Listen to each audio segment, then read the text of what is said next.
Chapter 1. In a secluded forest, upon a flat expanse of grass, a young boy lay languidly on the ground, his gaze fixed upon the azure. I'm merely unfortunate. Or am I indeed fortunate?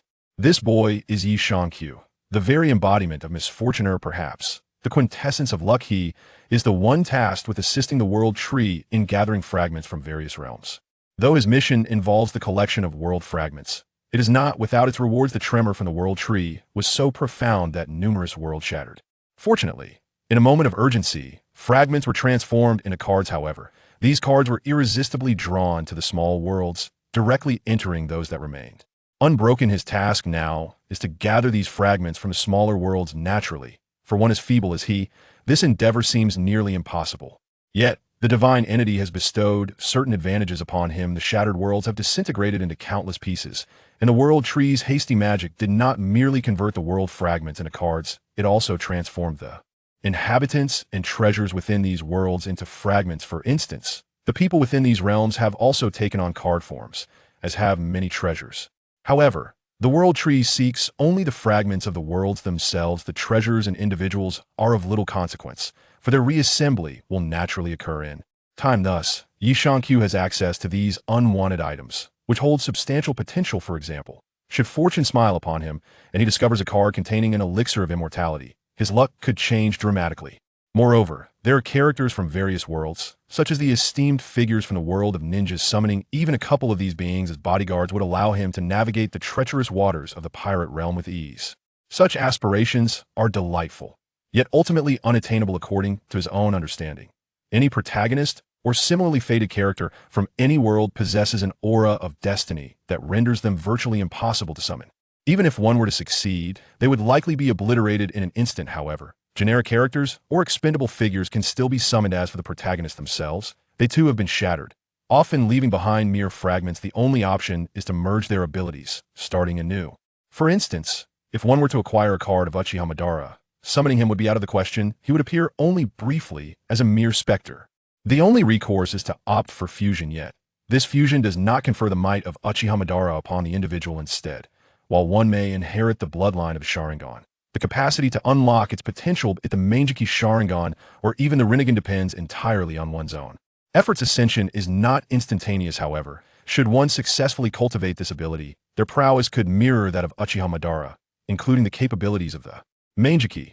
Nonetheless, unexpected circumstances may arise. Should one manage to gather all the cards of a particular character, their power could indeed skyrocket.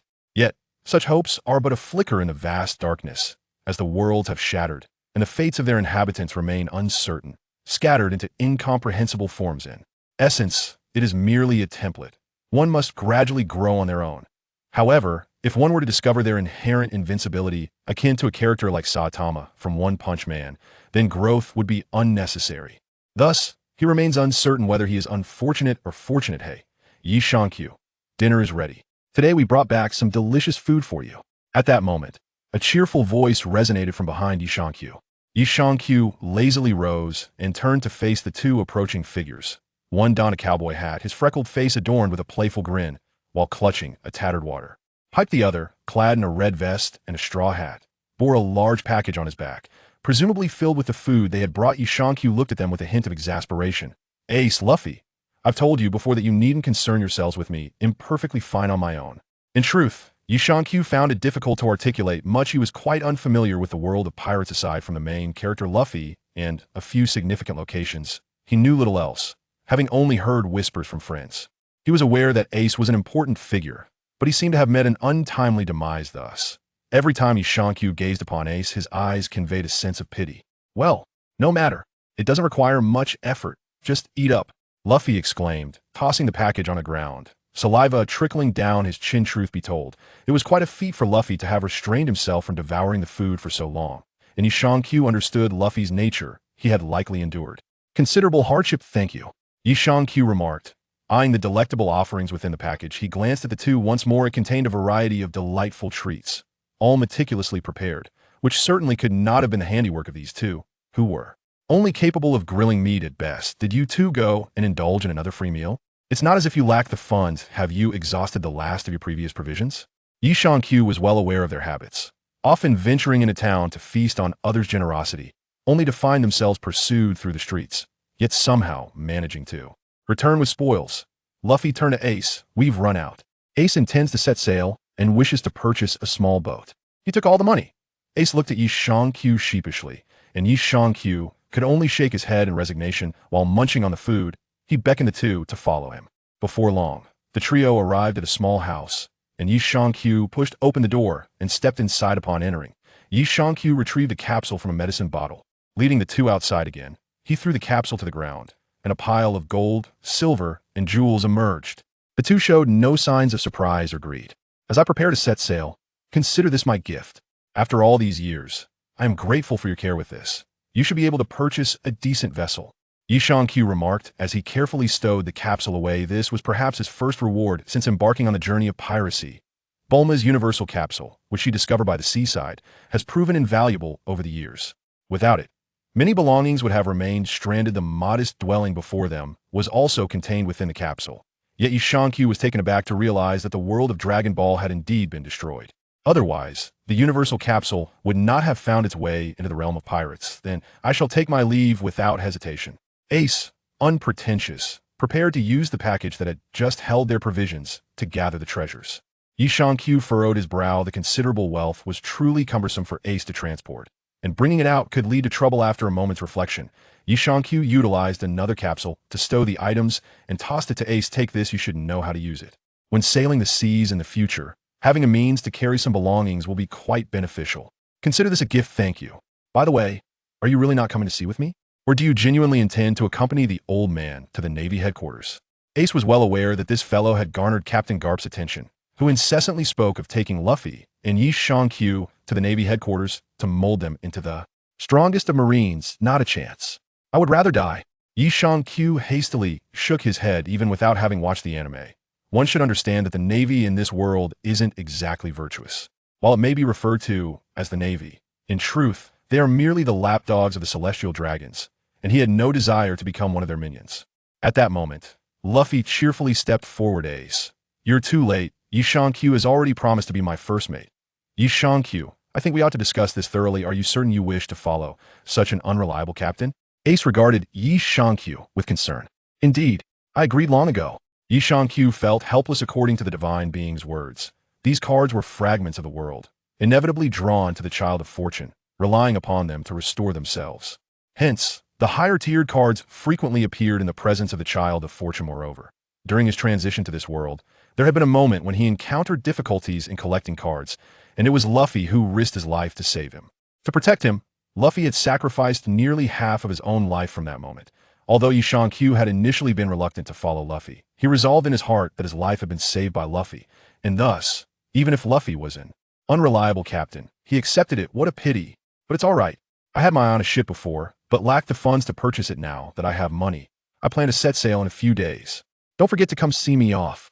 Ace smiled, secretly hoping Yi Shang-Q would join him on a ship. After all, Yi Shang-Q's strength was impressive. Even in an unknown confrontation, both he and Luffy would find themselves outmatched. However, he recognized the deep bond between Luffy and Yi Shang-Q, making it inappropriate for him to compete. Understood. Yi Shang-Q nodded. He too yearned to set sail. Yet it was not the right time. He had yet to break through his current limitations and needed time to do so. 3 days later, at the seaside, Ace was preparing to set sail. Only two individuals had come to bid him farewell. One was Yi Shang-Q, and the other was Luffy. Initially, Ace had intended to inform the villagers of Windmill Village and the mountain bandit Dayton, but ultimately chose not to, wishing instead for a tranquil departure. Off I go. Ace smiled slightly and turned to leave, exuding an air of nonchalance. However, after taking just a couple of steps, Yi Shang-Q sensed something amiss. A card suddenly materialized at Ace's waist, invisible to both Ace and Luffy. Only he could perceive it as Ace was about to depart. Yi Shang-Q hurriedly called out, "Wait, Ace. What is it? Do you wish to join me on the ship?" Ace turned back, his face adorned with a broad smile. Yi Shang-Q shook his head, swiftly appearing by Ace's side, and with a flick of his wrist, drew forth a card from Ace's waist. Though neither of them could see the card itself, they were well acquainted with Yi Shang-Q's movements, understanding that this was his ability, though they had never inquired further regarding him as a wielder of a devil fruit power. Upon obtaining the card, a piece of information flooded Yi Shang-Q's mind. Curved blade, soul transfer, a peculiar weapon from strange little world, seemingly linked to the soul. The little world shattered before fully forming. Specifics of its effects remain unknown. Yi Shangqiu glanced at the card in his hand, then at Ace, casually waving the card, which summoned a beautifully crafted curved blade into his grasp, resembling a waist sword. I present this to you as a weapon, Yi Shangqiu declared, as he had no desire to wield such a curved blade himself, thus bestowing it upon Ace without a moment's hesitation. Ace accepted the curved blade and secured it at his waist. Thank you. Please look after my brother. I'm off. This time, Yi Shangqiu did not deter Ace. The two watched as Ace gradually disappeared into the distance, a pang of envy stirring within them regrettably. Yi Shangqiu had yet to break through his bottleneck, and Luffy, still not having turned 17, was unable to set sail. They sat by the shore, gazing towards the direction Ace had taken, eventually returning home as dusk settled. Luffy no longer stayed with Dayton. He had moved in with Yi Shangqiu, and their home had relocated deeper into the forest. They were determined to enhance their strength, for in 2 years' time, they too would embark on their maritime journey. Yi Shangqiu aspired to swiftly attain his breakthrough, while Luffy diligently trained to refine his devil fruit abilities. Time passed swiftly, and in the blink of an eye, 2 years had flown by. At a turbulent seaside, a figure moved fluidly amidst the surging waves, appearing as if gliding upon the water's surface, resembling a drifting reed in the ocean. On the shore, a boy wearing a straw hat shouted, "Hey, Yi Shangqiu, hurry and draw that guy out. I'm starving. Wait a moment. Do you think the King of the Near Sea is a joke? Its intelligence is likely superior to yours. If you wish to speak, then come down here yourself." Yi Shangqiu gazed helplessly at the situation unfolding in the ocean, his feet submerged in the water, as if in search of something. Is that so? Then give it your all. Luffy pondered for a moment before choosing silence. As a devil fruit user, he harbored a profound fear of seawater. Yet, as he was about to set sail, he decided to stir up some trouble. He recalled that this very creature had bitten off Shank's arm, and thus he resolved to team up with Yi Shangqiu to defeat it, a fitting prelude for his own journey. Here it comes. Suddenly, Yi Shangqiu froze, standing still on the water's surface, a hint of a smile gracing his face. The creature was finally emerging. Abruptly, Yi Shangqiu sensed the sky darkening. He looked up to find a gaping maw rushing toward him. This creature was indeed massive, yet Yi Shangqiu appeared unfazed as it bore down upon him. In an instant, the creature accelerated, hurtling towards Yi Shangqiu, while Luffy seemed oblivious, wearing a delighted expression, showing no concern for Yi Shangqiu's predicament. Just as the King of the Near Sea was about to snap at Yi Shangqiu, a wormhole materialized between them. The King of the Near Sea was momentarily bewildered, utterly perplexed by the dark abyss that had appeared. It attempted to halt its advance, but having charged forward with such ferocity, it was unable to stop in time. After a futile struggle, it plunged headfirst into the inky void. Take note, it has passed through. Observing the creature's entry into the sudden dark cavern, Yi Shangqiu wiped his nose and turned to see Luffy, who was eagerly awaiting on the shore. Not far from Luffy, another black hole had emerged, and the King of the Near Sea's body was now visible at the water's edge. It has gone through. Yi Shangqiu called out to Luffy as he watched the creature unwittingly arrive at the shore. At that moment, Luffy had already raised his fist, grinning as he approached the King of the Near Sea. Casting a glance at Yi Shangqiu, he murmured, "Thank you for the micro wormhole." With that, Luffy dashed to the side of the King of the Near Sea, unleashing a flurry of punches upon the creature. It howled in distress as Luffy pummeled it mercilessly, while Yi Shangqiu shook his head and slowly waded back through the water, a smile adorning his face. The greatest achievement of the past 2 years for Yi Shangqiu had been his mastery of micro wormhole transportation. He had discovered this technique at Marquino's bar, although the process of genetic synthesis had been excruciating. Over the past 2 years, he had been integrating the micro wormhole technology, fortunate enough to undergo bodily modifications, ensuring a profitable endeavor despite the lengthy process. This was also the reason he had not set sail with Ace. By the time Yi Shangqiu reached the shore, the King of the Near Sea lay unconscious, its form even more swollen from Luffy's relentless assault. Very well. Eliminated. With these words, Yi Shangqiu produced a deck of golden playing cards in his hand. He hurled one card towards the neck of the Sea King, and it sliced through like a razor-sharp blade, severing the head cleanly. Is there an unexpected bounty? Observing the decapitated Sea King, a look of surprise flickered across Yi Shangqiu's face as he noticed 2 cards nestled within. He bent down to retrieve the 2 cards. Directly technique of Mist Shadows, one of the signature skills of the formidable Zabuza Momochi from the world of Naruto. It envelopes the air in a thick mist, obstructing visibility to conceal oneself, thereby facilitating stealthy assassination of adversaries. Beware, however, for allowing oneself to be ambushed would be quite detrimental. Assassination requires cunning, silent killing technique. This is to be used in conjunction with the technique of mist shadows with the silent killing technique. My mother no longer has to worry about me mistakenly taking the life of the wrong individual. But do be cautious not to lose your way. Q helplessly shook his head as he processed the information in his mind. Recently, the information about the cards had become increasingly mischievous. However, he had no way to change that. Fortunately, he could use both of these techniques, which was the best news. But what puzzled Q wasn't he this just an ordinary sea king? How could such a high-level thing appear? The combination of these two ninjutsu was generally considered a rank, right?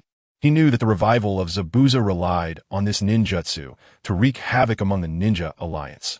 What's wrong? Are you hungry? Luffy asked curiously as he looked at Q, who had been standing still for a while, thinking something might be wrong.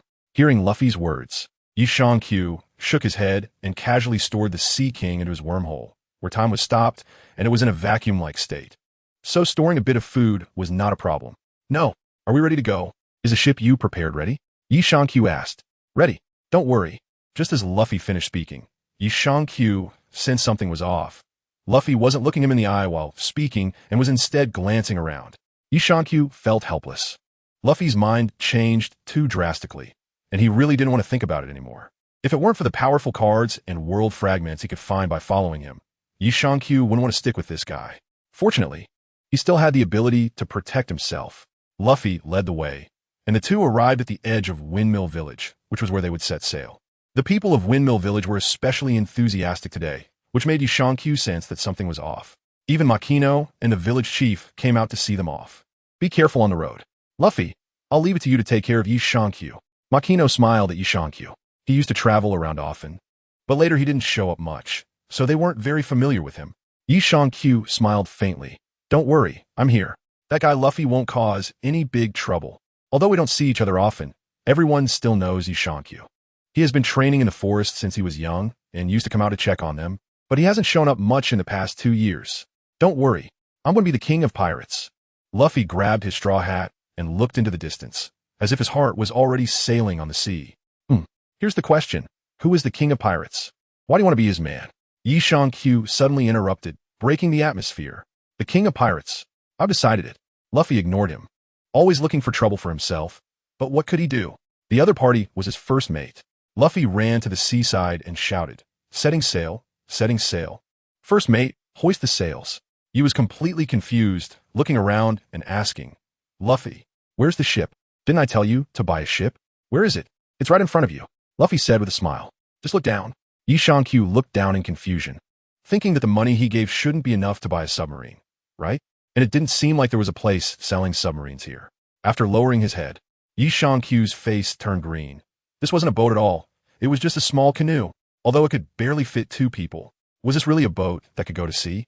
And sailing? What the hell was sailing? A strong wind could blow this boat into the sky. How about that? Are you satisfied? Luffy's smiling face appeared in Q's line of sight. Huff. Q took a deep breath, telling himself not to get angry. But how could he not be angry? Q grabbed Luffy by the neck and shook him hard a couple of times. Since this guy was a rubber man, it didn't feel satisfying enough, so he kicked Luffy's head away. Watching Luffy's head fly far away, the villagers were shocked, not because Luffy's head scared them, but because Q scared them. At that moment, Q clapped his hands. Now I'm much more satisfied. Having a sandbag captain feels much better. After all, it is still a boat, and it seems like I won't need a boat anyway. So it doesn't matter. Is that so? Then let's get on the boat.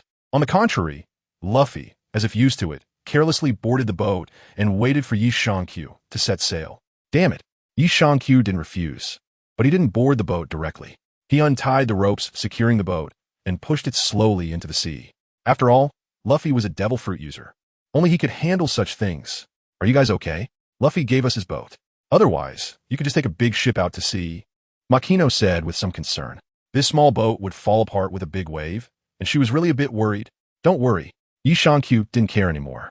Fortunately, he had stored enough supplies in his micro wormhole, so he wouldn't starve or die of thirst. Everyone was still a bit worried. But when they saw Q floating on the water, pulling the boat forward, they realized their concerns were unnecessary. Seeing that the position was about right, Q jumped onto the boat. However, he noticed something interesting. A card appeared at the bow of the small boat, which looked like a ship. Q raised his hand and picked up the card. The dying seagull, an old ship, but it could still float on the water. If one thought too much, they could take it out to sea. Perhaps they could hold a grand sea burial for themselves. Yi Shankyu looked at the card with some helplessness. The dying seagull, just like its name, was an old ship from the world of Pirates of the Caribbean. Compared to it, the operation of the dying seagull was a bit more complicated, and certainly, the two of them couldn't control such a large ship. It seemed that the smaller boat they had been sitting on was better. At least two people could manage it. The idea was good, but after sailing for half a day, they were both confused. The reason was that they had no idea where to go. Yi Shankyu could barely distinguish the direction, but Luffy was already dazed, sitting slumped on the ship. The reason was simple. In just half a day of sailing, Luffy had eaten everything edible on the ship. Moreover, he was now eyeing the food in Yi Shankyu's wormhole, previously crying and shouting to eat it, but was ruthlessly suppressed by Yi Shankyu. It was a joke. If Luffy kept eating, they would surely starve later. Yi Shankyu decided he couldn't indulge Luffy's bad habit, but it was important to determine which direction to go now. Hey, Luffy, where are we going now? We have to have a direction, right? Yi Shankyu sat on the boat like a salted fish. After sitting on the boat for so long, he was about to vomit. After all, they were just a small boat, and even a little wave would make it wobble. If it weren't for getting off the boat, occasionally to move around, Yi Shankyu would have probably thrown up by now. Hearing this, Luffy cheered and shouted, "Of course, we're going to find our future crew members. First, we need to find a musician. Oh, and which direction?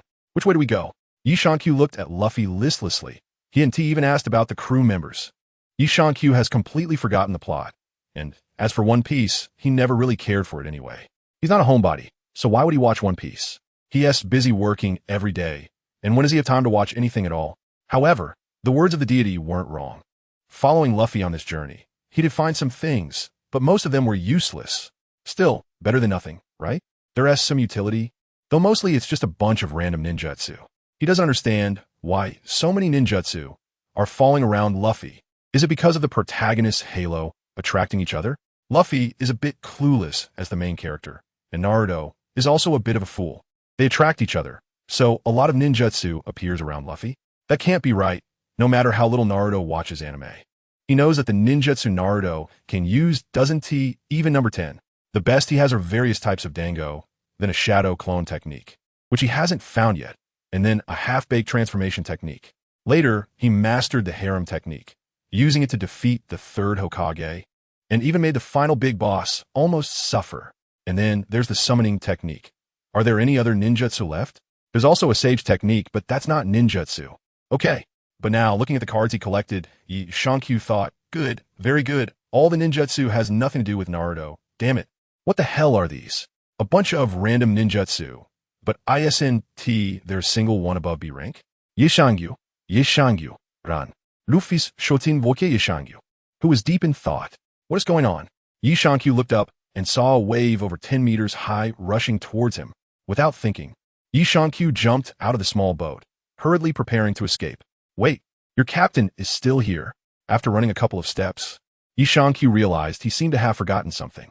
Turning back, he saw Luffy jumping up and down on the small boat behind him, furious. The vice captain just left the captain behind to run away when something happened. Damn, I got used to it and forgot about this guy. Yi Shankyu rushed back to his small boat, found a big wooden barrel, and stuffed Luffy, all bundled up, into the barrel, then sealed it with a lid. It's not that Yi Shankyu didn't want to use a micro wormhole to transfer Luffy, but unfortunately, his micro wormhole development isn't very good, and the transfer distance is limited. The only land today is Windmill Village, and he can't achieve that transfer distance. It's also impossible to just throw Luffy into the wormhole. Any living thing can't survive in a wormhole for long. Even if Yi Shankyu used the wormhole to transfer, he would need to hold his breath, as there is no oxygen inside, and it would be deadly. Yi Shankyu didn't think twice and lifted the wooden barrel containing Luffy, then took off running. He wasn't sure if he could make it past such a big wave. Although he wasn't a devil fruit user, he wasn't a very good swimmer either, and it wasn't suitable to face such a big wave. What if there were even bigger waves behind him? Yi Shankyu really didn't think wrong. The waves here are getting bigger one after another. He barely dodged the first few, but he couldn't avoid the ones that followed. And the wooden barrel on his shoulder was also knocked away. The big waves lasted for a long time before finally calming down. And Yi Shankyu clumsily climbed back up to the surface of the water. The ability to tread water can really come in handy sometimes. However, Yi Shankyu had to consider one issue. Losing his captain on the first day at sea is definitely a matter worth pondering. But a child of luck shouldn't die so easily, right? Should be, right? Autumn on the leaves has no certainty. After all, many worlds have shattered before. Who knows if this world is hurt? If the protagonist's halo were to suddenly disappear, that would be a huge disaster. Yi Shang-Qiu climbed up to the surface of the sea, changed into a dry outfit in his wormhole, and then took a fresh look at his surroundings. He was still on the ocean, but as for the direction, he had no idea. He didn't even know where his previous position had gone, and the small boat was gone. There was no point in worrying about that now. The most important thing for Yi Shang-Qiu was to find Luffy. He could only walk slowly on the sea, hoping to find traces of Luffy, and he had no good methods. So he could only search in the direction of the waves. He didn't know how long he had been walking, but finally, Yi Shang-Qiu realized that things were getting a bit dire. He had been walking for too long without time to recover his chakra, and now there was not much chakra left in his body. If he didn't find land or passing ships to rest and eat something to regain his strength and chakra, he would really have to swim, but he hated swimming, especially in the deep sea. It just felt so unsafe. A door panel? Yi Shang-Qiu suddenly noticed some movement in the mist over the sea. Upon closer inspection, it was a large door panel with candles lit on it as a source of light, and a person was sitting on top of the large door panel, with a cross on their back. However, this was good news for Yi Shang-Qiu. The large door panel should allow him to rest for a while. After thinking for a moment, Yi Shang-Qiu took out a bit of gold from his wormhole. He didn't care much about this stuff, to be precise. He had way too much of it. Yi Shang-Qiu walked step by step towards the large door panel, adorned with gold. The person on the door panel seemed to be looking in Yi Shang-Qiu's direction, their eyes fixed on the movements of Yi Shang-Qiu's feet, seemingly curious about his ability to stand on the water surface. As far as he knew, no devil fruit could allow someone to walk on water. Most importantly, he noticed that part of Yi Shang-Qiu's shoes sometimes dipped into the seawater, and some of his clothes were wet from the sea, which was impossible for a devil fruit user. Although some people, like Admiral Aokiji, can walk on the sea, his body does not directly touch the seawater, which is a significant difference from Yi Shang-Qiu. Naturally, this piqued his curiosity. However, he did not sense any malice or killing intent from Yi Shang-Qiu. So he did not take action, especially since Yi Shang-Qiu approached him with a friendly smile. Mihawk, the strongest swordsman and one of the 7 warlords of the sea, was curious about what he intended to do. Yi Shang-Qiu tried to remain calm and friendly as he looked at the other person. He slowly walked up to him, noticing that the other party showed no intention of attacking. Yi Shang-Qiu felt a bit more at ease. After all, he had killed before, and he had yet to encounter any enemies this time around. Besides, he never had this opportunity in his previous life. My friend, may I borrow your boat to rest for a while and eat something to regain my strength? Of course, I will pay you for it. Yi Shang-Qiu waved some gold in front of Hawkeye.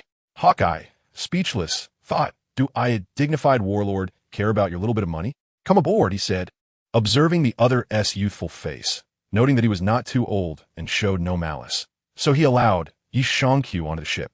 Yi Shang-Qiu threw gold in front of the other party and then directly jumped onto the small boat. Well, it is a small boat. After all, directly saying doorboard is too impolite. Moreover, the other party has such a small space, and they managed to give him a spot. Yi Shang-Qiu mentally labeled this handsome uncle in front of him as a good person. As for what Hawkeye thinks, that's not his concern. After Yi Shang-Qiu stepped onto the doorboard, he took off his shoes and poured out the seawater inside. I should have brought a pair of rain boots. It really isn't comfortable after being soaked all day. Although he pretended not to care, Hawkeye noticed that the other party seemed very interested in the knife behind him. However, he saw Yi Shang-Qiu's hands, which were completely free of calluses around the tiger's mouth, proving that this person did not use a sword. He even doubted whether this person used any weapon at all. Yi Shang-Qiu was very concerned about the cross on Hawkeye's back. There was no way around it. He had seen a shiny card on that cross, but he felt embarrassed to bring it up. Moreover, the gold he had thrown to the other party had not been touched, and aside from a small food package, he had nothing else. Even those unfamiliar with him could tell he had no other possessions. However, this was not the time to think about that. He was a bit hungry. Yi Shang-Qiu opened the package, which was filled with various foods. He intentionally opened it in front of Hawkeye to signal that he had no other valuables, hoping to avoid unnecessary conflict and prevent the other party from being tempted by greed. The most important thing now was to find his unreliable captain, Luffy. Hey, would you like to share some food? I have some wine here. We could drink a couple of cups together. They're all good stuff. Yi Shang-Qiu waved the wine in front of Hawkeye. He wasn't used to the drinks of the pirate world. They were too low in alcohol content like fruit juice. He preferred stronger spirits. Moreover, this wine was from a mysterious world, the fine wine of the gourmet captor world. However, strangely enough, so far, he had only found some fine wine in this world, and he had not encountered anything else. Yi Shangqiu once doubted that the gourmet world he encountered might only be a fragmented part, while other parts might not be broken at all. After all, the things he had discovered in the gourmet world were all alcohol, without a hint of anything else. Forget it. Don't dirty my boat. Although Hawkeye enjoys good wine, he doesn't drink just any wine. To be precise, he is quite picky about it. Besides his own wine, the only other wine he has ever tasted is Shank's wine. Seeing that the other party showed no interest, Yi Shangqiu shook his head slightly and carefully opened the lid. What a pity. Indeed, not everyone can appreciate such strong liquor. As soon as the bottle cap was opened, a rich aroma of wine wafted out, filling the surrounding air with a strong scent. Yi Shangqiu greedily inhaled the fragrance. This would be considered low-grade alcohol in the gourmet world, but the aroma of the wine was beyond description. Pour-moi glace. At this moment, Hawkeye finally spoke up. The key was that the aroma of the wine was simply too rich to refuse. He had never smelled such fine wine before. Such exquisite wine must not be missed. Yi Shangqiu looked back at the other person in surprise. Didn't they say they wouldn't drink? However, since the other party spoke up, Yi Shangqiu wouldn't refuse. He had plenty of this level of fine wine, so sharing a cup with the other person was no big deal. All right, just a moment. After saying that, Yi Shangqiu began to search, but after a long time, he realized he had forgotten to bring cups. Although he had many cups in his wormhole space. That was his secret, and he couldn't expose it. Then, it seemed that Hawkeye noticed Yi Shangqiu was looking for something and directly tossed a cup over from beside him. Only one? Yi Shangqiu looked at Hawkeye. There was only one cup. Who would use it? Hawkeye glanced at Yi Shangqiu. This guy must have crawled out of an old forest. But it made sense, in a place like the East Sea, they might not even know what hockey was, let alone observation hockey. Earlier, when Yi Shangqiu was taking things from the wormhole, Hawkeye had already seen it with his observation hockey, but he simply wasn't interested. His interest was solely in swords, and everything else was irrelevant to him. Don't you have any cups in your storage black hole? Hawkeye's words almost made Yi Shangqiu explode. How'd this guy know? However, after Hawkeye spoke, he didn't say anything more and didn't show any killing intent or anything like that. Yi Shangqiu reminded himself to be cautious. He had underestimated this world. He also reminded himself to rest enough, quickly get that card, and then leave. Now is not the time to cause trouble. He would talk to Luffy after finding him. Helpless, Yi Shangqiu could only dig out a cup from the black hole again. Pour himself a cup, and pour one for Hawkeye as well. He carefully approached Hawkeye with the cup. Hawkeye looked at Yi Shangqiu with curiosity, wanted to know what this guy was up to. He seemed very interested in his sword. Moreover, from the looks of it, he seemed to have no idea what this sword represented. Yi Shangqiu looked at the card and suddenly realized that it had changed its position, now stuck on Hawkeye's arm. He slowly walked over to Hawkeye, inspecting the cross he carried, and the person himself. He was very curious about why this card had moved. Oh, is that a knife? It's actually a black blade, but isn't it a bit too big? Isn't it tiring to carry? Yi Shangqiu curiously looked at the knife, having thought all along that the cross was what the other person was carrying. What a blunder. It's a knife. Supreme great knife. Hawkeye didn't expect Yi Shangqiu to be so ignorant. How could he not know such a famous knife? When he said it was the supreme great knife, Yi Shangqiu still looked foolish. Oh, what does that mean? Yi Shangqiu asked directly while handing over the drink in his hand. Hawkeye almost shivered. Which old forest did this guy run out of? Not knowing even this. However, it might be that Yi Shangqiu was too focused. He accidentally spilled some of the drink. Yi Shangqiu seemed to notice this and hurriedly took out a tissue to help Hawkeye wipe it up. But Hawkeye noticed that Yi Shangqiu's hand movements were clearly a bit off while wiping the drink. However, he couldn't tell what was wrong. He didn't even see it with his observation hockey. Are you very interested in this knife? Hawkeye asked, looking at Yi Shangqiu, since after boarding the ship. Yi Shangqiu's eyes hadn't left his knife. Saying he wasn't interested would be hard to believe. The leaves on the tree shrugged and returned to the edge of the door panel. It's a bit interesting, but unfortunately, it's too light. Not suitable for me. Yi Shangqiu is also helpless. He has now integrated the genes of a super soldier, which essentially means he has transcended the realm of humanity. Although the enhancement from the micro-wormhole gene seems small in terms of strength, that is only within the context of super genes. Compared to an ordinary person, his strength is immense. Regular weapons are simply too light for him. In his hands, they are as light as feathers. So it's not that Yi Shangqiu doesn't want to use any weapons. It's simply because there are no suitable weapons for him. He genuinely fears breaking ordinary weapons, just like Ace and Luffy used to wield water pipes as weapons. Yi Shankyu also wants to use something like that as a weapon, but it can't withstand his strength. Too light? Mihawk carefully examined Yi Shankyu's physique, which looked no different from an ordinary person, and even his skin seemed much better than that of an average person. There was no indication of immense strength, yet the other party actually claimed that his sword was too light. His black sword, Yuru, is considered a heavy sword even among supreme great swords. For someone with a weaker physique, picking up his sword would likely be difficult. The concept of light simply doesn't exist. Meanwhile, Yi Shankyu was looking down at the cards in his hand, surprised to find that 2 cards had appeared this time. This is quite unusual. Even Luffy, the main character, has not experienced the simultaneous appearance of 2 cards.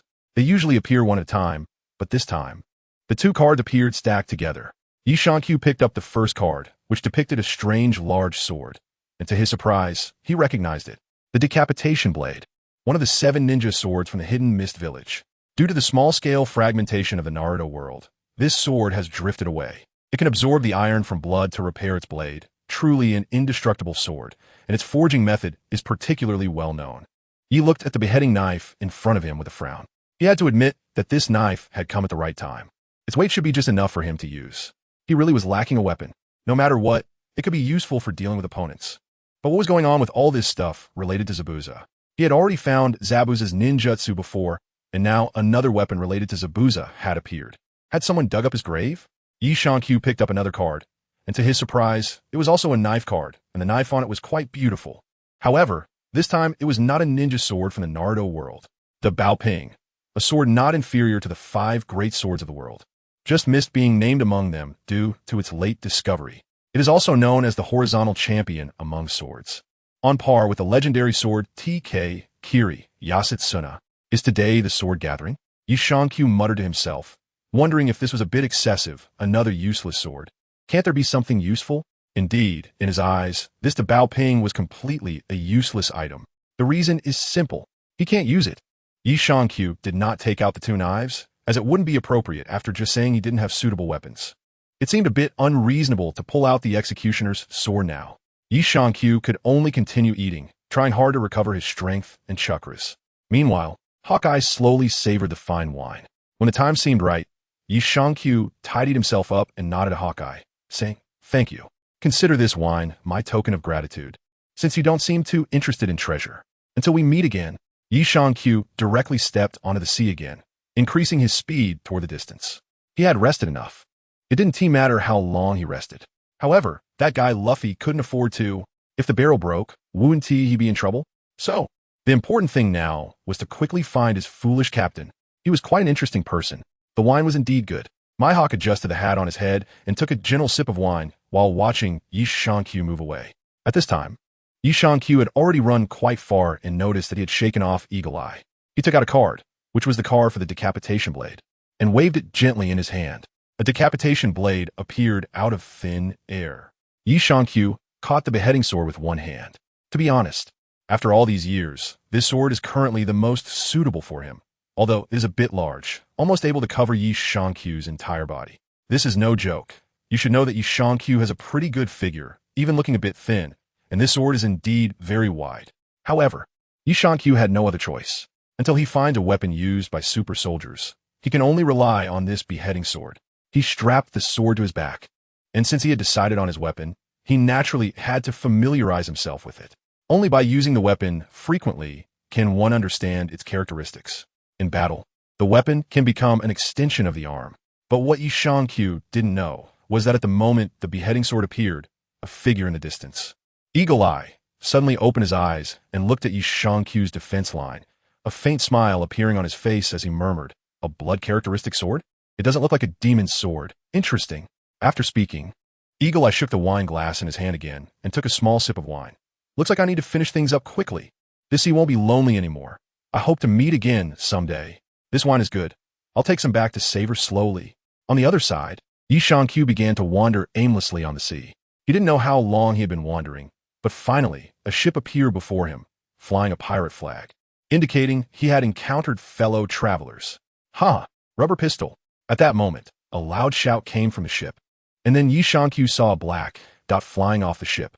He stared blankly at the black dot flying away, It was definitely his Captain Luffy-esque signature move.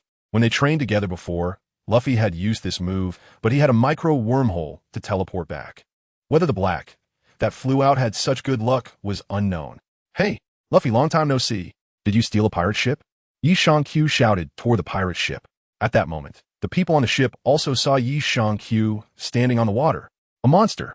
There's another monster here. A group pointed at Yi Shang-Q and shouted, and his face turned dark. Wasn't he just saying hello? However, he never expected the others to be so terrified of him, standing on the water. Baka, you bastard. Is this how you treat your captain? You actually threw him out. Luffy shouted at Yi Shang-Q from the deck. There's no choice. With such big waves, it's already hard enough for me to get out, let alone you being a burden. Besides, you're fine, right? Yi Shang-Q stepped directly onto the ship's deck, and by this time, the deck was almost cleared. Only Luffy and a guy with pink hair remained. Is that so? Then I forgive you. Sometimes, the carefree Luffy could also be very smart. He knew he couldn't pursue the matter any further since he hadn't informed Yi Shang-Q about giving away the large ship, which was why they set sail on a small boat. If he pressed the issue, he would be the one at a disadvantage. After boarding the ship, Yi Shang-Q suddenly noticed someone sneaking away with a small package, but it seemed the package wasn't very secure, revealing a small piece of gold inside. However, Yi Shang-Q didn't say anything to stop him, as they had plenty of that. What's wrong, Yi Shang-Q? Luffy saw Yi Shang-Q in a daze and came over to ask, thinking something had happened. Yi smiled slightly in the autumn. It's nothing. Yi Shang-Q turned to look at the person beside Luffy. Is this your partner? No, this is Koby. His dream is to become a Marine. Luffy replied. Koby, this is my vice captain. He's really amazing, Yi Shang-Q. When Luffy introduced him, Yi Shang-Q's face twitched. Luffy was such an idiot for playing with someone who wanted to become a Marine. Hello, Koby. That's a nice dream. Yi Shang-Q smiled and raised his hand to shake hands with Koby. After all, it was good to give Luffy some face, and besides, Koby hadn't become a Marine yet. Right? They didn't even have a ship now, so the Marines probably wouldn't pay them any attention. But that didn't matter. Ashido. Koby trembled as he shook hands with Yi Shang-Q, looking quite scared. After all, Yi Shang-Q's entrance was a bit intimidating. Walking on the surface of the sea with a sword taller than a person on his back, Yi Shang-Q smiled slightly and said, Luffy, aren't you going to explain what's going on? Don't tell me this is just a way for you guys to pass the time. They fished me out. They're a group of pirates. Forget it. It's pointless to ask. Koby, you should know how to navigate, right? I'm leaving this to you. I need a rest. I've been wandering at sea all day, and I'm tired. Yi Shang-Q was truly feeling a bit exhausted and didn't care about the chaos anymore, directly walking into the cabin. Luffy and Koby exchanged a glance and could only steer the ship towards Koby's home. Luffy mentioned they needed to find crewmates, so they still had to explore the East Sea, but he wasn't sure about the specifics. They would just go with the flow. Regardless, there should be some card game here, right? Yi Shang-Q began searching for cards on the boat in the autumn. He really needed these things, but the greater the hope, the greater the disappointment. He found some ingredient cards and some treasure cards, but he didn't want to look at them anymore. Finding such cards every day was nauseating. Hey, Yi Shang-Q, we should go. At this moment, Luffy and Koby had also made their decision. The two of them put down a small boat, ready to send Koby home.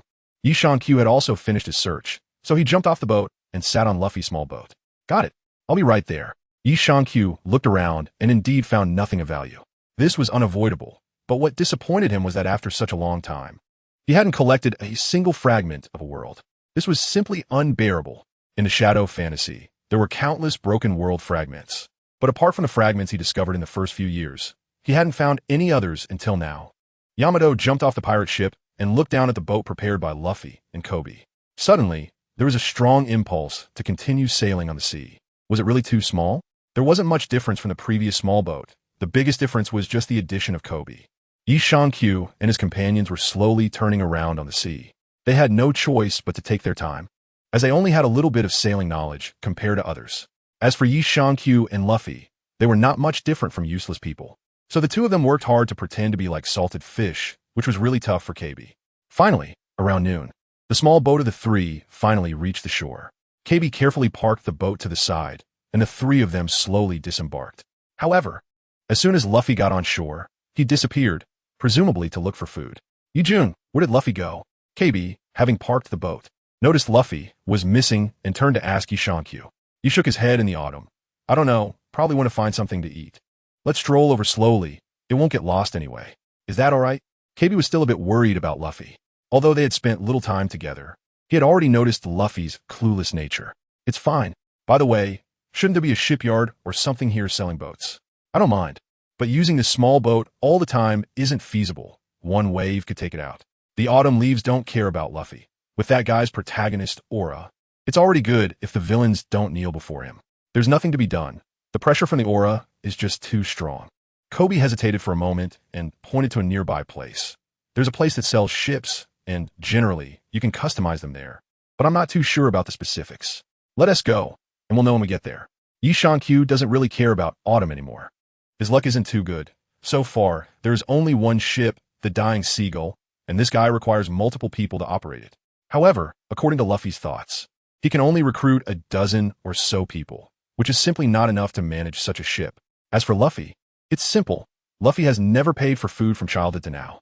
After a while, when he hears a restaurant full of complaints, a figure rushes out with a big smile, and it's obvious that person is Luffy. He can't change this bad habit. Q has given Luffy money before, but this guy doesn't need it at all, or he doesn't even know where he threw the money. Q brought Koby to the place that sold ships, but as soon as he saw the prices, he almost lost it. This is way too expensive. He wasn't short on money, but that didn't mean he was a fool. The small boat he saw earlier actually cost 100,000 berries. 100,000 berries. That could buy a small warship, right? After that, Q looked at other ships, but he found that the previous 100,000 berries was actually cheap, which was a bit terrifying. Hey, do you buy ships here? At this price. I'll sell it to you. Are you buying it yourself? Q pointed to the price list on the wall and looked at the uncle in front of him, who was the person in charge. The uncle, with a haggard face, lifted his head. It's obvious you won't buy it. Young man, you just came to this island today, right? You want to go out to sea? I advise you not to buy here, as the taxes are too heavy. Do you see that all the boats have half of their value in taxes? Taxes? According to the world government's regulations, even ships shouldn't have to pay half in taxes, right? Are you trying to deceive me? Q knows a little about things. Over the years, Carp has also come here to talk to them about some issues, and this tax has been mentioned as well. However, this small island shouldn't have such heavy taxes. And isn't there a Navy branch here? The taxes shouldn't be this high. But the Navy Colonel Common Station here demands not only ships, but also other things that are about the same. I advise you to leave quickly. The uncle put down the newspaper and glanced at Q. At first glance, he noticed the huge sword behind Q, and his first thought was that the other party was a pirate. TSK. Sure enough, the Navy has rotted to the core. With such a Navy asking me to join, it's definitely better to be a pirate. Q disdainfully said. Back then, Carp had tried hard to persuade him to join the Navy. But later, Q got so annoyed that he would hide far away every time Carp came over. And Carp had no authority to discipline Q since there was no relationship between them. Q, come out. At that moment, Luffy shouted loudly from the street outside. Without needing to look, Q knew that Luffy had come up with another wild idea, so he went out with Koby. As soon as he stepped outside, he saw Luffy standing in front of a restaurant. When Luffy saw Q come out, he swung his arms and rushed towards him, with his rubber arms flying towards Q. Q immediately felt something was off, and just as Luffy was about to grab him, he dodged and disappeared, then quickly grabbed Luffy's arm and tied it in a deadlock. He even placed a stone at the point of the deadlock, and everything was completed in an instant. Koby looked at Q's actions in confusion, and Luffy was also bewildered, feeling that something was not quite right. Sure enough, at that moment, Luffy's arm was already starting to retract, but there was a big stone inside. Those who played with slingshots should know what the consequences would be. The big stone kept accelerating with Luffy, and then it directly slammed into him. Luffy, with a bewildered expression, was knocked away by the stone. Bang!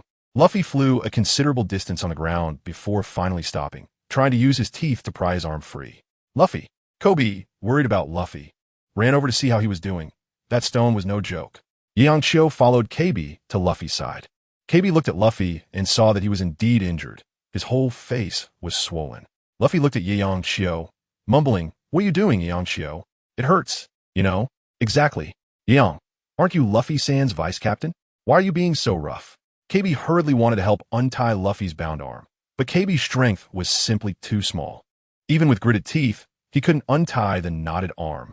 Qiu squatted on the ground and looked at Luffy. "How many times have I told you? If there's something, just say it. No tricks like this. Have you forgotten? If you use such tricks on me again, I'll throw you into the sea. I'm sorry, I was wrong. But I found my first partner, a swordsman.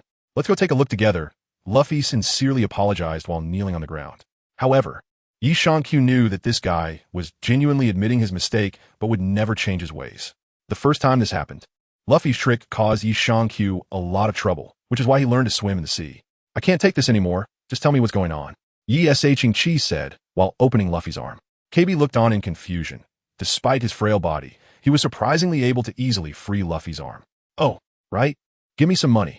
Luffy asked for money, probably for the meal he just had, as there were still grains of rice on his face. Yi Shang-Q took out 10 gold coins, not the kind of things like bellies but real gold coins, and threw all 10 coins to Luffy. Koby, who was beside him, was shocked by Yi Shang-Q's generosity. This is your allowance for 10 days. Save some. Although Yi Shang-Q said he didn't care about these treasures, he shouldn't be too extravagant. Saving is better. 10 days worth of pocket money. Koby looked at the gold coins and felt unwell. Pirates really have a lot of money. This is his pocket money for a whole year, yet it's only Luffy's pocket money for 10 days. What a rich guy. Luffy glanced at the 10 gold coins.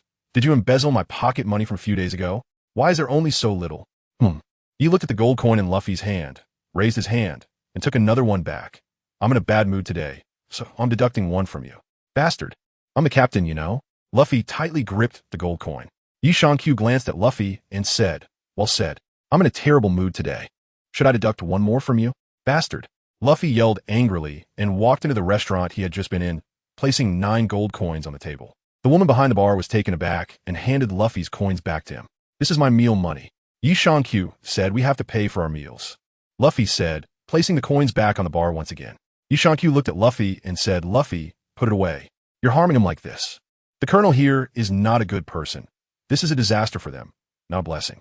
Luffy replied, I know, I could just knock him away. After all, we are pirates, and my companions are there too. Luffy smiled at Yi Shang-Q, who realized that he couldn't stop Luffy anymore. He looked at the woman inside the bar. Since the captain has spoken, you should accept it. As for the naval colonel here, he won't be appearing after tomorrow. Do you know what this means, Yi Jun? Do you know what this represents? That is a naval colonel. Koby also understood the implication of the words. They were going to declare war on the naval colonel. Yi Shang-Q looked at Koby and smiled warmly, a smile as enchanting as a spring breeze. The voice reached their ears. Of course I know, but I won't refuse the captain's orders and requests. Luffy is right. We are pirates. Isn't it natural to fight against the Navy? Yo-ho, let's go make a big scene. Luffy grinned widely and headed out, while Yi Shang-Q smiled and followed behind him. Koby, helpless, trembled and followed at the back. On the way, Luffy started talking about the swordsman, and Yi Shang-Q listened expressionlessly, but Koby was completely against it, as Luffy's words were too terrifying, and he also knew about this person, the pirate hunter, Roronoa Zoro, known as a beastly man. Wait, let me see that swordsman first.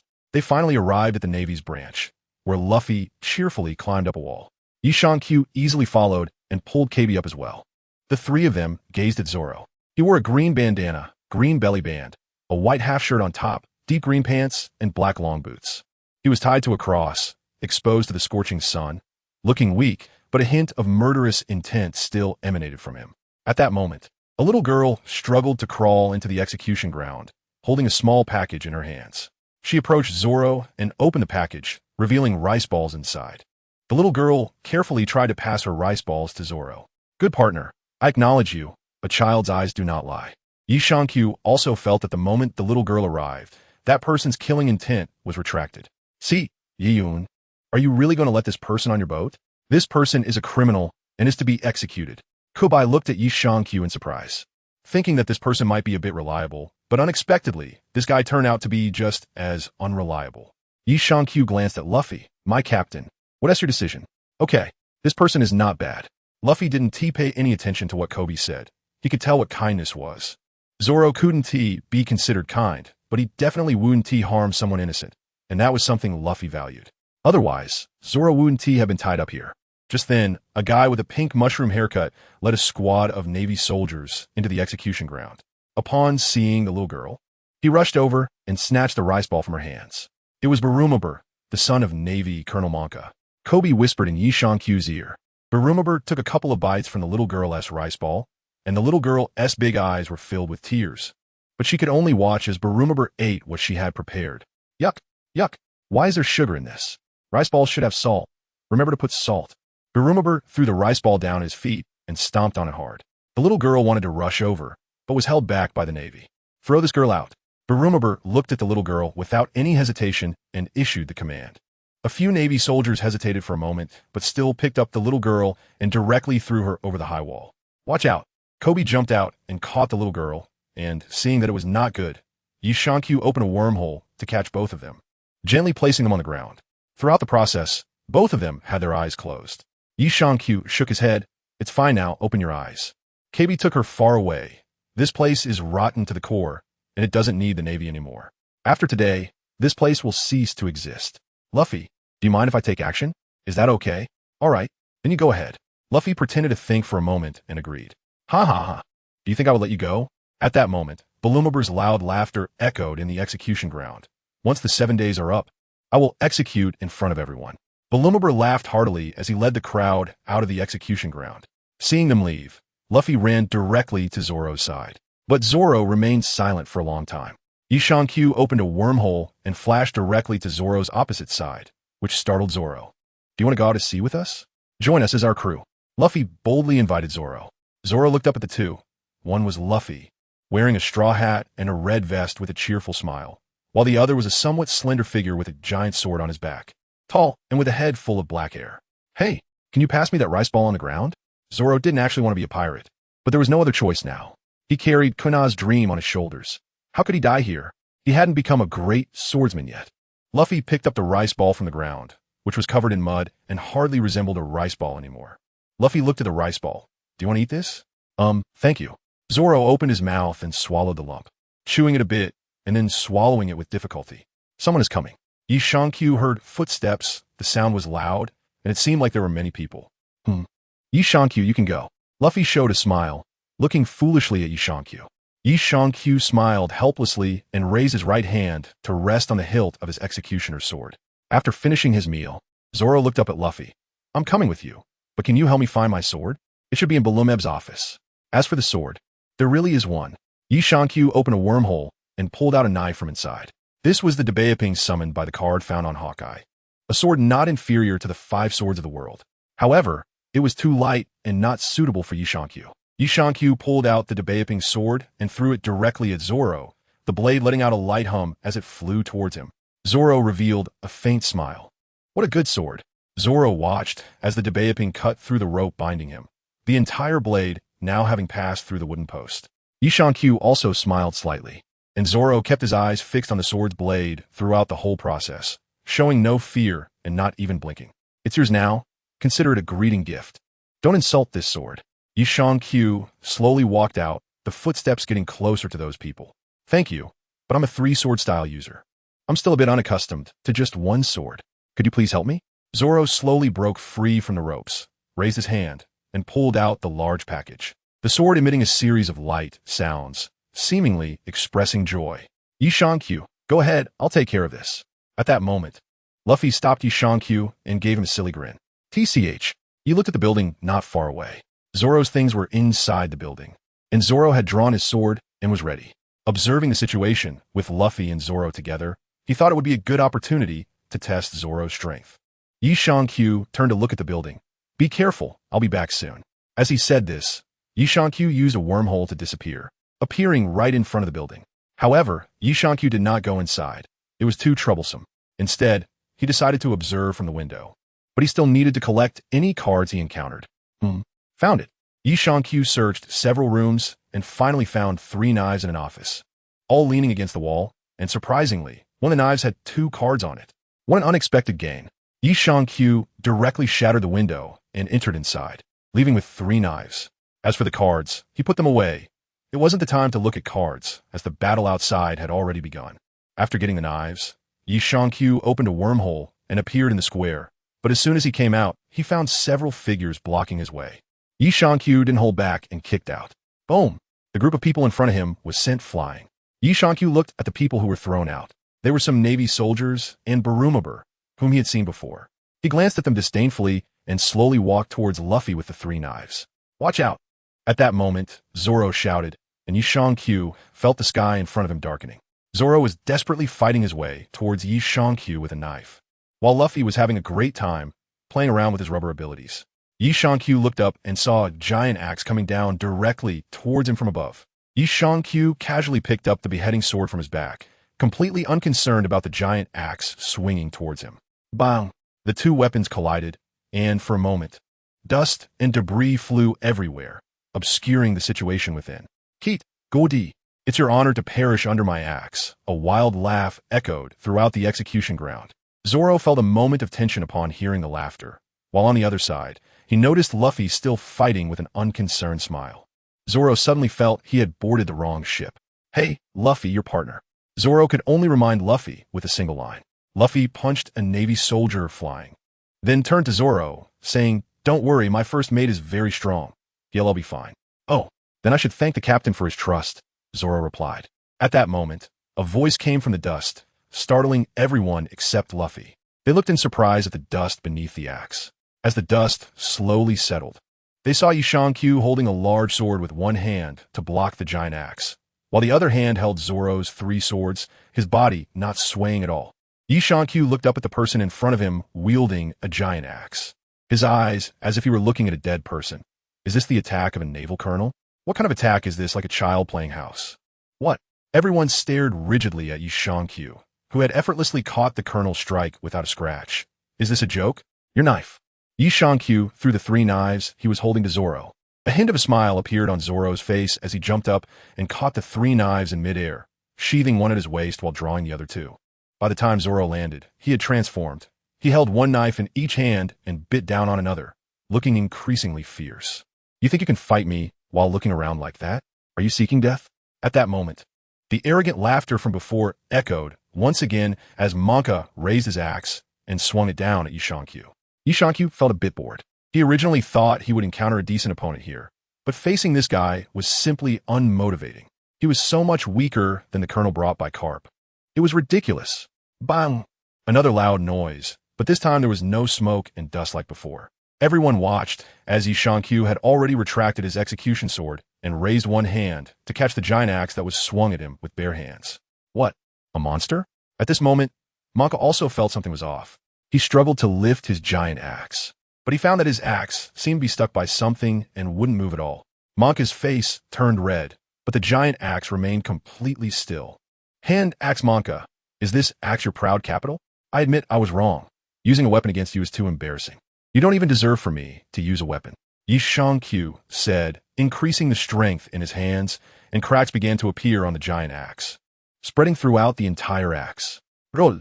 With an emotionless flick of his hand, Yi Shangqiu sent Monka and the giant axe flying, crashing into the execution grounds wall.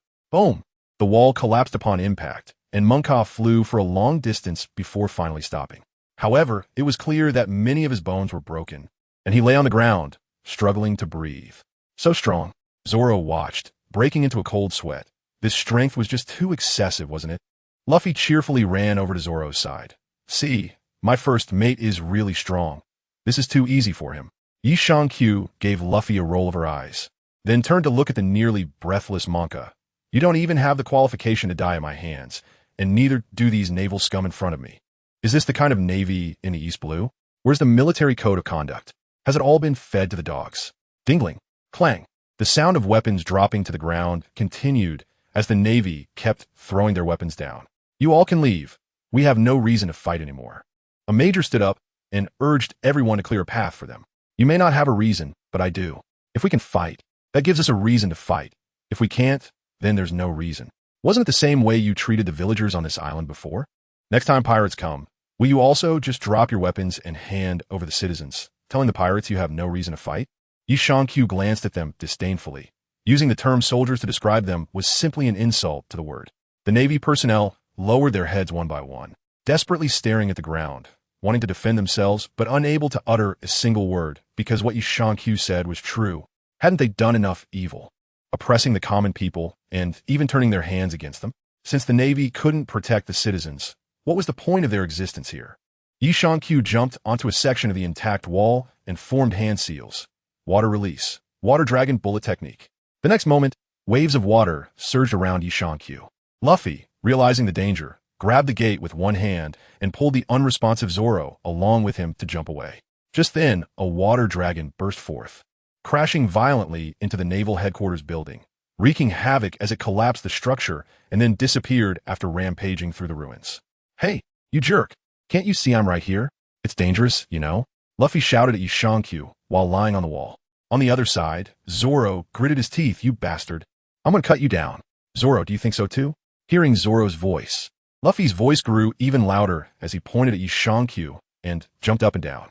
"You bastard. I'm talking about you." Zoro got even angrier at Luffy's words. Yishankyu looked at the bump on Zoro's head and understood what happened.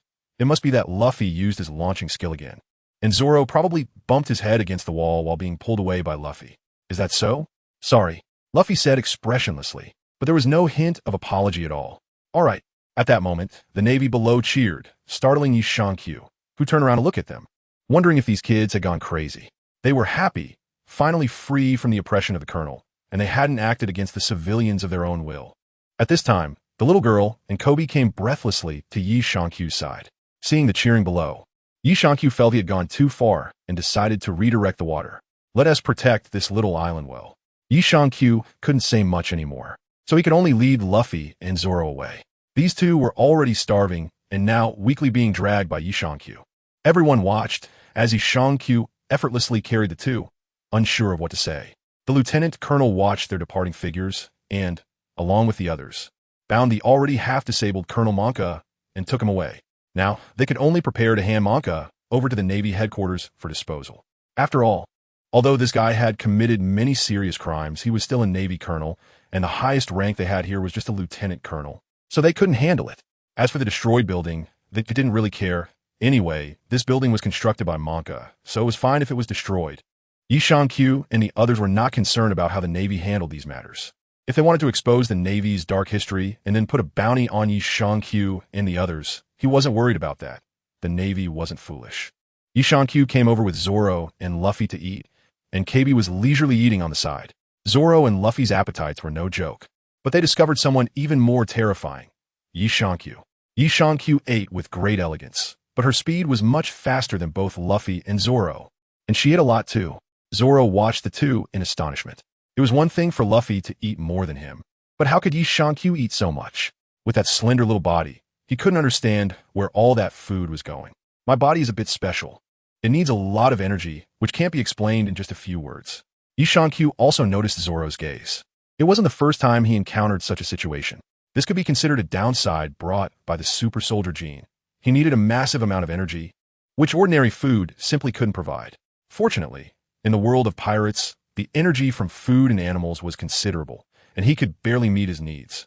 Zoro, with a blank expression, pointed at Luffy and said, "Then why does this guy eat more than me? I've been hungry for a long time." "I don't know." Yishankyu doesn't know the principle behind Luffy's appetite. Sometimes he can eat even more than him. Is he perhaps the reincarnation of a starving ghost from his past life? "Ha, I'm full. Thank you for the hospitality." At this moment, Luffy also stopped eating and thanked the little girl's mother. Zoro looked at Luffy with a hint of seriousness in his eyes. "Let me be clear, even though I promised to be a pirate with you, I have my own ambition. I want to become the world's greatest swordsman. If you get in my way, don't blame me. Is that so?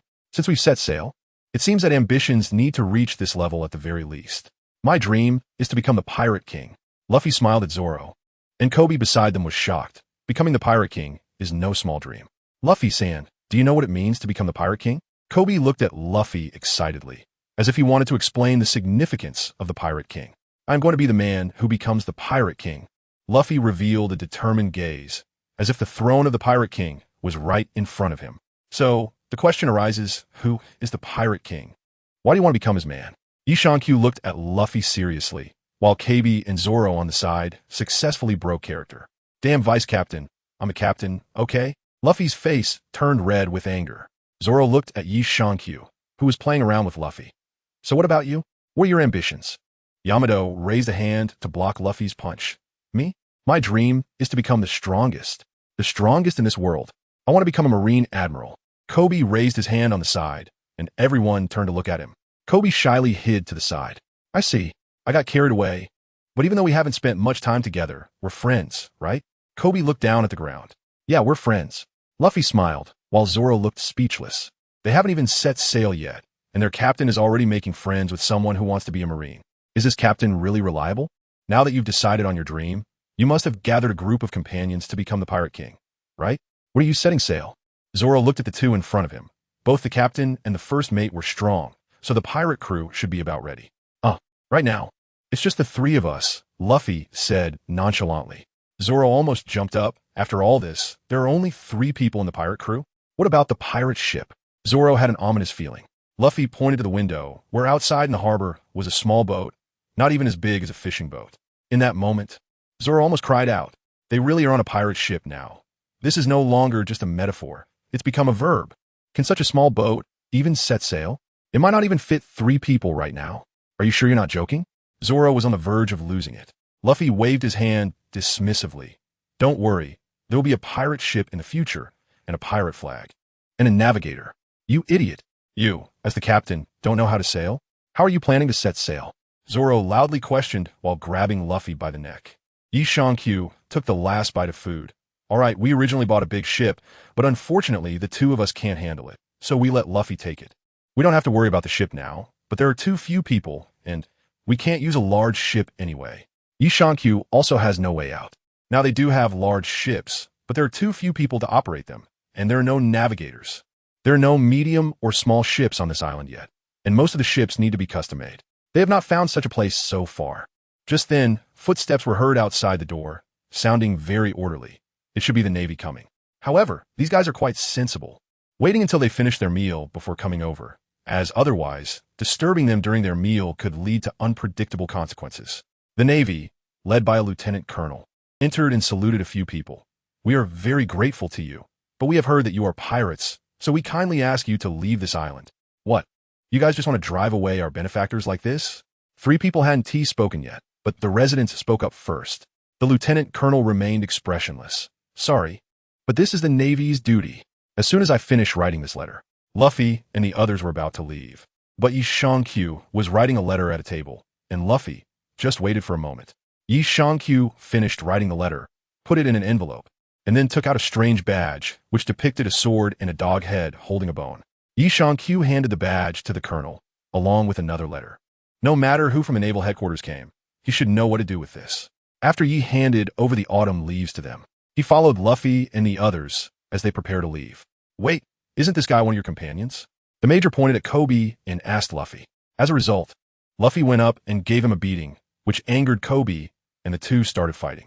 He was holding his forehead in the autumn, 2 guys without acting skills. And also, what do you think is written in that letter? All right, I know you're not accomplices anymore. The lieutenant colonel directly grabbed the 2 of them and pointed at Luffy. Please leave here quickly. Yi Shang-Q dragged Luffy away, and Luffy obediently followed him. When they reached the port, Zoro finally spoke up. Your acting skills are a bit lacking, aren't they? But what's next? Don't underestimate the Navy's ability to gather intelligence. The next matters can be handled well by Koby, right? Yi Shang-Q. Luffy went directly onto the ship. Yes, even if he can't, there are others who can. Don't worry. Yi Shang-Q untied the rope and was ready to leave. Others might not know, but that major should understand what the item he previously took out represents, right? Sure enough, when they set sail, Koby had already appeared at the port. Luffy, Yi Shang-Q, Zoro, thank you all. The next time we meet, we'll be on the sea, as Navy and pirates. Oh, let's go. Luffy shouted without looking back. At that moment, Koby realized it had already turned dark around him. All the Navy had gathered at the port. The major at the forefront spoke. Thank you, pirates. Ol salute. A standard Navy salute. It wasn't until Luffy and the others disappeared from sight that the Navy lowered their arms. The major lowered his head. You found a good friend, Koby. From today on, you are a Navy. I've seen many fall in Navy. This path won't be easy for you. I will become an admiral, Koby declared with unwavering determination at that moment. No longer did he carry that weak aura. All right, we are the Navy, but we salute pirates. As punishment, you are forbidden from eating for the next 7 days. The major did not respond to Koby's words, but instead issued an order for a collective fasting. Yes, the Navy responded in unison. This answer seemed to prove that their resolve had not broken, and they still had the courage to fight. On the other side, Luffy and the others sat silently on the ship, exchanging a few words here and there, 2 directionless people drifting out to sea. Yi Shang-Q could distinguish directions, but he didn't know much about navigation, which was quite dangerous. There was no other choice. They would just drift. Luffy was lost in thought, holding his straw hat, while Zoro sat with his eyes closed. Yi Shang-Q, feeling helpless, flipped and jumped into the sea, standing and moving on the water surface. After sitting for a long time, he really couldn't take it anymore. Zoro was surprised to see him, but thinking of Luffy's antics, it didn't seem strange anymore. The few of them wandered aimlessly on the sea. Yishankyu felt for the first time that he had boarded the wrong ship. However, he remembered that he seemed to have received 2 cards earlier, but due to hesitation and nervousness, he hadn't had the chance to take them out. Now seemed like the right time. Yishankyu opened a wormhole, but as soon as the wormhole opened, Luffy's head flew directly over. Aimed right at the wormhole, Yishankyu opened. Luffy, drooling, exclaimed, "Food, food, it's time to eat." Yishankyu looked helpless. Is his wormhole something anyone can just enter? Without a second thought, he punched Luffy's head away and said, "Wait a minute. This is not a place for food. I'll give you something to eat in a bit. But for now, just stay still." Yishankyu could only take out some food from his wormhole to appease Luffy and Zoro. Just when Luffy mentioned food, Zoro had also woken up. He could only give them some of his supplies, and fortunately, Luffy was the only one who couldn't go into the sea. If it really came to that, he and Zoro could go fishing. Once the two had calmed down, Yishankyu took out the cards he had collected earlier. He had gathered a lot of items, but most of them were useless, just a bunch of random things that he didn't care about. Finally, he found a card he got from Zoro's weapon. World card, Toucan Ranbu. The characters inside are all very handsome, but they are all boys. Are you ready to take on the challenge? He looked at the cards in front of him, then glanced at the 3 swords at Zoro's waist. If he remembered correctly, the previous large package was from the world of swords and blades, right? And now that he had found the fragments, does that mean the world of Toucan Ranbu has completely shattered? Yishankyu thought for a moment and took out another card, Water Escape Water Clone. Having more clones means being willful. Being light and flexible is the best explanation, but don't think about pushing it over. Oh, what the hell is this? But since world cards can appear, Zoro is not simple. This guy can also be some important supporting character, right? Yishankyu secretly complained in his heart. But what mattered now was not whether Zoro was the protagonist, but refining the world card. The benefit of refining the world card is that it creates a connection with this fragmented world. Although the world is broken, some functions can still be preserved. And the luck child in the world has already kicked the bucket. By refining the world, he strengthens the connection between them, attracting fragments from the same world like a large magnet. And it can also attract treasures from within the world. But the fragments of the world are too hard to find. However, whether this is really the case is still up for debate, as he had previously refined a world, but it had little effect now. However, since he obtained it, it is still better to refine it. What if it really works? Luffy, I need to refine something. Don't disturb me, Yishankyu said as he returned to the ship, closed his eyes, and began to refine. Oh, got it. How long will it take? Luffy asked while eating and watching Yishankyu. Very soon. It won't take long, Yishankyu replied, closing his eyes. His hands pressed together with the card placed in the center of his palms. A stream of ethereal blue flames erupted from his palms, slowly covering the entire card. Of course, Zoro and Luffy couldn't see the card, but they could guess from the flames that it was probably some kind of card. Zoro turned to Luffy and asked, "What's going on with him? Does he do this often?" Refining things is like cooking food. It's his ability, and the entire process cannot be disturbed. Luffy casually replied that everyone has their secrets, and he wasn't interested in those. As Yishankyu was refining the cards, some information gradually surged into his mind. The world of Toucan Ranbu, a mysterious realm where swords are endowed with a special ability to take human form, possessing emotions just like humans. They continuously battle against time to protect history. Each sword is a master of swordsmanship. It's unclear how much time has passed, but Yishankyu finally opened his eyes. This time, the fragment of the world was not very large, so the information imparted to him was relatively minimal, allowing him to wake up quickly. The moment Yishankyu opened his eyes, a gust of wind emanated from his side, and a strange mark flashed briefly on his forehead. Yishankyu opened his eyes and glanced at the large bundle at Zoro's waist, murmuring, "Is this the sword that is famed among the 5 swords in the world?" After taking a closer look around, he realized something was wrong. Zoro was desperately rowing the boat, while Luffy had already disappeared. Where's Luffy? Yishankyu began to worry as he searched around and couldn't find Luffy. I just took my eyes off him for a moment. How could he disappear so quickly? He went that way. Hurry and chase after him. He was taken away by a bird. Zoro looked at Yishankyu, recalling how he walked on the sea, pointed in the direction for Yishankyu to chase after him, while he rowed the boat like a madman throughout the entire process. Yishankyu, seek it. Can't we have a moment of peace? He turned to look at Zoro's position. How long have I been training? Half an hour. But Luffy was just taken away 10 minutes ago. Zoro explained to Ishankyu while rowing the boat. He closed his eyes and felt for a moment. Fortunately, he had left a small wormhole mark on Luffy.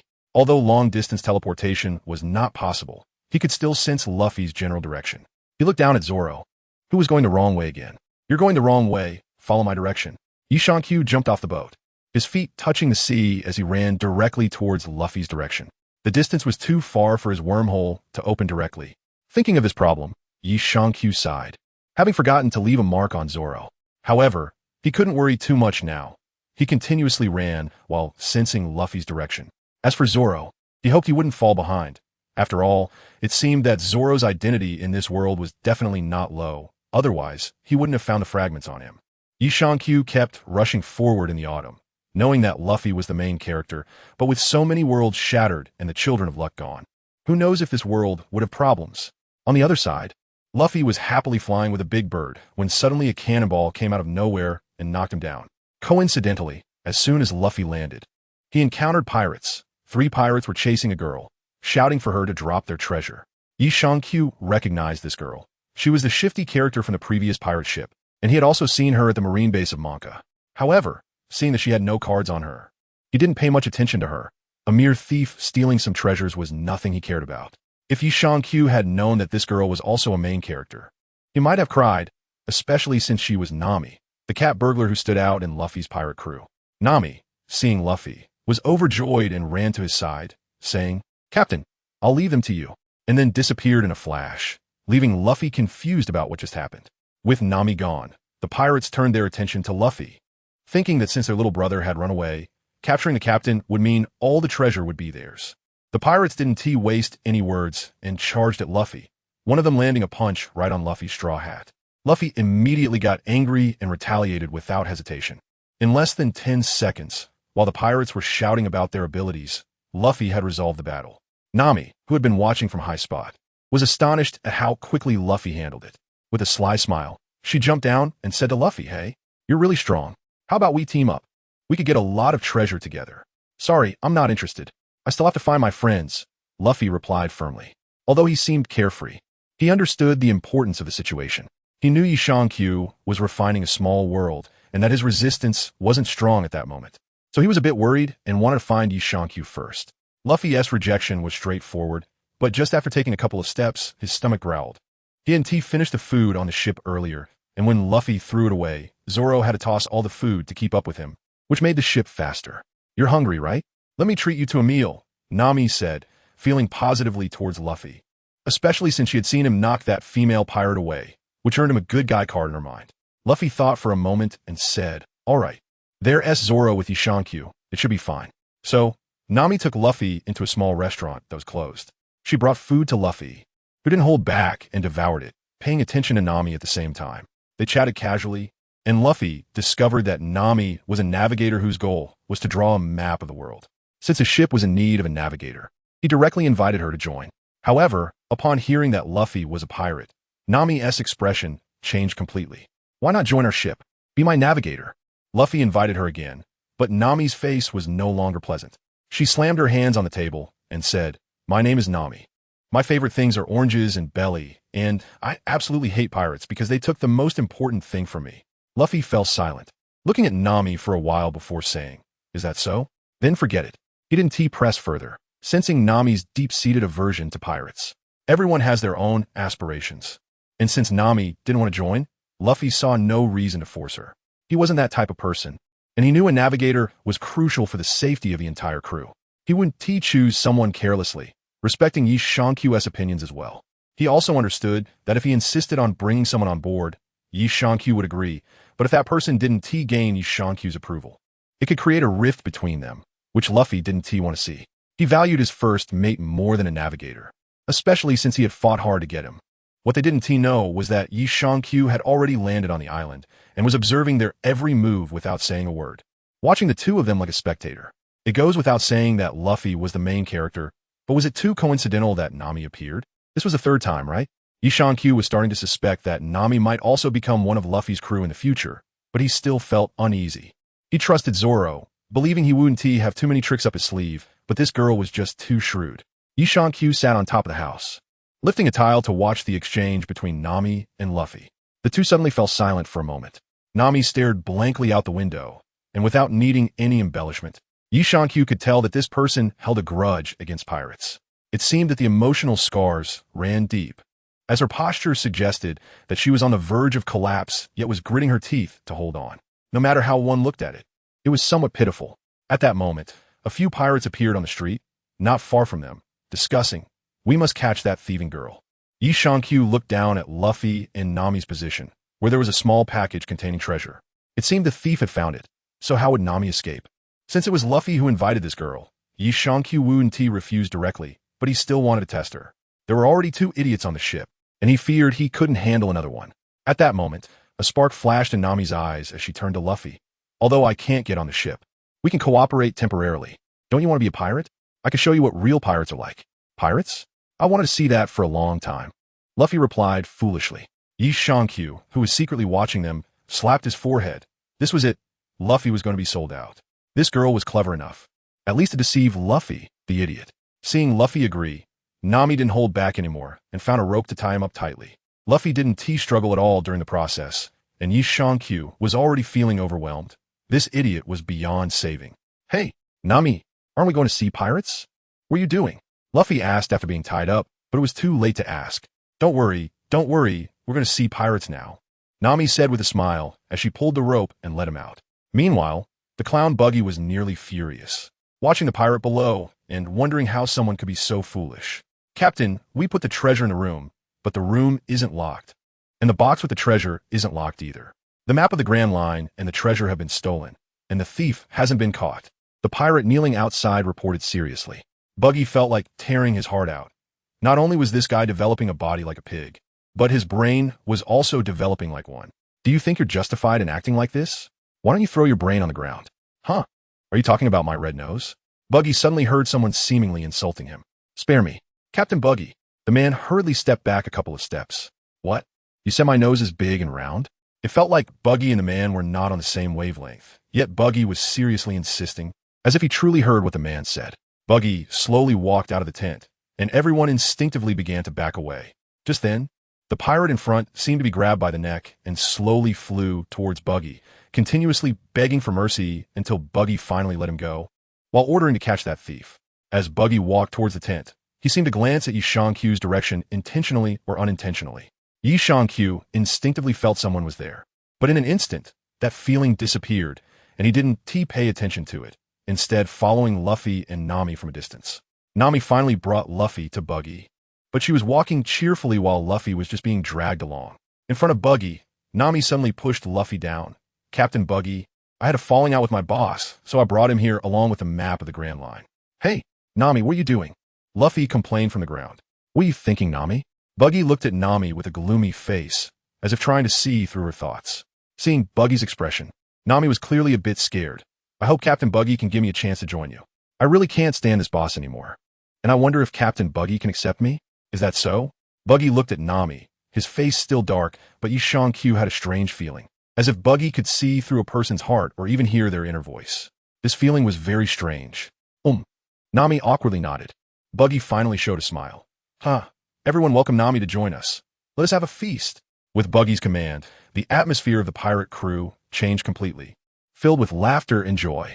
Yi Shankyu frowned, feeling as if he had entered a circus. It seemed he had come to the wrong place. Wasn't this a circus? Moreover, Yi Shankyu had found it strange from the moment he arrived on this island and entered the town. The pirates attacked this town and even directly occupied it, but curiously, there wasn't a single trace of blood. The whole town was incredibly clean. Normally, it wouldn't be this clean, right? Did these guys have obsessive-compulsive disorder? And from beginning to now, Yi Shankyu hadn't seen a single corpse. Yes, not a single corpse. No matter how fast the townspeople moved, it was impossible to evacuate everyone in an instant, and they certainly wouldn't surrender directly. Logically, there should at least be 1 or 2 corpses and some blood, right? These questions buzzed around Yi Shankyu's mind like flies, but he couldn't figure it out. He might as well stop thinking about it. With the map, we can head straight to the Grand Line to search for treasure. All the treasures in this world will be ours. Buggy happily drank and danced. While on the other side, Luffy was locked in an iron cage, trying hard to reach the roasted meat at the feast. But it was obvious that with his hands tied, he could only move his wrists and couldn't eat anything. Hearing Buggy's words, Luffy's expression changed. I am the man who will become the Pirate King. Luffy's shout silenced the entire feast, and everyone turned to look at him. Nami hurriedly tried to persuade Luffy. What are you saying? Buggy's expression changed slightly as he glanced at Nami. Is this why you can't stand him? Nami, feeling it was bad, quickly nodded. Right? I really can't take it anymore. Boys, prepare the Buggy cannon.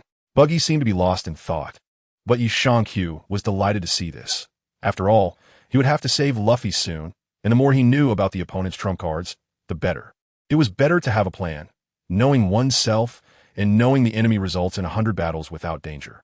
Soon, a large cannon was pushed up, and a person held a huge cannonball and placed it directly into the cannon's mouth. The cannon was aimed at a building on the street, and a little brother lit the fuse. Boom! With a loud bang, Yi Shang-Q was startled. This power was not small. When the dust settled, there were ruins everywhere. The houses on a street had disappeared, replaced by countless fragments. However, upon closer inspection, Yi Shang-Q still didn't see a single trace of blood. Yi Shang-Q had a rough estimate of the power of the Buggy cannonball in his heart. A cannonball with such power should be no problem, and he had means to prevent it from hurting himself. But at that moment, the cannon was already aimed directly at the iron cage locking up Luffy. Since you hate your captain so much, I'll reward you with a Buggy cannonball, personally taking down your captain, which counts as a declaration of loyalty. Buggy looked at Nami with a dark expression. The threat in his eyes was already evident, and a box of matches was handed to Nami. Nami stiffly accepted the matches and hesitantly said, "Today is the day I joined. Let's have a feast. Don't worry about that idiot. This is our way of welcoming you. Hurry up." Buggy slowly retreated, and a group of pirates began to stir. Although Luffy was tied up, at this moment he straightened his body, lowering his head and not looking at Nami. "What's wrong? Your hands are shaking. It's because you haven't fully awakened yet. If you want to challenge pirates, that is how you end up," Luffy said, his voice not loud, but everyone heard it very clearly. What is awakening? Is it easily killing others? Is that what a pirate's awakening is? Nami's body visibly trembled, her tone filled with rage and confusion, seemingly erupting with that shout. Luffy slowly raised his head, his gaze more determined than ever. "No, it's the awakening of risking your life." Luffy's cheerful eyes made Yi Shang-Q, not far away, smile slightly. "Yes, this is the awakening that comes from the strong. At the moment you raise your weapon, you must gamble with your life." Nami looked up at Luffy, not moving for a long time. At that moment, a pirate rushed to Nami's side, snatching the matches from her hand, squatting down to prepare to light it while saying to Nami, "What's this? Don't keep us waiting. This is how you use a match." Saying this, he struck a match and brought it close to the fuse. At that moment, Luffy was dumbfounded, and Nami reacted instinctively, pulling out 3 short sticks tied to her leg. In an instant, she combined them and struck the pirate on the head. A group of onlooking pirates were stunned. Such a move? "Nami, what are you doing?" Buggy immediately reacted, shouting loudly to wake everyone up, and Nami didn't expect to do that. It was a completely instinctive reaction, coming back to her senses. Nami obediently stood aside and bowed apologetically. "Sorry. Is a simple sorry enough?" Buggy looked at Nami with an expression of being played. Hey, the fuse is lit. Yi, where are you?" Luffy's loud shout made Nami turn back to look, and with that glance, Nami realized the fuse was indeed ignited, and without hesitation, she rushed towards it. "Kill them," Buggy shouted, and a group of pirates could no longer hold back and charged out. Nami, with her agile body, dashed among them and quickly reached the edge of the fuse. She tossed aside her weapon and desperately grabbed the ignited fuse with both hands. At that moment, the pirates behind her, wielding their weapons, had already rushed up. Nami didn't let go, not even looking back, as blades were about to fall on her. Clang! A crisp sound of swords clashing echoed, and a voice leisurely rang out. "Am I not here? Haven't I been waiting for Nami's awakening? It seems she hasn't disappointed you." He looked back at Nami, and then turned to the pirates in front of him, with a swing of his large sword. Several of them were sent flying by the immense force. Only then did the crowd take a moment to examine this sudden appearance, wielding a sword taller than himself. With long black hair and a somewhat slender figure, he stood there exuding an undeniable presence, a sense of otherworldliness enveloping him. "Zoro, how long are you going to watch? Take this idiot captain and go.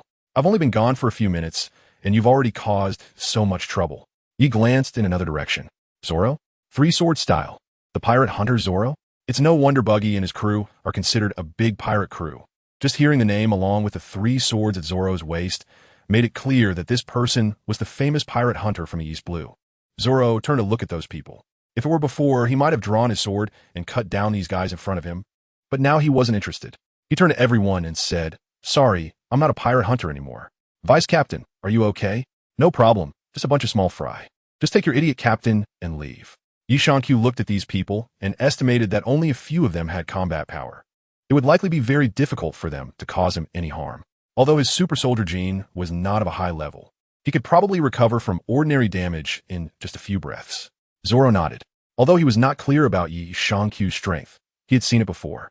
Even though he had held back at that time, dealing with these guys should not be a problem, right? Zoro leisurely walked towards Luffy. However, at that moment, Buggy suddenly stood up and said, "Isn't the famous pirate hunter here to collect my head?" Zoro disdainfully glanced back and replied, "Not interested. I'm not a pirate hunter anymore. But I'm very interested in your head." Buggy, holding a small dagger, looked at Zoro, and a killing intent surged in his eyes.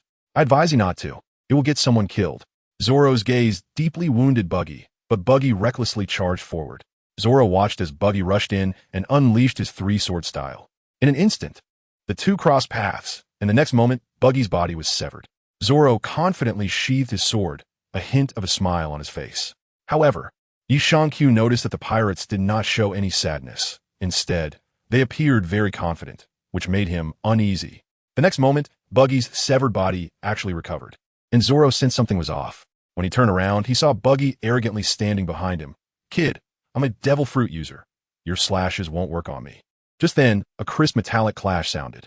Zoro was surprised to look at his waist, where a large knife was horizontally positioned, and a hand holding a dagger was floating in the air above the knife. It was this dagger that had made the sound of colliding with the large knife. "Be careful. I was wondering where his hand went." So it was here? However, he really didn't expect that the famous clown Buggy would use such a sneak attack. "Luffy, this guy is mine. You don't mind, right?" Yi Shangqiu glanced back at Luffy, who was trapped in a cage. Generally speaking, it's usually soldiers against soldiers, and kings against kings. However, it seemed that their ship didn't have a vice captain, and with their captain still trapped, it was up to the opposing captain to take action. "All right, I'll give it to you." Luffy revealed a smile.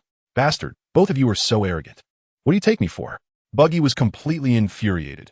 He hadn't encountered someone so arrogant in years. Buggy's hands gripped several daggers, which flew toward Yi Shangqiu out of thin air. Yi Shangqiu wielded the massive Executioner-esque sword, which could block his entire body, while Zoro hurriedly retreated with Luffy beside him. Nami found an opportunity to run alongside Zoro. "Hey, are you really just going to leave your companion behind?" Nami finally got the chance to ask this question, glancing back at the direction where Yi Shangqiu was fighting. Zoro was also tired and set the cage aside to rest. Luffy smiled and said, "Yi Shangqiu said to leave it to him." "Hey, there are a lot of pirates over there. He's all alone. Aren't you worried?" Nami shouted loudly, revealing her dissatisfaction with pirates. Yi Shangqiu said to leave it to him. "This was his fight, right, Zoro?" "Yeah, he's the vice captain. I can't disobey his orders." Zoro looked at Luffy's box with a bit of a headache. Meanwhile, Yi Shangqiu, seeing Zoro and Luffy disappear, felt relieved with Luffy around. He couldn't really use some of his methods. Now feeling at ease, Yi Shangqiu leaned the sword against the ground and glanced at Buggy. "What's the matter, kid? Tired? I'm a chop fruit user. Your slashes won't work on me." Buggy's body shattered into many pieces, floating in the air and provocatively looking at Yi Shangqiu, with a clear smile on his face. "I've heard that devil fruit users are all like sitting ducks, abandoned by the sea, so water is fatal to them. I suddenly want to give it a try." Yi Shangqiu smiled at Buggy and raised his right hand to form a strange gesture. "So what? We're so far from the coastline. Can you bring the seawater here?"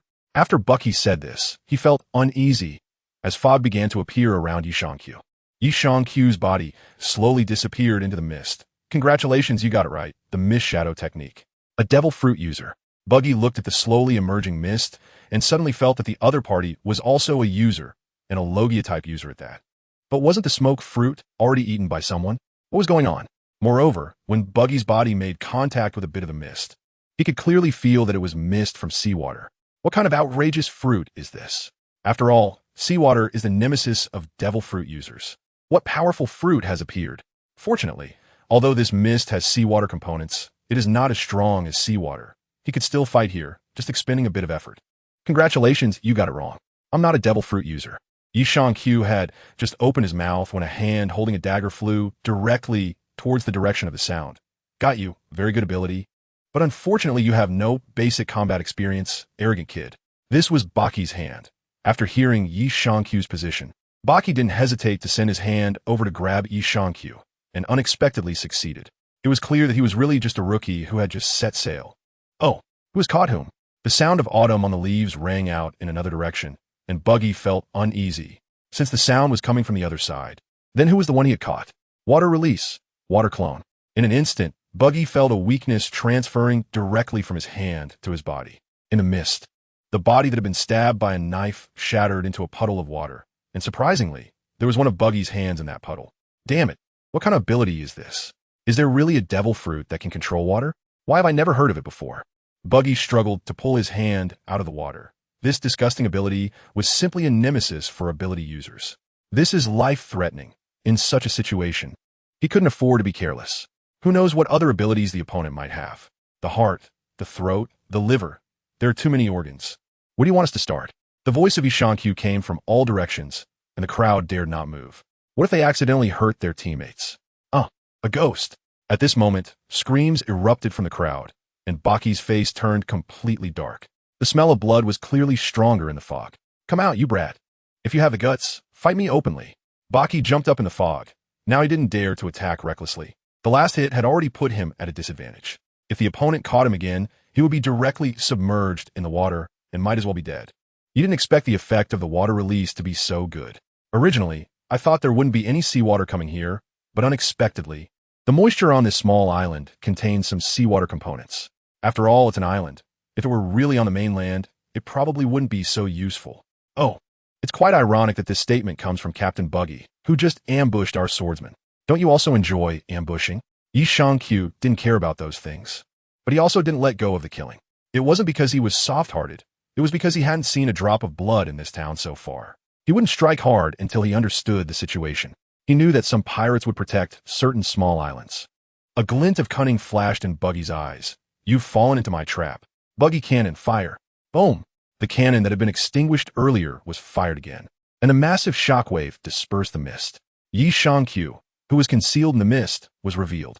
Watching the mist dissipate, Yi Shankyu smiled helplessly and quickly formed hand seals. Water release. Water dragon bullet. I'm not playing with you anymore. A water dragon condensed behind Yi and charged directly at Baki.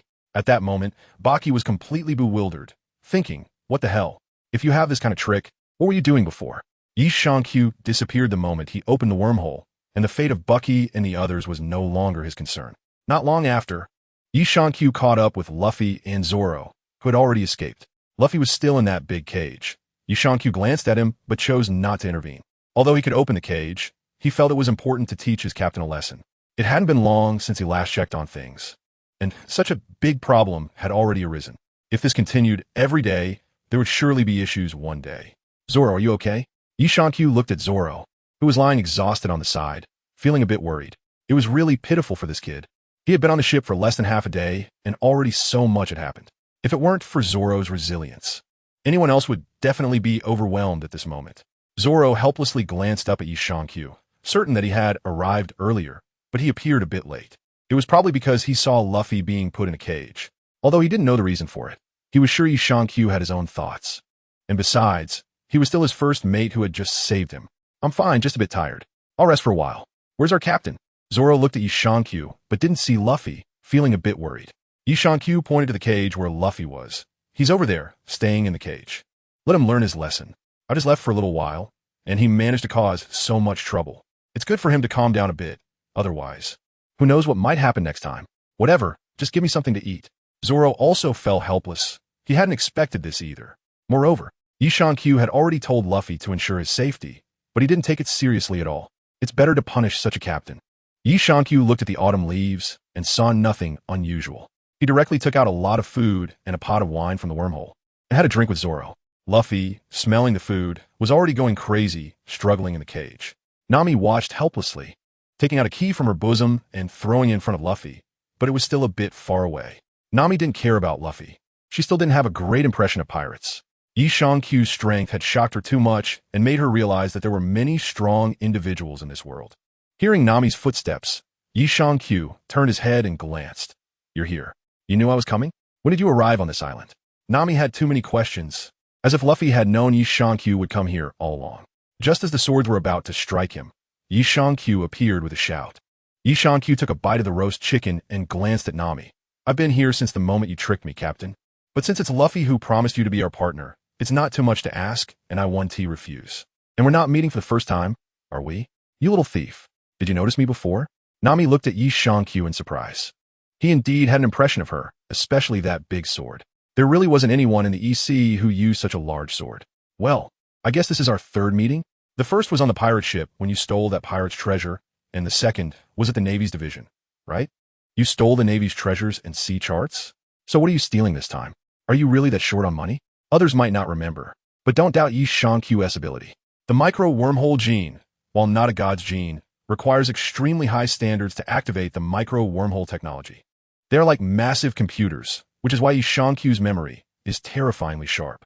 Even if he only glanced at Nami for no more than 3 seconds each time, his memory remained incredibly clear. This is the terror of the super soldier gene. I am indeed short on money, but this time we can cooperate. How about we split it 50-50?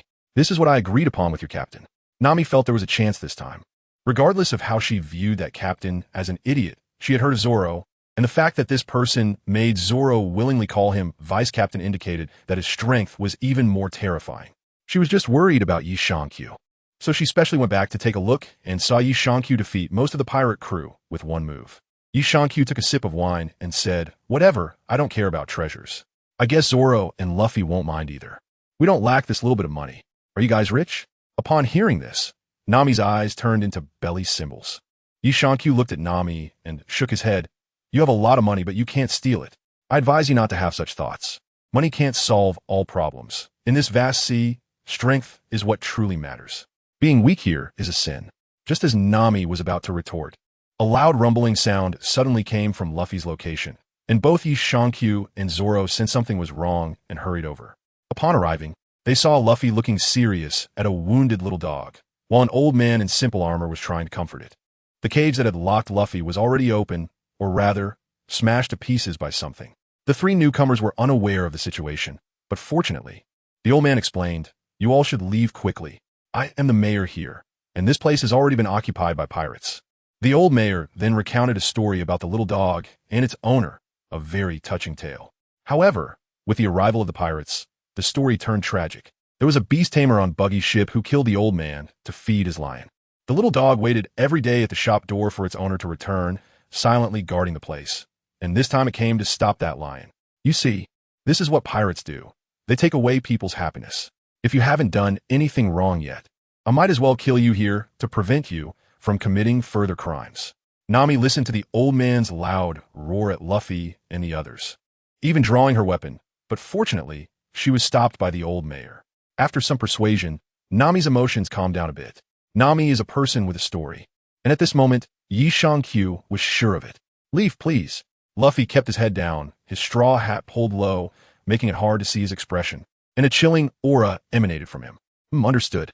Yi Shankyu understood what it meant and turned to look in the direction where the lion had left, pulling out the big knife from his back. Today, the sword would taste blood. Just as Yi Shankyu turned around, a house not far away suddenly caught fire. A small dog lay on the ground, whimpering sadly, but did not stand up. In that moment, a killing intent surged within Yi Shankyu, and with a step, he vanished, leaving a few people looking at each other in confusion, not knowing the reason. Only Luffy looked as if it was perfectly natural. Luffy went over and rubbed the little dog's head. "Don't worry, if he makes a move, it will definitely be fine." On the other side, Buggy's pirate crew's first mate, Machi, led his lion, Ricky, standing at the shop's entrance, watching Ricky eat heartily with a smile on his face. At that moment, a person suddenly appeared in midair. The person cast a cold glance at them, and Machi felt as if he were in an ice cellar. That one glance made both of them feel a sense of danger. However, they were members of the clown pirate crew, and their captain was a devil fruit user. "Who are you, kid? I advise you not to meddle in others' affairs. I am the vice captain of the Buggy pirate crew." Machi shouted loudly, seemingly trying to boost his own morale. But the person in front of him completely ignored him, making strange hand gestures. And after glancing at the raging fire in front of him, he softly murmured, "Water release. Water, chaos wave." Then, he opened his mouth and spat out a stream of water, which expanded as it left his mouth, instantly extinguishing the fire, leaving the entire shop drenched. A devil fruit user. At that moment, Machi was truly frightened. Every user of such powers was not to be underestimated, and any of them was not easy to deal with. Yi Shankyu finished everything and turned to look at the person and the lion in front of him. The person was wearing a fur hat with 2 ears on top, a fur vest on his upper body, a tied belt around his waist, blue pants, and a pair of fluffy shoes that resembled animal paws. He was holding a long whip in his hand. Taking a glance at the lion, to be honest, it was far inferior compared to the tiger and bear they encountered during their training in the Sun Mountain. Yi Shankyu didn't take such creatures seriously at all. With the cooperation of Luffy and his 2 brothers when they were young, they could easily take down tigers much stronger than this. Now, Yi Shankyu could knock out a little creature with just 1 punch. Yi Shankyu glanced at the guy who called himself the first mate. How do you want to die if you're going to die? You're seeking death.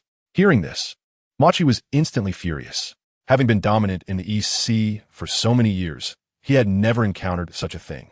He cracked his whip, making a loud sound. At this moment, Lion was also staring at Yi Shankyu. Liqui, tear him apart. Oh, whoa. Liqui lunged forward, pouncing directly at Yi Shankyu. Yi Shankyu glanced at Machi, showing no intention to dodge, his hand already resting on the knife handle. Seeing Yi Shankyu's lack of avoidance, Machi sneered inwardly, thinking he was probably just a kid who had just set out to sea, completely unaware of the terror of the ocean, and now frightened. Go die. The sea is not a place for weaklings like you. If you want to blame someone, blame yourself for offending me, Lord Machi. Yi Shankyu looked at the lion, pouncing towards him with a cold smile on his face. He swung the large knife in his hand without using the blade. The entire knife slammed horizontally onto the head of the lion in midair. The lion's face was deformed. Bang! With this hit, the lion was directly sent flying, turning into a small star in the sky. Yi Shankyu and Machi watched each other leave. Machi was so shocked that his jaw dropped to the ground, and after a long while, he finally reacted and shouted, "Ricky has suddenly changed his mind.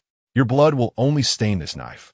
It thirsts for the blood of the strong, so please die at sea." Yi Shankyu is not some kind of saint. He has a bit of a cleanliness obsession. If a knife gets stained with blood, he has to clean it. Although this knife has the ability to repair itself by drinking blood, it doesn't mean it's not broken right now. He feels it's not worth it to wash the knife for the sake of the 2 of them. So he decides to throw everything into the sea. As far as he knows, lions can't swim, right? The same goes for this person. Don't come over here. I'm from the Buggy Pirates. Do you want to go against the Buggy Pirates? Our captain is also a... Machi looked at Yi Shankyu, who was sneering at him, and cold sweat began to run down his back. Hee. Yi Shankyu didn't care about Machi just now, who had just beaten up Buggy. Machi looked at Yi Shankyu approaching, wildly swinging the whip in his hand, but the figure in front of him flashed and appeared right beside him. Then he saw a large knife continuously enlarging in front of him. The speed was just too fast. Machi couldn't dodge at all, and then he felt like he had been hit by a mountain, the only sensation being immense pain. Then he realized he was flying in the air, unable to stop at all. Yi Shankyu once again watched Machi leave, estimating that he used wormhole technology this time. So it's really hard to say where he flew to. He probably won't make it. After finishing everything, Yi Shankyu turned back to the shop, grabbed a box of dog food, and went to feed the dog. There was no time to care about where he flew to. Yi Shankyu was confident in himself. Unless the heavens were helping them, he was sure they were doomed. A lion was nothing to Yi Shankyu. He wasn't invincible, but he was strong. Comparatively speaking, it was like Luffy, Ace, and Sabo, who had teamed up at a young age to face tigers and bears that were dozens of times larger than this lion. That was truly big. Even one paw was bigger than a person. A lion of this size and strength was just food lying by the roadside in their eyes. Moreover, after so many years of training, both Luffy and Yi Shankyu could easily hunt those large tigers alone without breaking a sweat. If it weren't for Yi Shankyu believing that the mountain bandits Deiden and the others needed it, and for the sake of ecological balance, they probably would have hunted them to extinction in recent years. By the way, Deiden's camp currently has 4 cubs being raised, ready to grow up and guard the gate for them. Is there an unexpected harvest? Yi Shankyu suddenly discovered a card while taking dog food. Yi Shankyu had just forgotten about it. There was no way around it. Not to mention the cards were too chaotic, and who knows if they were useful. Even many people might have cards on them. After all, the world of pirates isn't that big. However, there are too many shattered worlds, and a lot of messy things have come out. Everything you can think of exists. But this card was clearly a bit different. Yi Shankyu raised his hand to pick up the card and looked at it carefully. As for the previous reminders, Yi Shankyu discovered that these could be shielded after refining that small world. This is the 8 ninja dogs. Did they even dig up Kakashi's grave? The autumn leaves reveal the things on top of them. If you ask why I know this is the 8 ninja dogs, it's simple, it's written there. Ninja dogs? I don't think they will be useful, so I will just put them away. The autumn leaves on the tree are not wasted. They're somewhat like spirit beasts. Although their combat power might be a bit lower, they might still come in handy, and since they are dogs, it's actually not bad to keep them. Yishankyu picked up a portion of dog food and slowly walked back. There's no other way. The micro wormhole still doesn't work. Although it can now open for jumping, the restrictions are just too many. Long distances are out of the question, and it also can't take too long. Ultimately, the problem arose because the micro wormhole gene cards weren't fully collected before being fused. Now the issues have emerged. Yishankyu returned to the previous place after a while, where Nami was still waiting for him. Yishankyu smiled slightly, brought the dog food to the dog, and gently patted its little head. I brought you some, don't worry. It's not much of a loss. The dog arrogantly rolled its eyes at Yishankyu, picked up the dog food, and returned to their previous resting place. Inside, it grabbed its dog bowl and looked at Yishankyu. Yishankyu helplessly opened the dog food and poured a bowl for the dog. Just then, Luffy spoke up. Have you thought it through? On the leaves in autumn, I saw Luffy's tightly clenched fist. Luffy has his own bottom line. There are some things he will not do. In his eyes, being chased by the Marines and having a bounty on his head is justifiable, but destroying someone's happiness for no reason is absolutely unacceptable. I hate that guy. I want to knock him away. Luffy finally looked up, and a dangerous glint flashed in his eyes. He looked at the dog and slowly got up. Let's go. Wait. You can't go there. You're still young. I'm a mayor of this small town. Let me handle this. The mayor, with a fiery temper, charged towards the Buggy camp with a poor quality spear in hand. A group of 5 hurried towards Buggy's direction. But before they could reach it, they heard the sound of cannon fire, and a row of houses in the town turned to ruins amidst the roar. Yishankyu still felt strange. There was not a trace of blood in the air. Yishankyu frowned and asked Mayor, how many people have been killed since Buggy and his gang came here? One person, the owner of the dog you saw earlier. At this point, not only Yishankyu, but even Zoro frowned, as this was clearly not right. Buggy had been here for so long. How could they have only harmed one person? Even if they were hiding well, this small island was so tiny, how could they not be found? However, that was not the priority now. Driving them out was the most important thing, and the rest was not their concern. As a few of them approached Buggy, Yishankyu frowned again because he saw the lion that had been knocked away earlier in the Tamermachi. He was confident in his strength. How could they end up on this island without any issues? Captain Buggy, it was that person. He was the one who sent us flying into the air. If it weren't for the captain, Leaky and I might have already drowned in the sea. At this moment, Machi stepped forward and pointed at Yishankyu, shouting. Yishankyu rubbed his chin and thought, so that's how it is? He hadn't paid attention to the direction before, and the direction he had knocked away was just right. So he was saved by this devil fruit user. It seems he was careless. Oh, it's you again, kid? Let's see what you do this time. Buggy drew the knife in his hand and shouted at Yishankyu. Special Buggy bomb launch. Boom! The cannon facing them roared, and both Nami and the mayor were stunned. Nami reacted quickly, pulling the mayor away to hide in an instant. Zoro and Yishankyu stepped forward, but were stopped by Luffy's hand. Looking at the incoming cannonball, Luffy smiled and took a deep breath. Rubber balloon. In an instant, Luffy's belly inflated and turned into a big balloon, pushing Zoro aside who hadn't reacted in time. Yishankyu had seen this move before and took a step back in advance, leaving everyone slack-jawed. Just then, everyone watched as the cannonball hit Luffy's inflated belly, paused, and then was bounced back. Damn it, what a monster. Run. The members of the Buggy Pirates were completely dumbfounded. They had never seen anything block Buggy's cannon like this. What kind of monster was this? Boom. The cannonball still exploded, but in a somewhat off position, the explosion happening at Buggy's camp, sending smoke everywhere. As the smoke slowly cleared, everyone saw the situation. The little minions had all fled far away, leaving only 2 people standing in place. One was the clown Buggy, and the other was a tall figure with a long scarf around his neck, holding the previous lion in front of him, while Buggy was also holding 2 disoriented little pirates. Baka, Kabaji, what did you do to Licky? Magi, hiding to the side, shouted at the person holding the lion. Kabaji acted as if he hadn't done anything. Just a casual toss. No need to feel bad for such trash. Saying this, he threw the lion aside. You bastard. What kind of monster are you? Zoro turned back to Luffy's side, surprised that Luffy had such a move. Meanwhile, Nami, who had hidden away, was so scared her eyes nearly popped out, releasing the mayor's hand. Kid, what are you doing? They're my opponents. The mayor rushed angrily towards Buggy. Thud. Luffy, what are you doing? Are you trying to kill him?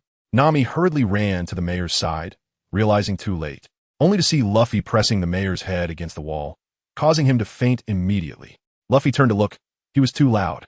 That made sense. This way he could be safer.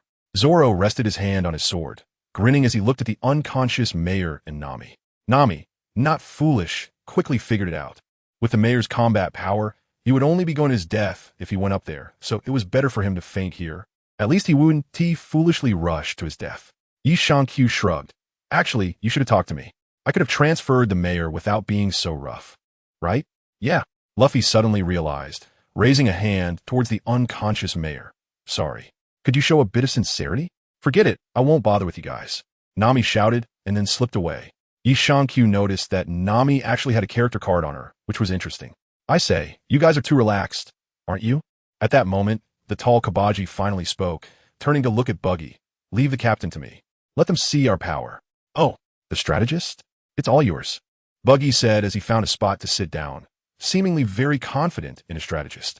After receiving the order, Koby leaped down from the high platform, his long sword drawn and ready to strike Luffy, who didn't move at all. With a clang, the sound of blades clashing rang out as Zoro appeared with 3 swords in hand, blocking the attack in an instant. A hint of a smile on his face as he said, "Oh, a swordsman? Perfect, your opponent is me. There's no way I'm letting you disturb our captain." "Oh, the pirate hunter," Roronoa Zoro. "Let me show you real swordsmanship." Koby, not knowing where he got it from, hopped onto a unicycle and engaged in a fierce battle with Zoro, both of them locked in a struggle. Zoro. Luffy clearly looked worried about Zoro. While fighting, Zoro spoke to Luffy. "This guy is mine. I won't lose to any other swordsman. Captain, Vice Captain, don't worry." At that moment, Buggy's hand flew out again, directly aiming for Zoro, holding a dagger and preparing to ambush him. Ambush. You're looking for death. From the very beginning, Yi Shankyu was on guard against Buggy.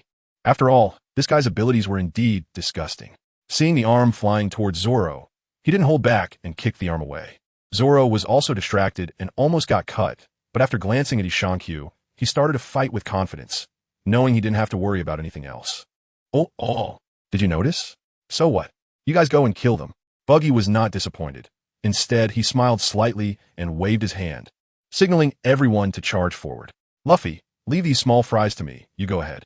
Yi Shankyu disdainfully took out the beheading sword from his back, turned around, and charged directly into the crowd. As for Buggy, he was better off left to Luffy. After all, their positions were equal, and Luffy also needed some combat experience. Understood. Luffy charged straight at Buggy, but halfway there, a group of pirates rushed out to block him. However, Luffy didn't even glance at them, not slowing down at all, as if he didn't see them. Water release, water wave chaos. At that moment, a voice echoed out again, and everyone recognized it as Yi Shankyu's voice from earlier. They turned around to see Yi Shankyu, wielding his large sword, slaughtering through the crowd without a single opponent standing in his way. But where did that voice come from? Everyone looked in the opposite direction, where another Yi Shankyu was forming hand seals, watching them. In that instant, the Yi Shankyu forming hand seals brought his hands to his mouth in a cup position and blew out fiercely. A torrent of water erupted from his mouth, scattering the group in an instant and clearing a path directly in front of Luffy. Water release. Water wave chaos is technically a C-rank ninjutsu, one of the most basic water release techniques, and is relatively low tier among ninjutsu. However, this technique is very useful because it is a growth-type ninjutsu with no strict limits on power. The more chakra invested, the greater the power. Its effectiveness is not strictly related to rank, but rather depends on the user and the chakra invested. For the second Hokage, this technique could achieve S rank and A rank power. Even Buggy, who had seen a lot, was now in a daze, unable to determine the opponent's devil fruit ability. This was just too outrageous. He had previously known that this ability could even control the natural enemy of devil fruits, seawater. This was simply deadly. The sea tactic was useless against me. Yi Shankyu formed seals with both hands. Water escape water clone. After finishing, 3 more Yi Shankyu appeared out of thin air and directly charged into the Buggy pirates. Luffy pressed forward, unleashing his skill, rubber pounding against Buggy. The battle between the 2 devil fruit users truly began. Yi Shankyu focused on honing his experience with the decapitation sword, while also figuring out how to use it in this formal battle for the first time. He didn't need to fight Buggy, as his water techniques were too overpowered here, especially against fruit users. In previous encounters, he would resolve the battle in no time. And since this guy didn't care about Zoro's slashes before, he couldn't gain experience by attacking Buggy. Instead, The miscellaneous weapons used by these minions provided a better opportunity for him to gain experience. Attack quickly! The Buggy pirates were thrown into chaos, facing Yi Shangqiu's assault. Their attacks were easily blocked by a swing of his large sword, and the heavy weapon did not hinder his movement at all. He moved through the crowd like a ghost.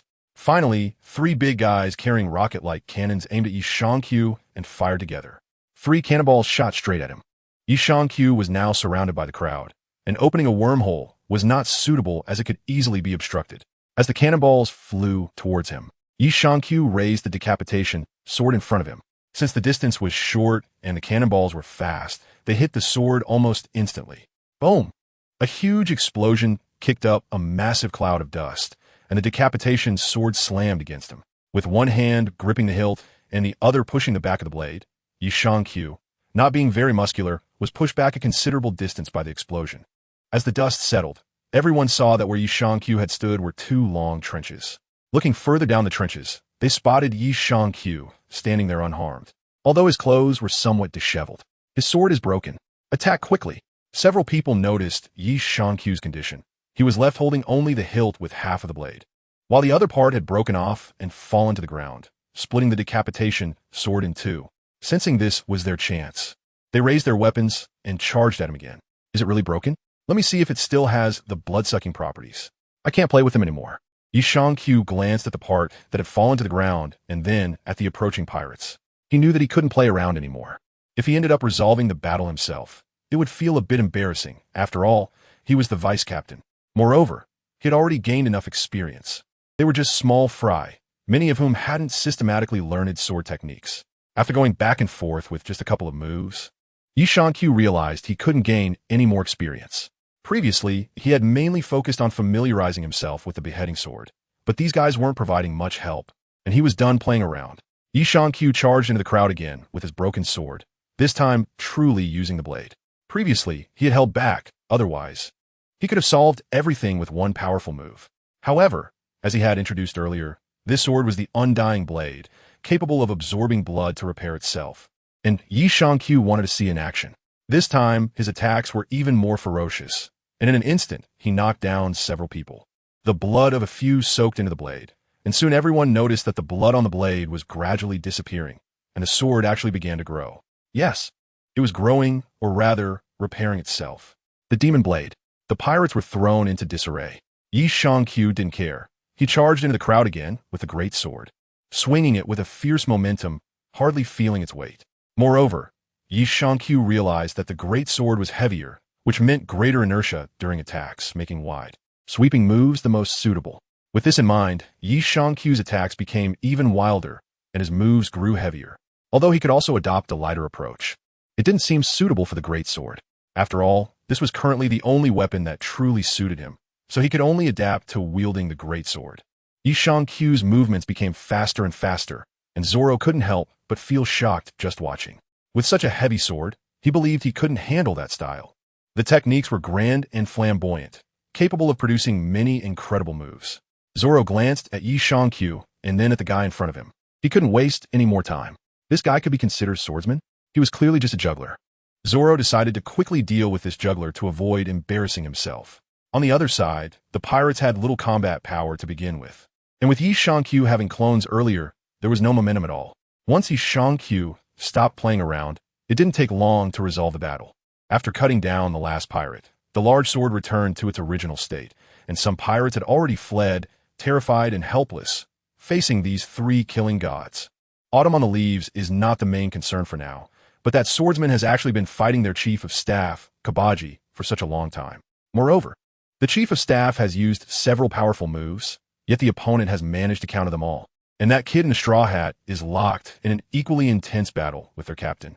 Now the opponent even has one person free. This is unplayable. It seems I need to deal with you quickly, as your vice captain will come to keep you company soon. Koby has also noticed the situation. At this moment, Yi Shangqiu is standing aside, observing the battle between Zoro and Luffy, showing no intention of intervening. Koby feels disrespected. As the chief of staff of the Buggy pirates, when has he ever been looked down upon like this?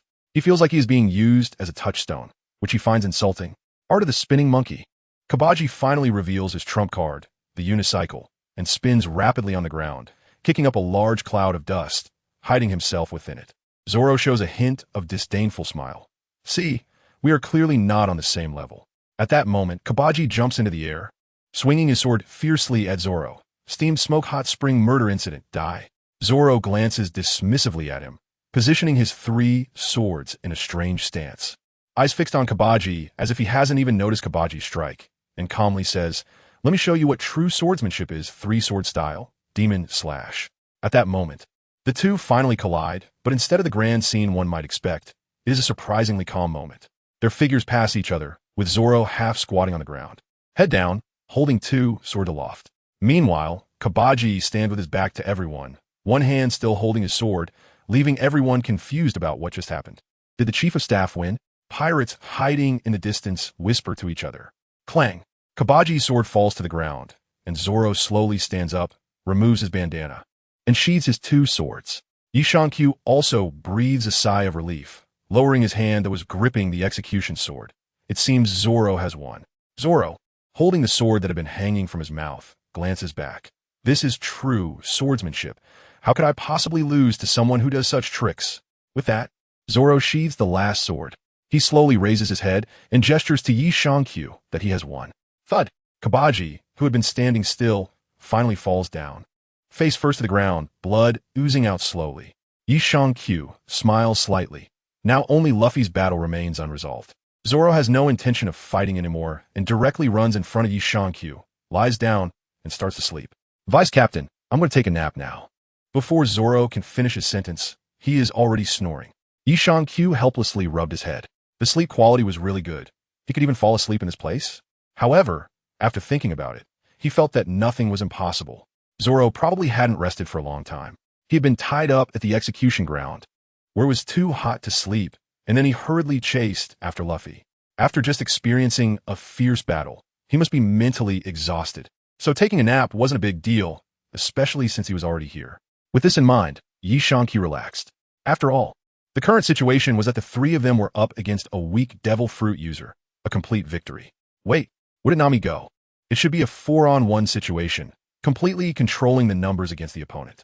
It was a great advantage for him to deal with a devil fruit user with his water lightning chakra. Thinking of this, Yishankyu boldly sat down to watch the show while also considering how to collect the cards from Nami.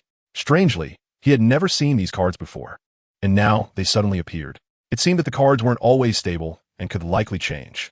Yishankyu has been troubled while trying to collect these cards. The key issue is that world cards are extremely scarce. So far, he has only collected 2 world cards, and at this rate, who knows when he will be able to gather a complete world fragment.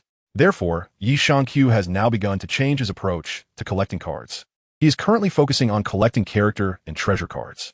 As for other item cards, he has decided to give up on those, as they're all mixed up. He even found broken shoes and worn-out socks. When he first arrived, he collected cards haphazardly, and when he took the card items out later, he almost lost his temper. Yishankyu was thinking while watching Luffy's battle on the other side. He knew that Luffy was really angry because Buggy had actually pierced Luffy's straw hat, which was not a good thing at all. Even Yishankyu himself wouldn't dare to do such a thing. That straw hat was more important to Luffy than his own life. Now Luffy still had the mood to argue with Buggy. Yishankyu listened carefully to what Buggy said, and was surprised to find out that this person was actually related to Shanks. Yishankyu had seen Shanks once or twice. It was hard for him to evaluate this person, but he knew how terrifying his subordinates were. However, he didn't expect that Buggy, in front of him, had a connection to Shanks. Now, Yishankyu and the others couldn't take action, as they couldn't really hurt Buggy out of respect for the red-haired pirate. What if Shanks sought revenge later? Although Yishankyu didn't care, it really wasn't worth it to let a clown ruin their feelings. Moreover, he heard the mayor say that so far, only that lion and Machi from the Buggy pirates had killed someone. No one else was injured, and the other crew members didn't have any heinous crimes. Thinking of this, Yishankyu suddenly remembered that the lion and Machi had not been dealt with yet. The lion had already hidden to the side with the beast tamer. In the blink of an eye, Yishankyu arrived beside them. Had they just been slapped in the face? Hearing the sound, cold sweat broke out on Machi and the lioness foreheads as they stiffly looked up at the boy in front of them. Yishankyu smiled at them, and one person and one lion almost knelt down. But it doesn't matter, it just didn't succeed earlier, and now no one is here to help you. I want to see if your lives are really that tough. Bang bang, what an annoying feeling. Machi and the lion's shouts in the air were still echoing, but the person had already turned into a little star. Yi Q clapped his hands in satisfaction last night, wondering who could save them this time. He couldn't believe these guys were so tough. At this moment, he turned to look at Luffy's situation, and Nami had appeared he didn't know when, carrying a small package on her back, with the treasures already spilling out. He didn't know why Nami liked money so much, but it was certainly related to her story. Pirates, of course, needed to find treasure, and Nami shouted, "Put down my treasure." Buggy also noticed Nami's actions, and his upper body flew out directly, giving up on Luffy and instead charging towards Nami with a knife in hand. Yi Q's gaze turned cold. After all, they were in a cooperative relationship. If he let Nami get hurt at this moment, how would the three men face each other? With this thought, Yi Q opened a wormhole and swiftly appeared behind Nami, one hand pressing on her head while the other held a large knife towards Buggy. On the other side, Luffy seemed completely unconcerned, leisurely walking towards Buggy's lower half with a blank expression on his face. However, before Yi Q's knife could even touch Buggy, his face was already twisted in pain, looking very distressed. My. Buggy was completely frozen in midair. Yi Q felt something was off. Buggy's upper body came flying towards him, but his lower body was not there. Following Buggy's body, Yi Q saw Luffy's foot right in the middle of Buggy's crotch. This kick was something no man could endure. Okay, the leaves trembled in the autumn, and I thought about whether I should treat Luffy a bit better in the future. What if this guy decided to do something unexpected one day? That wouldn't be worth it. This thing is really important, you know? Yi Q shivered in the autumn, swinging the large knife in his hand and switching to a horizontal strike. Goodbye. Boom. Bang. Buggy's upper body was knocked away, directly crashing into a nearby building. Yi Q took the opportunity to collect the cards from Nami and ran to play aside with her. But unfortunately, this fool Nami actually ran off on her own. "Leave my treasure, Nami." The carnival was in chaos. Buggy's shouts echoed through the ruins, and his lower half, which had been stationary, began to break into pieces and chase after Nami. His upper body also split into many parts, flying towards Nami. Yi Q saw Luffy looking at Buggy with a naive expression, as he watched Luffy's hand reach out to catch Nami. Luffy showed no hesitation and launched his rubber arm to grab Buggy. Luffy slammed Buggy's arm down on the ground.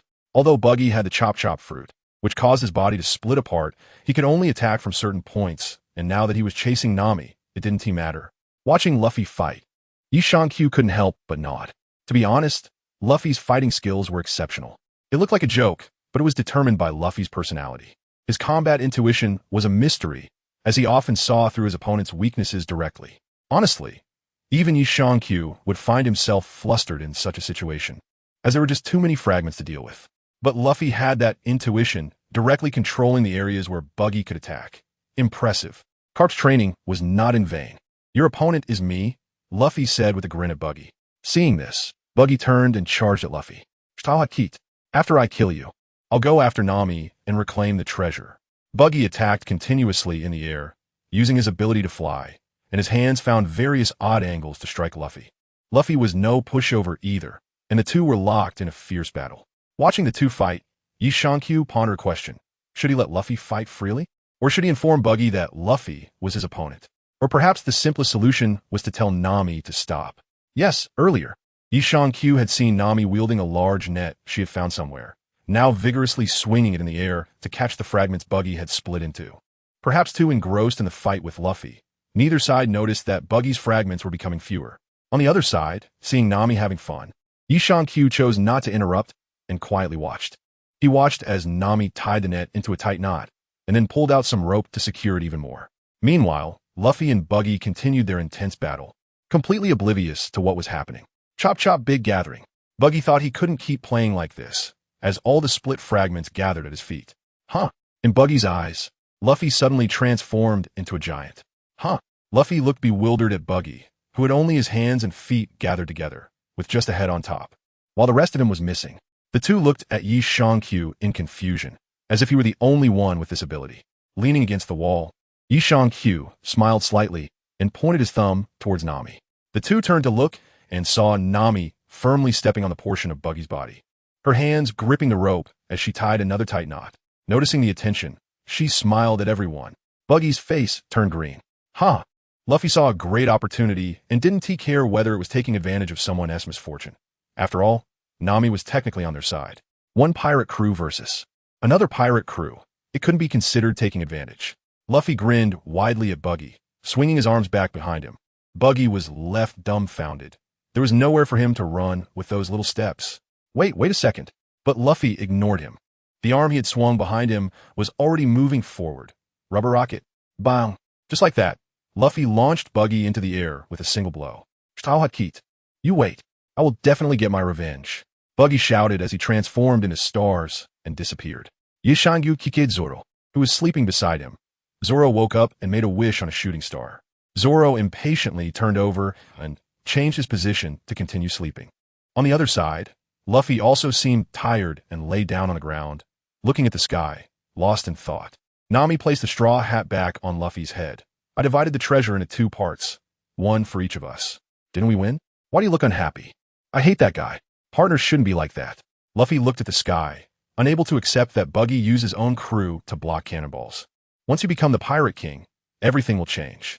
Nami smiled slightly. Some things couldn't be explained, and she understood from a young age that the world wasn't as beautiful as one might think. Just then, residents from the town, who weren't present before, rushed out with knives, guns, and sticks and saw the unconscious mayor charging recklessly towards Luffy and the others, mistaking them for members of Buggy's crew. Luffy cheerfully commanded, "You guys run."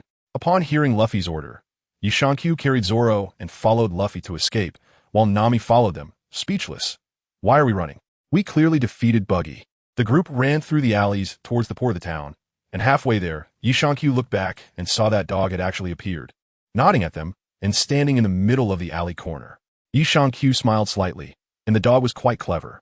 At this moment, Zoro also woke up, and Yishankyu let him down to run by himself.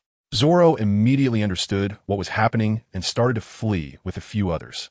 Woof, woof, woof, howl woof. The little dog stood there showing its fangs, facing the townspeople who were chasing after them. Get out of the way. They're the ones who injured the mayor. Hurry up and move.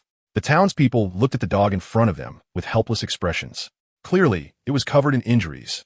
It had stood its ground and wouldn't retreat, blocking everyone. On the other side, Luffy and the others finally arrived at the port, and the ropes of the 2 small boats were untied.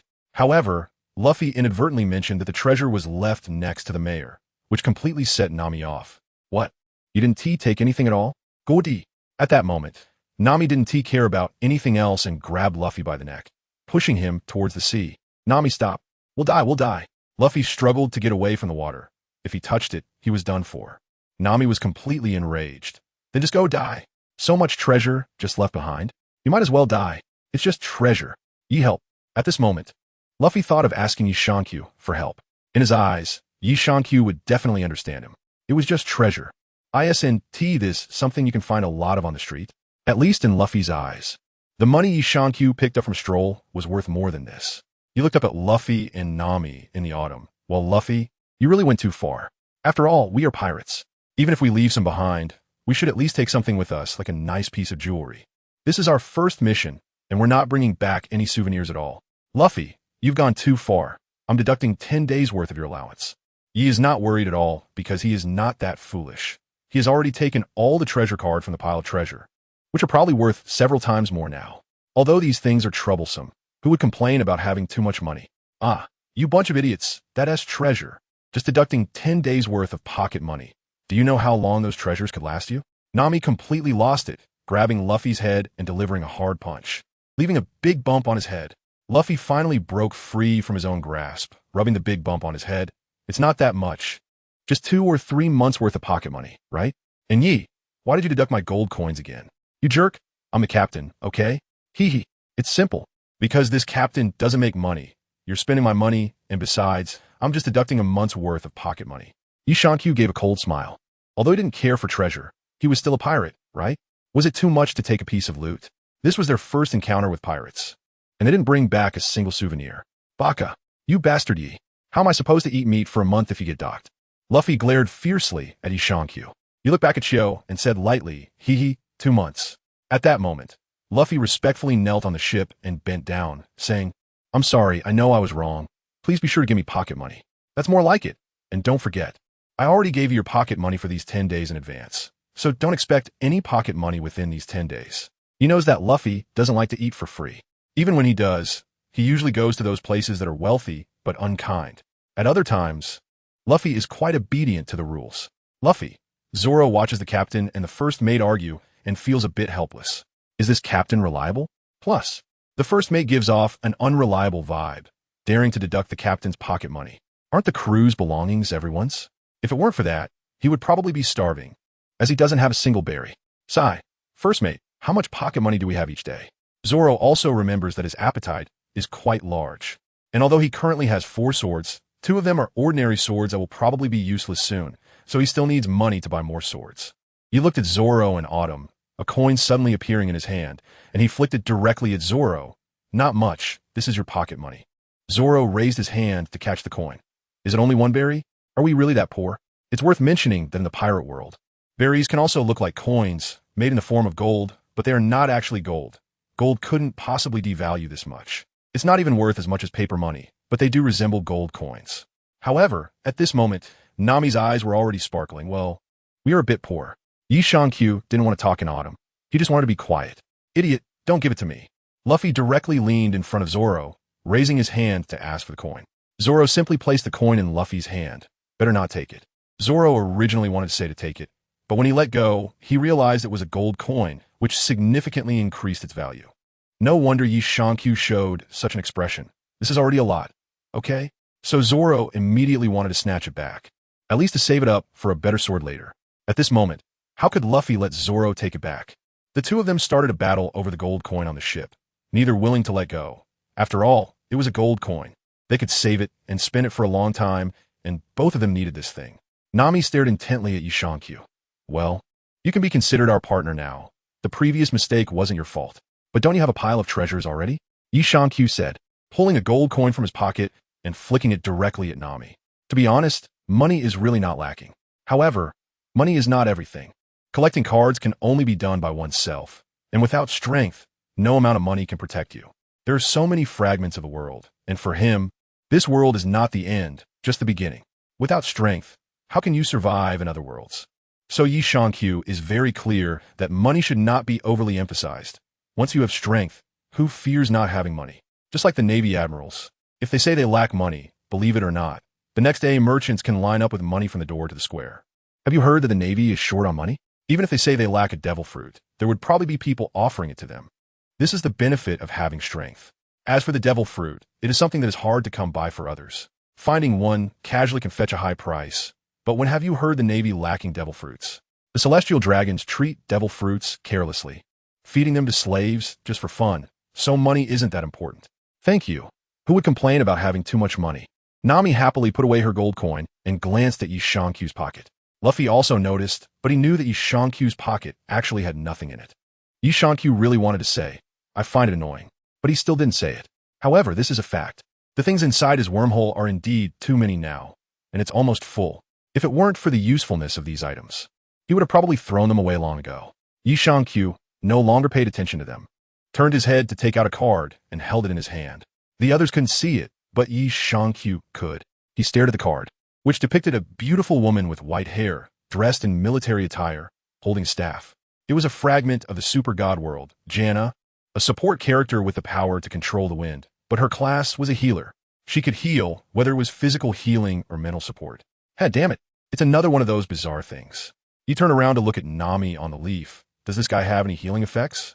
It doesn't look like it at all. Yi Shankyu is also considering some issues.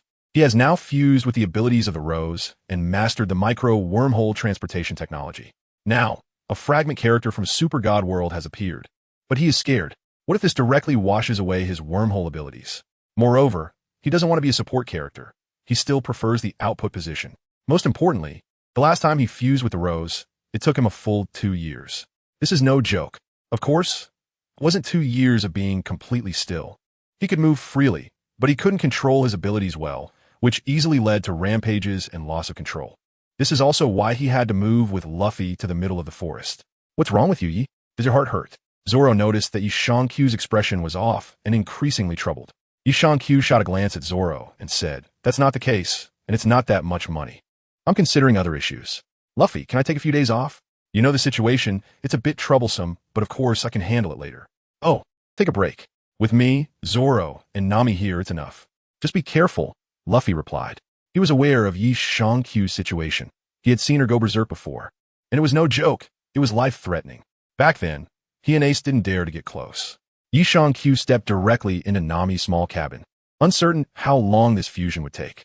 However, with experience in micro wormholes, he figured he could just stop if needed. It wasn't appropriate to wash away his micro wormhole ability for just the power of wind, especially since he had become quite adept at using it. As for wind, he might have wind release in the future, which, although possibly not as powerful as a wind user's ability, would still be adequate. Zoro and Nami looked at Luffy with confused expressions, seemingly wanting to know what Q was doing. Luffy smiled slightly and said, "He's enhancing his strength. Just a reminder, Yi is very dangerous right now. Even I wouldn't dare to get close." At that moment, the voice of the mayor thanking them could be heard from the port, along with the barking of the dog from earlier. The group smiled slightly. After all, they were pirates and couldn't linger in this place for too long. If the Navy found out that this small town was harboring pirates, it wouldn't end well for anyone involved. Q closed his eyes in the cabin, his hands glowing with flames as they enveloped the cards in front of him. He slowly shut his eyes, and with this fusion, Q let out a sigh of relief. Thankfully, when he fused the micro wormhole gene before, it was at a quarter of its potential, but this time, Janna's gene only had an eighth of its power, which was much better. Moreover, Janna's gene and the micro wormhole gene belonged to the same tier genes, and therefore could not override the micro wormhole gene, which was a significant advantage. Now, he just needed to be careful not to let the micro wormhole gene overpower Janna's gene. However, Q never considered that when the world tree modified his body, it had already taken this into account. After all, with so many worlds, the powers are from different systems, so it specifically modified his body to accommodate any power system. These were considerations Q didn't take into account, but the world tree certainly did. However, unexpected situations could not be ruled out. Q has been in seclusion for training, and the 3 bored individuals are just waiting. As for meals, they made do with what they had on the ship. Although Luffy knows there are delicious foods in Q's wormhole, it's not the right time to disturb him, so the 3 can only nibble on some dry rations. Finally, in the afternoon, their ship finally reached the shore, and the 3 rushed out, leaving Q behind on the ship.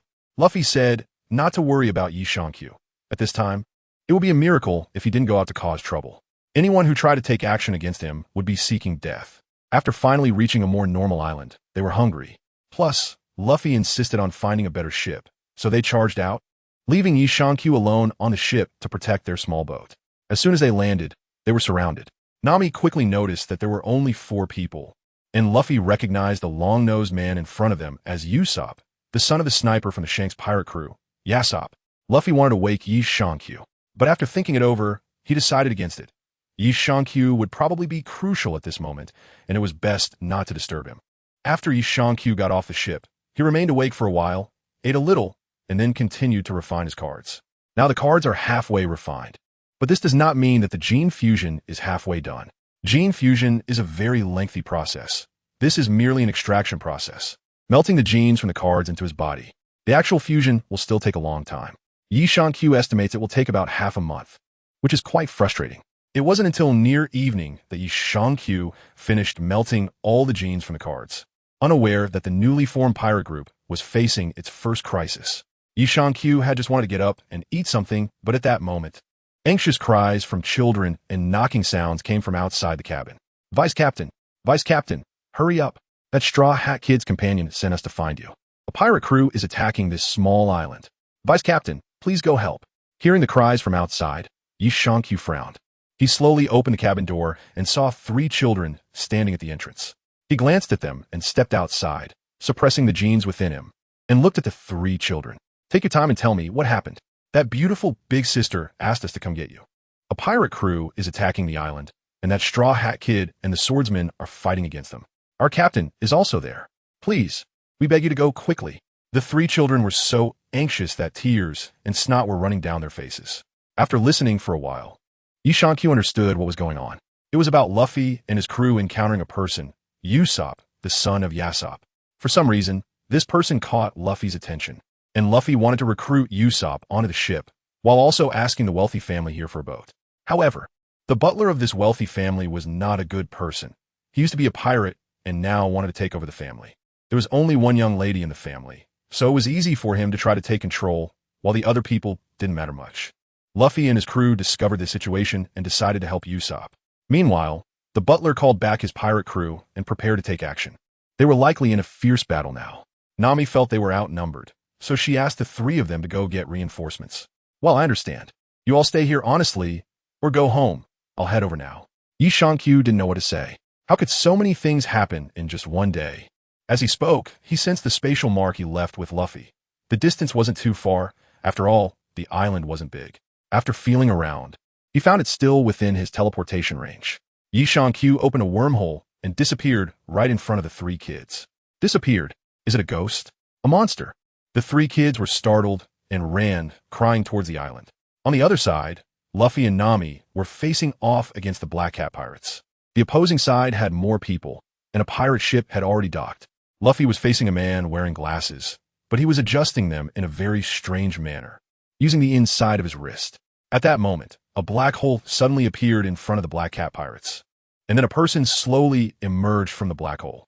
He glanced back at Luffy and said, "You guys really know how to stir up trouble, huh? How long have I been resting? And there's already another fight. Ability user?" The middle-aged man adjusted his glasses, surprised that two ability users had appeared in such a short time. He looked at Yi Shankyu and said, "But an untrained ability user is nothing at all. Do you really think you can face all of us with just a few of you? After all, being a pirate is a place where strength is respected. Having potential doesn't guarantee one can grow successfully. Who is this weakling?" Yi Shankyu listened to that person speak, seeming to have an air of superiority, giving off a sort of dragon-proud sky vibe. However, sorry to say, dragon-proud sky doesn't exist in real life, but it still made one feel uncomfortable. The captain of the Black Cat pirates, Buggy Kalu. By the time Yi Shankyu arrived, Nami had already informed the other party of the situation. Oh, he turned to look at the weakling in front of him and said, "You're not wrong. In the ocean, strength is everything. But that doesn't mean that being older means being stronger. There are many powerful people in this vast ocean, but there are also many useless ones. Not to mention, this is the East Sea, which is known as the weakest, right? Useless weakling?" After Yi Shankyu finished speaking, Kluo had yet to say anything, but the people behind were filled with righteous indignation, eager to rush out and fight Yi Shankyu. However, Kluo raised a hand to stop them. "Humph." Kluo sneered disdainfully. "What's the use of verbal sparring? Boys, kill them and let them know the cruelty of the sea. Oh, why provoke them? They're charging over." Nami hurriedly ran to the side, and Yi Shankyu didn't take care. He turned and saw a long-nosed kid in the back, aiming a slingshot at a flamboyantly dressed person across from him. Yi Shankyu shook his head. What power can a slingshot have? "Brothers, take them down." The ability user's fear seawater wet him with seawater. A group of people rushed towards Yi Shankyu and Luffy, not knowing where Zoro had gone to play. Cut. He stepped forward disdainfully in the autumn, looking at the pirates rushing towards him with a hint of scornful smile on his face. These people were far inferior compared to Buggy's subordinates. "Vetma, sorry, but this is a new outfit made by Makino." Yi Shankyu suddenly appeared among the crowd.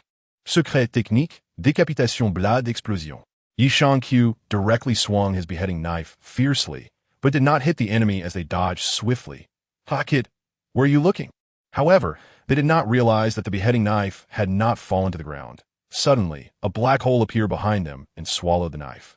At that moment, Yi Shankyu began to spin inside a wormhole, pulling out the beheading knife, and after half a turn, he threw the knife out again. This time, someone was hit and let out a scream. But Yi Shankyu's speed was increasing, and in the blink of an eye, there was dust everywhere. The beheading knife kept appearing in Yi Shankyu's hand and flying out again. In the end, the crowd could no longer see the knife in the dust. They could only see streaks of light, and the knife's flying speed was getting faster. Previously, they could still see the blade, but now they could only see the true light reflected by the edge of the knife. This was Yi Shankyu's way of accelerating the beheading knife.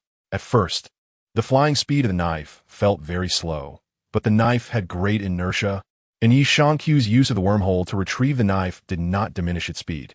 Yi Shankyu also synchronized his movements with the beheading knife. After the knife returned to his hand, he would give it another acceleration, and this speed continued to stack up, resulting in the current situation with the dust being kicked up. They could not see the direction or position of the beheading knife, and it was too fast to dodge. "Help! It's a monster! Faster than the captain! Captain, help!" The cries for help were mixed with screams. After a while, Yi Shankyu finally stopped, and they no longer shouted. Yi Shankyu flashed back to Luffy's side, disdainfully looking at the cloud of dust. Finally, the dust slowly dispersed, revealing the Black Cat Pirates members lying on the ground, dead or injured. Now, apart from the guy Yishankyu called a sissy, only the very flamboyant person was left standing there, his face pale. None of their crew had lasted 20 breaths. Is this impressive? But is this the courage you have to challenge my Black Cat Pirates? To challenge me? Kuro? This is far from enough. Kuro glanced at the person beside him. Zango, you go. Zango took out a flying wool blade, which did not look that impressive. But with one strike, it could cut through bones, an ancient Indian weapon, later known as the Wheel Maul. Captain Brothers, kill him for me. Just then, two people suddenly appeared on the ship, one fat and one thin, with claws on their hands. Both had cunning and sinister smiles on their faces, and their movements resembled those of cats. As you command, my captain. The two exchanged strange smiles with Kuro, and then leaped toward Yishankyu, who seemed not to notice them at all. We got him. The two looked at Yishankyu's lack of reaction, revealing smug smiles and very pleased expressions. Clang. The sound of blades clashing rang out. How could I let you harm our vice captain? Vice captain, you've worked hard. Leave them to me, Zoro said as he charged towards the two. Meanwhile, Yishankyu watched with interest as the Black Cat Pirates Vice Captain Zango seemed to be hypnotizing everyone with the small flying wheel blade. 1-2 Zango. At that moment, it seemed Zango had completed his hypnosis, and the pirates who were lying on the ground began to rise, their muscles bulging, their eyes filled with fearless intent as they charged at Yishankyu. Luffy wanted to step forward, but he was also hypnotized, though Yishankyu slapped him awake. I'm a bit curious about their strength. That captain is up to you. I'm a bit interested in these guys. Yishankyu once again plunged into the crowd, but this time he wasn't wielding a large knife. He wanted to see how much strength these guys had after being hypnotized, so he could determine whether to take the cards from the masters on. Bang! In the blink of an eye, Yishankyu exchanged a punch with a burly pirate. Seeking death? Their strength was now 3 to 4 times that of an ordinary person. Nanny? Before Zhang Ao could finish his act, he saw his subordinate flying out, landing on a nearby rock, motionless, as if all the bones in his body had been shattered. He looked up and furrowed his brows. The gap was indeed too large, and it made sense. In the Super God Academy, Rose and the others trained with barbells, carrying hundreds of pounds on their shoulders, and they would run tens of thousands of meters. It wasn't just those like Gu Xiaoluan, even the girls were doing the same. The difference in levels was quite significant. Strength was one thing, but speed was another matter entirely. Yishankyu assessed that the strength was not enough. It seemed sufficient to ordinary people, but for them, it was too little, and the speed wasn't fast either. On the other side, Luffy and Kuro also started fighting. Zhang Ao was attacked by a slingshot and is now chasing after the long-nosed guy. Yishankyu thought for a moment that it would be better to end the battle sooner, while also protecting Zoro and the others. I'm not playing with you anymore. He jumped out of the battle group easily in the autumn. These people were indeed much weaker than those from the Buggy Pirates. Even if they were hypnotized now, they were still far inferior. Moreover, he felt that the wind energy within him was about to go out of control. He needed to act quickly, or it would be problematic if he went berserk. Yishankyu jumped out of the battle, quickly forming hand seals. Water release. Great waterfall technique. As Yishankyu's voice fell, a massive wave of water rose behind him, crashing down like a waterfall. A tremendous amount of water surged violently towards the hypnotized pirates, and in an instant, all the pirates were swept out to sea, each one floating on the surface. The impact of the water broke the hypnotic spell on the pirates, leaving them weakly drifting in the ocean, struggling to swim back to their ship.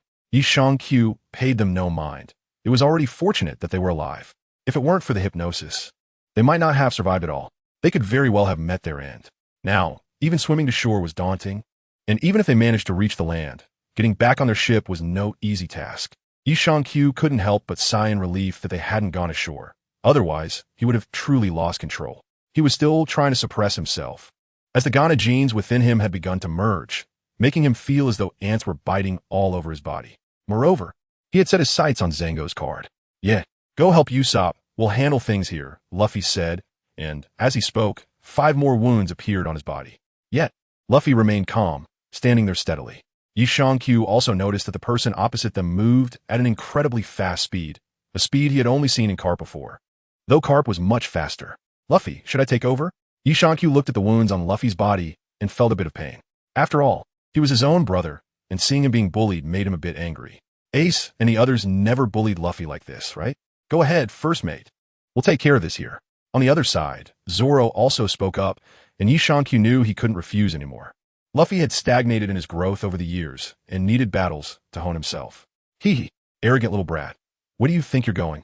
At that moment, Kuro suddenly revealed himself, glancing at Yishankyu. Spoon. Many knife edges appeared on the ground, and Yishankyu grew a bit impatient. He opened his wormhole, and at that moment, 5 knife blades entered the wormhole. Disrupt. Clang. The 5 shattered knife blades fell to the ground. Yishankyu glanced at them disdainfully, opened his wormhole, and left directly. For Luffy and his group, this guy might be tricky, but for Yishankyu it was too easy. Kuro revealed himself again, astonished as he looked at the 5 knife blades in his hand. In all these years, he had never experienced anything like this. His blades had actually been broken. He turned a glance at Yishankyu, only to see Yishankyu floating in the air, stepping around at a height that he couldn't reach. Don't get it wrong. Yishankyu wasn't using any Marine 6 styles, because they were unnecessary against him. Yishankyu floating in the air is actually very simple. He just needs to jump around using his own wormholes. As long as there are places at the wormhole's entrance that Yishankyu can use for leverage. He can jump to the moon, provided he can breathe and has the stamina. Moreover, Yishankyu discovers that this guy's attacks are very sharp, but they still have range limitations, and when attacking, it's all over the place. He can't control his body at all, and can only swing along with the momentum. Additionally, the maximum height of this guy's attacks is just the height of his raised hand. As long as one exceeds this height, there's no problem. Overall, the drawbacks are significant. Yishankyu counters the opponent in 2 aspects. With a large-scale water escape technique, this guy can't dodge at all. And he can't even avoid it, because he can't control himself. It's a tragedy. It's like right now, Yishankyu in the air doesn't know how to attack at all. He can only watch and has no other methods. This is a drawback, but if Yishankyu throws a big move downwards now, this guy can only surrender and won't even dodge.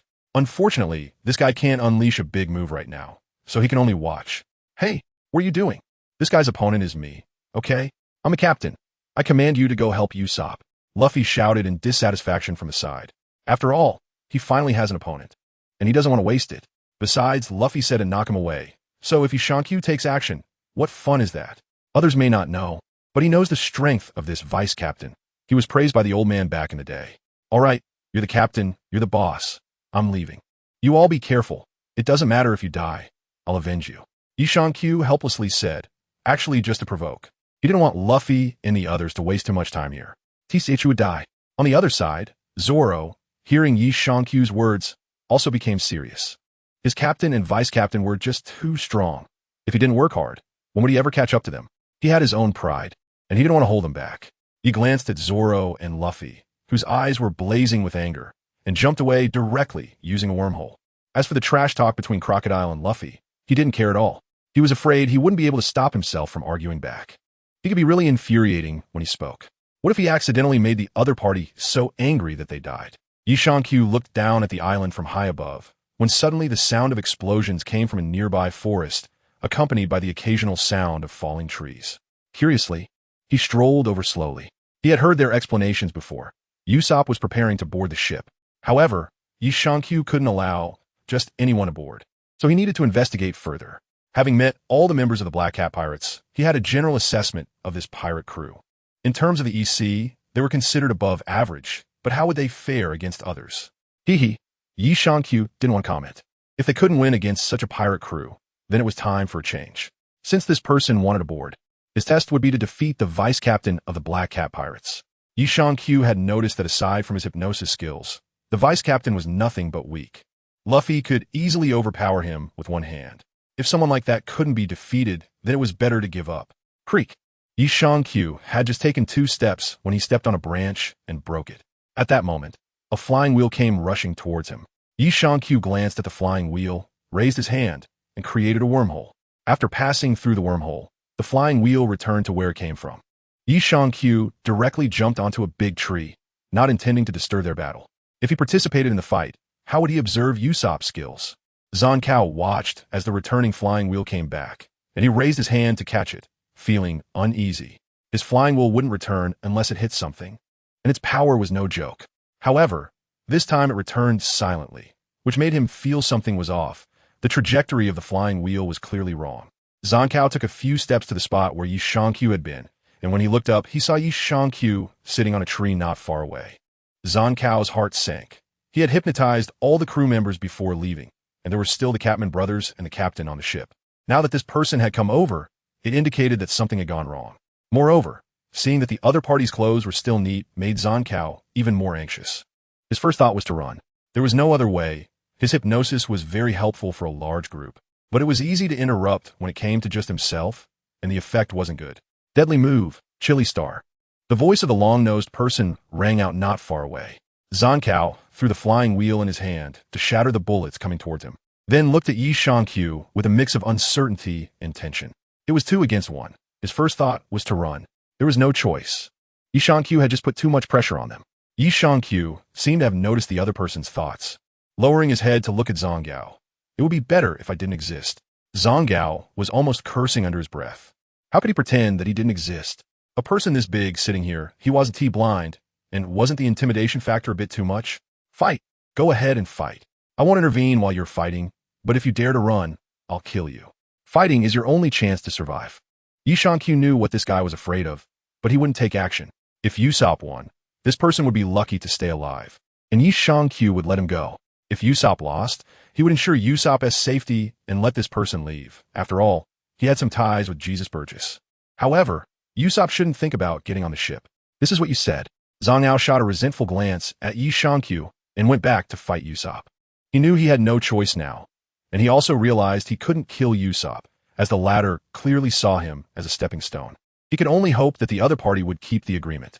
Not long after Zhang Yao left, the sound of battle echoed again in the forest, indicating that the fight had become intense.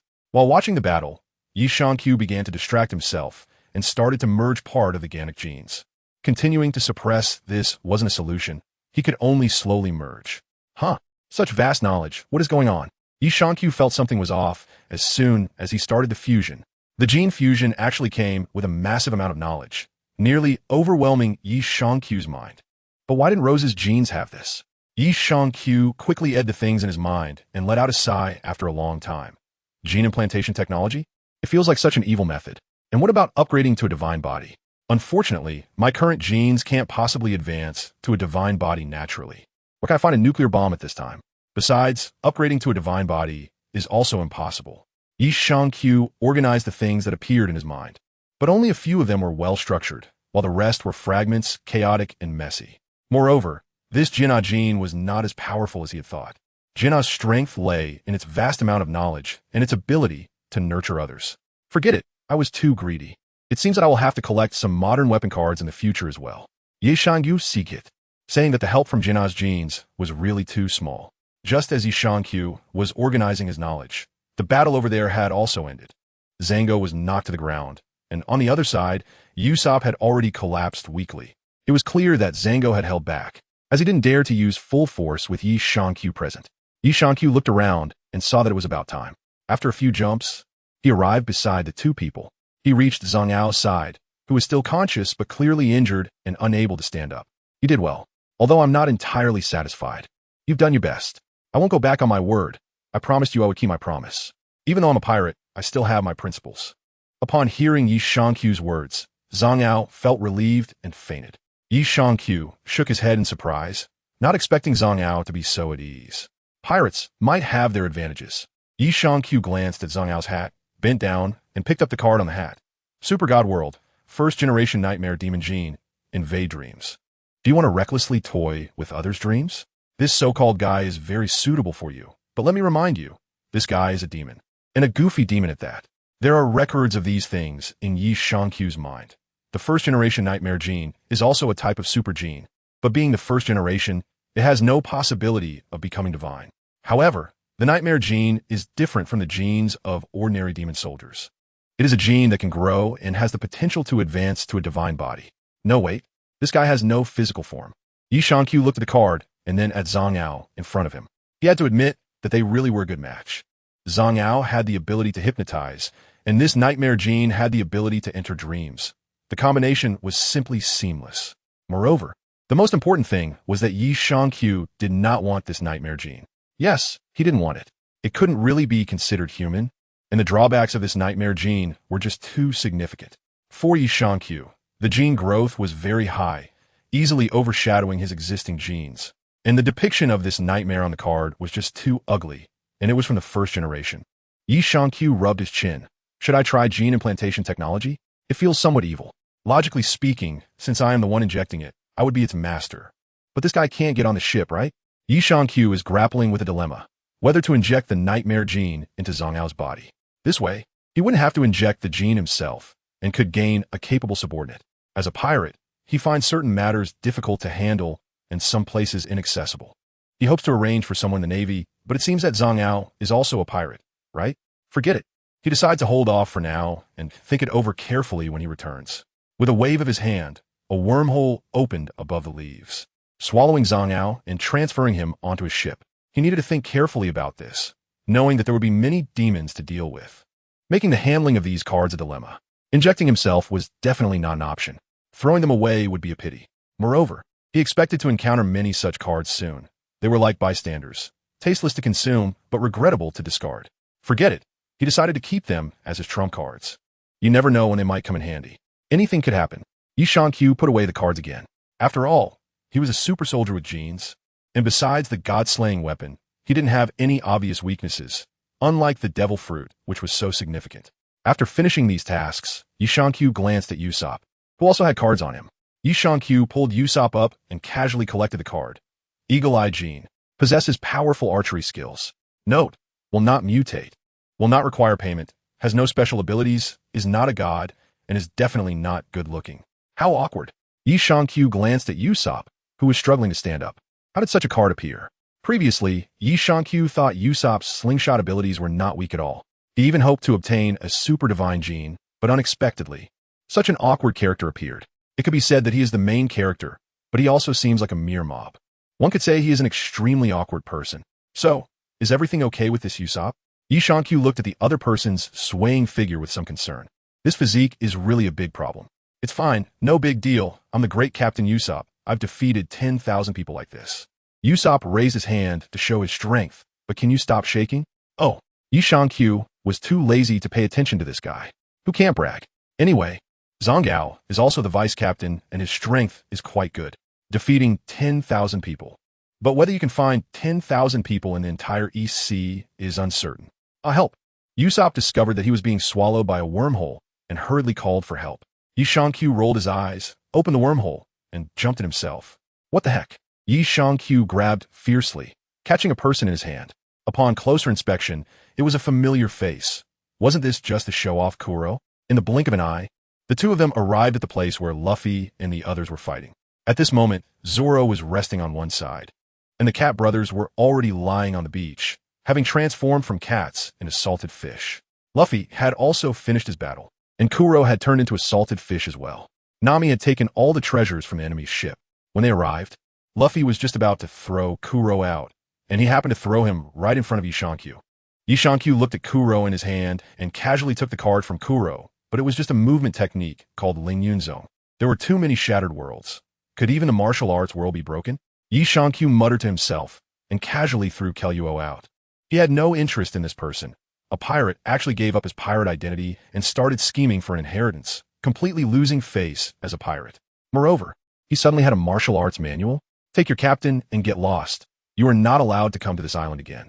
Luffy was covered in blood, but Yi Shangqiu took a look and thought these were minor injuries for Luffy. He would be fine after a few days of rest, so he wasn't worried. Nami, I'll leave them to you. I'll head back first. Yi Shangqiu didn't pay attention to Luffy and the others. He really couldn't hold on any longer. The speed of gene fusion in his body had accelerated much faster than he had anticipated. Nami also noticed that something was off with Yi Shangqiu's expression. Leave it to me. You go back first. We're enough here.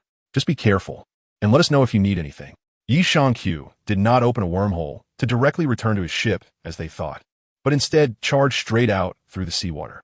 He finally couldn't hold back anymore. Yeah, Luffy felt that something was wrong, but he was a poor swimmer.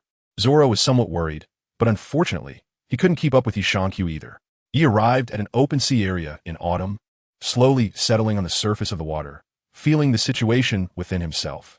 Now, a large amount of wind power had accumulated inside him, an energy that he simply could not suppress. When merging genes, this was how it began. The energy would start to gather, and this energy could easily go out of control. It's no good. The quantity is too enormous. Yi Shangqiu felt unwell, but his abilities finally erupted. A loud rumble, like an explosion, sent a powerful gust of wind in all directions. In an instant, several water columns shot up from the sea surface, and the strong wind energy blew outward.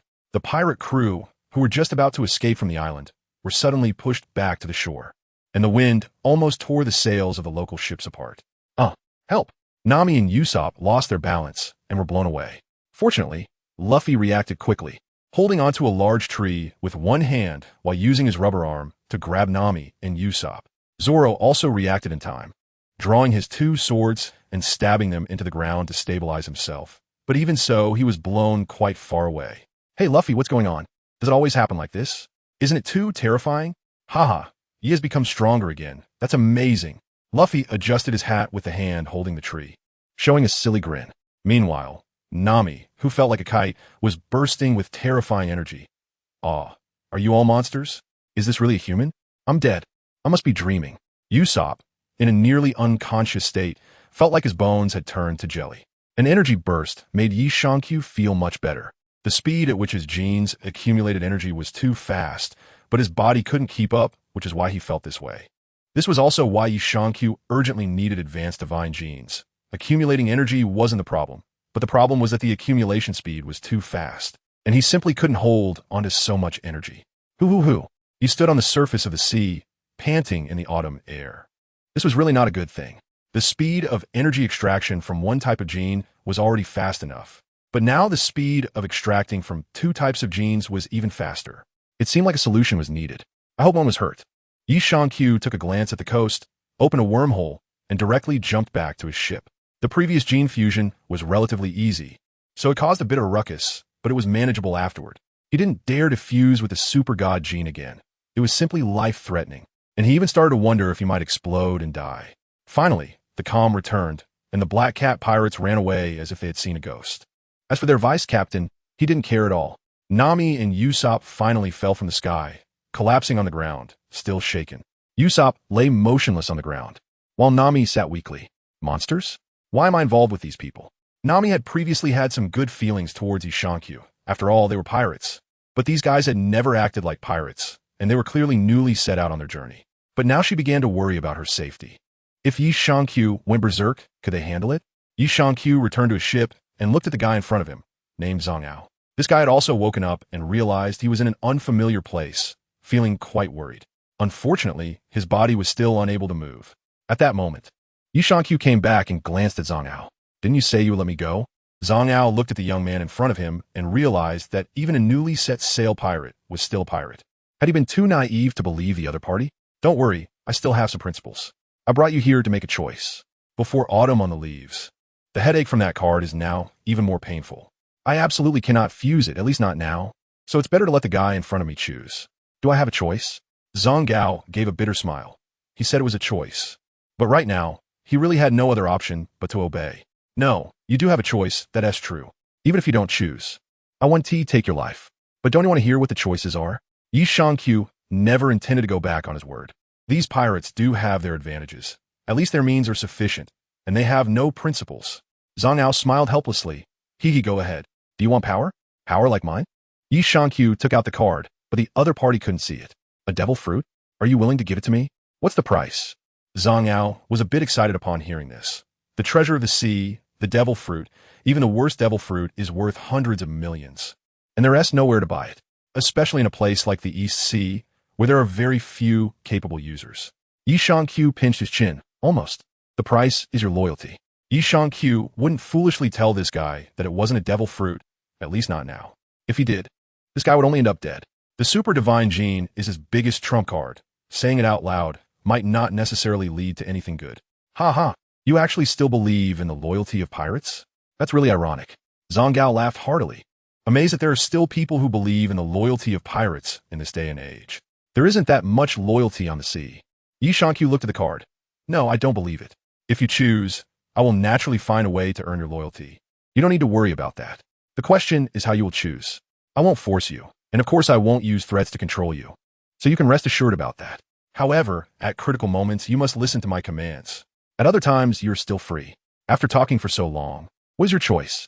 Haha, since you're confident, why are you still asking me? In the end, I still don't have a right to choose, do I? You really do have that right. Because I can't make the choice myself, which is why I'm asking you. Otherwise, I wouldn't have come to ask you. Just based on your current state, if I had made up my mind, would you still be here talking to me? No, Yoke? Really? Of course. Whatever I want to do, you can't stop me. Don't say it's like this now. Even if you were standing in front of me just fine, it wouldn't matter. You should know my strength. He shrugged on the autumn leaves, feeling helpless. He really didn't know what to do. All right, give it to me. I hope you won't regret it. Zhang Gao was also doing his best. He knew his situation. With his hypnotic ability, he would always be stuck in a difficult position. And as for the devil fruit, they hadn't had a single one in all these years.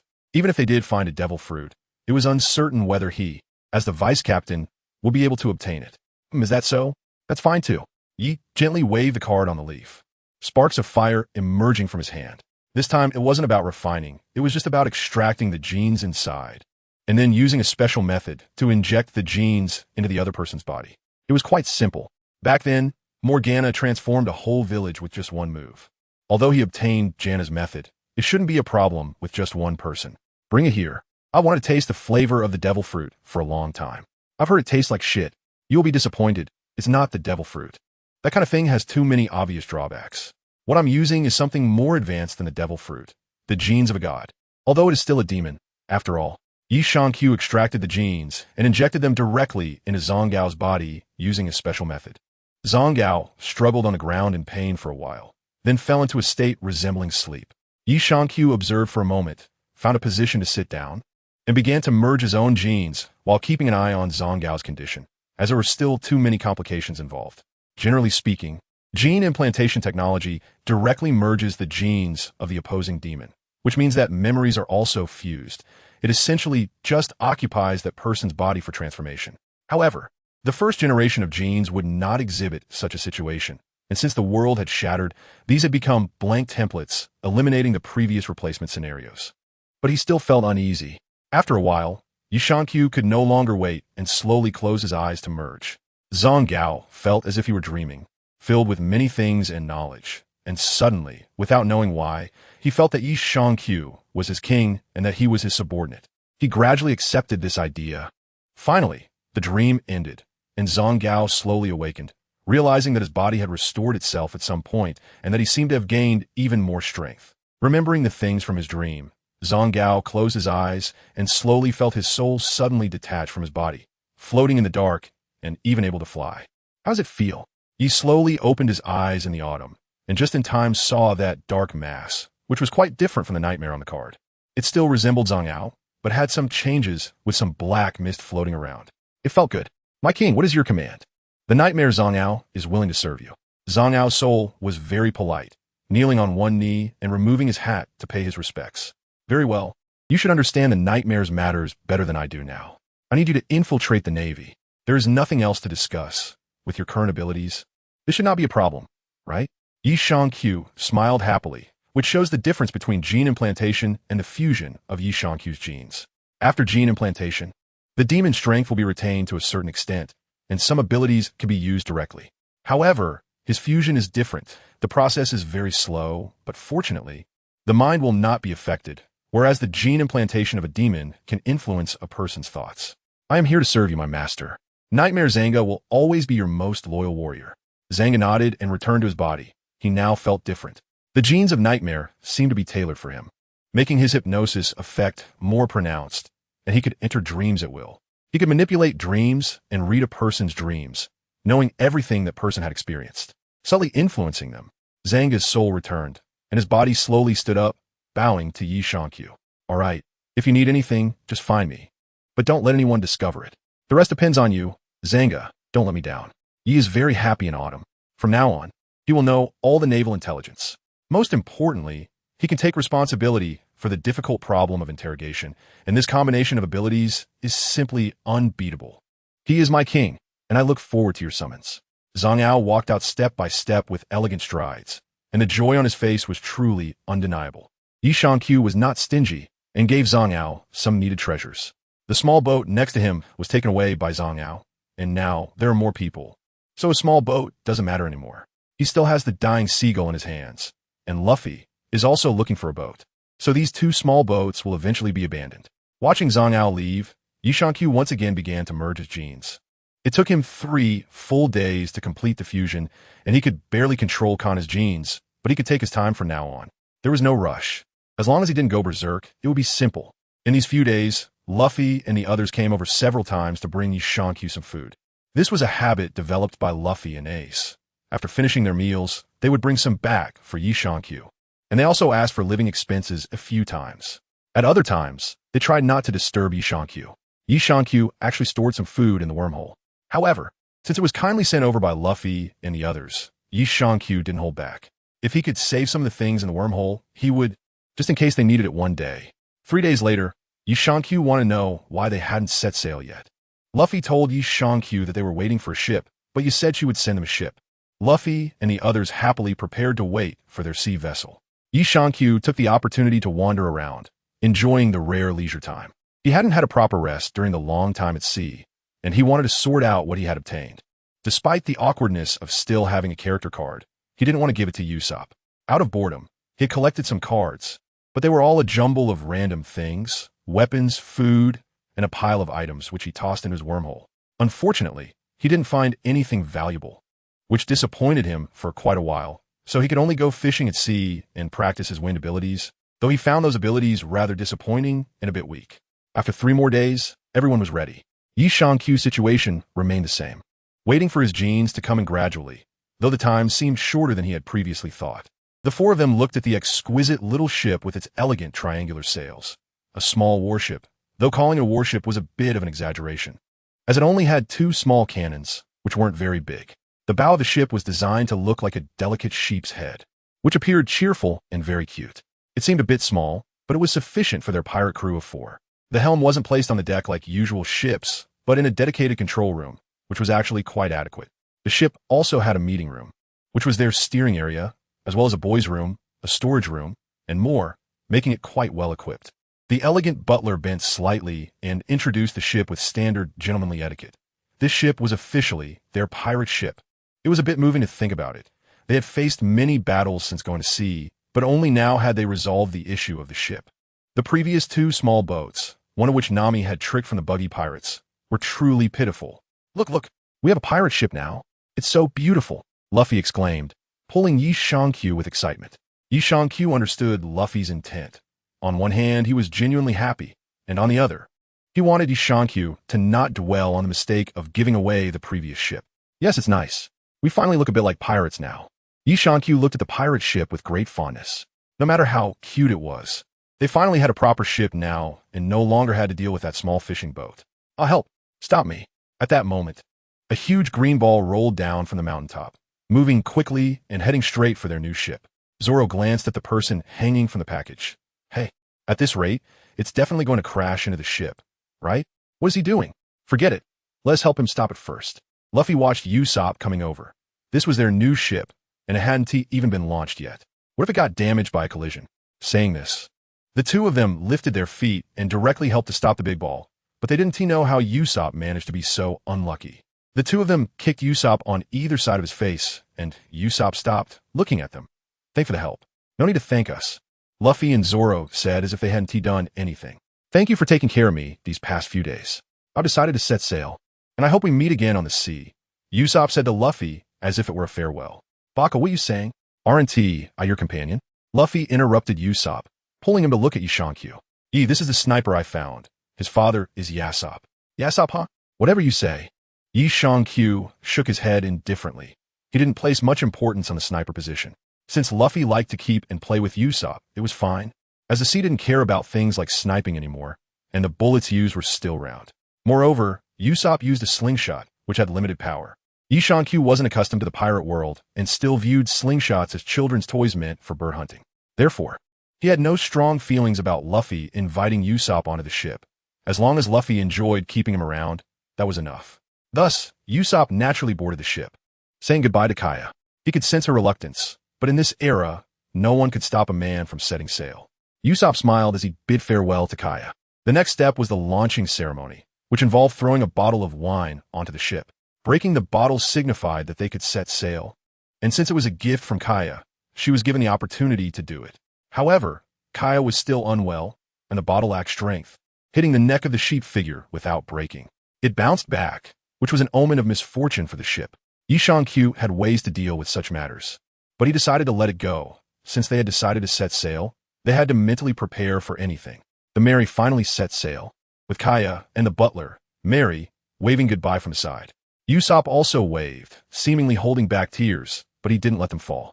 Gritting his teeth, he waved, while the others refrained from disturbing him, knowing he was leaving his hometown. Yi slowly approached Usopp. Have you really made up your mind? There is still a chance now. The sea will never be calm, and maybe we won't meet again for many years, or we might not meet at all. 10 years of life and death, who knows? Can I still go back now? I have a disease that will kill me as soon as I board the ship. Usopp was really scared, but he didn't ask them to go back. Hey Yi, you're the vice captain, don't scare Usopp. Luffy hurried over. He couldn't let the sniper he had finally recruited be scared away by his vice captain. Zoro, who was nearby, opened his eyes. It's not scaring him. The vice captain is right. Since we've decided to set sail, we must be prepared for death. Anything can happen at sea. Our goal is the Grand Line, a place with no turning back. We either fight our way out or meet our end in the sea. You bastard Zoro. Luffy immediately rushed over, and the two started to grapple with each other. Usopp watched in silence, thinking, weren't you supposed to comfort me? But I feel even heavier now. And why are you fighting? Q glanced silently at the three jokers in front of him, then turned to Nami and said, Hey Nami, I'm going to take a break. Don't call me unless it's something important. Okay, Nami replied with a smile as she looked at Q. Q shook his head helplessly and tossed out 3 gold coins, saying, This is the pocket money from the last 3 days. Save a bit. I'm going to rest. Q sighed as he returned home. He felt somewhat helpless, always sensing that Nami had something she wasn't telling him. However, since Nami was unwilling to share, they couldn't press her, as everyone had their own secrets. Q was now focused on developing his own combat techniques. The previous wormhole ability was still incomplete, and now there was another wind ability, which was quite frustrating. Moreover, both of these abilities were powerful, but the difficulty of developing them was also quite high. Q didn't have any good ideas either. After all, he wasn't familiar with his abilities yet. Since he couldn't think of a way to develop them, and because he was currently in the process of merging, he decided to just join everyone in their antics. Usopp was pretty good. At least he was someone who could liven up the atmosphere. He had only been on the ship for a short time, yet he was already getting along well with Luffy. This was good too, as Luffy would at least have a playmate on the ship. Bored, Q started exploring the ship. After all, this was their first ship, and he hadn't taken the time to look around properly. Taking this opportunity was a good chance to familiarize himself. He found that there were quite a few good things to discover while exploring. However, there was no rush for those things for now. Q noticed that Nami had been staring at him ever since he came out. Being stared at made Q very uncomfortable. He felt like something was off with him, and the key point was that this guy's eyes seemed to sparkle with some kind of brilliance. Finally, Q couldn't hold back anymore. Bastard, enough already? Are you planning to harass me with your gaze? What did you say, you bastard? Nami immediately turned sharp-tongued. Zoro on the side said, I think Q is right. Your eyes seem like they're about to strip him bare. What did you say? Nami turned her head and glared fiercely at Zoro. Isn't it? Duong. Damn it, Nami. I'll chop you up sooner or later. Zoro was no match for Nami at all, crouching on the ground with a huge bump on his head. What did you say? Nami stood behind Zoro, half of her face dark with anger. Even Q felt a shiver looking at her. He shook his head helplessly. It was better not to confront Nami directly. Then he patted Nami on the shoulder. Nami immediately showed a beautiful smile as she looked at Q. He pushed Nami's face away and said, Just say what you want. I don't have a granddaughter as big as you. Then about the pocket money for these few days. Q also frowned. They hadn't gotten off the ship for the past few days, so there was really no place to spend money. Is Nami out of money again? That can't be possible. Q has always felt that Nami has a unique obsession with money. As if someone who is used to being poor suddenly has money, but is unwilling to spend a single cent, and also feels that her money is never enough. Can you tell me why you need it so much? Yes, is it just a need for money? Nami shook her head. What I love the most is money. He stared into Nami's eyes, and there was a hint of avoidance in Nami's gaze. Q suddenly smiled, then sat on the railing, looking at the somewhat reserved Nami beside him. I have a lot of money, more than you can imagine. How much do you need to be satisfied? How much do you need to solve your problems? In this vast ocean, it is never money that decides everything. It is always fists that hold the power. Usopp suddenly said, Hey Luffy, is Q really rich? Yeah, very rich, at least has a few mountains of gold. Mountains of gold? You're not joking, are you? Yeah, but you can't eat it. Luffy looked indifferent. He had known for a long time that Yi Shangqiu was wealthy.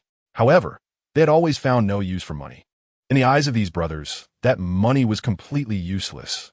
Upon hearing this, Nami's eyes lit up. "Lend me 50 million berries," Yi Shangqiu said nonchalantly. 50 million is nothing, just small change. But I can give you the money. Can you keep it safe? I definitely can.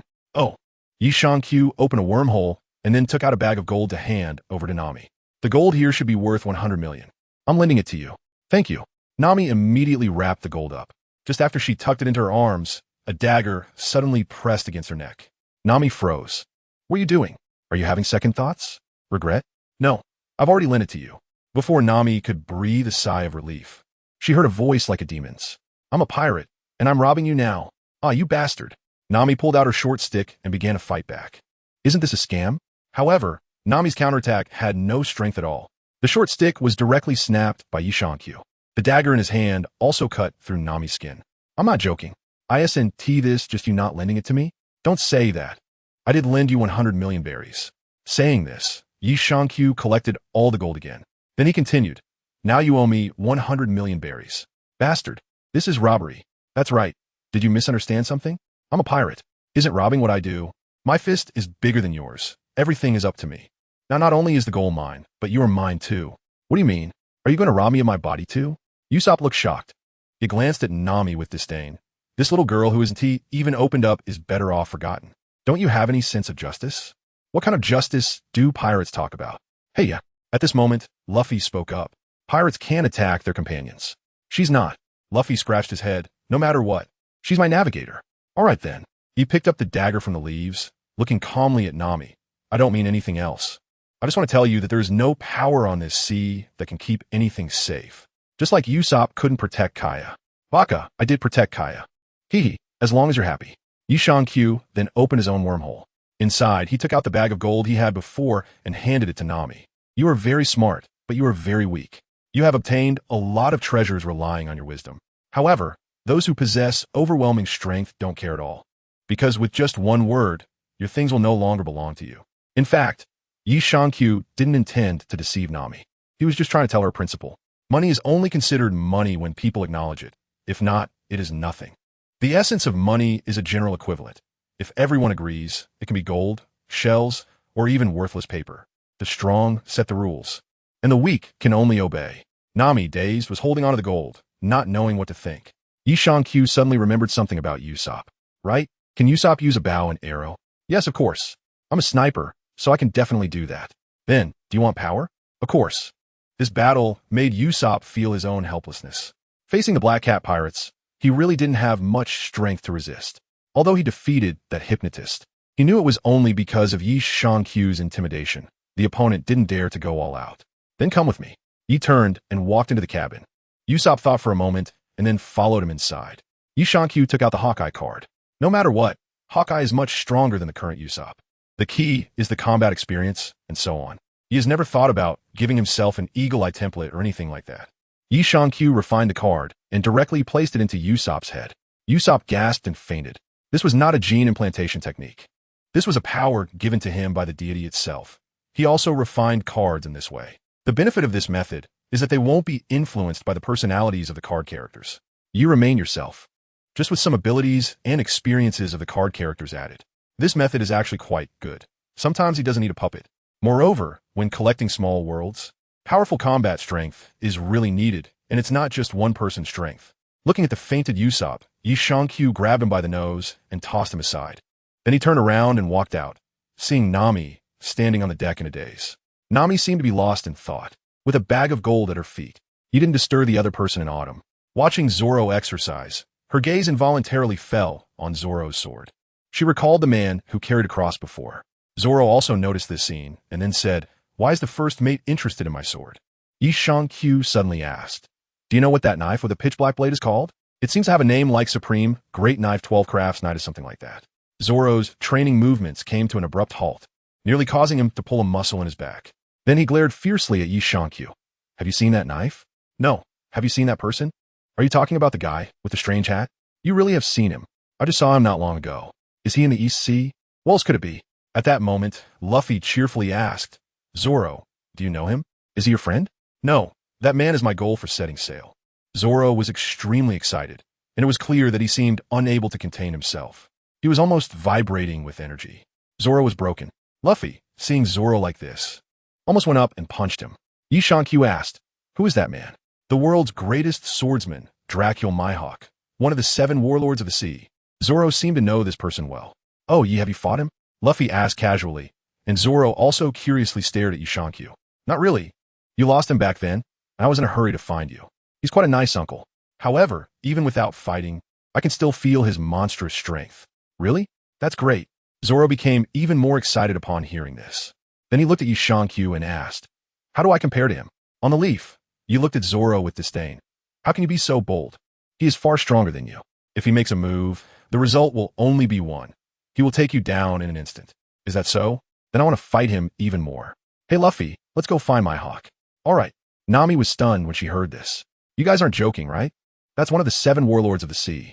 Hearing this title seemed to make her body tremble. He raised his hands in frustration and said, "It's not a problem to go look for him, but the East Sea is so vast. How are we supposed to search for him?" I didn't even ask him for a destination. From his expression, it seems like he was just wandering around aimlessly. Upon hearing this, everyone fell silent. Nami, on the other hand, let out a sigh of relief. "Well, then there's no other choice. Let's go look for the musician." Luffy directly gave up on searching for Hawkeye. Yeishangu Shuru. Zoro also had no good solution. So everyone began to return to their favorite positions once again. Nami looked at Yi Shankyu, wanting to ask something, but she held back. Seeing that the other party didn't want to speak, Yi Shankyu didn't press further. It was better for the person involved to sort things out themselves. Yi Shankyu was also preparing to find his position. Then he found the position of the mast. He thought this position was good. With a slight adjustment, the sail could shield him from the sun. About an hour later, Usopp came out, still groggy from sleep. He had slept really well, but wait, it felt like he had been having a long nightmare. Usopp didn't know what had happened to him. He just felt like he had gone through countless battles. However, he couldn't remember the specifics. Zoro, who was training, caught a glimpse of Usopp and felt something was different about him. Usopp's gaze was a bit sharper now, and his stance and other movements were much cleaner, giving off the impression of a warrior who had experienced many fights. Just then, a dagger flew towards Usopp quickly, like a streak of black light. Young Zoro had just opened his mouth to warn him when he suddenly stopped, unable to finish his sentence. Because Zoro saw Usopp lean back to the side and grab the handle of the dagger with one hand. In fact, during this process, Usopp had instinctively closed his eyes. Usopp was also startled. He threw the dagger on the ground and shouted, "Hey, you bastard, were you trying to kill me? It's not like I'm dead. Can't you feel the difference?" He smiled happily at Usopp. Usopp tilted his head, thinking about something. "Mom, if you say there's a difference, it really seems like there is, but I can't quite express what it is. It's like the body has its own memory. Of course, you haven't fully developed your abilities yet. Your current body is no different from that of a seasoned warrior. At least your body has memorized these things. How to use them specifically depends on you." Yi Shankyu stood up and took out a set of bows and arrows, handing them to Usopp.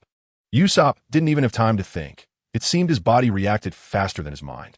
He caught the bow and held it in front of him, slinging the quiver over his back, and smoothly drew an arrow, knocking it to the bowstring and aiming. These actions were completed in less than a second. Then the arrow was pointed at Yi Shankyu. So fast. Even Zoro was startled by this swift and decisive movement. Not to mention Zoro, even Usopp himself was bewildered. He hurriedly lowered the bow, but unexpectedly, he instinctively knocked it against his own back. Usopp looked at Yi Shankyu in surprise. "No, I didn't mean to. Let me explain. You still haven't mastered your body's habits. Take it slow. You'll get used to it."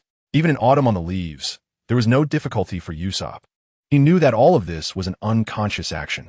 Yi Shankyu finished speaking and added again, "By the way, the power I gave you is that of a super sniper who was once considered the strongest sniper. He is also a tactical master and a master of flying projectiles. The power is quite good, right? You should train well." Nami seemed to think of something. Is it really that simple? It can't be that easy. The ability I gave him is just a growth. How it develops in the future depends on him. If he can unleash 100% of his strength, then the future won't be too weak. Yi Shankyu shook his head. How could it be that simple? After all, it's just a template, proving that you have this potential in the future, but how to do it is still up to you. It's like how Hawkeye uses a bow and arrow. If Usopp doesn't like bows and arrows, he can use a slingshot instead. Suddenly, Usopp thought of something and looked at Yi Shankyu, saying, "Hey, I have a lot of ideas. Give me my stuff." Yasuo is about to open a wormhole on the leaf, handing over everything Usopp wants. Usopp takes the items and directly enters the cabin. Nami suddenly asks, I mean, if he can unleash that ability you mentioned, how strong would he be? How strong? How do we define that? It's hard to define autumn on the leaves. Zoro said, let's take the bounty pirates as an example. Nami nodded. Yi Shankyu thought for a moment. Leaving other things aside, just the EC alone, there shouldn't be anyone who can match him, excluding those with natural type fruit abilities. But as long as the weapon configuration is good, whether or not he is a match for them is another story. What about the thousands of pirates? Nami asked. Yi Shankyu looked at Nami with a face full of disdain. Duan, what kind of look is that? He was rubbing the big bump on his head. Bastard, you idiot. A bounty doesn't represent strength, okay? The bounty is just based on the level of threat. And with 1,000,000 pirates, are you looking down on us? I could crush a guy like that with one hand. Watch your bragging, Nami said defiantly. Bragging? Who the hell are you looking down on? Yi Shankyu jumped onto the deck and threw a punch at the sea. Bang! A water column dozens of meters high shot up into the sky, and the small boat rocked unsteadily in the water. Ah, damn it, the boat is going to capsize. Zoro nearly twisted his back from the sudden rocking. Damn it! Yi Shankyu hurriedly jumped off the boat and then waded through the water to the shore, holding onto the melee ship and running wildly in the sea. After a few minutes, Yi Shankyu finally put down the boat and let out a sigh of relief. Damn it, I was so confused by anger. On the leaves, Autumn jumped onto the ship and found Zoro and the others lying on the deck. I'm going to chop you up, Zoro said, pressed down by a huge barbell. Usopp was completely covered in black, feeling as if he had been blasted by a cannon. I'm sorry. Yi Shankyu decisively admitted his mistake, and it was this attitude that made people want to kill him even more. Zoro pushed aside the barbell and charged forward. He swung his sword, thinking Yi Shankyu would dodge, but to his surprise, Yi Shankyu had no intention of dodging at all. However, it was too late to retract his sword at that moment. The key point was that Yi Shankyu raised one hand and blocked it with his forearm. With a clang, Zoro was left dumbfounded. Luffy was grinning, one hand pressing down on his straw hat. Nami and Usopp were both stunned. Hey, this joke has gone too far. Usopp was genuinely worried. Nami, however, was not concerned. She stared blankly at Yi Shankyu. This was because Yi Shankyu's forearm had effortlessly blocked Zoro's sword, and it looked like Zoro's sword hadn't harmed Yi Shankyu at all. Zoro was also taken aback. He knew how fast his sword was. Even with the shoe sway, he could easily sever a human's existence with just a bit of force. Yet now, he hadn't even managed to graze a hair. Yi Shankyu said with a relaxed expression, once you officially enter the realm of a sword master, you might pose a threat to me. How is that possible? Zoro's whole demeanor changed, and he continued, even if I haven't reached the sword master realm, with this strike of mine, I can leave marks on steel. Although Zoro hasn't yet entered the realm of cutting iron, it doesn't mean he can't cut iron. Even an ordinary person can cut through thicker iron wire with a kitchen knife. Yi Shankyu gently pushed away Zoro's sword with his fingers and said with a relaxed expression, I am a divine body, much harder than steel. Unless there is specific massive damage or a god-slaying weapon, I could be immune to the vast majority of damage. Yi sat relaxed on the side and said, moreover, even if I'm injured, I can quickly recover my body using energy, even from a fatal wound. In other words, if I want, I can cut myself open and piece myself back together. It's similar to the earlier shattered fruit, but I need to consume energy and can't control it as freely as they can. Zoro and the others looked distressed. Suddenly, Zoro said, doesn't that mean you're a Logia fruit user? Disang Yudauto. No. Yi Shankyu had never encountered a Logia user before. To be honest, he was worried about what to do if he did meet one, but fortunately, Carp had told him the way. Logia fruits are not invincible, nor are they immune to all damage. Speaking of which, this project should be put on the agenda. Nami suddenly thought, what about your strength? It's hard to measure. Even the weakest first-generation god bodies have strength 10 times that of ordinary people. As for my third-generation god body, there is simply no way to measure my strength. There are no reference standards. After all, my micro-wormhole genes are not particularly strong in terms of power. Of course, personal training is also very important. He explained simply about the autumn. He noticed that Nami seemed very interested in it. Are you interested in this or in power? This thing isn't really important, because Zoro's power alone doesn't make much sense either. No, there's a small island ahead. Nami suddenly shifted the topic. Luffy glanced at the dark sky. Is it in this direction? It feels a bit off. At this moment, Nami suddenly took out a stack of map-like things. Then she pulled out a telescope to take a look. It's definitely in that direction. Did you see anything interesting? Nami turned back with a serious face. That's the legendary treasure island. Usopp seemed to remember something, The legendary treasure island. I've heard of it. That's right. It's a famous island in the pirate world, accompanied by strange legends. Nami began to explain directly. Strange legends? Luffy seemed to be interested in the island too. That's right. Those who approach the island will anger the gods. At this point, the ship had already sailed into the dark clouds, and suddenly it became thunderous. A huge lightning bolt startled Usopp. The waves also began to surge. The ship was being rocked in the waves. Usopp clutched the railing, looking at the sky. Is it really true? Is this the wrath of the gods? However, at this moment, Luffy and Nami were already excited. Usopp was very scared and just sat on the ground. Q and Zoro seemed indifferent. I have to say, Nami's navigation skills are really reliable, despite the weather. The ship is still moving steadily. Before long, everyone finally reached the shore. Since they had been on the ship for quite a while, everyone decided to disembark and take a stroll, eager to see what treasures the island might hold. The five of them headed into the depths of the forest. This island is quite primitive, with almost no signs of human footprints. The only small path they found didn't go far before it disappeared. Luffy and Nami walked in front, followed by Zoro, and then Usopp, who insisted on walking in front of Q because it made him feel safer. Not far along, Usopp discovered that there were actually Venus flytraps here, but these flytraps were rather large and had long tongues. They seemed almost alive, startling Usopp. While Q's eyes lit up, he realized there were indeed many interesting things on this island. Moreover, there were many cards, which Q collected directly. There were so many cards that he didn't have time to examine them closely. He had accumulated quite a few cards during this time, but he hadn't had the chance to organize them yet. It seemed he needed to find some time to sort through them, just in case there were cards from other worlds inside. Up ahead, Nami and Luffy were chatting, with Nami mainly recounting legends about the island. The legend says that someone fell asleep here at night and turned into a pig's head in the middle of the night. Another pirate had his beard grow so long that he strangled himself like a snake. The other seemed unconcerned, but Usopp looked pale as he stared at Nami. You're kidding, right?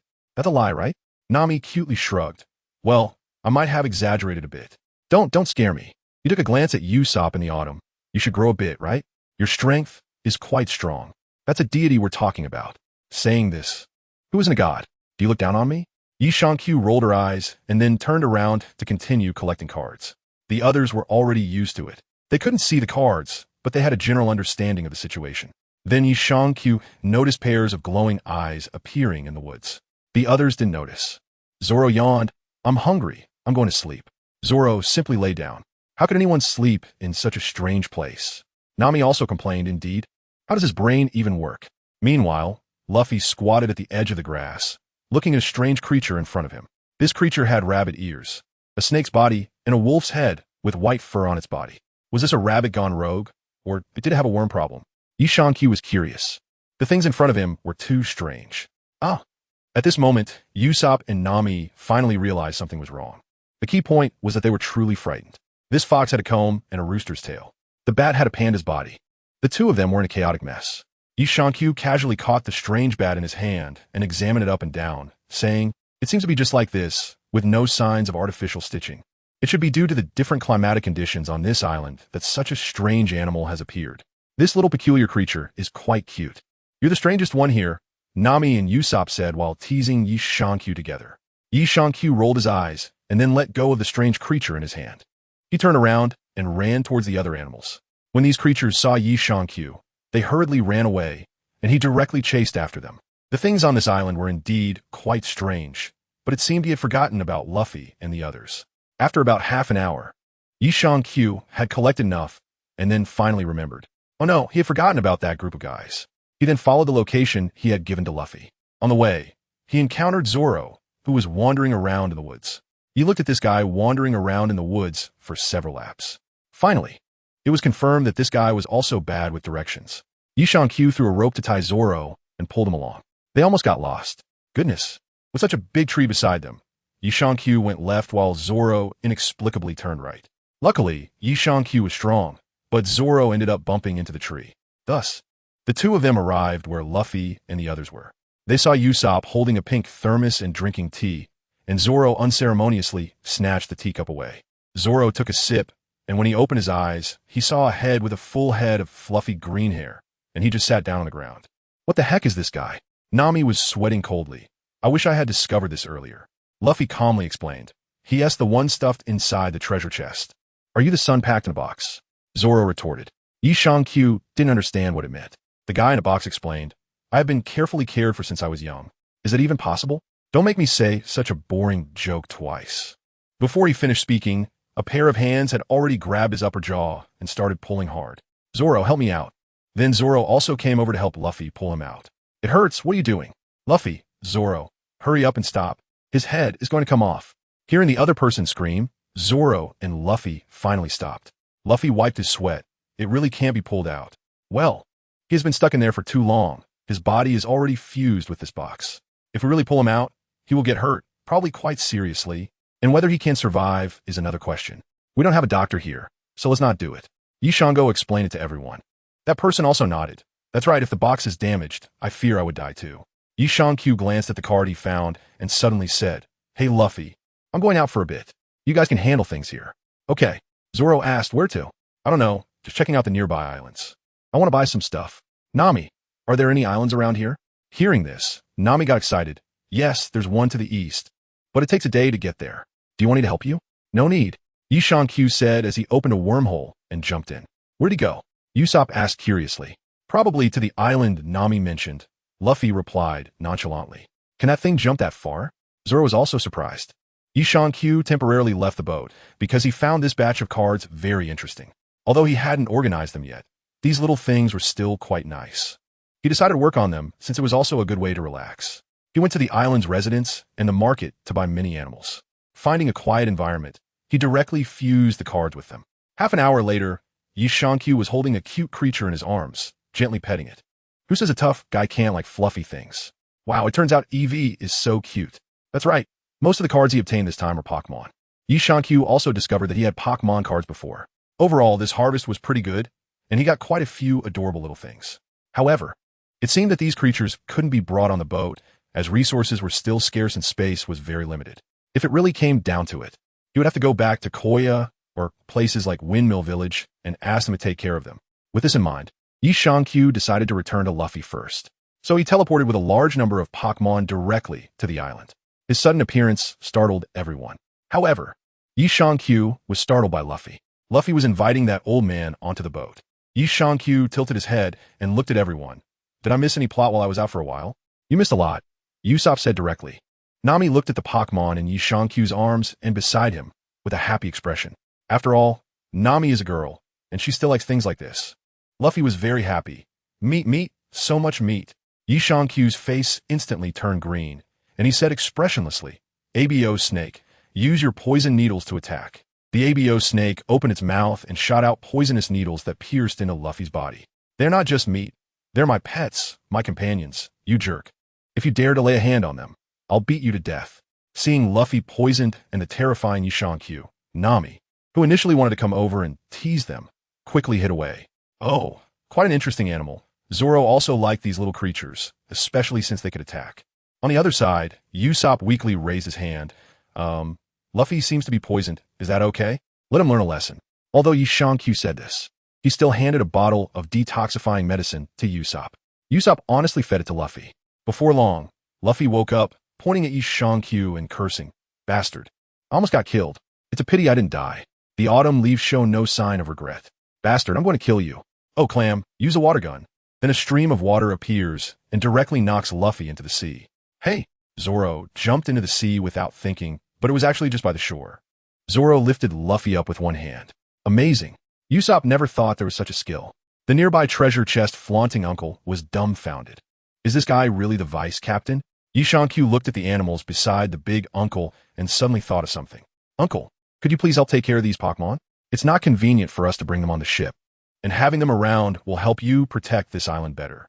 The big uncle thought for a moment. Sure, I'm planning to stay here anyway. After all, they're my treasures.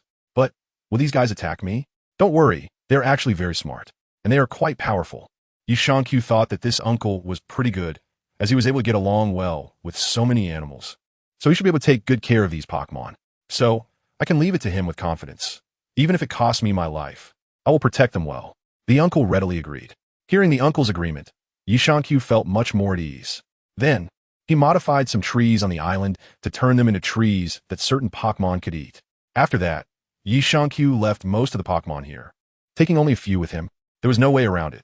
Yishankyu's storage space couldn't hold living creatures, and he didn't have many Pokeballs. So, he could only take a few with him. Unfortunately, there was no Pikachu among them. Yishankyu also gave an uncle a book about Pokemon. Everyone set sail again. Standing on the deck at the bow of the ship, Yi said with enthusiasm in the autumn air, "I am going to become a Pokemon master. By the way, how do you train Pokemon? Where are the attributes again?" "Forget it. It doesn't matter as long as they're cute." Zoroark said helplessly, "Oh no, it's happening again." He didn't pay attention to Zoro and took out Eevee, holding in her arms and rubbing it. It really felt nice. The little guy was very lively and soon started running around the ship. Nami and Usopp also brought some things to feed the little guy. It was clear that these two really liked the little one. As for Luffy, who cares? Once Luffy knew they were companions, he stopped using the word eat in reference to them. Whether he secretly considered them as reserves, no one knows. Sailing on the sea is extremely boring, but everyone's spirits are still quite high. Yishankyu looked up and saw the pirate flag. It was the standard straw hat pirate flag.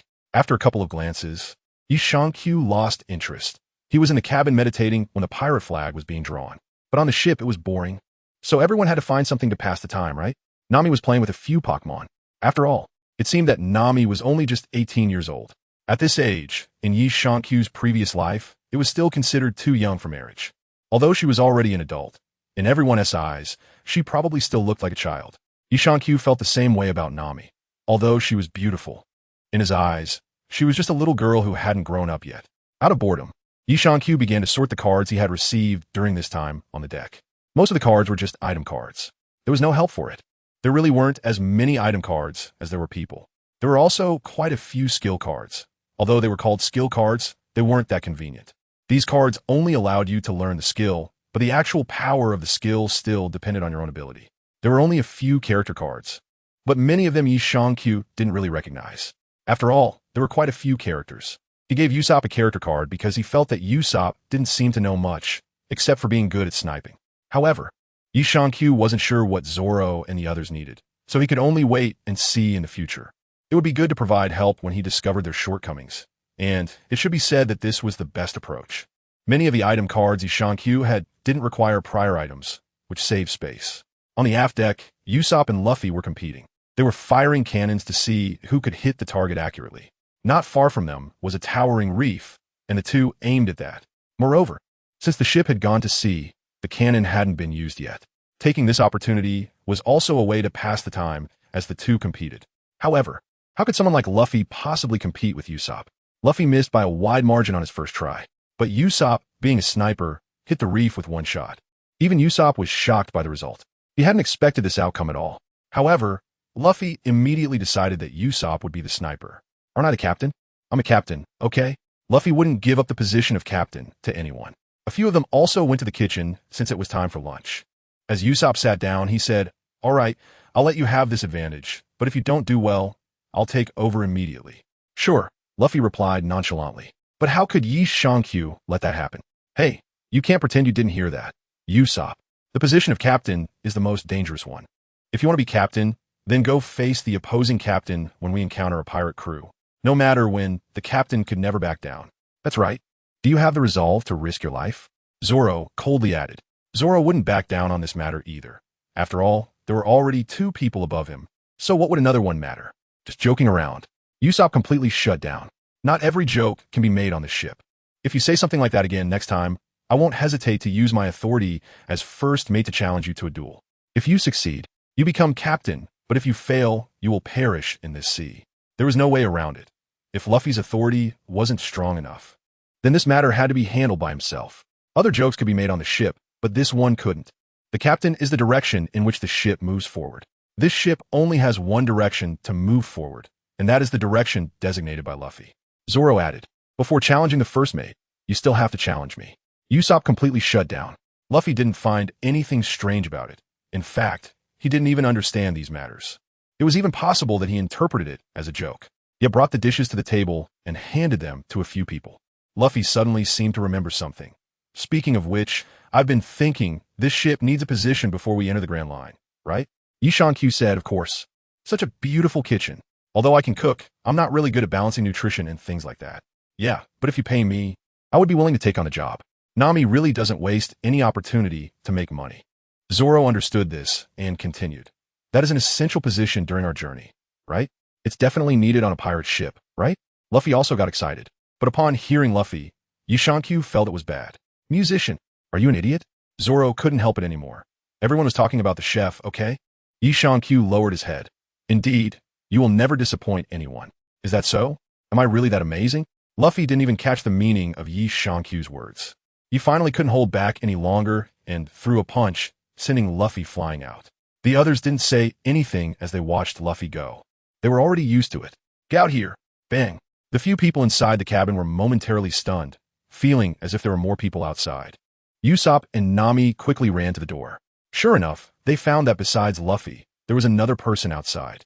That person had tattoos on his face, wore sunglasses, and was holding a knife aimed at Luffy. Damn it! A nameless pirate dares to threaten our brother's life. The person shouted angrily and charged at Luffy. Luffy quickly dodged, but the railing on the deck was sliced through by the opponent's knife. Do you really think you can take my partner's life?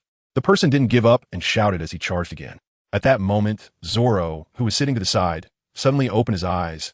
That voice sounds so familiar. Luffy, completely confused, didn't understand what the other person was saying, but this was a new ship after all. Luffy grabbed the opponent and slammed him against the cabin door, causing the opponent to lose his ability to resist. At this time, Zoro also stepped out. Looking down, he exclaimed, "What the hell, isn't that Johnny?" Zoro recognized the person lying on the ground. Is he your friend? He walked out in autumn and looked at the other person, who was dressed neatly and cleanly. That person also noticed the shadow above and felt a bit familiar, quickly getting up to look up at Zoro. Ah, Zoro, big brother? Johnny clearly looked a bit stunned and hurriedly stood up. Big brother, how did you end up on this pirate ship? What's wrong? Isn't Joseph with you? Zoro had no intention of explaining. Yishankyu looked at the damaged ship and said, Hey, little brother, can you fix the ship for me? Zoro nodded directly. At this moment, Johnny also started to explain. It turned out he wasn't just looking for trouble for no reason. His partner had been injured by the recent cannon fire.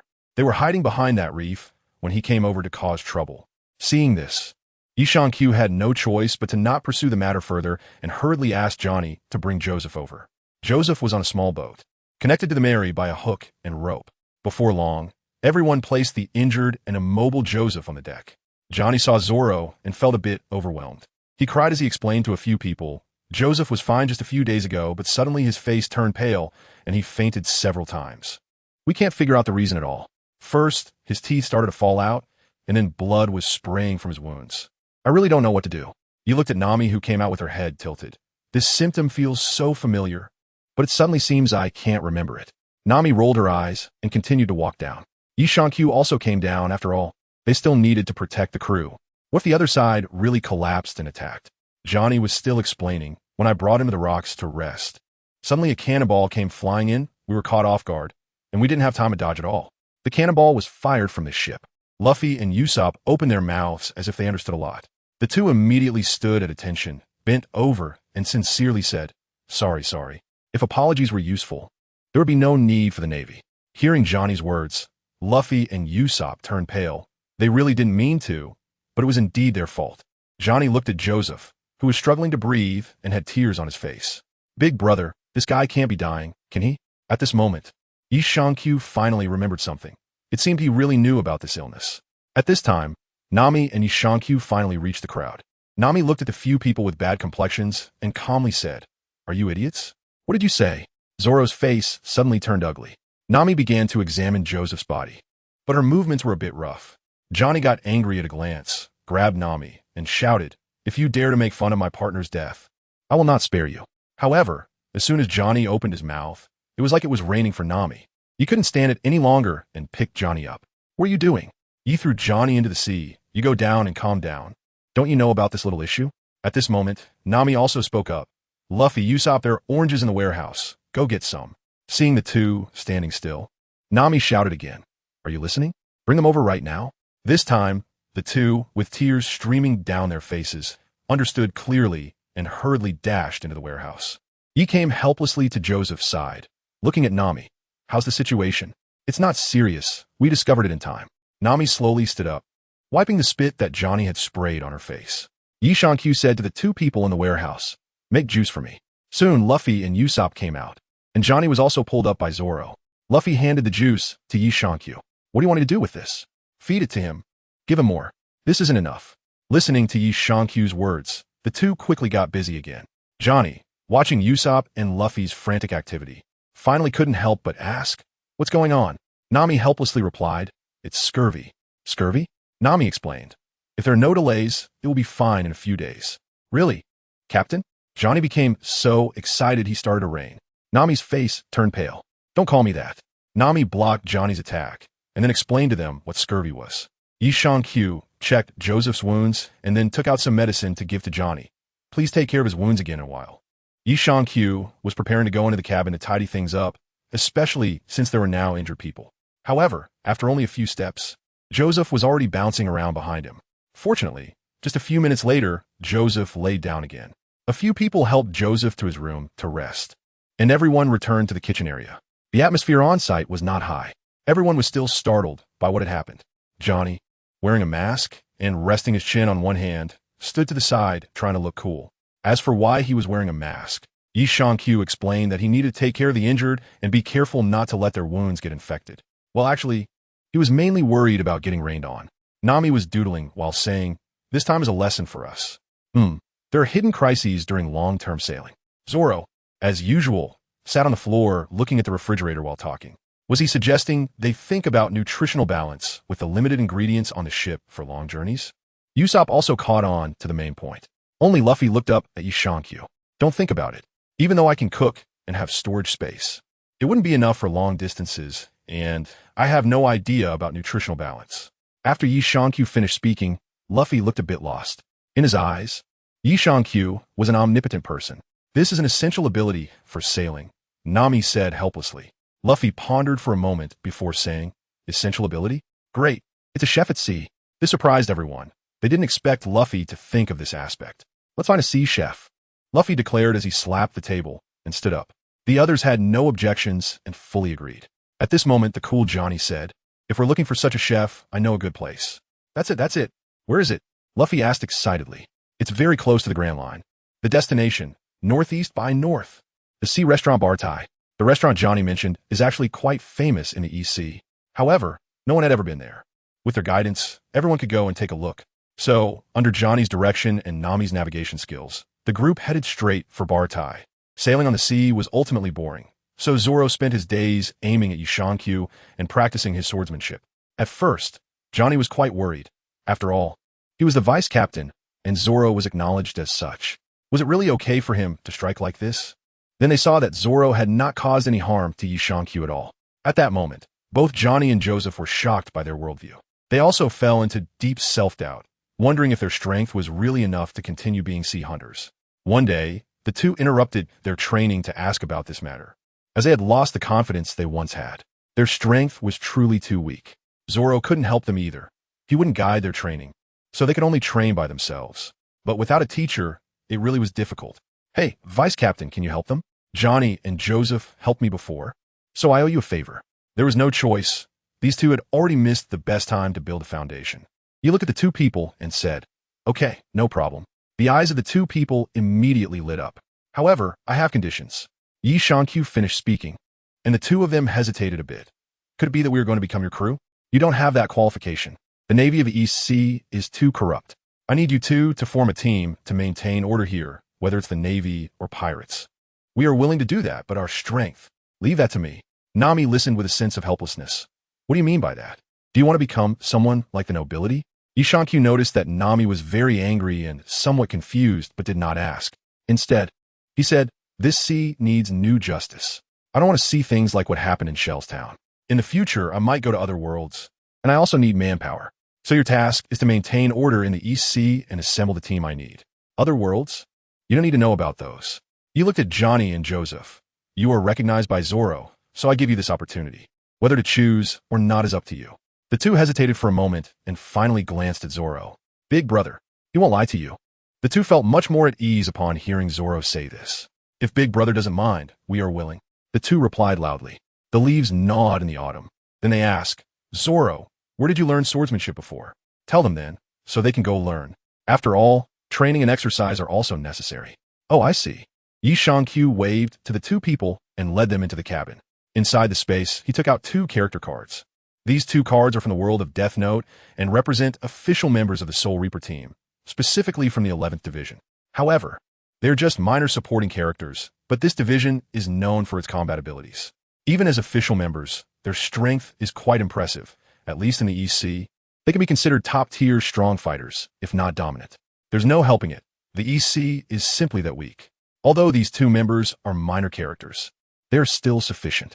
Moreover, it's not to say that their potential is limited. Perhaps you can surpass the original owner's strength. After all, who knows if the original owner fully exerted their power? Yi Q directly fused the character cards of the two individuals, and then it was time for their training. The two had also been in battle before, so they had some courage. Before long, Yi Q came out. About half an hour later, the two of them gradually woke up. When they came out, Zoro noticed that their gazes were different. Zoro became interested and decided to give it a try. The two drew their swords, but suddenly felt uncomfortable, so they sheathed them again, saying it wasn't quite right.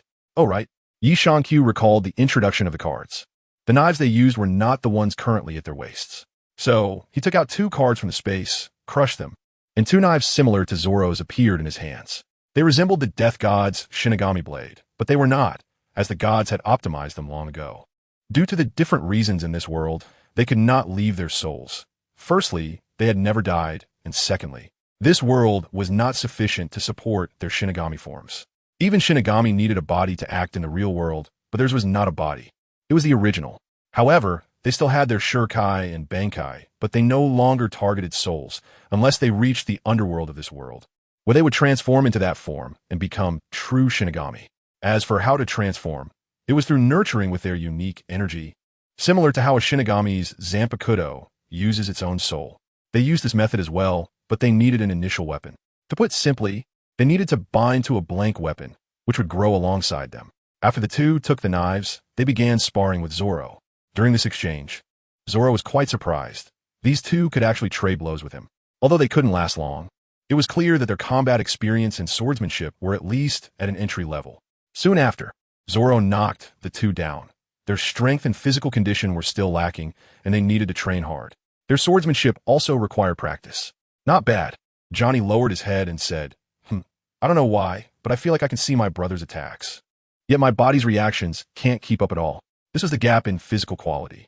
Zoro certainly understood this. As a swordsman, he had encountered this before, being able to see where the opponent would attack, but not being able to react in time. The mind can keep up, but the body cannot. Since we have time, let's train together. After all, being idle was boring, so they decided to train with Zoro. The others had no objections, as everyone had their own matters to attend to. Yi is still trying to control his fusion progress, while Nami stays in her room every day, and Usopp is studying his weapons in the warehouse. Luffy is sitting at the bow of the ship, enjoying the scenery. Fortunately, it hasn't delayed their journey. Moreover, after Joseph fused with the card, his physical condition began to improve, his wounds healed quickly, and his strength steadily increased. Yi Q also gave Zoro something, but of course, it wasn't a famous sword or anything. It was just some sword manuals at a bunch of random schools. Anyway, he couldn't understand them and wasn't interested in those schools.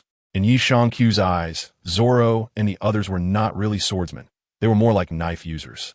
Sword manuals weren't like this. Only the Duganine swords could be called a sword manual. Zoro treasured it like a treasure and started practicing with his two little brothers. As for the first mate claiming to be a knife user, Zoro remarked that one day he would reach the iron cutting level and cut him down. Nami sometimes looked helplessly at the crew on the ship, wondering what kind of bizarre people they were. It didn't take long for everyone to finally reach the vicinity of the sea restaurant Bartai that Johnny had mentioned. Looking far into the autumn on the leaves, this place is very unique.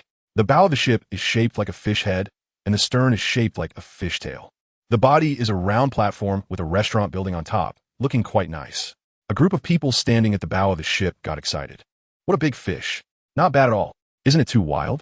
Joseph and Johnny behind were drooling. Just then, a ringing sound came from the side. Then a warship approached. What? How could there be a warship here?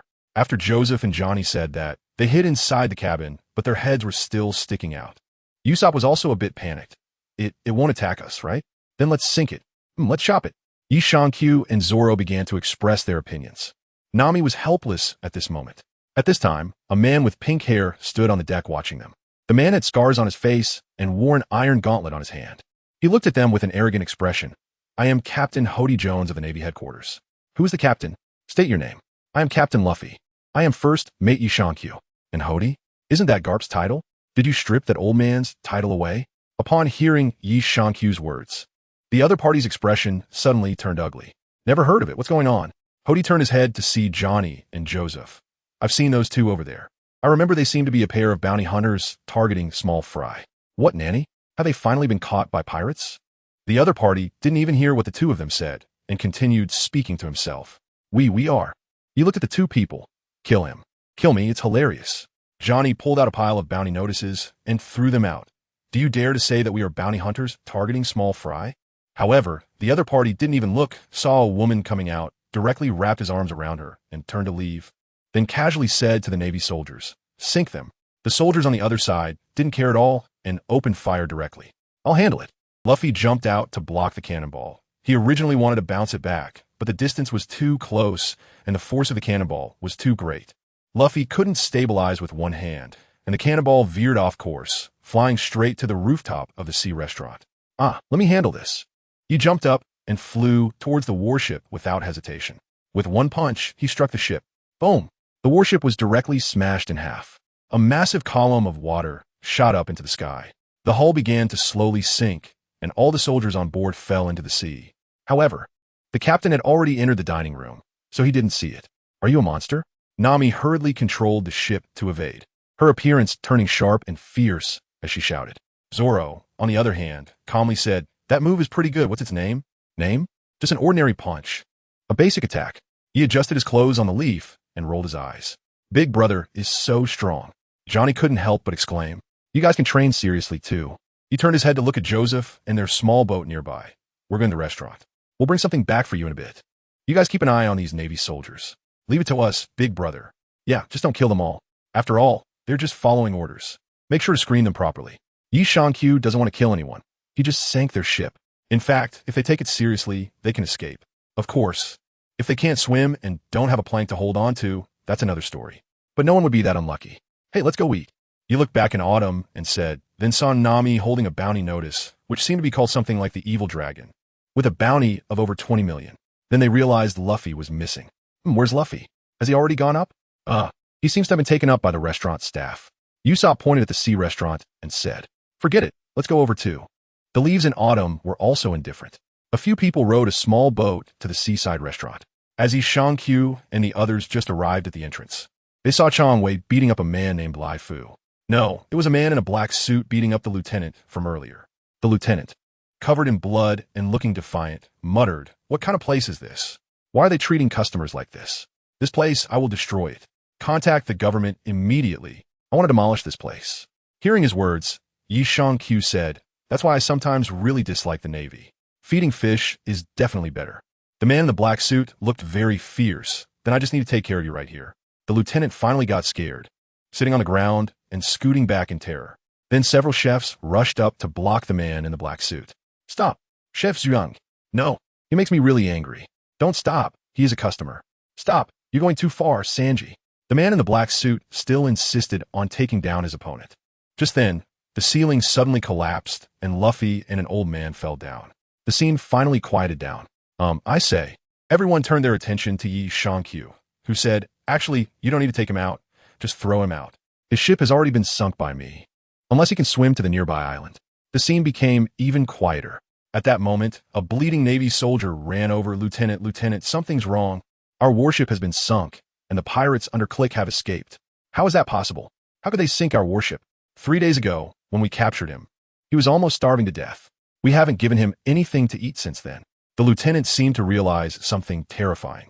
The customers at the scene were already in an uproar. What? Click? Isn't that the pirate crew known as the strongest in the East Sea? Nami and the others looked at Yishankyu.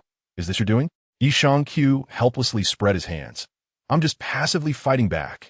Before Yishankyu could finish speaking, a gunshot suddenly rang out, and the reporting Navy soldier fell down. Then a short-haired man appeared, directly striding towards the dining hall. Nami looked at Yishankyu. What will you do now that you've let such a terrifying person out? That's the strongest pirate crew in the East Sea. Stop shaking. I'm getting dizzy. Yishankyu broke free from Nami's grip on his collar. After tidying himself up a bit, he said, do you have some misunderstanding about strength? Looking at everyone's confused expressions, Yi Shangqiu continued, the East Sea is the weakest. Theoretically, as long as there's a rear admiral with a knife, they could take down the entire East Sea. If the strength is a bit higher, a major could do it too. With a good devil fruit, a lieutenant colonel might think they could manage it as well. And then what? There are no majors here, not even a lieutenant colonel. Nami looked at Yi Shangqiu. Yi Shangqiu brushed off the non-existent dust on himself and said, unfortunately, I think I could do it too. Zoro looked at Yi Shangqiu and asked, are you serious? Besides, the Navy's strength is so strong. Very strong. The rear admiral is the backbone of the Navy. You'll know once you face them. Have you fought them? I've been beaten. Didn't win, it hurt. As he spoke, Yi Shangqiu shivered. And you managed to escape? I can't say I escaped, and I also got my revenge. Yi Shangqiu said fiercely. So, about the matter of the punch. Yi sat down casually in a spot on the leaf, but while they were chatting over here, some things were happening over there. That clique's subordinate had already been thrown out. Are you bragging? Bragging? Nami, are you looking down on me? Do you want to make a bet? But on what? Yi looked at Nami in autumn, sizing her up from top to bottom for a while. What kind of look is that? Why do I feel contempt? You're not mistaken. What do you have to bet? Nami gritted her teeth, as if she really had nothing to offer. Yi Shangqiu spread his hands in the autumn. At this moment, Luffy suddenly spoke. I want you to be my navigator. Nami gritted her teeth, seemingly weighing something. After a moment, Nami seemed to have made up her mind, looking at Yi Shangqiu and said, okay, but you have to help me with something. Only if you accomplish it will I board the ship. All right, I can do that. Yi Shangqiu glanced helplessly at Luffy and then said, how about we go find Cliquey now? No need to trouble ourselves. They'll come over, replied Luffy. At this moment, the old man who had fallen with Luffy earlier spoke up. All right, then let's wait. When the time comes, you guys don't need to intervene. I'll handle it myself. Zoro was taken aback. Really no need for help. No, I haven't seriously fought since going to sea for so long. Luffy, this time you're not allowed to interfere. Got it. Understood. I'll leave it to you. Hey, Luffy, you just decided that? Isn't that too childish? He has already said it, so I'll leave it to him, Luffy said carelessly. Then Yi Shangqiu looked at the old man in front of him and said, good food and drinks, please. We need to have a good meal before the battle. My energy has been low lately, and I need to replenish it. This is a sea restaurant after all. It's only natural to ensure the customers are well fed. The old man laughed heartily. You want me to eat my fill? Yi Shangqiu glanced disdainfully at the old man. Stop messing around.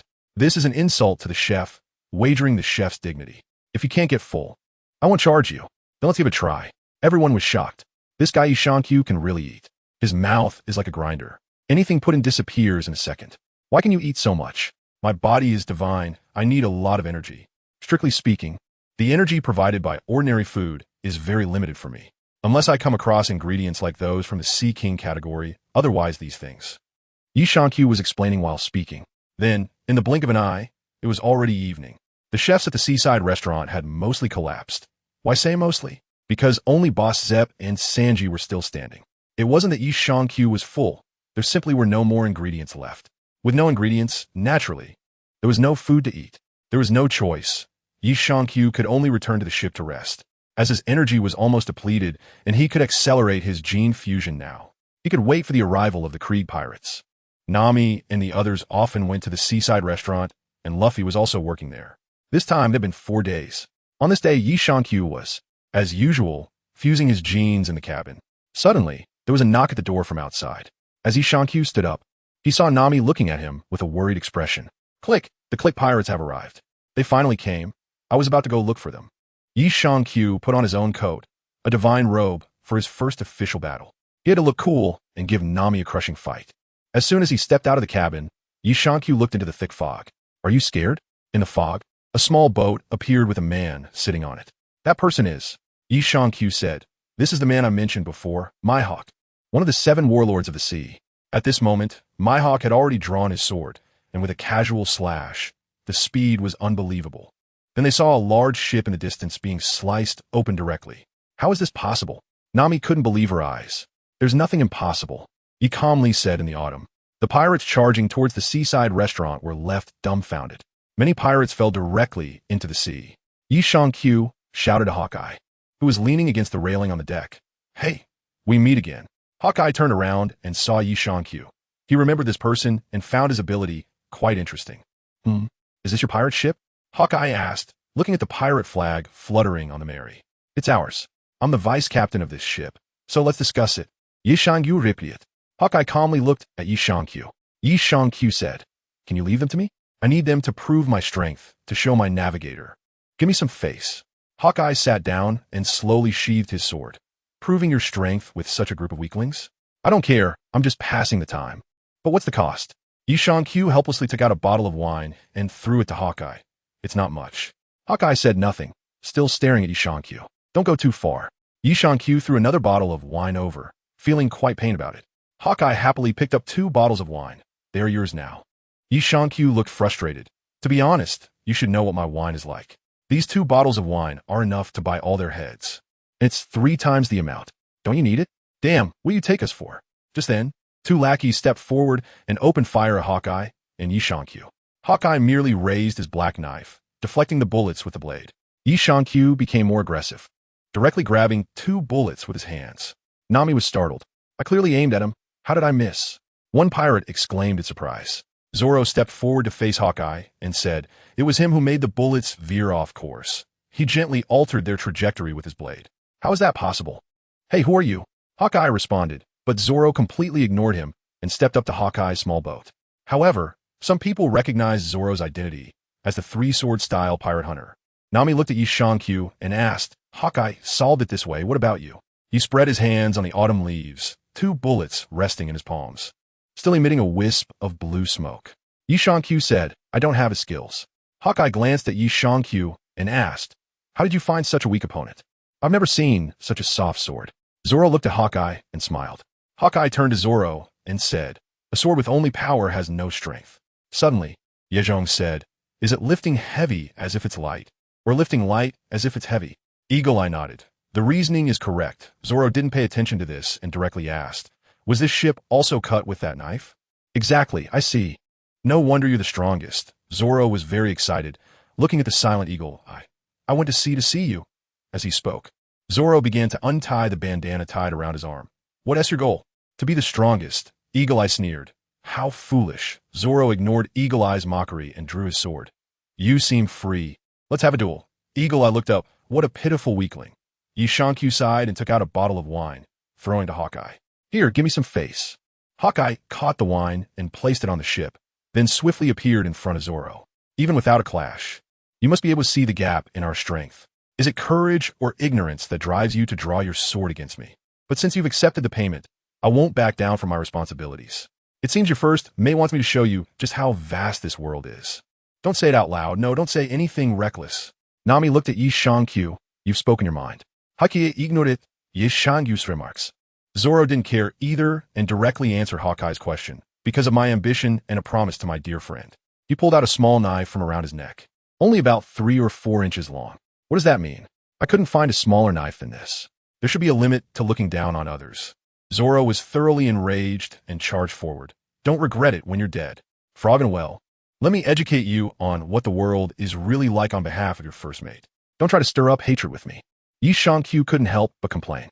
At this moment, Zoro had already started his attack, coming in with his signature move, the Demon Slash. Unfortunately, it was blocked by Hawkeye's small knife, which held steady against the 3 swords in the middle, not budging an inch, even with Zoro using all his strength. Zoro was completely shocked. The others looked at Zoro with concern. Luffy, Johnny, and Joseph. Even Nami found it hard to believe. "Sai, Yi Shangyu seek it." Nami looked at Yi Shangyu and asked, "Are the 7 warlords really that strong?" "Strong? A rear admiral can easily dominate the EC, and a rear admiral is no match for him. Of course, he could probably easily dominate any of the 4 seas." Yi Shangyu explained it. Zoro's mindset completely collapsed. Then Zoro began to unleash his attacks desperately, but all his moves were blocked by Mihawk with a small knife that seemed like a toy. Zoro didn't even touch the corner of Mihawk's clothes. Mihawk seized the opportunity, dodged Zoro's attack, and delivered a hand strike to the back of Zoro's neck. Zoro fell directly to the ground, but he was not a man who would easily submit. Zoro stood up again, even though his body was swaying. However, he continued to swing the knife in his hand. This time, Mihawk just turned slightly to evade, and Zoro fell directly to the ground. Mihawk looked at Zoro lying on the ground and said, "What are you carrying? What do you desire at the end of power? You weakling." Joseph and Johnny, who were nearby, couldn't hold back upon hearing this. The 2 drew their swords and rushed out. "You dare to say our brother is weak, you bastard. Step back." Yishangu shouted. Then, Luffy extended his arm to grab the two people and press them down on the deck. Don't make a move, hold on. Although Luffy said this, he was also struggling to hold back. Usopp looked at the two and whispered, Luffy, first mate. At this moment, Zoro also stood up, recalling the promise he made when Luffy and Yishangu invited him onto the ship. I absolutely cannot lose. Zoro took up an attacking stance again. Tiger hunt. Thud. A stream of blood gushed out as Mihawk stabbed Zoro in the chest with a small knife. Hawkeye closed his eyes in the autumn leaves. He looked at Zoro and asked, do you want to be stabbed in the heart? Why not retreat? Zoro, however, remained calm and replied, I don't know. I really don't know. I just feel that even if I take a step back here, all the promises and vows made until now will disappear. I can never return here. That's right, this is called defeat. Then I definitely can't retreat. Would you rather die than retreat? Dying would be better. Hawkeye seemed to have some feelings about this, drawing a small knife and sheathing it. Kid, state your name. Zoro assumed an attacking stance again. Roronoa Zoro. Hawkeye slowly drew the black sword from his back. I will remember, a long-lost strong warrior. So, to show the etiquette of a swordsman, I will use this world's strongest black sword to send you to the sea. I truly appreciate it. You shamelessly don't say it like that, do you? Yishangu was really anxious this time. It felt like he had sent Zoro to his death. But it was too late to say anything now. The two of them had already flashed past each other. One of Zoro's swords had already broken. Instead, Zoro remained very calm and admitted that he had lost. Yishangu was relieved. Hawkeye had held back. Zoro sheathed his sword and turned to face Hawkeye with open arms. Hawkeye was taken aback. What are you doing? The scars on his back are a swordsman's shame. Impressive. As he spoke, Hawkeye swung his sword directly. Swish. It happened in the blink of an eye. It was simple. Really, just giving up his own ambition. Sanji and the others had just shouted when they realized something was wrong. There was a person standing in front of Hawkeye. And that person was not Zoro. The sword did not strike Zoro. Yishangu could no longer hold back and directly flashed to Zoro's side, kicking him into the sea. Yishangu firmly withstood Hawkeye's strike. Hawkeye looked up at Yishangu in front of him. Why, you could have dodged. Yishangu wiped the bloodstain with his hand and said, because the outcome has been decided, I have indeed interrupted your battle. However, as the vice captain, I cannot stand by and watch my crew die in front of me without doing anything. So I cannot dodge this blow. Even for the strongest heart of my crew, I absolutely cannot evade or resist it. Yeah, big brother. Big brother big. At this moment, Luffy has already rushed over. And Joseph and Johnny have also jumped into the sea to save Zoro. Luffy, who flew over, was caught by Yishangu. Hawkeye looked at Luffy. Yours, Captain. Thank you for witnessing the end from the sidelines. On the other side, Zoro has already been rescued from the sea. Hawkeye looked in Zoro's direction. You want to die? It's too early for that. I'm Dracula Mihawk. Understand yourself, know the world, and become stronger. No matter how many years pass, I will be waiting for you at the strongest position. Surpass this sword, surpass me. Roronoa Zoro. The others were also quite shocked. Hawkeye turned back to look at Luffy and Yishangu. You two, what are your goals? Luffy directly announced, the Pirate King. Yishangu replied, the strongest in the world. Mihawk said, that's a path even harder than surpassing me. Luffy and Yishangu exchanged glances. Who cares about that? At this moment, Dragon also awakened. Zoro slowly raised his sword. Captain, Vice Captain, did you hear that? I heard it. Sorry to worry you, but if I don't become the world's strongest swordsman, it would trouble you, right? Cough. Before he could finish, Zoro coughed up blood. But Zoro, disregarding the others' attempts to stop him, continued speaking. I won't lose again until I defeat him and become a great swordsman. I will absolutely not lose again. Do you have any objections? Pirate King, the strongest in the world. Hearing Zoro's roar, Luffy was quite happy now. Let's go for it. He turned his head to look at the Click Pirates. Hawkeye turned to leave, saying as he walked away, not a bad crew. I hope to see you all again. Yishangu said, don't rush to leave. Wait for me to deal with them, and let's have a drink together. This time there are good wine and good dishes. Hawkeye stopped and asked, how long? Yishangu raised a finger, 3 minutes. Then he said to Japu, boss, prepare the ingredients. Eagle Eye quickly moved to the deck of the seaside restaurant. Luffy followed him. Hey, aren't you going to help? Sanji asked Luffy. He is very capable. He said to leave it to him. On the other side, Click was also provoked. Kid, stop looking down on people. The sea isn't something you hot-headed brats can handle. Come and try to take my head. Click's armor opened up, revealing numerous gun barrels. Die for me. Countless ammunition and shells flew towards Yishangu. Yishangu suddenly disappeared with a flash, and then black holes appeared one after another around him. Click's ammunition flew out from inside, and the black holes engulfed the entire Click pirate group. Many pirates were taken down by the ammunition flying out from within. Suddenly, Hawkeye said, 30 seconds. Yi Shangqiu reappeared, got it. A handful of daggers appeared in Yi Shangqiu's hands, and he jumped into the air, his body starting to spin rapidly. The flying daggers shot into the black hole, then appeared at an unknown exit. Everyone could only see that the Click pirate crew seemed to be connected by countless silver threads. Anyone who touched those silver threads fell down. The members of the Click pirate crew lay on the abandoned ship, wailing. Hawkeye said, 1 minute. 2 left. How is that possible? A monster? A fruit user? Yi Shangqiu revealed her body again, calmly looking at the clique in front of her, unable to find a second person. The clique raised something that looked like a shield, with a dark cannon mouth in the middle. Run fast. Captain, are you going to kill us? Jump into the sea quickly. That's a gas bomb. Yi Shangqiu tilted his head and looked at Click. Where's the second person? Boom. A red bullet flew towards Yi Shangqiu, and all of Click's pirates put on gas masks. Yi Shangqiu raised his hand, and a black hole appeared, with ammunition directly disappearing into it. Then, an explosion occurred on the distant sea surface. Damn it, the direction is wrong. The wind is blowing this way. Someone noticed that the toxic gas was spreading towards them. Yi Shangqiu raised his hand, and a small tornado appeared in his palm. Then, the tornado swept towards the poisonous gas. At that moment, a person wrapped in a round shield appeared, with pearl-like objects in the center of the shield. It was Lord Iron Wall Balu. No one could break through his defense. Yi Shangqiu took 2 steps forward and punched Baru in the stomach. Bang! The shield protecting Baru shattered, and he was sent flying into the sea, sinking directly into the water. Then Yi Shangqiu walked towards Kellic. You really are weak. Bastard, soak him with seawater. I don't believe you can dodge this time. Kellic immediately commanded, then raised his gun again, aiming at Yi Shangqiu. He stood on the leaves, letting the sea and bullets strike him. He still walked steadily in front of Click. Who told you I was a fruit user? Then he accelerated to Click's side and punched him in the stomach. Click's armor shattered, and he spat out a mouthful of blood, collapsing to the ground unconscious. Yi grabbed Creek's head with one hand.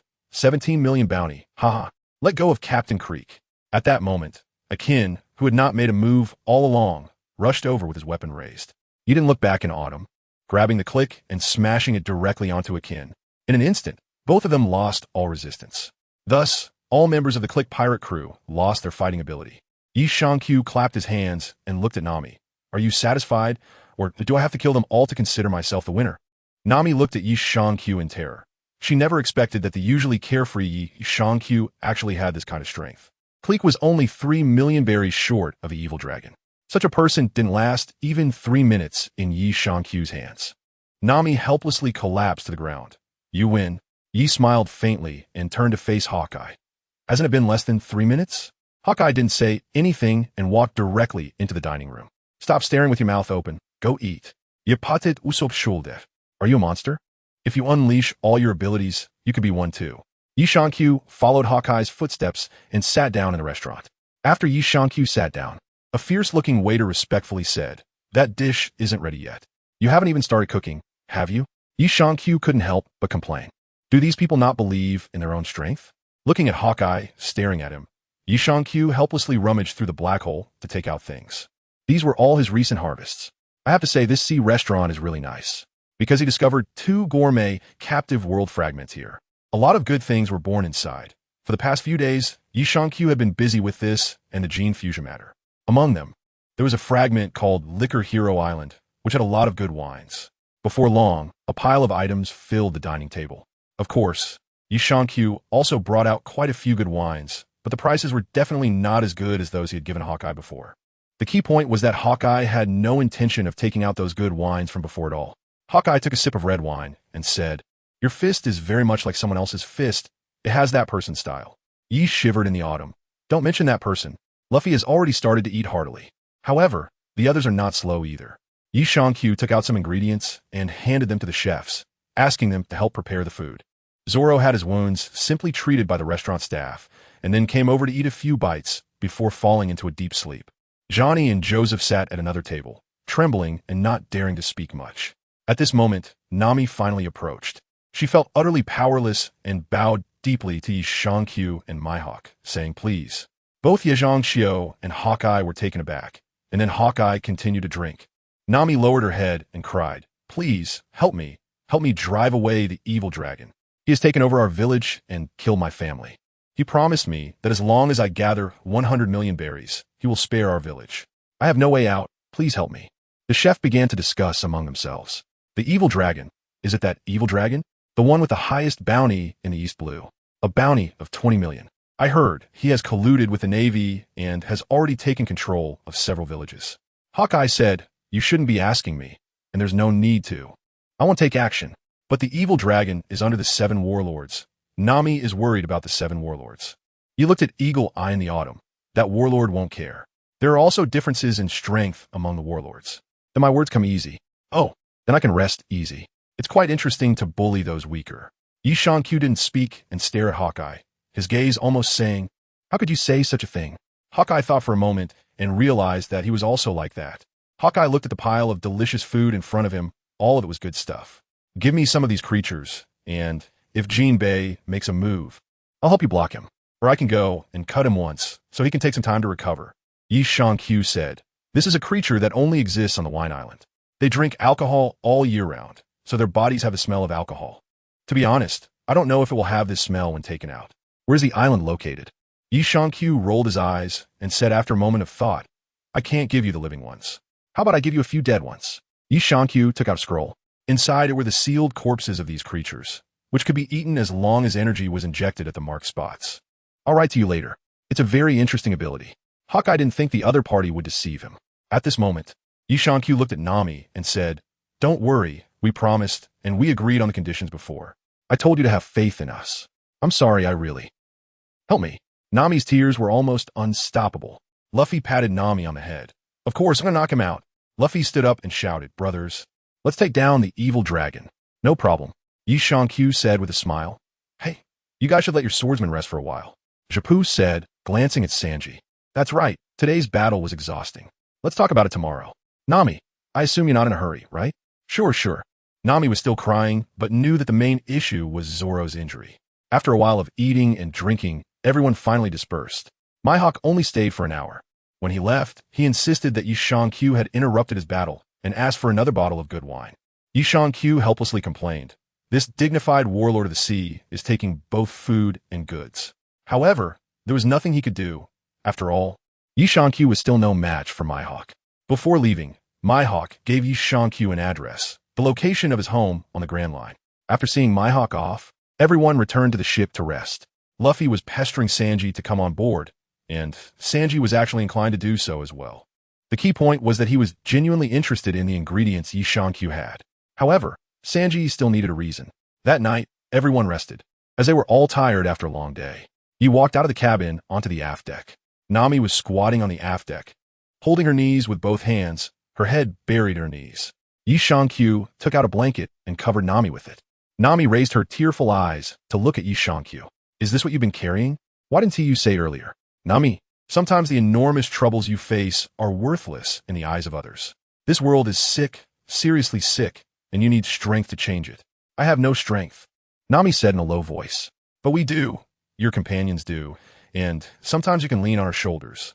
He gently rubbed Nami's messy short hair with one hand. Thank you. You're too polite. I want power." You looked down at Nami in the autumn. "I will give it to you, but it requires your effort, and there is nothing suitable right now." He smiled softly at Nami and said, "It's cool at night. You should go back and rest early." Nami slowly stood up, wrapped herself in a blanket, and walked towards her room. Yi Q stood in place, looking at the shimmering sea. Before long, footsteps came from behind. "Are you rested?" Deputy Captain, I'm no match for you and Hawkeye. Moreover, Hawkeye hasn't even used his full strength. This time, he probably only exerted 1%. Yi Q didn't continue speaking. "Is it really that strong?" "Very strong," Yi Q said as he tossed out a notebook. Zoro caught it in one hand. This time, there was no name written on it. "This is a collection of training insights from a naval vice admiral swordsman. Not giving it to you has been a test. If you give up just like that, then you're not suited for this ship. Give up? I will never do that. Go back and rest." Zoro left silently with the notebook. Yi Q once again revealed a triumphant smile. If that person knew that their cultivation insights were taken by pirates, I wonder what they would feel. Anyway, it would definitely be quite a sight. But if they found out, a beating would be unavoidable. But they can't kill me. Back then, They beat me up so badly and insisted I join the Navy, thinking I was easy to bully. Sooner or later, I will take Zoro to give that person a good thrashing. Let Zoro chop them up properly. What poison should I use next time? Last time I used a laxative, so if I use that again, they will definitely be on guard. I can't just slip it into their drink either. I need a different method to poison them. However, this time's harvest is pretty good. Yi Shang-Q took out a stack of cards, and unexpectedly, the harvest this time was not small. Although most of them were accumulated, Yi Shang-Q did not expect there to be such a prop. So, he crushed the card, and a belt appeared in his hand. Yi Shang-Q pressed the belt against his waist. The golden armored warrior transformed. Autumn on the leaves. Waist belt. Yi Shang-Qiu. Isn't it a transformation belt? Did I get it wrong? Armor warrior, transformation. Belt. Who the hell are you calling? Yi Shang-Q scratched his head. Isn't this it? At this moment, the belt suddenly flapped its two wings and flew up. Then, the little thing flapped its white wings and came in front of Yi Shang-Q. Are you an idiot? What are you shouting about? The key is I'm not even attached to the waist, let alone a man's transformation device. Yi Shang-Q is also annoyed. Aren't you a transformation belt? Anything that can transform can be called a belt. No problem. Yi Shang-Q rubbed his forehead, looking helplessly at the little thing in front of him. So, you can only transform women. Is there anything else you want? No, right? Does checking the mood count? Damn it. Yi Shang-Q shook his head. Wait a minute. Take a look at this person to see if he's okay. Yi Shang-Q took the little thing to Nami's room. Without knocking, he went straight in. Nami, who was just about to sleep, instantly woke up. Pervert. Then Yi Shang-Q squatted on the floor, rubbing his head. What are you doing here so late? Nami was still not calmed down. Yi Shang-Q looked at Nami with teary eyes, saying, You wanted power, right? I brought something for you to try. As he spoke, Yi Shang-Q pointed at the small object flying in the air. Nami looked at the silver, winged little thing, which resembled a bat, but had a pair of bright red eyes full of spirit. The small creature flew to Nami's side. Not bad, very nice. Nami looked suspicious. Can this thing really give me power? Of course. I'm very strong. The little creature replied as it flew closer. Nami raised her hand, and the little thing landed in her palm. Suddenly, Nami felt something strange. No problem now. Come on, use me, let us transform. Nami pinched the little creature with her fingers. Leave it to me. Transform. Let us go, transform. The little creature and a heart-shaped pink light flashed across Nami's forehead, then directly merged into their bodies. A circle of cherry blossom-like light gathered around Nami. Shortly after, Nami transformed into the white and purple-painted Kamen Rider Yalin, with a red belt and a silver and red face. Take a look at this masked rider from all angles, up and down, before and after. Nami is holding a beautiful slender sword in both hands. Beautiful. No wonder I can't compete. She really is a female masked hero. Yi Shang-Q felt a bit envious. How could a man not like armor? Although this thing technically isn't armor, and the enhancements it provides aren't that impressive, it's still cool. Despite certain limitations for the user, it's still cool. Taking this opportunity, Yi Shang-Q brought Nami to find a place to try it out. After a simple test, Nami still couldn't control this transformation very well. However, she had a general understanding of the situation. This power could only be described as decent. In terms of punching power, it was about 3 tons. But if using kicking power, it was around 10 tons. This power was already considerable for Nami. At least she had some means of self-defense. The only trouble was that Nami wasn't very skilled with a sword, let alone a rapier. Her martial arts skills were quite average, so she couldn't fully unleash the knight's power. However, these could be trained later. When there's an opportunity, they could work on improving Nami's martial arts skills. Right now, there just wasn't a suitable ability for Nami, so they would make do with the Kamen Rider's powers for now.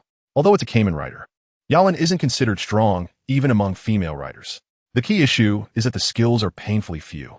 Moving forward, Nami would still need to continue working hard. But for now, Nami has at least gained some means of self-defense, and there shouldn't be any major problems in the EC. Nami was very satisfied. She felt this was a huge improvement over her previous self. She now thought that those subordinates like Arlong were no match for her. Although this ability wasn't very suitable for Nami, even just putting on a layer of armor could increase her defense, which isn't bad. Moreover, Nami wasn't just an ordinary girl. She could fight. With her current combat power, she could at least take on 5 Usopps head-on. Yamato took Nami back to the ship and then said, Find a chance to train with Zoro on how to use a sword. At least make sure you can swing it. Got it, Nami replied hurriedly, then happily went back to her room with Kivala, TCH, women. Yi Shang-Q wanted to return to his room. Speaking of which, this boat is indeed a bit small. After Nami occupied one room, all the boys had to squeeze into one room. Fortunately, Yi Shang-Q was clever and took the kitchen for himself, which meant he had the largest space. Generally speaking, someone is supposed to keep watch at night. However, since they were in a sea restaurant, there was no need for a night watch. As for Joseph and Johnny, they could only squeeze in a room with Luffy and the others. Luckily, there were many hammocks, carpets, and sofas inside. However, Yishankyu was already considering what to do if more people joined in the future. This boat was still a bit small. The night was quiet. The next morning, everyone got up early, and the injured Zoro had already started exercising. It seemed that the pressure from Mihawk hadn't crushed him. During breaks, Zoro was also holding that notebook. Breakfast was served in the sea restaurant. Luffy had invited Sanji to board the ship before, but Sanji refused again. However, breakfast was not pleasant. Sanji's soup was criticized as being completely worthless, which made him so angry that he left. Luffy, on the other hand, happily served himself another bowl of soup. This soup was delicious. Of course, we all knew that Sanji's soup was tasty. Zapu said, everyone present recognizes Sanji's cooking skills. It's not bad at all. The crowd began to praise Sanji's culinary skills.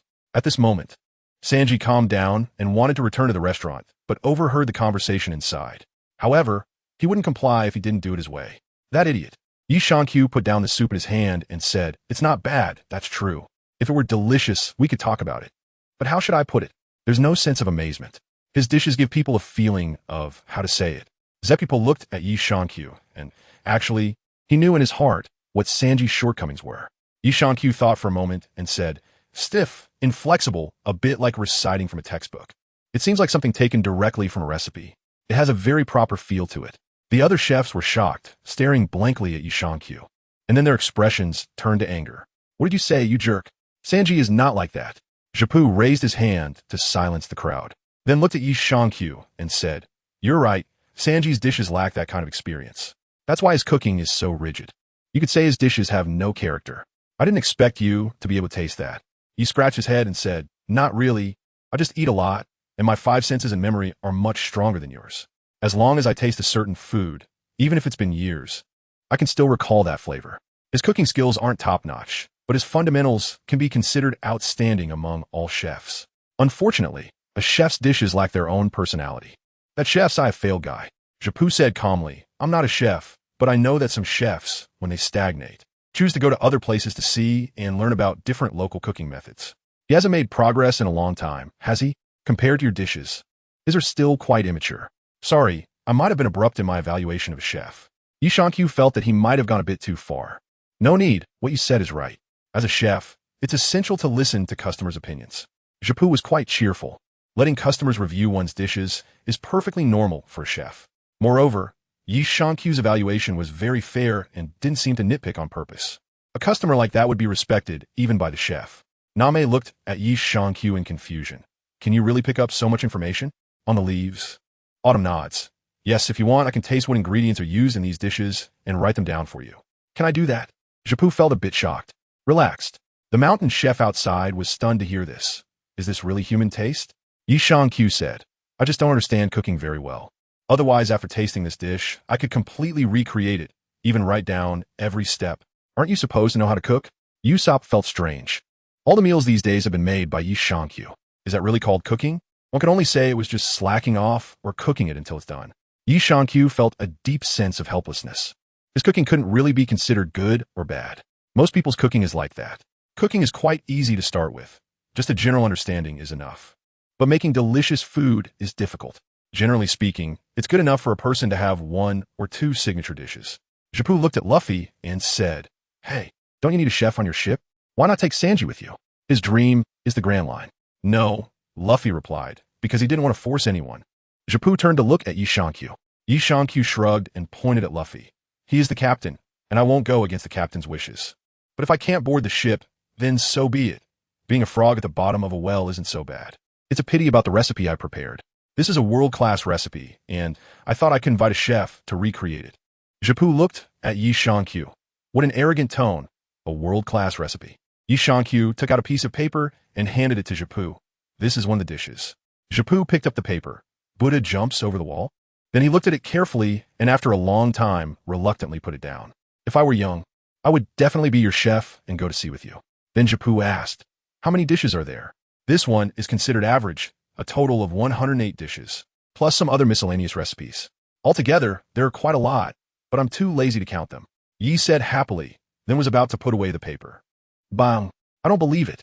Sanji stormed in angrily and directly took the paper. After looking at it for a while, he silently put it down. Buddha jumps over the wall is something that for modern people is already quite familiar. However, such a thing has never appeared in the world of pirates. Sanji turned to look at Luffy. Hey, you need a chef, right? I'll be the chef on your ship. Everyone was silenced by Sanji's words. Sanji looked at Luffy, who didn't respond, and asked again, so, is it okay or not? Luffy's smile gradually turned perverse. Sure, let's do it. Yi Shankyu looked at Sanji and said, oh, the frog has decided to jump out of the well? Sanji angrily looked at Yi Shankyu and said, bastard, I want to see that 108-dish recipe. And I have my dreams. My goal is all blue. Yi Shankyu pouted. I take back what I just said. This toad is only halfway through jumping. What I showed you is just one of the basic 108 dishes. I don't even know how many variations have emerged since then. What Yi Shankyu said is also the truth, just like this Buddha jumps over the wall dish. There are so many variations of Buddha jumps over the wall that you can't even count them. But with the underwater Buddha jumps over the wall, the super Buddha jumps over the wall, and so on, there are many, many. This is a dish that incorporates the chef's own style. You are the toad. Sanji feels that this guy is really infuriating. He probably can't beat him. Well, he definitely can't. Otherwise, he would surely give him a good flying kick. Yi Shankyu didn't pay attention to Sanji's shout and turned to look at Nami. Can't wait any longer. Shall we set off? Luffy raised his hand. Brothers, let's go. Everyone prepared to set sail again. Sanji went to tidy up his things, but in the end, he listened to Usopp's advice and threw everything into Yi Shankyu's wormhole. As they were leaving, the chefs in the restaurant prepared a farewell ceremony. They tried to sneak attack Sanji, but they were no match for him. Yi said in autumn, Usopp, Sanji's leg techniques? Sanji's kicking skills are quite good. Oh, no wonder. The leaves gently nodded in the autumn. And then there was no further conversation. Japu suddenly stood up and took out a worn notebook. Do you want to take this? It's my notes from a year on the Grand Line. Luffy decisively refused. No need. Haha, I knew it. And so, the Mary set sail once again. But this time, there was an additional crew member on board. Everyone happily set off together, except for Nami, who felt a bit worried. As autumn comes to the leaves, Nami looks at the boat head and says, don't think too much. For us, they are no different from Klig. They are all failures of the Grand Line. If we can't deal with them, then what are we doing in the Grand Line? I know. Nami's tone is also very firm. This time she is different. She has friends now, and she has strength. She can borrow the power of her friends. Nami-san, what concerns you is my concern too. I will definitely help you teach those guys a lesson. Sanji shouts as he wiggles his body like a caterpillar and runs to Nami's side in a pledge. Yamato looked at Sanji with disdain and said, is there no normal person on this ship? You're the most abnormal one. He looked at them with disdain, then turned his gaze to the sea. He suddenly thought of something and took out a secret manual from the wormhole, throwing it to Sanji. Go over there and practice. You're all weaklings. Who are you calling weak? You. No, I mean all of you. Sanji, Nami, Zoro, Usopp. Who am I to speak? Luffy. You're all weaklings. Yi Shankyu didn't care about the breakdowns, nor did he care that he had used the group mockery skill. Anyway, he happily returned to the cabin to sleep. The first to react was Nami. Damn it. However, by this time, Yi Shankyu had already returned to the cabin and locked the door. Showing off and then running away was really thrilling. The next day, everyone finally arrived near Kokosha village. As soon as they got here, Nami suddenly became anxious. No Kigo, the orange orchard. Before the ship could dock properly, Nami hurriedly ran out. The others quickly followed. Before long, they arrived at a messy orange orchard, where a girl with short blue hair was lying. However, the girl had been injured. Before Sanji could say anything, Nami rushed over and hugged No Kigo. What happened, No Kigo? Arlong. Tears streamed down No Kigo's face. Everyone listened to No Kigo's explanation. Arlong felt that Nami had collected enough money, so he proactively contacted Captain Mouse. Captain Mouse brought the Navy to destroy the place, and took away Nami's savings for many years. No Kigo had resisted, but how could she be a match for the Navy? Ye's eyes flashed with anger as he turned to Johnny and Joseph. So, I don't like the Navy. The tragedy of the East Sea has never been about pirates. It's about the Navy. Do you understand what to do? Leave it to our big brother. Take your time. No rush. Yi Shankyu gritted his teeth and said, as someone under the red flag, he truly found it hard to understand such matters. Shouldn't soldiers be the last line of defense for the common people? These Navy men simply insulted those two words. In his previous life, his brother served in the military at the snowy border for 3 years, never complaining even once. Even when his body was frostbitten and plagued by illness. But he never regretted it. He said it was a soldier's duty. He said it was for the people, so they could enjoy sweet and salty meals. But thinking about it, these soldiers really did have a style of living well. Always sitting under a father figure, Nami raised her tear-stained face to look at Luffy. Luffy, everyone help me. Luffy indifferently placed the straw hat on Nami's head. Of course. Sanji lit a cigarette, took a puff, and then said, "Where? I won't forgive anyone who lays a hand on a lady." A villager pointed towards the direction of Arlong Park. "Everyone, let us go." Oh. The group marched towards Arlong Park. The villagers took no Jiko away for treatment. The Straw Hat Pirates, along with Ghani and Joseph's group of 8, headed straight for Arlong Park. Soon, everyone arrived at the entrance of Arlong Park. Yishankyu gave Sanji a glance. Sanji kicked the door open with a powerful kick. The fishmen inside, who were chatting and laughing, were startled and turned to look at the door. Johnny and Joseph appeared from both sides, followed by Zoro, Usopp, and Sanji. Finally, on the left and right, Luffy and Yishankyu protected Nami, who was in the middle.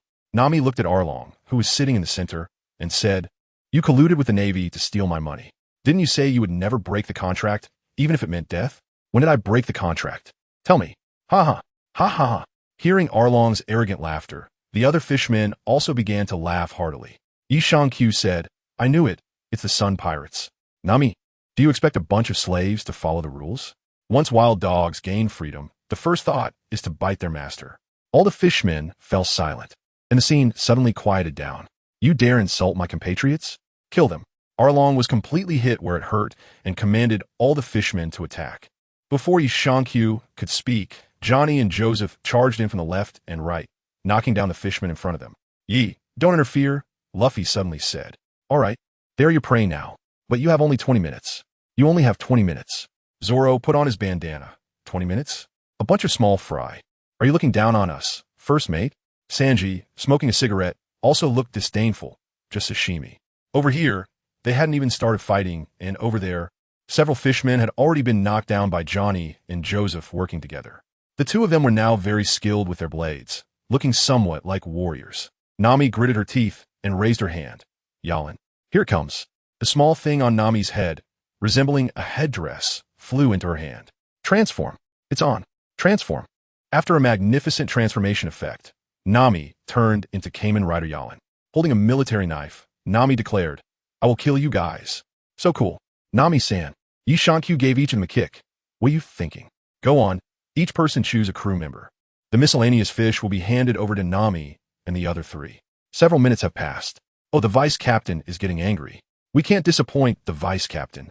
Nami-san, leave it to me." Zoro and Sanji rushed out directly to choose suitable opponents.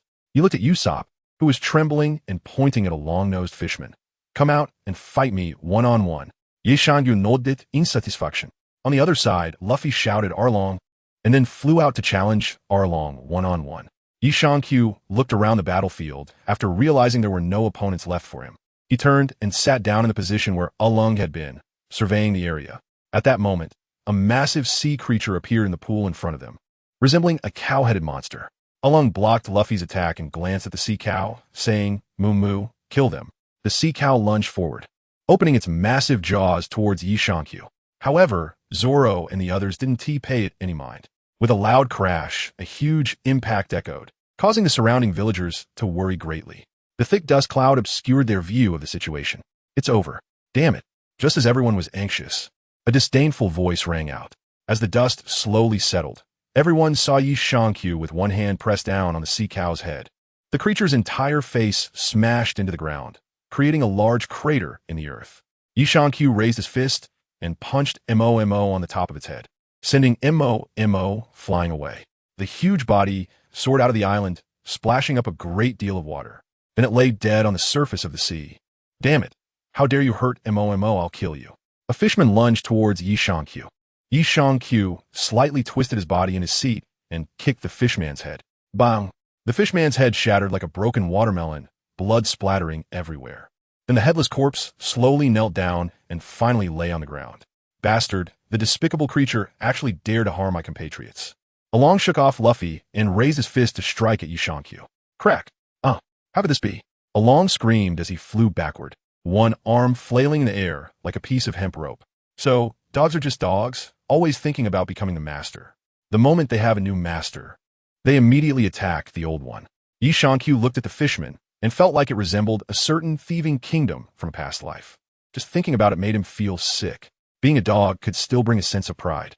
"Hey, you bastard vice captain, this is my opponent." Yi Shankyu pointed at Arlong. "He attacked me first.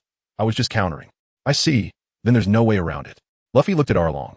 "Your opponent is me." At this moment, Nami and Johnny Joseph had already resolved their battles. Nami wanted to rush up and hit Arlong, but was pulled back by Yi Shankyu. "Right now, he is Luffy's opponent." "But Luffy, I don't even feel pain as your older brother, so you have to endure it too." Nami had no choice but to revert her transformation and stand aside. Next, it was Usopp's turn to finish his battle. He had previously lured away that fisherman and somehow defeated him. Then Sanji also concluded his fight, and Zoro's battle with the octopus fisherman reached its climax. Zoro used a technique, the Dragon Twister, to finish off the 6 sword styles Little 8. On the other side, Sanji also showcased his strength, using a set of lamb shot to defeat his opponent. Now, only Luffy and Arlong's battle remained unresolved. The two were fighting fiercely, and when Luffy saw Nami's room, his anger erupted completely. Their battle broke into the building of the amusement park. In the end, an enraged Luffy knocked Arlong to the ground. And then Luffy finally unleashed his ultimate move, Rubber Battle Axe. This time, Luffy not only rendered the evil dragon powerless, but also completely destroyed the building. A group of people hurriedly ran outside, some jumping into the water nearby. Everyone looked nervously at the area enveloped in smoke and dust. Except for Yi Shankyu, who had confidence. Others were worried. As the dust slowly settled, Luffy's figure appeared atop the ruins. Luffy's hands were covered in blood, but he didn't care at all. "Nami." Hearing Luffy's shout, Nami froze in place. "Luffy, you are my partner." Listening to Luffy's shout as if declaring it to the world, Nami finally couldn't hold back. Controlling herself to prevent tears from flowing, she bit her lower lip, her body trembling slightly as she nodded. We won, we won. We won." The villagers finally confirmed the outcome of the battle. Could it be a dream? "Smack, why did you hit me? Does it hurt?" "Smack, now you know. It hurts." "This isn't a dream." Yi Shankyu took out his watch and said, "It took more than half an hour to defeat an evil dragon pirate crew? Are you a devil?" Yi Shankyu ignored the villagers' complaints and looked at Usopp and the others. "You really disappoint me. With so much time, you could have watched several episodes of anime." "What is that?" "It doesn't matter. You need to practice. Go back and double your training for me." Yi announced domineeringly in autumn that all members would have extra training. "Damn it, I am the captain. You should also go back for extra training. Do you need this long, as a salted fish?" Yi Shankyu retaliated without showing weakness. "Oh." Luffy nodded obediently. Hey, what about your captain's authority?" The villagers complained again, but no one paid attention to their complaints. "That's enough, you guys." Suddenly, a voice came from behind. Everyone turned around to see a Navy colonel leading a group of lewd Navy soldiers. Today is really lucky. Thank you for your hard work. I got to witness a wonderful battle. Although it was by chance, I really didn't expect you to defeat these nameless pirates." Colonel Mouse said, as the Navy soldiers aimed their guns at the villagers and Yi Shankyu. Colonel Mouse chuckled and said, "Thanks to you, the money that was supposed to be given to the evil dragon, as well as all the money here, now belongs to me. Your contributions are accepted by me, Colonel Mouse of the 16th Navy Division." However, before he could finish, Zoro couldn't hold back and kicked Colonel Mouse in the back of the head. The Navy soldiers wanted to attack, but the others were not pushovers either, finishing the fight in a minute. On a leaf in autumn, one foot stepped on a mouse's face. "Are you brainless? Along isn't even our match, and you useless leeches think you can challenge us? Or do you think your clothes are effective against us? We are pirates." Nami rushed over and gave the mouse a beating. "Get lost. If you dare to come over again, I'll kill you." After Nami calmed down, she let them go. As the mouse left, he still had soldiers with him, making threats. Yi Shankyu said to Johnny and Joseph, "Take a few people and sail their ship away. Let them swim back. Everything on the ship, except Nami's treasure, will be your funds. I don't want to see this branch in 3 months, understand? Leave it to me, big brother." "Don't call me that." He had already said this several times, but later found he couldn't resist. The two of them led a few villagers on a shortcut to the warship, and then sailed the warship to the other side of the island. On the other side, some fishmen had already woken up, but they were now being controlled by the villagers. Yi Shankyu saw an octopus merman and heard from the villagers that it was considered friendly. After autumn on the leaves, one person lifted the other. "Go back and tell Jinbei that I will hand over these people to the Navy, if he dares to save them. For everyone I see, I will kill 10 fishmen. If I see one, I will kill 1 fishman. Do you understand?" "See how by not that. Get lost." Yi Shankyu threw little 8 into the sea. In fact, this statement from Yi Shankyu was a bit unnecessary. Why? Because after Hawkeye returned to the Grand Line, he happened to encounter Jinbei on his way home. It was unfortunate for Jinbei to run into him at that moment. Hawkeye thought to himself that he had benefited from Yi Shankyu. Moreover, Yi Shankyu mentioned that even a piece of meat was worth a lot, which was true. He could feel the energy contained within that meat. Since he had taken someone else's reward, he had to do something in return, right? It was unlikely to kill Jinbei, but injuring him wasn't difficult. So Hawkeye made his move, drawing his sword and attacking Jinbei. Jinbei, who was like a dumb fish, was puzzled. Although they were both warlords of the sea and their relationship might not be good, they weren't enemies. What was he doing? At least have some reason, right? It couldn't just be that he found the old man unpleasant. Jinbei was not someone to be trifled with. Eventually, Jinbei was defeated. In the end, Jinbei asked, "You have to tell me, how'd I offend you?" Hawkeye thought for a moment and explained the situation to Jinbei. Jinbei was speechless. He had no way to argue, as he indeed had made a mistake. As for revenge, Jinbei felt he had no face for that. The beating he received was not unjust. The key point was that being able to talk to someone as aloof as Hawkeye made Jinbei not feel that the other party was easy to bully. He probably thought of Arlong and the others, hoping they wouldn't die completely. Moreover, he was in no position to do anything about it. With this injury, it would be impossible to recover in less than 10 days or half a month. Naturally, everyone on Fishman Island knew about Jinbei's injury and roughly understood what had happened. Arlong offended Hawkeye's friend, who then sought revenge on Arlong. Hawkeye came to find Jinbei for revenge. This was all a long time later. Right now, the important thing was to hold a feast. Of course, no one would miss this opportunity. Taking advantage of this, Johnny and Joseph enlisted a few villagers to help change the ship's paint. Then they took Arlong and his group to exchange for their bounties. But they wouldn't go to the Mouse's branch. With this, they could establish a foothold in the EC. After all, Arlong was the strongest in the EC, and it would be much easier to form a crew afterward. This time, Yi Shankyu was also wandering around the island, as there were still quite a few good things here. Nami was also preparing, and Zoro's wounds needed to be treated. This time, there was a professional doctor. The feast lasted for 3 days. In fact, on the second day, Colonel Mouse applied to the Navy headquarters for bounties on them. However, only 2 people were applied for bounties, Luffy and Yi Shankyu. Naturally, the bounty photos made their way to Sengoku's desk. Generally speaking, he wouldn't pay attention to such initial bounties, nor would they be handed to him. By the time he looked at it, the bounties had already been confirmed. It's just that they hadn't been released yet. Sengoku looked at the 2 faces on the bounty notice. Carp, again, it's your family, and 2 of them at that. Ha ha ha ha. Bastard, especially that dangerous one. How did you educate him? Why have they all become pirates? And even attacked the Navy? Carp looked at Sengoku with disdain. What the hell do you not know? How could you say that? Sengoku felt a bit guilty. Well, let it be. I hope he is not the next dragon. That is my family. Shut up, Carp. Sengoku shouted again. TCH, that kid has been looking at the Navy with the eyes of a wild dog since he was little. Especially every time he talks about the Navy's justice. All the soldiers are wild dogs. Vice Admiral Tsuru felt very awkward. Enough, Sengoku shouted, looking at the 2 people beside him. Let it be. Saying this, Sengoku looked out the window. I hope they won't become our enemies. Vice Admiral Tsuru felt helpless. They had already become pirates, so what was there to say about not being their enemies? Carp and Tsuru left Sengoku's office. Carp, you don't have. Carp shrugged. He asked my family. Then Carp left directly. Vice Admiral Tsuru opened his mouth and finally slapped his forehead. Damn it. I hope he hasn't grown to that extent, but he probably hasn't. After all, that is Carp. The sign of a nation's downfall is when the army falls ill. Vice Admiral Tsuru shook his head and left as well. Yi Shankyu and the others were unaware of all this. Yi Shankyu was still training the Straw Hat crew. After the feast, they spent those 3 days training. 3 days later, everyone decided to set sail again. Nami was ready. However, after waiting and waiting, no one found Nami. Zoro directly said, "That woman isn't coming, right? What? If Nami isn't here, then what is the point of me being on the ship?" 98-72. Sanji shouted at Luffy and Yi Shankyu. Suddenly, Luffy said, "I told you, I couldn't find the melon ham anywhere." Yi Shankyu stared wide-eyed. How did you calculate that? The villagers below were also discussing it. Nami had disappeared since morning and had left behind 100 million berries. Just as everyone was talking, Nami suddenly appeared. Oh, Nami-san. Sanji was the first to spot Nami. Nami shouted loudly, "Get the ship ready." Then she charged over. Why did she suddenly rush over?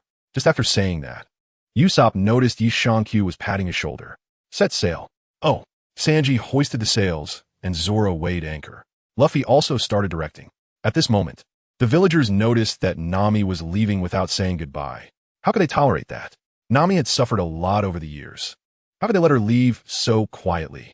A group of people rushed forward, but Nami moved skillfully through the crowd. In the end, she jumped onto the deck, and by this time, the ship had already left the port a little distance. TSK, not bad skills. Ye Shang-Yu seek it. Rogue. Sanji looked at Yi Shang-Q angrily. At this moment, Nami lifted the hem of her short sleeves, and one wallet after another fell out. Wait a minute. No way. My wallet is missing. Mine is gone too. Nami pulled out a belly and waved it. Goodbye, everyone. Take care. Wow, what a bold little brat you are. The villagers on the island also reacted. Usopp clasped his hands together in disdain and said, this guy hasn't changed at all. Zoro also expressed his disdain.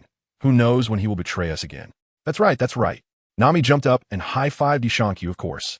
This was a secret technique that Nami had asked Yi Shang-Q for 2 days ago. It should be a skill. Unexpectedly, Nami really succeeded in her training. Luffy was also very happy to see Nami. Finally, this ship had a navigator. Nami had finally become their crew member. Brothers, let's set sail for the Grand Line. Oh, a group of people set out for the Grand Line with high spirits. This time there were more people on the ship, making it much livelier. During their leisure time, no one forgot to train. After all, this vice captain was a devil. Even Nami had to train during this period. Aside from training, Sanji was studying recipes. This recipe opened a new world for Sanji. He admitted that he had been narrow-minded in the past. One noon, Nami was lying on the deck sunbathing. Luffy stealthily approached the 2 orange trees on the ship. Looking at the strange oranges, Luffy finally couldn't help it, just as he was about to make a move. A flying kick suddenly came. Sanji kicked Luffy out, and Luffy crashed into Usopp, who was studying weapons. All the stuff was swallowed by Usopp, and then he started performing fire breathing. The running Usopp also bumped into Yi Shang-Q, who was training by climbing the mast with chakra.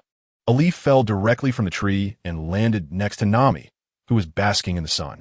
Nami was startled and dropped the pastry she was holding. I'll go play somewhere else. Nami yelled, and the ship instantly fell silent. On the ship, Nami was someone who dared to hit anyone, and Yi Shang-Q was somewhat similar, but he didn't hit Nami. Then Nami looked at the seagull delivering the news. Why has the price gone up again?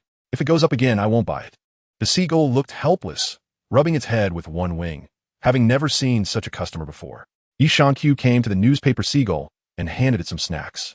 Then, she grabbed a handful of it and said, why has the price gone up again? The newspaper seagull gave Yi Shang-Q a helpless expression. All right, Nami, don't make it difficult for it. It can't help it either. The newspaper seagull hurriedly nodded, looking at Nami. See, it's speaking human language. Nami, feeling helpless, could only take out money and hand it to the newspaper seagull. The newspaper seagull took the belly and spread its wings to leave. Usopp also complained. It's not like there's that much money. Is it really necessary? Besides, haven't we already stopped saving money? That's exactly why I want to save money. This is for my own savings, Nami said resolutely. Besides, I don't want to be a poor pirate who can't even afford decent clothes. Just as Nami declared her lofty ambitions, 2 bounty notices fell out of the newspaper. Yi Shang-Q hurriedly picked it up, and a familiar face appeared on it. Such a handsome face, that aura, that smile, that visage. Truly handsome. Nami took a glance and said, hey, isn't this you? Isn't it handsome? Do you know what this represents? Nami was really furious, and then she saw another bounty notice. The whole ship trembled slightly from the shock sound. Nami took the 2 bounty notices. Luffy happily snatched his own bounty notice to show everyone. Everyone gathered around, and Usopp read aloud, regardless of life or death, bounty of 30 million. Then he turned to look at Yi Shang-Q's bounty notice, regardless of life or death, bounty of 35 million. How is that possible? Why is it higher than Luffy's? Why is that? He has issued his own bounty notice in the autumn. They probably know that I single-handedly defeated the Click pirate crew. Your battles are too prolonged, so it's impossible to see the real strength. The Arlong pirate crew only has 2 bounty members in total. Usopp seems to have noticed something and pointed at Luffy's bounty notice, saying, look, the whole world can see my heroic figure now. I might become very popular. Where? Sanji hurried over to look, but after searching for a long time, he couldn't find anything. Usopp directly pointed to a corner of the photo, where Usopp's silhouette could indeed be seen. Sanji sat down in despair. What the heck? It's just the back of my head. What's there to be proud of? Usopp gloatingly went to comfort Sanji. Don't be sad. Once you become a big shot, even if you're not the captain, you'll be featured too. Really? Anyway, just work hard. Upon hearing this, Sanji immediately became happy, linking arms with Usopp and bouncing around together. As for Luffy, ever since he saw the bounty notice, he has been laughing like a fool on the autumn leaves, holding the bounty order and indulging in self-love. Hee, everyone, let's muster our spirits and set off towards the Grand Line. Luffy happily spread his arms and shouted. Nami couldn't help but step in to pour cold water on them. You still don't understand the seriousness of the situation, do you? This means someone has their eyes on your life. Nami felt a bit of a headache and then made up her mind. It seems we can't continue to relax in the East Blue any longer. Yishankyu suddenly said, Sister, you must be mistaken. This is the weakest sea in the East China Sea. We're at the peak of the East China Sea now. No idiot would come here to provoke us. Zoro, who hadn't spoken, also understood Nami's thoughts. If they were targeted by their enemies, they would likely become even stronger, and they wouldn't encounter such weak pirates in the future. However, everyone didn't take it to heart and continued their journey at the same pace as before. Before long, they saw the wreckage of a broken warship drifting by. Luffy squinted at the sun and couldn't see clearly, wondering which pirate had defeated it. As it was the wreckage of a warship, Usopp helplessly complained about the Navy, saying, really, throwing trash into the sea. Yishankyu said, Shio should still be usable, right? It's such a waste to just throw it away. We could give it to Johnny and Joseph. It's not just debris. At that moment, a figure appeared on the deck of the warship. Are you all blind? Have you forgotten my iron fist, Hobody? Yishankyu tilted his head and looked at the other person. Dolly, who is it? Luffy suddenly remembered. Oh, it's that Navy uncle from that time. Did you encounter a disaster? Do you need me to rescue you? Don't joke around. Encountering me means your fate is sealed. Monka de Luffy, Yishankyu. I'm going to arrest you. Looking at the bounty notice taken out by the other side, Luffy said, pretty good shot, right? Am I handsome? My back of the head looks good too, right? The lieutenant on the opposite side sneered. Regardless of life or death, aim the cannons at them. Meanwhile, Nami had no idea what was happening, only knowing that it was very noisy. Seeing that the other side was about to fire, Usopp took a step back. Yishankyu and Luffy were eager to try. At that moment, Zoro stepped forward.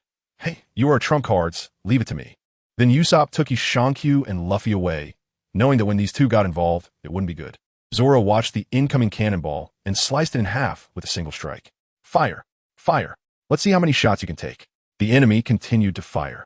Luffy felt uneasy looking at the cannon that had already cracked in several places. Oh no, this is bad. Usopp was startled. Just then, they fired again. Boom! But this time, the cannonball didn't fly over. It exploded in the chamber instead. See? That cannon has cracks. Luffy said flatly. At this moment, a warship approached. Don't underestimate us. Let's engage in close combat. Everyone follow me. Boom! Boom, boom, boom, boom, boom. Before they could jump over, Yishankyu kicked them away midair. As those people just surfaced, they saw Sanji coming with a pot. What are you all shouting about? Nami chimed in. You've been noisy since earlier. Seeing Sanji approach, the enemy quickly swam away, fearing they would be the last ones left. Yishankyu responded. I cleared out some trash and happened to pick up a damaged warship. Nami asked Pidgey to deliver a message to Johnny, letting them know to come and take a look at the warship. It should still be usable after some modifications. A warship? Nami finally stood up to take a look. Then she saw the warship. Although it was a bit broken, it was still usable. Nami wrote a note and handed it to a bird that had been on the table. This was the Pokemon Pidgey, which Nami really liked. Pidgey flew off with the note. It wasn't far from where Johnny and the others were. Now, Kokoyashi village was considered their headquarters. Everyone, it's time to eat. Upon hearing Sanji's words, everyone rushed to the dining room. Sanji's cooking was truly exceptional, especially after getting Yishankyu's recipe. The food had become even more delicious. They felt that their daily lives had not been disturbed. On the other side, it was a different story. Their bounty notices had returned home, and the locals were very excited. Kaya immediately recognized Usopp's bald head. Meanwhile, on an island in the Grand Line, Mihawk, with his sword and ship, docked. A few pirates, trembling, faced Mihawk as he approached and asked, Mihawk, what do you want? Mihawk slowly raised his head. Be quiet, we're the officers. Hearing Mihawk's words, a young pirate hurriedly ran into the forest. Seeing him leave, Mihawk sighed. Camping on such an island, what a leisurely man. Before long, the young pirate ran to where the officers were, where a group of people sat in a disheveled manner. Before the young pirate could report, he noticed something was off behind him. Turning around, he found Mihawk right behind him. A red-haired man lowered his head and spoke in a deep voice. My Hawk, you really are a rare guest. I'm not feeling well right now. Are you here to challenge me to a duel? Humph. I never intended a duel with someone who has lost his left arm. As my Hawk spoke, he rummaged in his pocket and took out 2 bounty notices. I found 2 interesting pirates. It suddenly reminded me of something you once told me. My Hawk stood before the red-haired man and opened the bounty notices about a certain interesting little brat from a small village. The officers present immediately perked up. Could it be? Everyone looked at the 2 faces on the bounty notices. The red-haired man finally lifted his head, smiling as he looked at the bounty notices. Here they come. Luffy, since that's the case, my Hawk. The red-haired man lowered his head again. My Hawk was taken aback. You can't just let him go back like this. 20 seconds later, my Hawk was sitting beside the red-haired man, who poured himself a drink. Come on, drink up. We're having a feast today.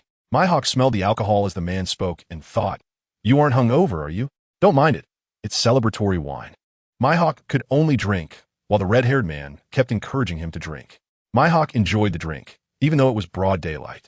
He took out a bottle of good wine he had obtained from Yushankyu and also pulled out a cow leg as a side dish. As for the rest, my Hawk didn't plan to bring them out. It felt wasteful. However, my Hawk forgot that these guys had already drunk a lot of alcohol, and they would know good wine when they tasted it. He originally intended to drink at least half the bottle himself, but unexpectedly, he only had a sip. The cow leg was just enough for one. The people present were all connoisseurs of alcohol and quickly noticed the problem. My Hawk usually didn't drink without alcohol. In their eyes, my Hawk drinking with them was just a mooching off their food and drinks. Moreover, this guy was extremely picky. The red-haired man put down his cup. Good wine, refreshing. Where did this wine come from? My Hawk took a small sip before saying, I got it from defeating one of the 7 warlords. The room fell silent in an instant. Everyone looked at my Hawk in shock. What did you just say? My Hawk took another small sip. The value of this bottle of wine, you can all taste it. It's worth tens of millions, not exactly cheap. The red-haired man rubbed his forehead and said, I heard a few days ago that you seem to have taken down Jinbei. What caused the conflict? Do you want me to mediate? Because Jinbei was quite decent. Everyone was willing to give him face. My Hawk pointed at the wine bottle and the cow leg that was left with only bones, saying, someone used this as a reward for me to take down Jinbei. It was just a coincidence. That unlucky guy Jinbei really is unfortunate. Thanks to Jinbei, the red-haired man didn't want a conflict between the 7 warlords. So he asked, what exactly happened? My Hawk briefly explained. Then everyone understood that Jinbei's fate was not unjustified. After all, Arlong was his subordinate. Your subordinate bullies others. And when the other party isn't a pushover, if they can talk to my Hawk, then you deserve it. If you want to prevent your little brother from getting hurt, you should manage your subordinates more strictly. Now you say you didn't know? Who has it that good? The red-haired man suddenly thought of something. Which friend has such a big face? My Hawk pointed at the bounty notice. The officers suddenly froze. This thing was brought out by that little punk? He has such good stuff? You should have brought it out earlier. Why call my Hawk? Does he look down on us? Exactly. Bring it out. We'll help him take down the Yonko. Wasteful, wasteful. The red-haired man looked at my Hawk. That little punk is quite generous. You definitely have more than this. My Hawk, you bastard, bring out the other things. No. My Hawk replied. It's impossible. You're just bullying our little brother for not understanding the market. A group of people clamored for my Hawk to bring out more. My Hawk helplessly said, this is my reward. Do you have no shame in tricking kids? The officers were making a lot of noise. At this time, a man with 2 guns stood up, looking at the bounty notice and said, long time no see. I owe someone a favor. At this moment, the first mate said, that kid seems very interested in devil fruits. Let's find a time to look for a good one.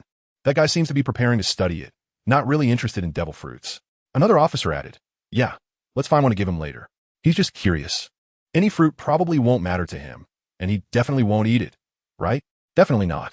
He's very resistant to the drawbacks of devil fruits. Red-haired seemed to think of something and said to a big man beside him, Beckman, go check the warehouse to see if there's anything. No way.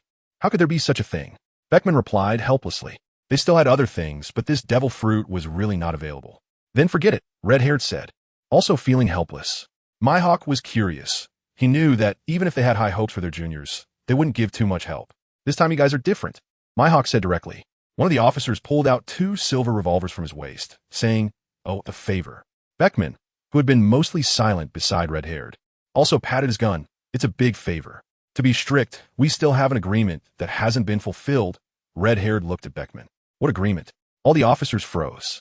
Damn, I forgot about this. This little brat wouldn't have come to the New World to collect debts, right? It's quite possible. Help him collect some interesting things, including the devil fruit. Everyone's hands trembled. Ha, completely forgot about it. Not a single memory of it. It's been many years. Beckman, you guys are quite proud, huh? Even forgetting your agreement as pirates. Well, what does it matter? We want him to grow on his own strength, an officer said with a smile. So, you're taking money without doing the work. Beckman shot back directly. Everyone fell silent again. At this moment, a man with a big afro stood up. Pirates need a value agreements too. I'll go out for a stroll later. Anyway, he didn't specify anything. Let us see if there's anything new. I guess that's his hobby. Besides, it's been too long. Before, toys were fine, but now that's probably not acceptable. An officer sighed. Moonmosa. The others nodded. It was easier to fool around back then. Now they couldn't bring toys back. The person is grown up. Mihawk was very curious, but didn't know how to ask. Redhair noticed, that time in the East Blue, we were taken care of by him. All the stuff in our hands is his, and these guys are embarrassed. You're the captain who wanted it, okay? A group of people started to roast Redhaired. Redhaired shrugged, smiling awkwardly. At this moment, another officer stood up, and he had a peculiar monkey on his back. Hey, Jezeb, I'll go with you and Mingshida. The others didn't say anything. Mihawk attended the banquet for a while before leaving. He had some things at home that needed attention. After Mihawk left, the officers had a day of hangover, and early the next morning, Jezeb and the one with the monkey left. They needed to collect some interesting things. They didn't return until a week later, bringing back a bunch of random things to hand over to the subordinates. Set up a separate warehouse, and keep those well. Take good care of those animals too. The subordinates looked helpless, but there was no way, as this was the officer's order. Unfortunately, the two didn't find the devil fruit. This thing is really scarce. The officers felt very awkward, as it seemed like they couldn't present anything decent. After all, he clearly stated that he didn't want to eat this thing, but the remaining items were also not presentable. Where would the face of their Yonko crew go? So, they must have a devil fruit, and it should be a decent one, so they could stand tall, right? Headache, let's have a drink. Suddenly, an officer said, how about finding him a woman? He's at that age now. It's time to consider lifelong matters. Don't joke, you haven't found one yourself. This remark made the other person shut down. Damn, why make it hard for others? Meanwhile, the red-haired pirates were making a ruckus. On the other side, the East Blue, Yi Shankyu and the others are still sailing steadily, and their direction has always been towards the Grand Line. During this time, Yi Shankyu has also been training everyone diligently. Ever since Yi Shankyu mentioned that a vice admiral could easily dominate the East Sea, and even a hard-working lieutenant and ensign could do the same, they naturally became tense. Each of them is making the most of their training time. Nami asked a key question. Speaking of which, it said that there are many devil fruit users on the Grand Line. What should we do if we encounter someone like Luffy, who has a devil fruit ability? What should we do? Yi Shankyu waved to Luffy at the bow of the ship. Luffy, come here. Luffy jumped directly in front of Yi Shankyu. What's up? Duong. Ouch. That hurts, that hurts. Hurt? Are you kidding? You're made of rubber. How could you feel pain? Sanji thought Luffy was just pretending. But looking at the big bump on Luffy's head, he felt it was real. After a while, Luffy recovered. Why did you hit me? Just demonstrating. Oh, then there's nothing I can do. Luffy went over rubbing his head. Zoro was dumbfounded. Why? Devil fruit users are not invincible. They're divided into 3 categories. The first category is Paramecia, like Luffy. The second is Zoan, which we haven't encountered yet. The third is Logia, which can elementalize their bodies. The ability that can harm devil fruit users is the Haki I just demonstrated. Yi Shankyu briefly introduced them to the 3 types of Haki. Then he took out a notebook and handed it to them. Everyone should learn this. It said that there are superhumans everywhere on the Grand Line, and animals are all over the place, so this Haki is essential to cultivate. This is my training manual. The Conqueror's Haki is just for reference. It depends on talent, and I can't figure it out either. The group left with the notebook, realizing they didn't have a good plan against Luffy. Having this was enough. As long as they could cultivate it, they would be able to beat the captain when the time came, so that this idiot would learn his lesson. Everyone roughly scanned the notebook, and those with good memory could even recite it. Only Luffy was an exception. He didn't look at books at all. However, he had good instincts, so he might pick it up when he saw his crew using it. Nami then took out the navigational chart of the Grand Line that she had stolen from Buggy.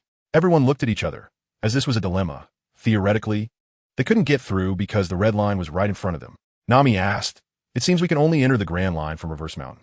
Is there any way to get through? Or should we go around the sea?" Sanji shook his head. "No. The old man told me that ships can only enter from there." Usopp was confused. Why? Because it's dangerous.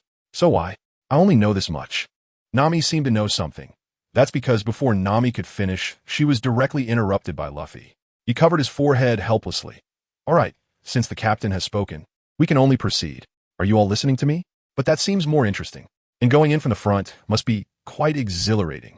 The captain has made up his mind. Nami also covered her forehead. Talking to you two captains is driving me crazy. Instead of that, let's first go to an island to buy some meat. Listening to Luffy, Nami pointed to a small island on the map and said, There is a famous town on this island called Rogue Town. Rogue Town? What's that? Is it a renowned meat production area? Zoro explained to Luffy. Also known as the town of beginnings and endings. On the leaves, Autumn also said, that is the place where the Pirate King was born and died. Nami looked at Luffy with a smile. Shall we go? I want to see the town where the man who obtained one piece, the man who gained everything in this world, was born and died. Luffy suddenly became determined. The others were also on the same wavelength. Their goal was to be the Pirate King's crew, and if they hesitated now, how far could they go in the future? For several days, they sailed across the sea, and this journey had fewer surprises. They didn't encounter a single pirate crew. However, there was some interesting news. Johnny and Joseph were developing quite well. At first, it was just the two of them, but they had already made a name for themselves. The key was that they had taken advantage of the timing with the Navy, so they brought in a bounty with Arlong and the others. Bounties don't always require an application at headquarters. That would be too troublesome. Generally, larger branches have dedicated funds for bounties. Moreover, it doesn't matter who captured the target. As long as the bounty hunters brought in the criminals, they would receive the bounty, unless the target was also a pirate. These two were already somewhat famous bounty hunters in the EC. After receiving the bounty, they ran off directly. They then began recruiting some bounty hunters and established a kind of influence in two locations. This influence received a lot of support. First was Kaya. Don't underestimate her for just living in a small village. Her business is widespread across the EC. Otherwise, Kaya's butler wouldn't be able to play around with shipbuilding. The Mary was actually built by that butler for fun. He is not a specialized shipwright. There was also support from Kang Shiro in Frost Moon Village, though it wasn't exactly support. They could send people over to learn basic swordsmanship or recruit personnel. Plus, the Navy in Shell's town helped to keep things under wraps. Cocoa Village also falls within their sphere of influence, mainly being here. Now, there were two ships converted from military vessels. You could say they were already quite powerful. By the way, in their first battle, they took their new subordinates to take on a mid-level pirate crew, wiped them out, seized their ship, and even exchanged their bounty. Their sphere of influence was steadily growing. They could slowly begin to encroach on the pirate crews in the EC and gradually expand their own team. However, development always takes time. The two of them also needed time to grow stronger. The Straw Hat Pirates were also growing. When bored, Luffy would go fishing with Usopp. The growth rate of these two was the slowest. Even Nami had outpaced them in strength. One day, they finally arrived at the legendary town of beginnings and ends, Rogue Town. Following Nami's instructions, they docked the ship. After all, they were now a crew with a bounty, and sometimes they had to be a bit cautious, mainly because Nami was worried. Standing at the entrance of Rogue Town, a few of them looked at the huge sign. This place was once a gathering town for pirates aiming for the Grand Line. Everything needed could be bought here. Nami knew quite a bit, after all. She was the first to set sail in the entire crew. Everyone also had their own plans. All right, for the great adventure about to begin, I'll go gather some equipment. Usopp was already eager to give it a try. Yishan-Q said, buy more equipment. I will give you money later. Sanji looked at the beautiful woman beside him and said, it seems that we can buy good ingredients and also have beautiful women. Give me some money. Get lost. All right. Zoro, holding onto the two swords at his waist, said, I want to buy a sword. Having only two still makes me uneasy. Go ahead. That's only right. He also feels that Zoro's swords often break, and this is something that cannot be helped. Yishan-Q also has a knife, and it's quite good. But isn't this just a backup? Once it turns from a card into a knife, it takes up a lot of space. Do you have money? Nami asked Zoro. Zoro felt very awkward. Then he turned to Yishan-Q. Vice Captain? Hee, I've given you pocket money before. You even bought alcohol with it. Don't look for me. Nami spoke up. I can lend you money, triple repayment. You schemer. Am I a schemer? Do you want to borrow it or not? Zoro, I want to see where the Pirate King was executed. Then Luffy dashed out. Hey, we haven't decided on a gathering point yet. Usopp reminded Luffy. But Luffy had no intention of stopping. There's no helping it. They can only discuss it among themselves. Actually, there's no need to discuss. It can only be the place to dock the ship. You want to buy clothes and stuff, give me money. Nami grabbed Yishan-Q. Fine. Hey, isn't this a bit unfair? Looking at the dissatisfied group, Yishankyu said while pinching his nose. There's only one beauty on the ship, so of course. She should dress up a bit more nicely. She yes our face. And if she looks better, we feel better, right? The others were left speechless. All right, Nami is the treasure of the ship. Moreover, everyone knows that Nami has a lot of sailing experience and knows what to prepare. They can only be responsible for their own little things, while Nami can take care of the whole team's needs. Yishankyu distributed some money to everyone, mainly gold and such, which could be exchanged nearby. With Nami around, the other party wouldn't be able to take advantage, right? After distributing the money, everyone set off in different directions. Yesangchio felt bored in autumn, so he thought about wandering around, hoping to find something nice, especially world cards. However, before he even set off, Nami stopped him, saying she had many things to buy and wanted a tote bag. Since he was just wandering around, he decided to go with Nami for the time being. First, Nami bought clothes, and Yesangchio had a great time looking at them. However, he spotted a beautiful outfit, a fringed white robe and white ankle boots, a complete set that he really liked. Unfortunately, Nami didn't like it, saying it was too expensive. There was also a nice Cheongsam that came with a fluffy snake plush toy as a decoration, but Nami didn't like that either. She turned to leave, but Yesangchio secretly bought it. He didn't tell Nami and planned to mix it in with her clothes later. In a cheap and affordable little shop, Nami bought a whole bunch of clothes. Yishankyu left, allowing Nami to explore on her own. This time, Nami didn't refuse, as everyone has their own matters to attend to. She also noticed that Yishankyu had this habit of wandering around wherever he went. Nami didn't ask why, so she let Yishankyu go.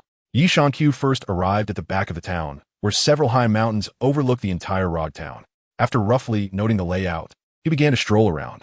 To be honest, he discovered quite a few things here, but most of them were rather trivial. Not long into his exploration, he encountered Zoro, standing at the entrance of the weapon shop. Zoro was helplessly holding the 100,000 berries that Nami had given him. What should he do? However, he still walked into the shop. The owner had a hairstyle that looked like a pair of wings. Zoro walked straight over and said to the owner, I want to buy a sword. Welcome, welcome. 100,000 berries. Sell me a sword. Yishankyu was stunned when he entered. 100,000. Wasn't it 200,000? A lot had happened, and anyway, this was all he had now. Zoro looked helpless. The shopkeeper, seeing a poor guy, didn't want to talk anymore. 100,000 berries could only buy a lousy sword. It doesn't matter. I have no money, as long as it works. The shopkeeper felt this guy was an amateur upon hearing that, and then glanced over, spotting the white sword at Zoro's waist. His eyes suddenly lit up. You, let me see the sword at your waist. What are you so nervous about? Stop talking nonsense, and let me see it first. Zoro looked at the sword at his waist. It was white. Zoro handed the sword over. Meanwhile, Yishankyu was wandering around the weapon shop, occasionally picking up a sword to swing it, but overall he was dissatisfied. The shopkeeper was thrilled as he drew the sword and took a look. Then he smiled at Zoro. I'll buy it for 200,000 berries. That way you'll have 300,000 berries, and you can buy 2 good swords. Shopkeeper, you're really taking advantage of my companion not knowing the market. That sword is a famed blade, but your eye for quality is just this good. Yishankyu said while picking up a knife. This knife is 100,000? 100,000. As soon as he finished speaking, 100,000 was placed in front of the boss. Yishankyu looked at the blade, then gently flicked it. Clang, clang, clang. The blade shattered into a pile of scrap metal. How could this be possible? Yi threw the hilt aside. Trash. Didn't the boss notice the other sword at his waist? The boss turned his gaze to the other sword at Zoro's waist, one he had truly never seen before. The boss looked at Zoro and asked, Can I borrow it to take a look? Zoro handed over the large package. At that moment, a woman walked in from outside, also wearing a sword at her waist. Yishankyu did not notice, and the woman did not notice either. The two of them had their backs to each other the whole time. Yishankyu looked at the card in his hand. Has that world completely shattered? After the woman came in and said 2 sentences, she was drawn to the Wado Ikemanji that Zoro had brought back. Isn't that Wado Ikemanji? Saying this, the woman took out the Wado Ikemanji. What a beautiful straight blade. I remember it's one of the great grade swords, the 21st work. Then the woman took out a small notebook and began flipping through it. Found it, Wado Ikemanji. This is a famous sword worth over 10 million berries. Before she could finish, the boss directly snatched the notebook away. Then he quickly flipped through it. No, none. How could this be? How could there be no record? The boss looked at the large bag of coins in his hand and fell into deep thought. The woman also looked at another sword. I've never seen this sword before. It shouldn't be a famous sword, right? Bastard. How would someone who only knows how to flip through books know anything? This sword is definitely not weaker than Wado Ikemanji. How could there be no record? Impossible, absolutely impossible. The woman glanced at the large bag of coins and lost interest, saying directly, it might just be an ordinary sword. Haha, what is a famous sword? A sword that a famous swordsman can use well is a famous sword. In the end, the worth of a sword is not determined by its own strength, but by the strength of its owner. Even if my hawk picks up a piece of scrap iron, it can become a famous sword, and ordinary people can only tarnish the reputation of famous swords. Yi Shang-Q suddenly paused after speaking, then picked up a knife, placed among a pile of 50,000 berries. Interesting. Hey, continue. He threw it over his shoulder without looking back. Zoro caught it directly and then frowned as he looked at the sword. Zoro recalled his sword, Sandai Kitetsu, and stared at the sword thrown over by his vice captain. Zoro also felt a bit strange and then drew the sword out. The beautiful blade shimmered with light. Is this sword really only worth 50,000 berries? On the autumn leaves, he was selecting something while talking. 50,000, really only 50,000. I should choose it, such a beautiful knife. The woman was also very excited. Zoro held the knife and waved it a bit, his brows furrowing slightly. The feeling of this knife was very strange. The boss hesitated for a moment before saying, this knife is not for sale. I knew it. It's strange that this knife is only priced at 50,000. The woman sighed in relief. No, it's not like that. Zoro didn't listen to the boss's explanation, just waved it slightly. A cursed blade. It's a cursed blade. Yi Shang-Q and Zoro spoke one after another. The boss was taken aback. Do you guys know? Zoro looked at Yi Shang-Q's back. I can feel it. Did he know? You don't dare to use it? Are you underestimating me? At this moment, the boss began to explain that Onit was indeed a good sword. But unfortunately, every Onit is a cursed sword, and any swordsman who wields an Onit will not have a good ending. There are no swordsmen using Onit in this world anymore. And this thing is very sinister. It's not just about the user. That's why the boss was afraid of bringing misfortune to his family and wanted to get rid of the sword quickly. Unexpectedly, Yi Shang-Q picked it out in one go. He could sense it without even pulling out the sword. Zoro also noticed after just a few glances that this was a cursed sword. The boss looked at Yi Shang-Q curiously. How did you find out? What kind of cursed sword is this? It doesn't even rank among the cursed swords. It's just an ordinary cursed sword. There are many of them. It's just that very few cursed sword wielders become great swordsmen. So most of you don't know the names of these cursed swords. The autumn leaves are still being picked and chosen. Do you have other cursed swords? Zoro immediately became interested. Yes, there are cursed swords that are on par with or even stronger than the original Kitetsu. Yi Shang-Q said with a helpless expression, there is no sword that suits me. Is it too light? Zoro asked. He nodded in the autumn and then walked out. I'm going to stroll around other places. You can play by yourself. The leaves turned in autumn and went to other places. The fragments of the world were not in a hurry to be refined, so they wandered to other places just in case they might encounter something unexpected. Before long, I saw Usopp seemingly engaged in a duel competition, but here in Lowtown, it seemed like the crowd was biased and mocking Usopp. Yi Shang-Q stepped forward, shouting encouragement to Usopp. The uncle who was dueling with Usopp seemed to have thought of something, slowly reaching for the gun at his waist. If you make a move against me, you'll die. I can show you your own brain matter in a second. Before the uncle could say anything, the onlookers started to mock him. Kid, go home and drink milk. This is our strongest sniper. Do you know how many pirates have died at his hands? Shut up. The uncle shouted, and the scene fell silent. He looked at the little girl not far away and then said, they mean no harm. Usopp hurriedly intervened. No, please don't. He's my father's friend. The uncle directly stated, a defeated opponent, lost to him when I was in the Navy. If there was any malice, you would see their corpses. Since it's a competition, let's compete properly. Playing such tricks isn't good, right? But since you played, I'll give you a chance. The competition continues. Yi Shang-Q said that he found a spot to sit down and watch the match. On the leaf, Chio said to Usopp, do your best. If you lose, you'll really be dead, and I won't intervene. Usopp broke into a cold sweat. He knew that the vice captain of his ship wasn't joking. Then the two of them chose a target and began the competition. Yi Shang-Q saw Usopp take out the slingshot and felt a bit helpless. However, in the end, Usopp won. Usopp delivered a one-hit kill. Yamato looked embarrassed, while Usopp was still quite smug. Ignoring the smug Usopp, she turned to look at the uncle. Had he fought with Jesus Burgess? He used to be in the Navy, but now he is a bounty hunter. Yi Shang-Q took out a piece of paper and handed it to the other person. If you're interested, go find them. They'll give you a suitable position. Also, how did that bunch of bastards promote me? Am I really that scary? After saying this, Yi Shang-Q waved his hand and led Usopp away. As they were leaving, the little girl handed Usopp something that looked like a telescope. This was Usopp's trophy. The uncle looked at the note in his hand, which should be considered a letter of introduction. He rubbed his daughter's head and said, "We should also go see the outside world."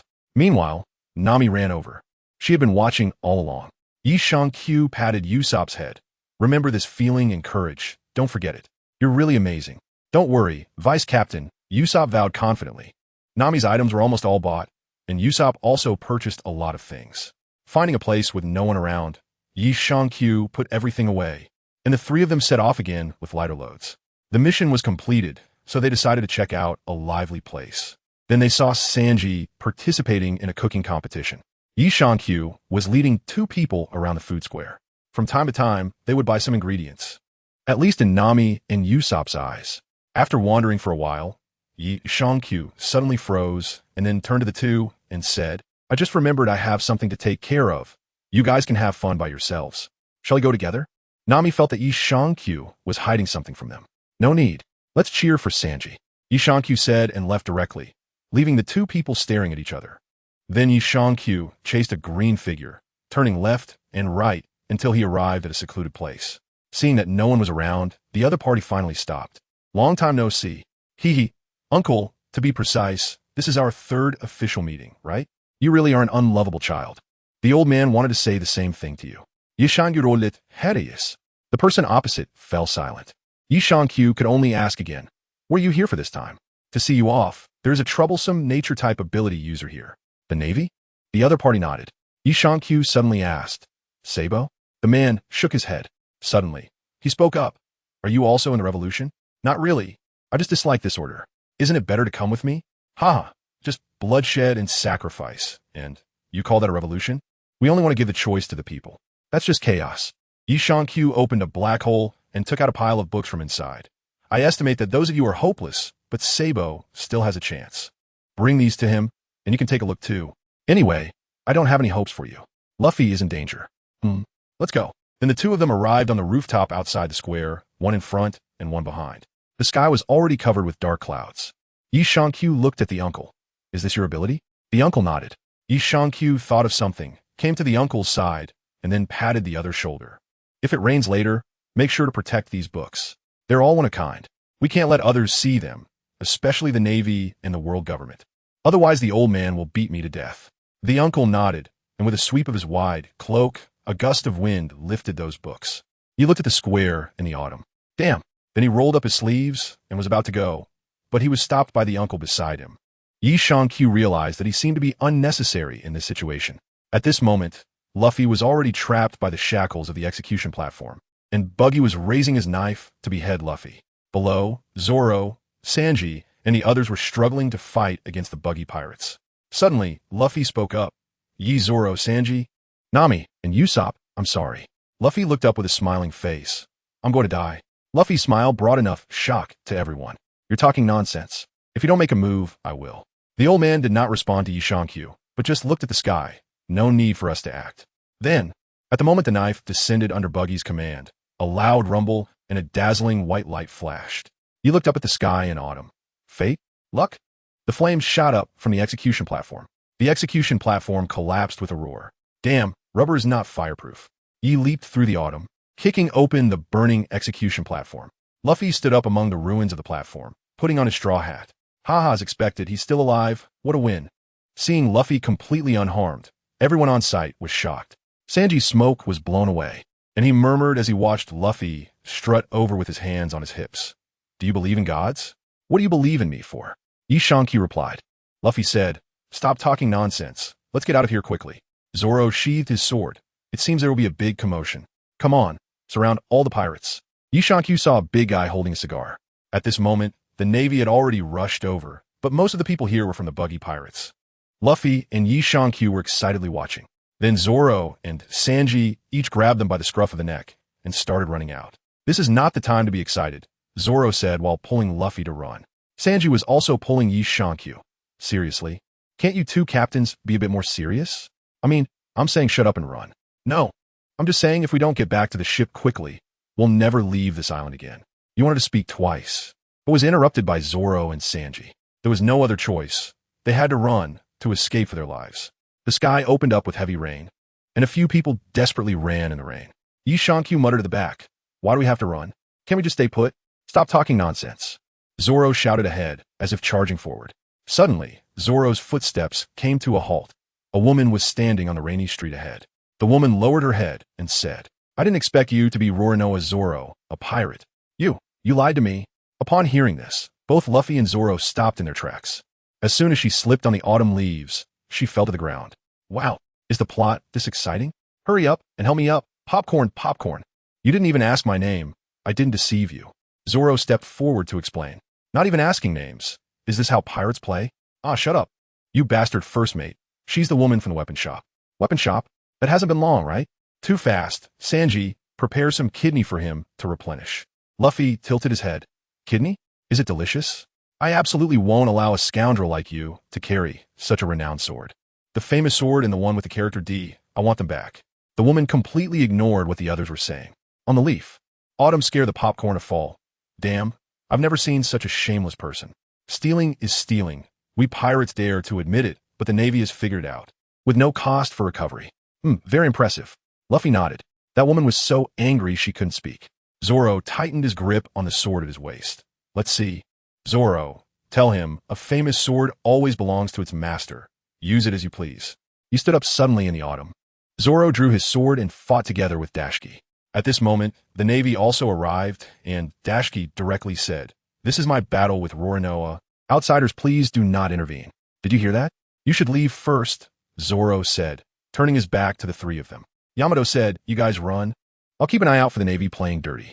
They can say such shameless things. I need to be on guard against them.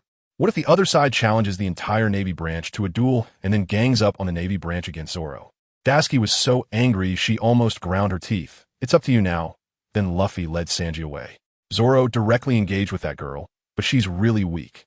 She couldn't even make 3 moves before Zoro knocked the knife out of her hand. The knife fell to the side. Ye's eyes lit up as he picked it up to examine it. Then he heard Zoro and that girl arguing. Both of them were very fired up. He understood the general idea. This Dashki's girl looked a lot like Zoro's childhood friend, sharing the same face. Yi Shankyu added they could be sisters. Maybe they really have a blood relation. Who knows? Dashki turned her head and saw the knife in Yi Shankyu's hand. It was her own knife. Give me back my knife. Why should I? That knife is mine. You don't deserve to use a famous knife. I want it back. It's my knife now. That sounds so familiar, doesn't it? You're robbing me. No. In your Navy's words, this is called reclamation. I'm in the Navy. It's justice. So, it's not a crime for the Navy to rob, is it? Probably so. The East Sea Navy is like this. A guy who can't even hold a knife wants to use a famous one. Give me the sheath too. Bring it here. First mate. Get lost. We're pirates. I'm not taking it for free. I'll definitely do better than the Navy. Yi Shankyu took out a stack of bills and said, I bought it. Keep it safe. Buy some hand cream and cosmetics. Girls need to look beautiful. It doesn't matter if I can't hold the knife. Being pretty is enough. Just at that moment, the Navy chased after them.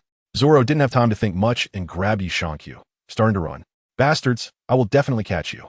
The woman shouted before sitting on the ground, crying helplessly. Yi and Shio quickly shook off the Navy and caught up with Luffy and Sanji. Then they saw a person standing across from them, holding 2 cigars. I told you, you can't enter the Grand Line unless you defeat me. Yamato and Zoro stopped again. This Navy is really something. At such an old age with a head full of white hair, why haven't they let him retire yet? Bastard, this is my natural hair color, and it's not white hair, it's blue. Oh, really? Sorry. I can't see clearly on a rainy day. Enough, you guys are done here. Wait, that knife. What have you done to Dashki? Yi Shankyu tilted his head. That girl with glasses, I taught her how to be a woman. Bastard. That uncle pulled out the 10 hands from behind and slammed them onto Yi Shankyu's body in one go. Leaf and Autumn. Smog. Yi Shankyu raised his hand to push away the 10 hands pressing against him. You only became a colonel because you paid for it, right? The force of this attack is even weaker than that of an old lady sweeping the streets. How is that possible? There are sea prism stones on it, which restrain devil fruit abilities. Smoker looked incredulous. Restrain abilities? Who told you I'm a devil fruit user? Not. Smoker transformed his other fist into white mist and swung it at Yi Shankyu. White fist thud. Smoker fell directly to the ground. And then he saw Yi Shankyu holding the front half of the 10 hands against his shoulder. This is so useful. He didn't expect this at all. The first time seeing it. Is this the Sea Tower Stone? Zoro was also very curious. Run fast. Luffy took off running. Sanji said while running, save some for later. We'll take it back. Smoker, feeling frustrated, said, Kid, Once you let go, I can move again, you can't escape. This is a problem. Should I pin it on you? No, that's not worth it. This is a good thing. I've never seen it before. What a waste, what a waste. Kid. Yishan-Q looked at Smoker and said, I've heard that you're considered a just navy with a decent reputation in the EC. You're one of the few just navies in the EC. What do you want to say? It's really ironic to be praised by pirates. I won't kill you. I have my principles. Come on, old man. It doesn't have to be like this, right? Suddenly, a strong wind swept in, catching Yishan-Q and Smoker off guard, and they were blown away. However, Yishan-Q was flying faster. Although Smoker could fly, Yishan-Q had sea prism stone with him. Before long, Yishan-Q was blown to the place where they had docked. Zoro and the others were also blown over. But by this time, the ship had already set sail. What we do? We can't get on the ship, Sanji said while running after the ship. He silently opened a wormhole in the autumn. Damn it. Why didn't you use it earlier? Zoro shouted at the wormhole.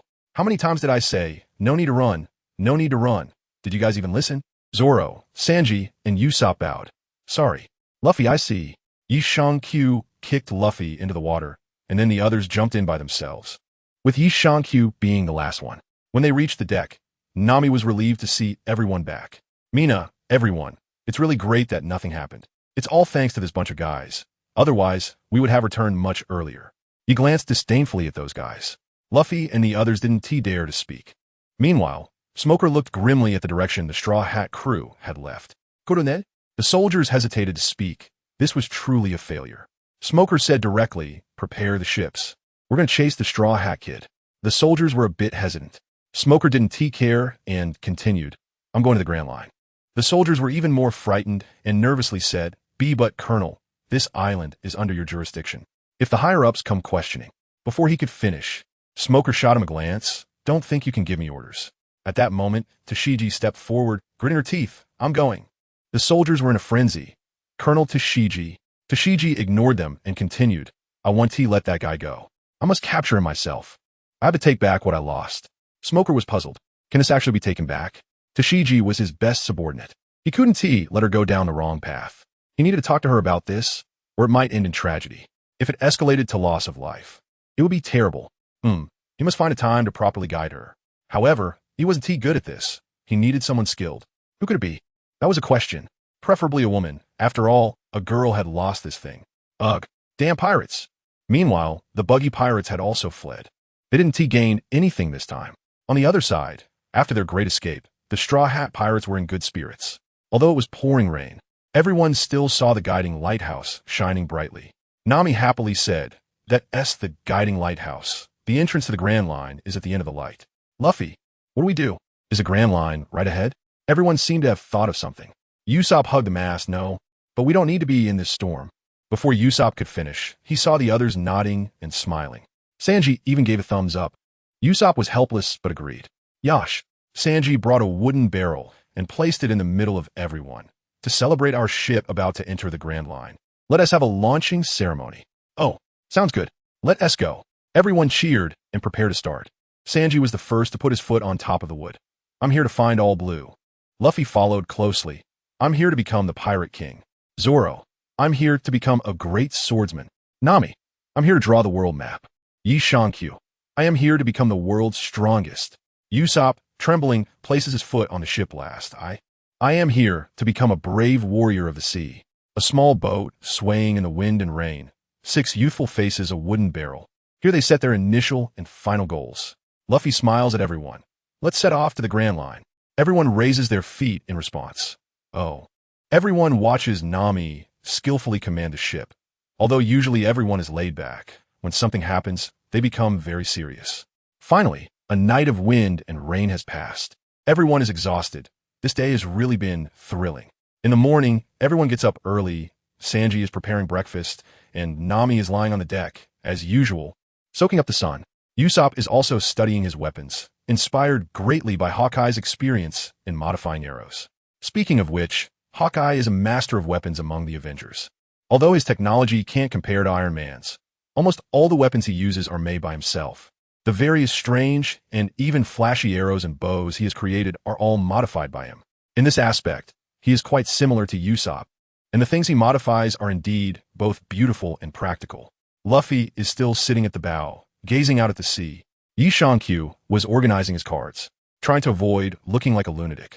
Therefore, he chose to let everyone see the cards. As long as the cards were in Yi Shangqiu's hand, he could actively decide whether others could see them. Of course, this effect only worked when the cards were in his hand. Once they left his hand, they would disappear, and outsiders could not see them. They couldn't be used to attack either. Only Yi Shangqiu could sense and see their physical form. In the words of the deity, these items shouldn't exist in this world. Only Yi Shangqiu could truly bring them into this world, as he himself shouldn't be here. He merely held the authority of the world. Looking at the cards in his hand, Yi Shangqiu felt a bit helpless. This was the card he obtained from the execution platform, a prop card. This card was somewhat disappointing. It wasn't that it was powerful, but rather that it was utterly useless. It resembled a crown, the proof of kings. What was he supposed to do with this? What good was it? With a sigh, he didn't take it out to transform it into a prop. However, this time, the gains were indeed significant. He had several world fragments, some large and some small. He would find a time to refine them, but he also needed to consider which world to refine first. Then, Yi Shangqiu took out another card, a character fragment card. Yi Shangqiu glanced at Nami. Nami also noticed Yi Shangqiu's gaze and looked herself up and down. Suddenly, she thought of something. I won't wear those two outfits. What am I thinking? Yi Shangqiu looked at the card in his hand. He had obtained this card from that uncle in the green cloak. He didn't expect that it was really his ability, a very terrifying ability. Yi Shangqiu has actually figured out some patterns regarding the appearance of cards. Besides mutual attraction of luck, there is also the attraction of abilities. One can roughly judge a person's abilities based on the cards they possess. For example, most of the cards appearing on Zoro are related to swords. Nami seems to have thought of something as she turns and approaches Yi Shangqiu, squatting down to look at the cards in his hand. She can't quite understand the information on them, but she can make sense of the illustrations. One card depicts a woman with white hair, black skin, wearing a tight black leather outfit, and her eyes gleam with a white light. Behind her, there are storms, and she is surrounded by lightning. She is a very striking woman. Nami stares blankly at the card. This woman? She possesses the ability to control and sense the weather and is an incredibly powerful warrior, but this is just one of her fragments. Moreover, it requires training and other conditions. After explaining about the autumn leaves, he looked at Nami and asked, "Do you like it? There won't be any drawbacks, like sea prism stone or something." Nami directly asked, as she didn't want the whole crew to be unable to swim. "No, unless it's a special attack or item that suppresses cell repair." Yi Shangqiu is not joking. This kind of alloy might really exist. At least he has it in his hands. "What about sea prism stone?" Nami asked directly. "I don't know. I'm not that kind of person. Anyway, sea prism stone is useless to me, but who knows if it would be useful to this person." Yi Shangqiu hasn't conducted any experiments either. Nami thought for a moment. The people in the crew can't be considered very strong. Overall, this pirate crew is too small, with not many members. Although she is not a combatant, she can't rely on others for protection when danger arises, right? Their current fighting power is really not enough. "Give it to me." Nami decided that even if there are drawbacks, she should sacrifice something for the crew. At least they should have some self-defense capability, right? Moreover, she feels that the weather ability suits her better. Whether she can have such an ability in the future is uncertain. She doesn't want to eat a devil fruit. And even if she did, there probably wouldn't be a fruit with such an ability. Fine. Yi Shangqiu did not refuse. In the future, if he ventured into other worlds, perhaps Nami could help as well. It was impossible for him to enhance all abilities on his own. That wouldn't be very useful. Moreover, he didn't consider himself a genius who could easily develop any ability in a short time. The key was that this ability was limited to women. So, Yi Shangqiu took Nami back to the cabin and directly fused her. Then Nami fainted. Yamato covered Nami with a blanket and turned to leave. "Nami-san?" Sanji's hand holding the tray trembled. On the leaf, Chio casually picked up the drinks and snacks on top. "Thank you." "Damn it, bastard." Sanji angrily slammed the floor while lying down. "Nami will take some time to wake up, so leave a portion of breakfast for her." Yi Shangqiu didn't care about any of this. "It's time to eat, time to eat." Luffy suddenly caught a whiff of the delicious food and jumped out, heading straight for the dining room. The others also stood up one after another, preparing to eat. "You guys, your meals are ready." But no one is allowed to touch Nami's food. Sanji seemed to think of something and ran to the dining room. If he didn't hurry, Nami might not get to eat. Every time they had a meal, it was like a war. This time was no exception, especially because of Luffy. After eating, Zoro kept staring at Yi Shangqiu. Usopp was curious. "Hey, Zoro, why are you staring at Yi?"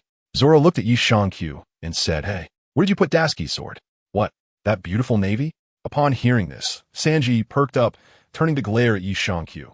Bastard, you actually laid hands on a beauty? I just picked up her sword. It was Zoro who knocked it away. Usopp. Ah, that's lame. Sanji. Scum. Yi Shang-Yu. Sukum. Luffy. Three-sword style. Zoro's forehead showed a big character, and he almost drew his sword. Zoro angrily looked at Yi Shang-Q. I just didn't want her to attack anymore, and you took away the other person's sword. Bastard. Thief. Navy. Hey, Luffy, the Navy isn't an insult? Usopp corrected. According to that woman, this is called retrieval, and she retrieves it at no cost and without payment. While I paid for it. He explained in autumn, if you paid, then that's good. Luffy nodded. Sanji and Usopp didn't find it strange either and nodded in succession. Bastard. That was basically robbery. On the autumn leaf, I scratched my ear, stopped shouting, give her a lesson, and don't take what she says for granted. Next time you meet her, just return the favor, all right? You seem a bit nervous when it comes to this woman. No. Zoro quickly denied it. But seeing his flushed face, everyone understood. There's something going on. Only Luffy didn't quite get it. Hey, first mate, meet her? That seems a bit difficult. It probably won't happen until we circle the globe. Are you sure you still remember this? Sanji didn't look down on her. He had seen Zoro fight her and knew her strength. Are you still hoping I'll return it to her? If you don't have that determination, just wait patiently. Yi said indifferently. It seems the other party just likes famous swords, but they don't understand the meaning behind them or the strength required. Such a person can't become a good swordsman. It's a waste to put a sword in their hands. A sword is ultimately a weapon, meant for combat, not for admiration. A sword is a tool for killing. A blade that doesn't draw blood isn't even worthy of being a kitchen knife. Zoro was left speechless. The other party's strength was weak. He couldn't argue at all. If he took it seriously, he'd probably defeat them in one strike. They were no different from ordinary pirates. Just a single sword swing. Yi Shang-Q looked at a few people. You guys should work harder too. Look at what these battles are like. I can beat you all with a few dogs. Damn it. Boom, clang, boom. After a while, Zoro clapped his hands. I'm going to train. The others also dispersed one after another, leaving only Yi Shang-Q lying on the ground with a sad expression. Sanji was tidying up the kitchen and asked Yi Shang-Q on the ground, does the vice captain have any leg training methods? Yi Shang-Q suddenly stood up, and the swelling on his head quickly subsided. Did you understand what I said before? Almost. The rest will come slowly. Yi Shang-Q thought for a moment, took out a card, crushed it, and handed it to Sanji. You keep this lightness skill is also very important. Oh, thank you. Sanji took the book and left. Yi Shang-Q thought about something and prepared to go find Zoro, but halfway there, he gave up. Learning too many things wasn't beneficial for them either. The time was still too short. Let's talk about it again after a while. He looked at the card in his hand with great helplessness.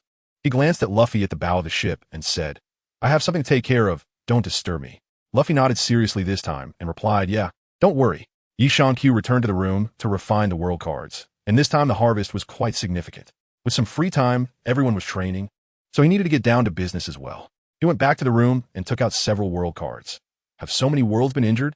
This is indeed a huge project.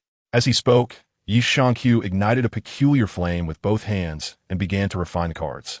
Usopp and Sanji were confused. Hey, Luffy, what is he doing? Zoro said, don't ask too much and don't go disturb him. It's very dangerous. Seeing Zoro's serious expression, Sanji understood that this wasn't a joke and decided not to inquire further. After an unknown amount of time, Yi Shang-Q finally decided to take a break. This world is shattered so completely. Even the fragments have cracks. Energy is surging. Yi Shang-Q felt something was wrong and hurriedly walked out. Wow, did you guys drive the boat to the mountain? Duong, don't shout so loudly. Let me see the situation clearly. Nami came up and threw a punch. He woke up in the autumn, looking around. Huge sea beasts were poking their heads out of the surface of the sea. Their small boat was even smaller than the eyes of those sea beasts. A windless zone? How do we sail? Yi Shang-Q quickly reacted. Don't worry about that. Hurry up and think of a solution. Nami shouted. Many sea kings have already noticed them. Don't panic. Yi Shang-Q said and jumped out directly. The sound of autumn on the leaves is jumping back and forth on the sea kings. Before long, it has already left the range of the sea kings. The vice captain has run away, Usopp shouted. Sanji calmly said, that won't happen, trust the vice captain. Autumn has emerged on the leaves without a breeze. And then I saw that there were actually Navy ships outside. I submerged into the water and slowly left. Before long, I found a place that could be considered safe. Yi Shang-Q opened a wormhole, and another wormhole appeared in front of the Mary. Nami suddenly had a flash of inspiration.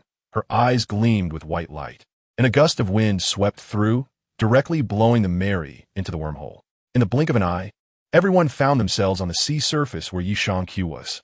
Yi Q jumped directly onto the ship from the sea. As expected of you, Yi. I knew you would have a way, Luffy said proudly. Yi Q rolled her eyes. How many days have I been in seclusion? What happened that you managed to sail into the doldrums? You guys are playing a bit too dangerously. She looked down and saw a little girl.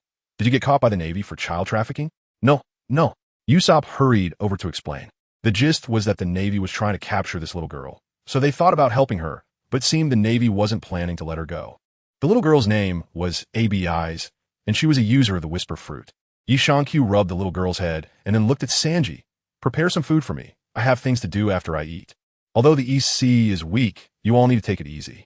And Nami, why didn't you use your abilities to blow the ship out when we enter the doldrums? After saying that, he walked towards the kitchen. Sanji quickly prepared a large amount of food, and they all began to eat. The main issue was that Luffy and Yi Q were competing for food. After eating, Yi Q stood up again. I'll continue. If you encounter problems, come find me, but only for problems you can't solve. If it's a small issue that you can handle, come to me and I'll help you out. Everyone nodded. There was no way around it. The vice captain was the ace of the ship. After that, Yi Q returned to his room, and everyone knew not to disturb him. ABI's looked at Yi Q's back with some fear. The vice captain seemed hard to talk to. Sanji patted Abi's head. The vice captain is just like that. He's a good person, don't worry. ABI's could only nod her little head to show she understood. The group set sail again, preparing to send ABI's back to her hometown. Yi Q has not come out all this time. When getting off the ship, ABI's curiously asked if they should call the deputy captain to come down and eat something. However, he was refused. So Sanji could only prepare some bento boxes for Yi Q to keep in the kitchen. So if Yi Q came out hungry, he could eat directly. Knock, knock, knock. After an unknown amount of time, there was a loud knocking sound outside the door. Yi, hurry up and come out, help. Hearing Usopp shout, Yi Q slowly stood up and opened the door. Don't rush, speak slowly. Boom. The sound of cannon fire came from the side of the ship. What's going on?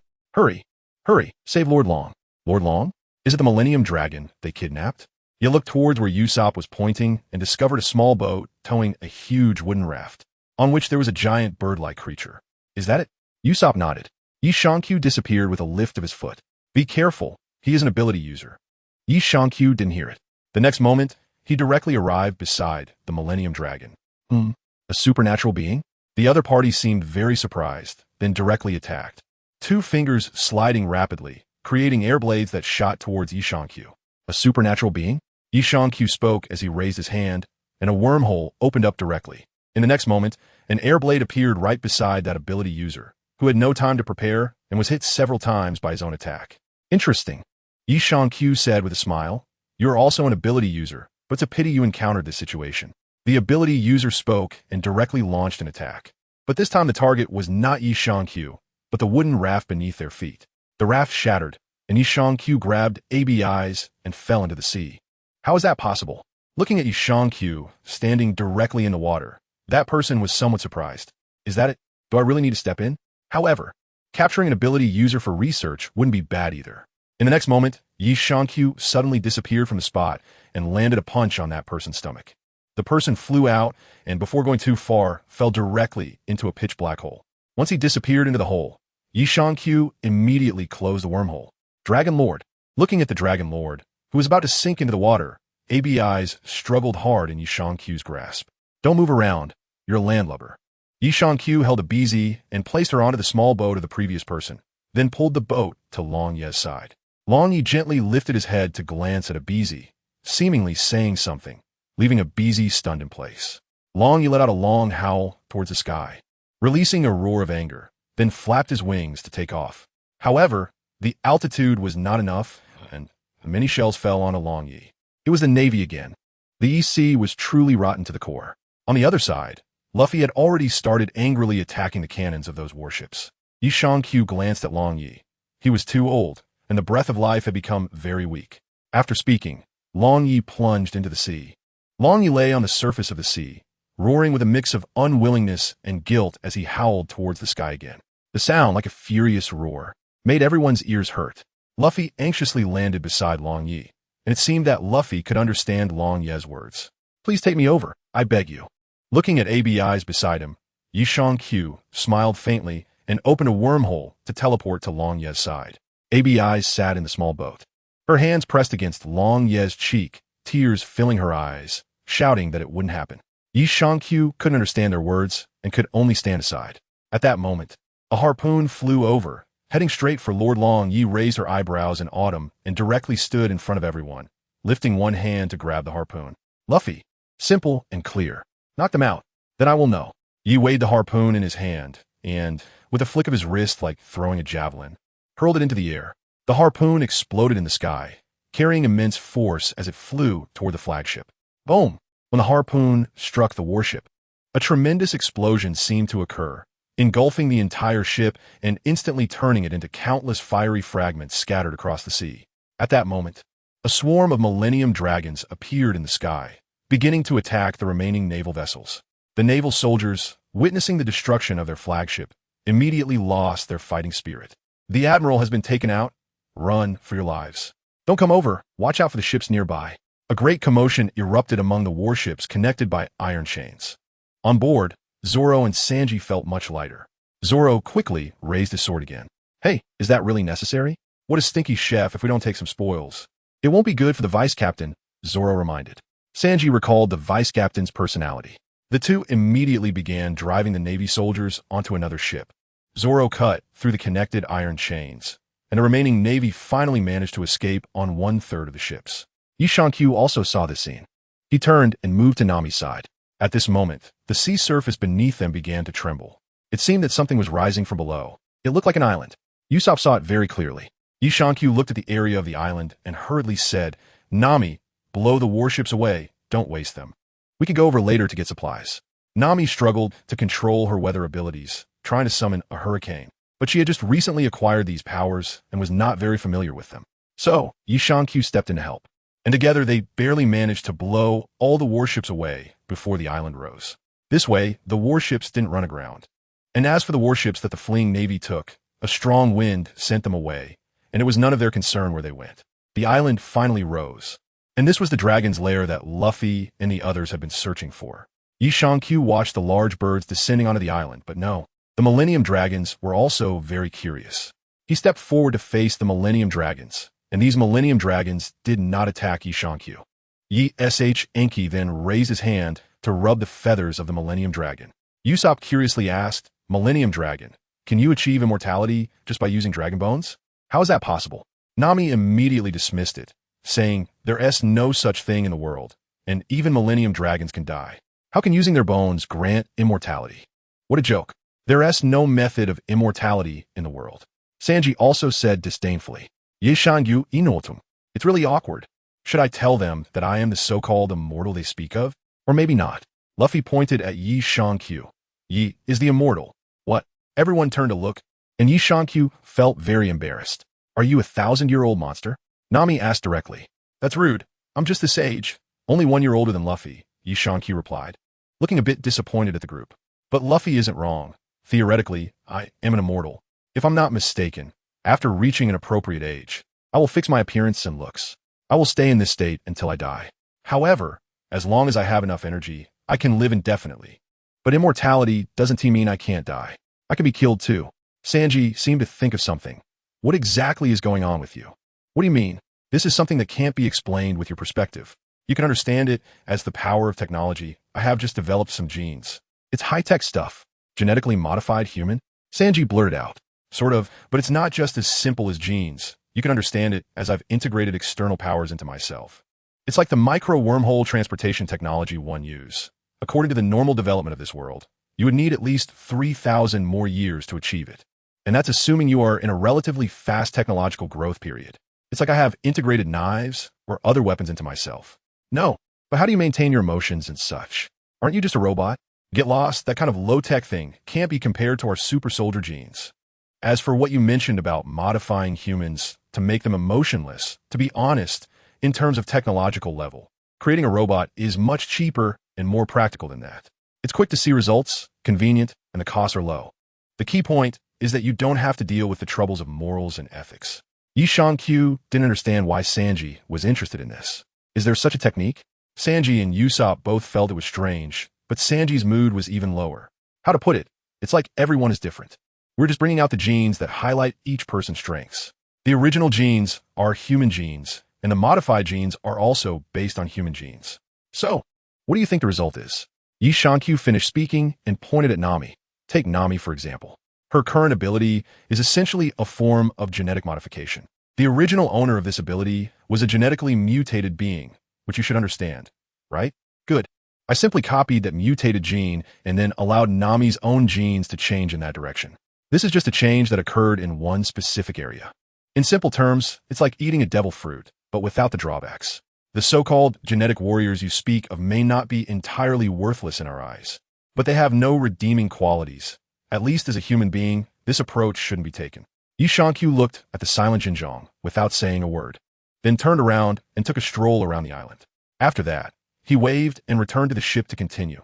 It was almost done. After Yi Shankyu returned to the ship, he continued to refine the world fragments. It didn't take long for the world fragments to be completely refined, and the harvest this time was pretty good. When he came out, the Straw Hat cruise ship had already left that island, and everyone continued their journey towards the Grand Line. After Yi Shankyu came out in autumn, he rubbed his stomach and said, "Sanji, I'm hungry." Sanji, who was originally trying to charm Nami on the deck, felt quite displeased upon hearing this and went to cook for Yi Shankyu. Half an hour later, Yi Shankyu and Luffy were at the dining table, eating as if they were in a battle. Finally, Yi Shankyu couldn't hold back anymore. He hadn't eaten for several days. He then took out a piece of sea prism stone and touched it to Luffy, who immediately fell down. Only then could Yi Shankyu enjoy his meal. Sanji, looking at the half of the sea prism stone on Luffy, was very curious. This thing is so useful. First mate, it seems I need to collect more of these when I get the chance. By the way, can this be put in the fridge?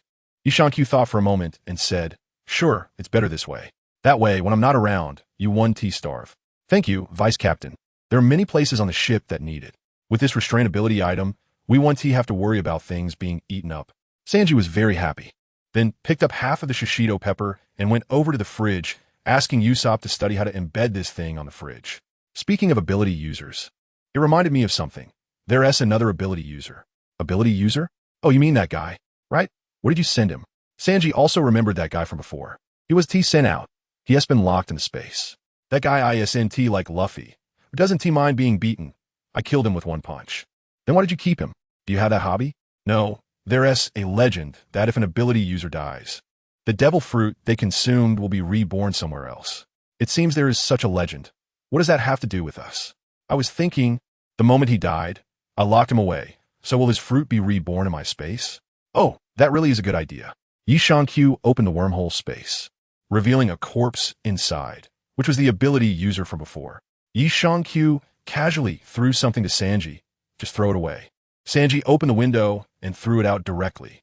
Luffy came over and was about to rush in, but was grabbed by Yi Shankyu. How many times have I said this? Living creatures can't survive in there. Plus, you're a devil fruit user.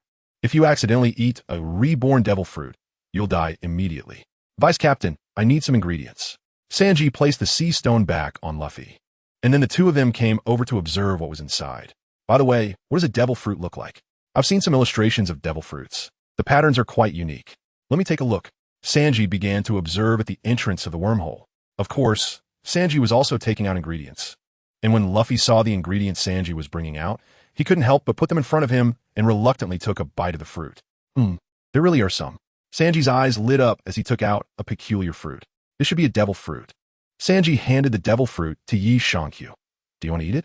How could that be? By the way, what kind of ability user is that guy? Seems like a Paramecia type, something with a scythe fruit, can't remember clearly. Sanji hadn't listened carefully at the time. After saying that, Sanji looked at the wormhole and said, "By the way, as long as you kill the user of the fruit and keep them inside, the fruit will reborn there? Who knows? Maybe this time we just got lucky and there's only one. I didn't have time to study it. Maybe there are also time and fruit limits. Who knows? I didn't pay attention to it before autumn on the leaf, and if Sanji hadn't mentioned it, I would have forgotten. So how should we handle this devil fruit?" He looked at the fruit in his hand. "Do you want to eat it?" "Definitely not. If I were to eat, it wouldn't be this one. I have a goal. By the way, Vice Captain, do you have the ability to become invisible?" "Not at the moment. Do you want that ability?" "If I had it, I would definitely tell you." "Well, the question is about this fruit. Why not ask that green algae head?" "You go ask everyone." Luffy finally finished the fruit in front of him and then whispered, I want to eat. "You can't. You'll die from eating 2 devil fruits." "I want to eat Raiso, that's fine." Yi Shankyu took away the sea prism stone and Luffy finally regained his vitality. However, most of the ingredients had already been put in the refrigerator. Yishankyu placed the sea prism stone on the refrigerator door and temporarily secured it with a rope. Sanji shouted from outside the door, "Hey, you guys, the vice captain has a devil fruit in his hand, the one from that ability user. Does anyone want to eat it?" Zoro? "No way, I don't need that kind of thing," Zoro said while training. Usopp thought for a moment and shook his head. He didn't really want to eat it either. After all, the vice captain has many convenient abilities, so why eat that fruit? Nami was even less likely to want it. Wow, this pirate crew is a bit crazy. No one wants to eat the devil fruit. Sanji also reported to Yishankyu that no one wanted to eat it.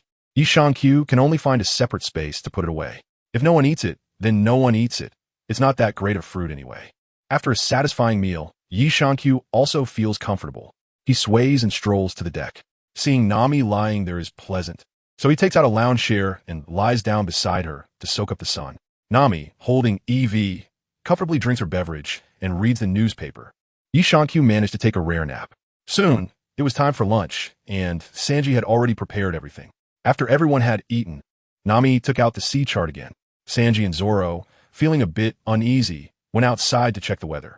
Nami and Yishankyu studied the sea chart together, which looked strange no matter how they examined it. At that moment, Sanji's voice came from outside. "Nami-san, love report, a large area of rain clouds has been spotted ahead." Yamato looked at Nami and said, "Isn't your ability this? Why do we still need Sanji and Zoro to check? That requires activating the ability. It seems like we have returned to the original route."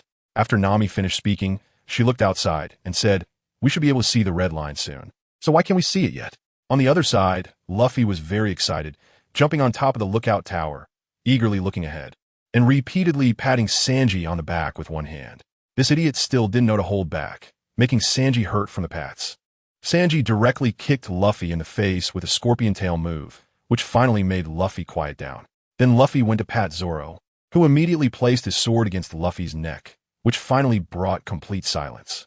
After that, Nami gathered everyone for a meeting to discuss where the entrance to the Grand Line really was. Usopp was at the helm. Nami slapped the sea chart on the table and said, "Look, I've heard that other sea charts are drawn like this too. If that's the case, the entrance to the Grand Line should be in the mountains." Luffy asked, "Mountains?" Zoro crossed his arms and replied, "Are we going to crash the ship into the mountains?" "What do you mean?" He looked around and said, "Well, I think that's impossible, but the picture shows a canal going up the mountain." Nami also found it strange, wondering how a canal could be on a mountain. Usopp, "Yeah. Luffy, that's so interesting." Zoro, "What are you talking about? Whether there's a canal or not. How could a ship possibly climb a mountain?" Yishankyu, "That Usopp drew the picture like this." "You're right. Nami-san wouldn't be wrong." Usopp, "Help, someone help." Nami ignored Usopp and said directly, "Sanji, go help with the steering. It's too noisy to think." "At your service, Nami-san." Sanji went to help Usopp steer, but as soon as he took over, he realized something was wrong. The two of them couldn't move it. Usopp was finally able to speak. "Don't you think the current is strong?" "Current? What are you talking about?" Nami suddenly understood. The current is indeed strong. Nami thought for a moment. "Current? I got it. We really need to climb a mountain." Yishankyu, "Well, let me say something." Everyone finally looked at Yishankyu after hearing his loud shout. "I said, now we are almost close to the Red Earth continent, and this current is proof of that. I had heard about this before, so we must make sure to go outside and take a look. Be careful that the ship doesn't really crash into a mountain." After Yishankyu finished speaking, everyone suddenly froze, then hurriedly ran out. The ship had already plunged into the storm. Outside, there was a towering mountain that looked more like a massive city wall. Nami suddenly understood everything. They really had to climb the mountain. The ship was now being pushed forward rapidly, and Nami quickly directed everyone to lower the sails, as they had no time to adjust their course at this speed. Once the sails were down, everyone had a chance to see the Red Earth continent. At that moment, the ship suddenly accelerated, catching everyone off guard. Luffy, standing on the lookout tower, nearly fell off, but fortunately, being a rubber man, he grabbed the mast to avoid falling into the sea. Luffy quickly calmed down. "We've been pulled in. Take the helm properly." "Leave it to me." Usopp quickly ran back to the cabin to take the helm. He arrived at the bow of the ship and looked at the Red Earth continent not far away. Luffy, in the air, still remembered to ask Nami, "Nami, where's the entrance? If this goes on, we'll crash into the rock wall." "Don't worry. Worst case, I'll teleport the ship back to where it was." Yishankyu was very calm. Although he couldn't directly teleport the ship forward because it was too fast and a slight deviation would cause a collision. Going back was not a problem. Nami was also very calm, her eyes constantly observing ahead. Nami, which direction? Asked Usopp and Sanji, who were steering together. Go straight ahead. No way. Find a way to slow down. Usopp was very worried. Their current speed was definitely too fast. We can't slow down, or the ship won't go up, and we'll get crushed. Nami didn't want to use her wind ability, but their thrust was just too strong right now. If even a little wind came in front of them to slow the ship down, it would be no different from crashing. No way. Trust me. After saying that, Luffy came down. Nami, is that the entrance to the canal? It should be. Zoro looked through the binoculars at the shocking scene. The seawater was really climbing the mountain. Nami looked at Yi Shankyu at the bow of the ship. It's up to you, Yi. If we deviate too far, teleport us back immediately. Yi Shankyu didn't look back and directly gave Nami a thumbs up. As they got closer, everyone could clearly see the stream of water flowing towards the mountaintop. At the entrance, there were several water gates, seemingly guiding and protecting the navigation route. It was unclear who had set these up. Nami nervously looked ahead. They had to pass through that water gate smoothly, otherwise the ship would be smashed to pieces. The ship was getting closer to the entrance, and the sea currents were getting stronger. The speed of the ship was rapidly increasing. At this moment, Luffy was also staring seriously at the entrance. Steer right. Sanji, Usopp. More to the right. Sanji and Usopp gritted their teeth and moved the ship's helm together. The ship's swaying was becoming more intense, and the impact here was growing stronger. Standing at the front, Yi Shankyu noticed the ship was veering off course and was about to take action. No, the helm is broken. We can't control the direction. It will come back. Nami shouted. Had we started, Yi Shankyu? He turned around and saw that the helm was indeed broken. Yi Shankyu hurriedly wanted to take action, and at that moment, Luffy jumped out. Rubber balloon. Luffy transformed himself into the shape of a balloon, placing himself directly between the ship and the water gate. Using his flexibility, he forcefully reduced the impact and changed the direction of the ship. Luffy's method was successful. One must say that Luffy's instincts in battle are quite terrifying, even though sometimes they seem unreliable. The ship smoothly entered the waterway. Luffy. Leaf quickly opened the wormhole to bring Luffy back. Otherwise, he would have fallen into the water. With such a swift current, let alone Luffy, even a swimming expert wouldn't be able to handle it. Phew. This time everyone finally let out a sigh of relief. Sanji and Usopp jumped up and down together in celebration. We made it. Everyone cheered loudly. It really was a close call, and now there was nothing to worry about. The current would keep pushing the ship forward. Before long, they were about to break through the cloud layer, and at this point, the rain had disappeared. Nami took off her raincoat and held it high. Now we just need to push up to the mountain peak in one breath. Everyone gathered at the bow of the ship, gazing up at the invisible mountaintop, their faces much more relaxed. What a spectacular sight. Soon, the ship completely broke through the clouds. Ahead was the mountain peak, and everyone looked at it together, ready to officially enter the Grand Line. That would be their new starting point, right at the mountaintop. Luffy sat back down in his exclusive seat at the bow. Look, Vivy arrived. That's the mountain peak. That's the Grand Line. Nami was also very excited at this moment. All the currents from the four seas converged there. Their ship surged up to the mountain peak, leaping high. The splashing water froze into ice and then quickly dissipated. Just then, the ship began to drop rapidly. But everyone wasn't too worried because it quickly landed in the descending current. The Mary smoothly dove down into the current. Everyone stared at the descending waters, each with their own thoughts. Hawkeye is here. All blue is here. It's essential to draw the perfect sea chart. Brave warriors of the sea have proven themselves here. The strongest in the world is also here. Luffy sat at the bow, looking down at the clouds. This is the greatest Grand Line, and One Piece is somewhere out there in the sea ahead. Let us go. Finally, the ship charged into the clouds. The high-speed dive brought everyone a different experience. Is this the Grand Line? It's amazing. Hee. Woo. Moo. Yang Shio glanced at Nami. Your scream is really unpleasant. Nami immediately threw a punch. That's not my scream. Isn't it your echo? Of course not. Everyone was stunned. Then what is that scream? Moo, this time everyone heard it clearly. Usopp hurriedly adjusted the sniper scope and suddenly noticed a dark shadow ahead. What is that? Sanji reported from the lookout tower. Nami-san, I see a mountain ahead. What did you say? Everyone was shocked this time. This isn't a joke, is it? It can't be wrong. There is a mountain. Sanji was sure he wasn't mistaken. There was indeed a mountain ahead. Who cares? Let's go. Luffy charged ahead without a care. Nami shook her head. If we pass through the Twin Cape in front, it should just be the sea. At this moment, Luffy, sitting at the bow of the ship, also sensed something was off. The others were also staring. Finally, the ship broke through the clouds. Yay, yay, yay. A huge black mountain loomed in the water. Everyone stared in shock at the black mountain. That's not a mountain. It's a black wall. No, what is this thing? The sea chart doesn't show this. How annoying. Finally, they got close enough. It's a whale. What do we do? Luffy looked at it. Should we fight it? Idiot. This isn't an opponent. We can fight. Nami rebutted Luffy, then turned to Yangshio. Prepare to use the wormhole to get through. Where to teleport? Anywhere. Anywhere. At this moment, Sanji, standing at a height, noticed something was wrong. Even though it looks like a wall up close were its eyes. Nami also realized, right? It might not have discovered us yet, but if we keep going like this, we'll crash. Zoro said, suddenly turning to Yangshio. Hey, we can go left. No. Our speed is too fast, and the ship's rudder is broken. We'll crash into the rocks. Nami directly denied it. At this moment, Luffy suddenly spoke up. Yeah, I have a plan. Q suddenly felt something was wrong. Not only Q, but even Nami felt uneasy.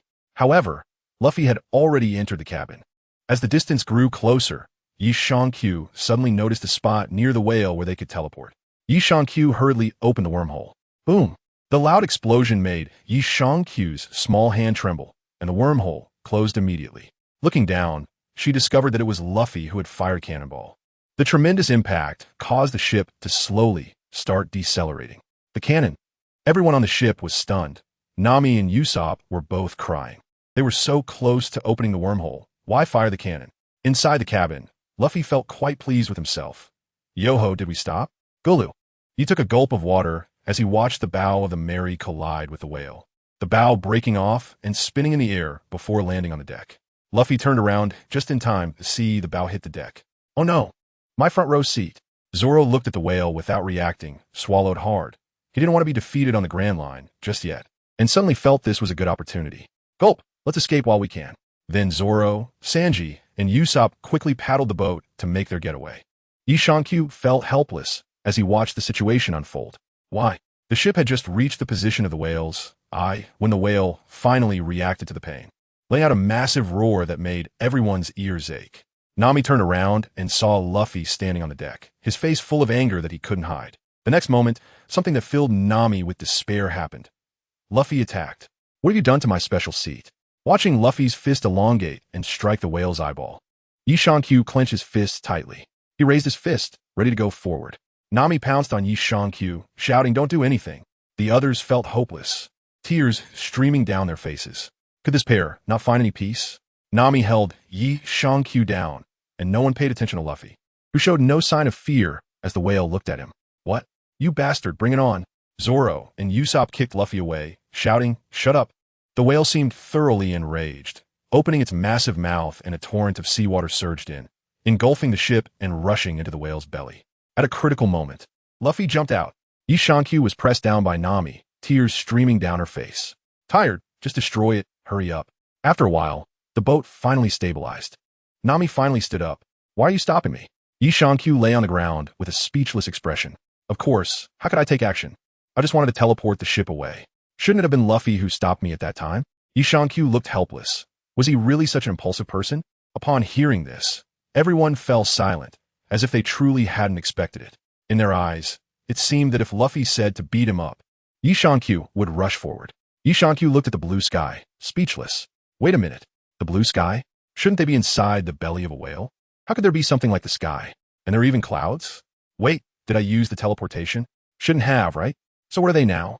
Meanwhile, the other few people also noticed the situation and began to communicate. Everyone unanimously agreed that they must be dreaming. And it was definitely Q who had teleported them out.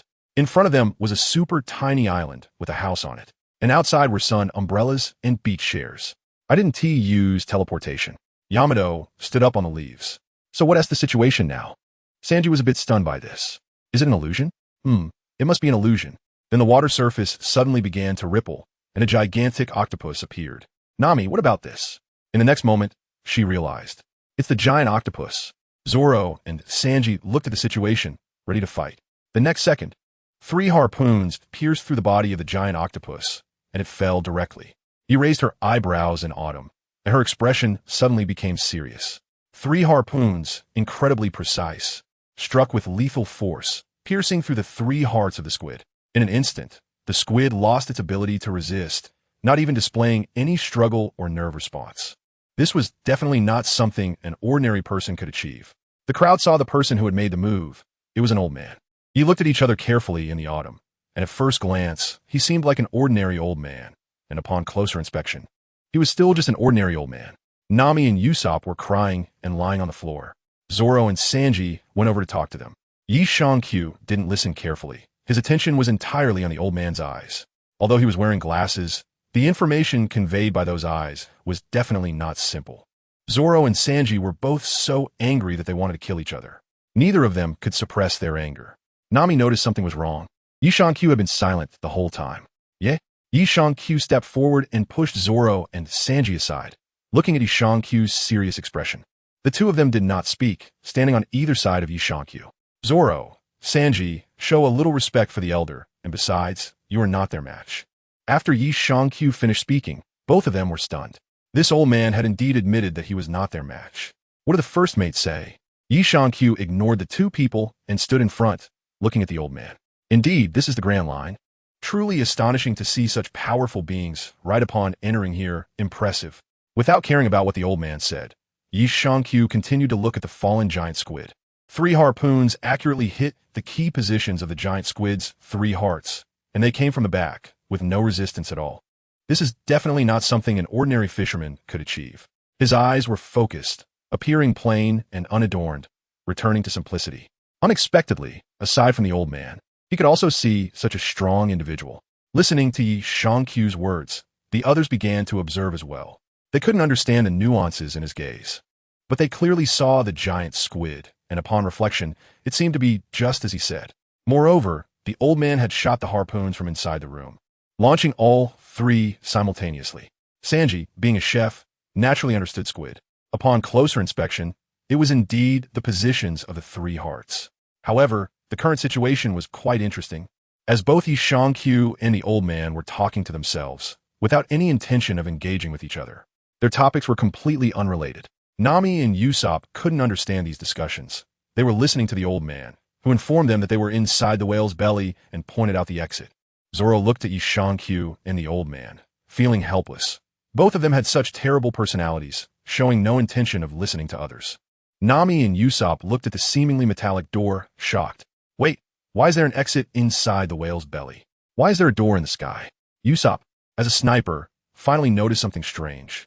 Wait, upon closer inspection, the sky also had painted clouds and seagulls. Why are there paintings inside the whale's belly? The old man finally began to communicate normally. Flipping through a newspaper, he said, just a pastime for a doctor. Damn it, what exactly are you doing here? Usopp couldn't hold back any longer. This old man was really infuriating. In just a little while, he had already annoyed 3 people. This time it was Zoro, who had wanted to kill the old man 2 minutes ago, who advised, forget it, just ignore him. The others agreed. At that moment, the entire environment suddenly began to shake. Everyone then saw that the so-called small island next to the old man was actually a ship. The old man turned to leave, seemingly to handle something important. Usopp couldn't help but ask, what is happening? Explain it. This whale is starting to ram the red earth continent with its head. Listening to the old man's explanation, everyone recalled that they had actually seen many scars on the whale's head. Nami said, it looks like this old man wants to kill this whale, which is why he created so many things inside. That should be it. I don't really want to deal with this. Agreed, let's leave quickly. Hearing the few people's words, Yi Shang-Q looked at them with disdain. Use your pig brains. Would you give a name to your prey? Name? Nami reacted and suddenly thought. Labu? Yi Shang-Q's eyes revealed a sense of disdain, making everyone feel quite awkward. However, there was no way around it. After all, their countries all had a tradition of hunting whales. It's not for people, they call it scientific research, but it's just research done with their mouths. Yet, Yi Shang-Q felt that sometimes this pirate crew really seemed to lack intelligence. Otherwise, why would you call Laboon? And that old man could take down the giant squid in one blow. Do you really think he couldn't deal with this whale? Sometimes, using a bit of brain power would help. It seems like the next crew member needs to be someone with a brain. Otherwise, the average IQ in this crew is concerning. After Yi Shang-Q finished speaking, he looked at Sanji and said, by the way, Sanji, there's still some pig brains in the space. I'll roast them later for you to share. Your task for this meal is to eat some pig brains and supplement your brains. Bastards. The 4 of them immediately became anxious. Wasn't this mocking a bit too much? Just as they were about to teach Yi Shang-Q a lesson, 3 figures suddenly descended from the sky. Luffy? Zoro recognized the last figure as Luffy and wondered how he got in, especially since he was a fruit user. Luffy was also surprised to see them. Hey, is everyone okay? Anyway, help me first. Seeing Luffy falling from the sky and about to land in the water, Q opened a wormhole and directly caught Luffy. However, when Luffy landed, he didn't adjust his posture properly and crashed headfirst into the deck. It took him a while to pull himself out. On the other side, Sanji saw a beautiful woman fall into the water and jumped in to save her. Nami looked around and noticed that the old man had disappeared. Don't worry about it, Usopp said, not wanting to deal with the old man. It seemed that they had stabilized things. It looked like they had injected something like a tranquilizer into the whale. Q pointed to a door in the sky and said the old man before just entered that door. Looking at this structure, that position should lead to the whale's internal organs. Zoro looked at the two people Sanji had rescued, a man and a woman. The man wore a crown on his head, had the number 9 tattooed on his cheek, and was dressed in noble attire, although it looked quite cheap. The woman had blue hair tied in a high ponytail, wore a cropped, frayed windbreaker, white shorts, and short boots, and her figure could be considered slim. However, Zoro was not interested in this. We saved you, but who are you? Sanji was staring lecherously at the woman. The man and woman leaned against each other, whispering about something. They had agreed to explain, but before they could speak, they were interrupted. So you're still here? You scoundrels. Everyone turned to look at the source of the voice and found the old man had reappeared at the high door. Don't make me repeat myself. As long as I have breath left, I won't let you touch a single hair on the bow. Usopp, he's back. It seems to be true. Luffy had missed a lot of the plot. Who is that old man? Before they could explain, they suddenly heard an annoying laugh. To be honest, when Q heard that sound, he wanted to beat them up. Not to mention their words were even more irritating and their behavior was even worse. Hee. Even if you say that, we can't go back. Killing this whale is our mission. You won't stop us from whaling today. The two stood up, raising their cannon-like weapons. Watch me make a big hole in its stomach. Fire, baby. At your command. Boom. Damn it. Rumble. 2 cannonballs shot out directly. Q hurriedly opened a wormhole on the trajectory of the cannonball.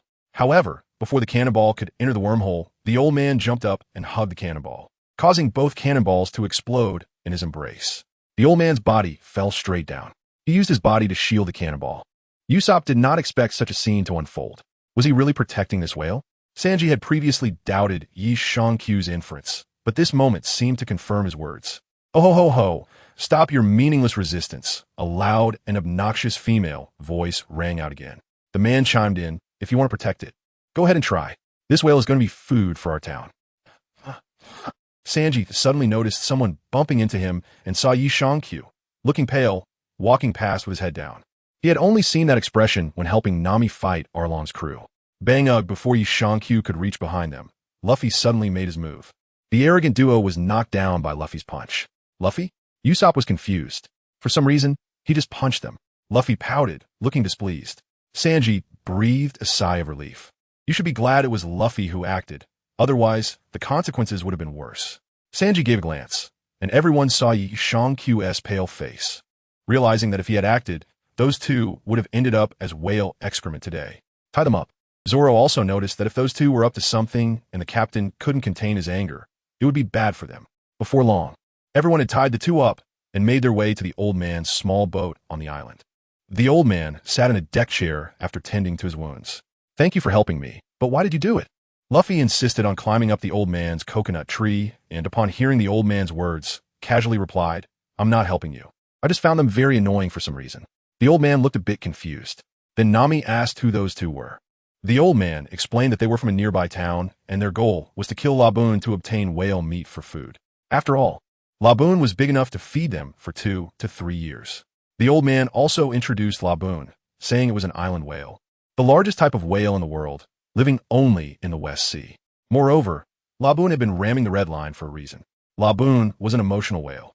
It had been waiting here for a certain group of pirates for 50 years. The pirates were originally from the West Sea and had traveled with Laboon. But when they reached the Grand Line, it was too dangerous, so they wanted to leave Laboon in the West Sea. However, Laboon secretly followed them. Island whales are social creatures, and when Laboon was young, it followed the pirate crew, so it couldn't bear to leave. The crew members were its companions. When they arrived at the Grand Line, their ship was damaged, and they stayed here for a long time to repair it. The old man became friends with them. When it was time to set off, the pirate crew decided not to take Laboon with them because the Grand Line was too dangerous and Laboon couldn't follow. So they planned to leave Laboon here for 2 or 3 years. They would come back to pick Laboon up after traveling around the world. Laboon was their companion, and they wouldn't abandon their companion. The old man agreed and left Laboon behind. That was all 50 years ago. Nami finally understood. So that's why it kept shouting and ramming, trying to reach the other side of the wall. The old man nodded and said, "Let me take you out. No need to be so troublesome." Yi Shang-Q opened the wormhole and took a glance at the old man. "Let's just go out directly." Such a convenient ability. The old man didn't find it strange. These days, there were plenty of people with fruit powers who could reach the Grand Line. However, Luffy stopped them. I want to take the path out of here. It feels so interesting inside the whale's belly." Everyone had no choice but to agree since there was no real danger anyway. The old man led them out, and his ship was that small island. Everyone was a bit shocked looking at the waterways inside the whale's belly. Such impressive waterways. Sanji looked ahead at the waterways, which were indeed very orderly. The old man directly said, "This is a kind of pastime for doctors." "Doctor?" Zoro looked at the old man with curiosity. "Well, I used to run a clinic at Twin Cape. Although it was only for a few years, I do have experience as a ship's doctor." "Really? Then you should be our ship's doctor." "Don't joke. I no longer have the energy to mess around like you guys." Listening to the old man's explanation, Yi Shang-Q curled his lips. This old guy really is modest. He definitely isn't an ordinary person that can be beaten. The old man opened the big door and let everyone out, and Laboon's body was filled with traces of treatment. There was no way around it. Such a large body couldn't be treated outside. Ordinary needles probably wouldn't even break the skin. Everyone walked and chatted along the way. Before long, they exited Laboon's belly, and it was clear they weren't coming out as waste. They didn't take that route, which was nice. After hearing the old man's story, everyone looked at Laboon's massive body when they came out, and they were also shocked inside. This is what a pirate's companion looks like. Usopp sighed, but it's been 50 years that group of pirates really made it wait for a long time. "Idiot. This is the Grand Line. They must be dead. No matter how long you wait, they won't come back." Sanji exhaled a puff of smoke, his mood somewhat low. This is what they might face in the future. Perhaps they wouldn't even know where they died in the Grand Line. Nami analyzed. "I remember that 50 years ago, this was an even more chaotic and terrifying sea area that no one dared to approach." Usopp suddenly got angry. "Why do you have to say such things that leave no room for dreams? Who isn't saying that? It's only been 50 years. You have to know there are many pirates over 50 years old on the Grand Line. Maybe they just haven't fulfilled their promise of going around the world." Yi Shang-Q does not like this pessimistic emotion. It's truly a touching story. The whale has been waiting for its companion. Right? Old man. Usopp wholeheartedly agrees with Yi Shang-Q's words. The old man, adjusting his glasses while listening to Usopp and Yi Shang-Q, said, "It's unfortunate, but the truth is cruel. I have received accurate information that they have already escaped. They have fled from the Grand Line. How could that be? Did they leave this whale behind?" Usopp was somewhat surprised. Escaping from the Grand Line means they survived passing through the calm belt? Nami's point of concern was different. The old man muttered to himself, "Even if they are still alive, they won't come back here. This season, the weather, the currents, and the wind direction are all chaotic. Every attempt would be in a sea area where nothing applies. The terror of the Grand Line is that passing through the calm belt back to the West Sea, Labu is their best choice. If they want to escape the Grand Line, they would also come to find Labu. Because, regardless of Labu's size or combat power, among the Sea Kings in the calm belt, he isn't considered very strong, but on the surface of the water, there are hardly any Sea Kings willing to provoke him, especially the groups of island whales. Moreover, this location is also the best place to pass through the calm belt, unless they have a better method." He turned to the old man in autumn. "As for the accurate intelligence you mentioned, it becomes completely different after being relayed by 3 people. Detailed intelligence? Hearing is deceiving. Seeing is believing. Did you see their corpses? Or did you take Lab to the West Sea to look for them? It seems you haven't been to the West Sea. Otherwise, Lab wouldn't be waiting here. Hey, are you saying there's hope?" Usopp suddenly got excited. "I don't know, but I'd rather believe they died in battle or were captured. Intelligence is like this. It is always inferred from snippets of information passed through others. A few words in a different order can completely change the meaning. Do I need to teach you this? The world is very dark, but we still have to believe in the light." Yi Shang-Q said as he sat under the lighthouse, gazing up at the enormous whale. Suddenly, Zoro asked, "Did you tell Labu about the information you received?" "Yes, I was quite confident, so I told Labu." After that, Labu didn't continue speaking, but everyone understood that he went insane after that. But before he could finish, they heard Luffy's loud shout as he charged directly toward the top of Labu's head. Sanji helplessly said, What is that idiot doing? Zoro replied. Has he started enjoying the fun of climbing just by ignoring him for a moment? Yi Shankyu felt dizzy and said, Nami, I'm dizzy, please support me. How could this be? Nami came to Yi Shankyu's side, with Yi Shankyu leaning his head against Nami's abdomen, his trembling pupils looking at Luffy. At this moment, Luffy had already charged to the top of Laboon's head. Luffy unleashed his special move, Rubber Flower, but this flower was a bit special. Everyone was still trying to process what Luffy was doing, and Zoro looked at the flower in Luffy's hand. Isn't that a mast? Sanji didn't notice anything wrong and instinctively replied, That's right, it's from our ship, the main mast. As Usopp finished speaking, he realized, Hey, don't damage the ship. Laboon was crying in pain. Then he threw Luffy away and started attacking. The others weren't too nervous. Only the old man was a bit anxious, but Nami comforted the old man by holding Yi Shankyu's head. Don't worry about him. He won't die for being flattened. He's a rubber man. Luffy was Laboon's opponent, and after one attack, he stopped attacking. When Laboon was about to charge at Luffy again, Luffy stopped him.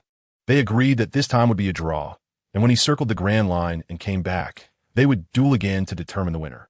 At this moment, everyone understood that the previous pirate crew had likely broken their agreement, and Luffy decided to give Laboon another promise. Laboon was very happy to receive the promise and was willing to uphold it again, even if it took 50 years this time. Luffy was worried that Laboon would continue to crash into the Red Line after they left, so he drew a very ugly straw hat crew emblem on the whale's head. Anyway, ordinary people wouldn't be able to recognize it as the Straw Hat Pirate's flag pattern. Yi Shankyu had been silent, constantly rubbing his forehead. After watching Luffy finish dealing with Laboon's matter, Yi Shankyu finally stood up, trembling. Usopp prepared a wooden bucket, a larger one, to fill with half a bucket of seawater. Really making me do this. There's seawater everywhere. Why do I have to fetch it? Usopp said, but still took action. Looking at the wooden bucket filled with seawater in front of him, Yi Shankyu waved to Luffy. Luffy, you're covered in paint. Come here. Let me help you wash it off. Arigato.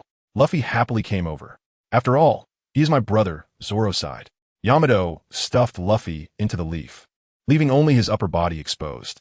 Luffy immediately lay weakly in the wooden barrel. Usopp, go get that steel brush from the warehouse for me. Luffy asked, What do you need the steel brush for? To give you a good scrub. Vaish. Ah, it hurts, help. Now you know it hurts. Still acting up? Still acting up? Learning to damage the ship. Huh? You're quite something, getting brave lately. Ah, I know I was wrong, it hurts. Good. Let it hurt so you remember. Nami and the others watched, feeling relieved, so no one intervened. The old man looked a bit worried. Isn't it your captain? Is he going to be okay? It's fine. He needs to learn a lesson, Nami replied nonchalantly. Then Usopp went over and gave the defenseless Luffy a good beating. Once he felt satisfied, Usopp went to repair the damaged ship. After Luffy was dealt with, he was thrown aside to recover. Sanji saw that everyone must be hungry, so he went back to the ship to cook. Zoro was pulled by Usopp to train on the ship. Yamato and Nami are studying the sea chart together. This sea chart was stolen from Buggy, so thanks again to Buggy. Nami takes out the compass. Ah, the simultaneous scream startled everyone. How could this happen? Nami looks at the compass in horror. Sanji comes over with a pile of food. Nami-san, I prepared a feast. The compass is broken, Nami says directly. Phew, I thought it was something serious. He let out a sigh of relief. You don't know what to shout? And I was just startled by Nami's scream. Yi Shankyu answered honestly, and Nami's sudden shout caught everyone off guard. The others also came over to look at the compass, and found it spinning incessantly. Coloccus looked at this speechlessly and then introduced to everyone that sailing the Grand Line requires a special pointer. Nami listened and agreed, but couldn't help but feel a bit worried. Without a means to indicate direction, it would be too despairing. I didn't know before, so don't mind it. Nami smiled a bit sheepishly. Isn't this quite bad? Is everything okay?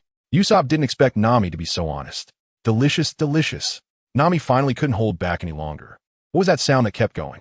She then shouted for the first time, Please, can't you be quiet for a moment? Delicious, delicious, this is delicious. Coloccus said, If you want to sail the Grand Line, you must have a record pointer. Record pointer? I've never heard of it. Nami looked back at Yi Shankyu, feeling that he knew everything and had everything. The leaves shook in the autumn. He really didn't have this thing. He had never heard of it. Kuroka's continued. That is a special compass that can record magnetic fields. Luffy asked, Is it a strange compass? Yes, its shape is quite unique. Is it like this? Yes, that's it. Without this compass, you can't navigate the Grand Line. I see, but wait a minute. Nami turned to Luffy and punched him. Why do you have this thing? Luffy was knocked to the ground but still protected the compass, sitting up and saying these were left behind by those two strange people on the ship. They dropped it? Yeah. Why did you hit me? Luffy looked very innocent, thinking he was doing a good deed. Just go with the flow. Nami took the recording compass from Luffy's hand and carefully examined the small ball. This is the recording compass, and nothing is written on it. Kuroka's, seeing that these people were beginners, explained to Nami how to use it. At the beginning, there are 7 routes starting from here, and you have to choose an island to set off from. But no matter which route you choose, they will eventually converge into one route, which points to the last island called Raftel, the endpoint of the Grand Line.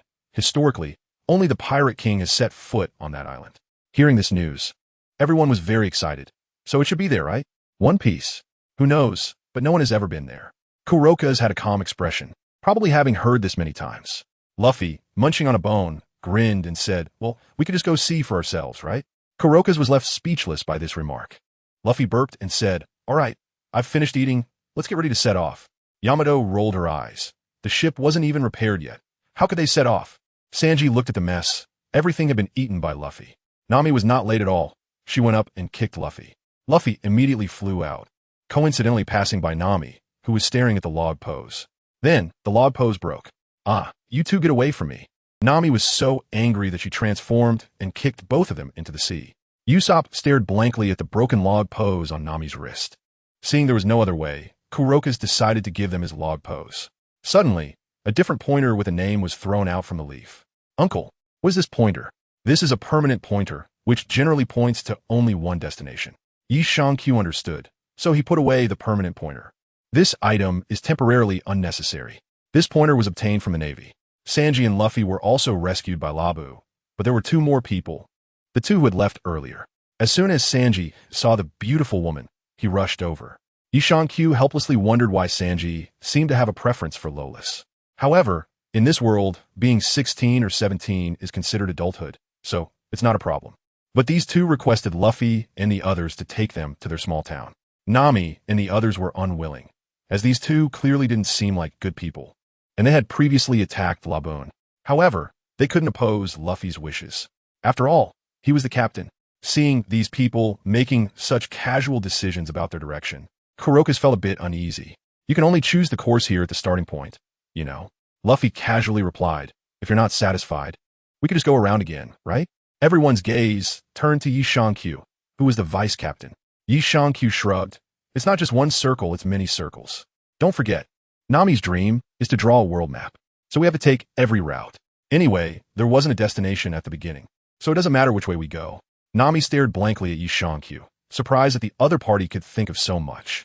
Soga Kuroka's didn't say anything more. All right, it's about time to go. Luffy was ready to set off, and the ship was almost prepared. The rest could be fixed while sailing, since they didn't have a professional shipwright. It was good enough that they could fix it somewhat. The other 2 thought this person was a bit silly. What kind of person are you? Me? I'm the man who will become the Pirate King. Luffy answered confidently. The 2 shared a quiet laugh, but everyone didn't mind.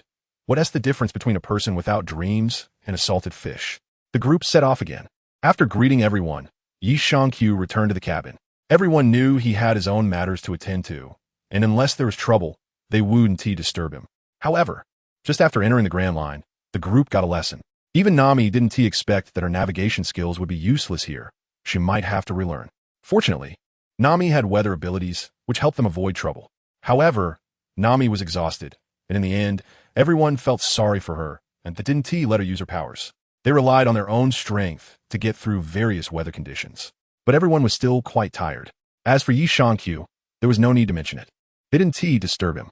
But Zoro, that guy, started sleeping as soon as he boarded the ship. When he woke up and saw a bunch of people lying on the deck, he immediately mocked them. Hey, even if the weather is good, you guys are too lazy, right? Nami, have you checked the navigation? Then he noticed 2 extra people on the ship. What are your names again? Miss Wednesday. Miss Nine. Zoro seemed to remember something. No wonder I was so concerned when I first heard your names. It felt like I had heard them somewhere before. But also like I hadn't. The 2 became tense upon hearing this. Forget it anyway, Duong. Ahem. Nami raised her fist behind Zoro, her face filled with killing intent. It's really surprising you could sleep so leisurely until now. No matter how you call you're still sound asleep. Zoro turned around, also with a face full of killing intent. Huh. Ding. Dang. Zong. 3 seconds later, Zoro was holding his head. 3 large bumps on it like pagodas. Nami also explained to everyone not to let their guard down. Yi Shang-Q silently closed the door. trying not to make any noise as he saw the scene unfold. He had almost come out when Zoro was talking to those two. As soon as he opened the door a crack, he saw Zoro getting hit by Nami, feeling that he was in a similar situation. So he didn't dare to go out. At that moment, Nami was in a bad mood. Fortunately, he had just seen the island, so it shouldn't be long before he could go out. Hee, you're awake. Should I tell Nami? Yi Shankyu looked at the little thing and said, why didn't you follow Nami? It's not much fun just staying on her head. You should move around a bit. The silvery little thing spoke as it flew into Yi Shankyu's hand. Yi Shankyu thought of something and took out a fruit, asking, by the way, how are you going to upgrade your equipment? Can you just eat this thing? Devil fruit? I should be able to eat it, but after transforming, Nami might also become a duck out of water. After all, strictly speaking, I am a creature, right? As long as I have no power. The knight formed through the contract naturally has no power either. The small silver creature was also pondering this question. It had recently learned about this world, including this devil fruit and such. In that case, is Nami's equipment upgrade going to be very difficult? Is there any way to solve this? Autumn on the leaves. Thinking at the edge of the field. Nami's power is considerable, but it's unbalanced. More often than not, it can't be fully utilized. Nami's ability to control the weather is a powerful move. Once activated, it's not just a simple single-target attack anymore. Moreover, the casting time is long. Kamen Rider can use it quickly, but this power isn't top tier in this world, and the key point is that Nami isn't skilled at it. The weapons aren't suitable either, not to mention other aspects. In Yinshang Shio's view, Kamen Rider merely increases a bit of damage resistance. I'm not too clear about this myself. Let me study it a bit, as Nami rarely uses my transformation now. The little guy is also quite helpless, as Nami seldom engages in direct combat, so the chances of transforming are extremely rare. Furthermore, it currently only has a basic form, but fortunately, this basic form isn't too weak. It's sufficient for Nami's use. After transforming, there is no problem with the casting time. Once the casting time is passed, very few can withstand Nami's attacks. Yi Shankyu handed the fruit to the other person. You should study it well on your own, and I'll help with the research too. After all, my abilities are quite good. He joked that his wormhole gene, in a way, relies on powerful computing capabilities. He still has certain skills in scientific research. At this moment, Yi Shankyu also noticed that the ship had stopped. The downside of the Grand Line is that it has to stop when encountering an island, waiting for the record pointer to complete the magnetic recording before continuing to the next island. The only exception is the permanent pointer. Yi Shankyu has a permanent compass in hand, obtained from the Navy, pointing to the Navy headquarters. If they go there, it's like surrendering. Bang, bang, bang. Hearing the knocking sound outside the door, Yi Shankyu stood up and said to the silver little thing, don't talk nonsense, I'll take you out in a bit. I always feel there's something off about those two people, and the way they named it. I seem to have heard some intelligence about it. All right, leave it to me. Yi Shankyu took the small creature outside. Usopp informed Yi Shankyu that they had arrived at their first destination, Whiskey Peak. Since it was the first island on their Grand Line journey, he asked Yi Shankyu if he wanted to disembark and take a look. Moreover, the townspeople outside seemed to welcome the pirates' arrival, saying they had prepared a welcome party. He has been hungry for a long time, as Luffy ate all the food by himself before. Since their departure, he hasn't eaten anything. The others have already disembarked, and Usopp came over to call him. Taking this opportunity, he decided to go over and grab a bite to eat. After Yi Shankyu got off the ship, he immediately noticed the strange aspects of the small town and recalled where he had seen this peculiar naming method before. Sanji was pulled away by a group of beautiful women to drink, and Usopp was also taken away by everyone. A few people approached to try to drag Yi Shankyu to drink, but he didn't refuse. During the meal, he saw Sanji already intoxicated and unable to find his way. Usopp was also boasting wildly. A group of people was urging Zoro and Nami to compete in drinking, claiming it was a contest. Luffy just started eating directly. Yi Shankyu went over to give Nami a hairpin, which everyone assumed was just a bat-shaped hairpin. Then Yi Shankyu began to eat nonstop. The atmosphere was quite pleasant, but unfortunately, Zoro collapsed after his 13th drink. After exhausting the 3 cooks, Luffy was also full and fell asleep on the ground, his belly becoming quite large. Yi silently exhausted the remaining 2 chefs on the leaves, drank a few cups of wine, and then lay down. Sanji had long passed out in the arms of a beauty, while Usopp drank more as he boasted, almost falling down together with Sanji. Nami was the last to collapse.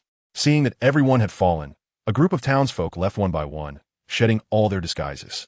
The last few people who walked out noticed that one person was missing. Zoro was nowhere to be found. However, what they didn't know was that after these last few people left, 2 more stood up in the room. Yi Shankyu saw another person standing up. Not bad. There are still two who aren't fools. How could there be townsfolk welcoming pirates? Nami smiled happily, as she had previously found out that there might be some valuable items stored there.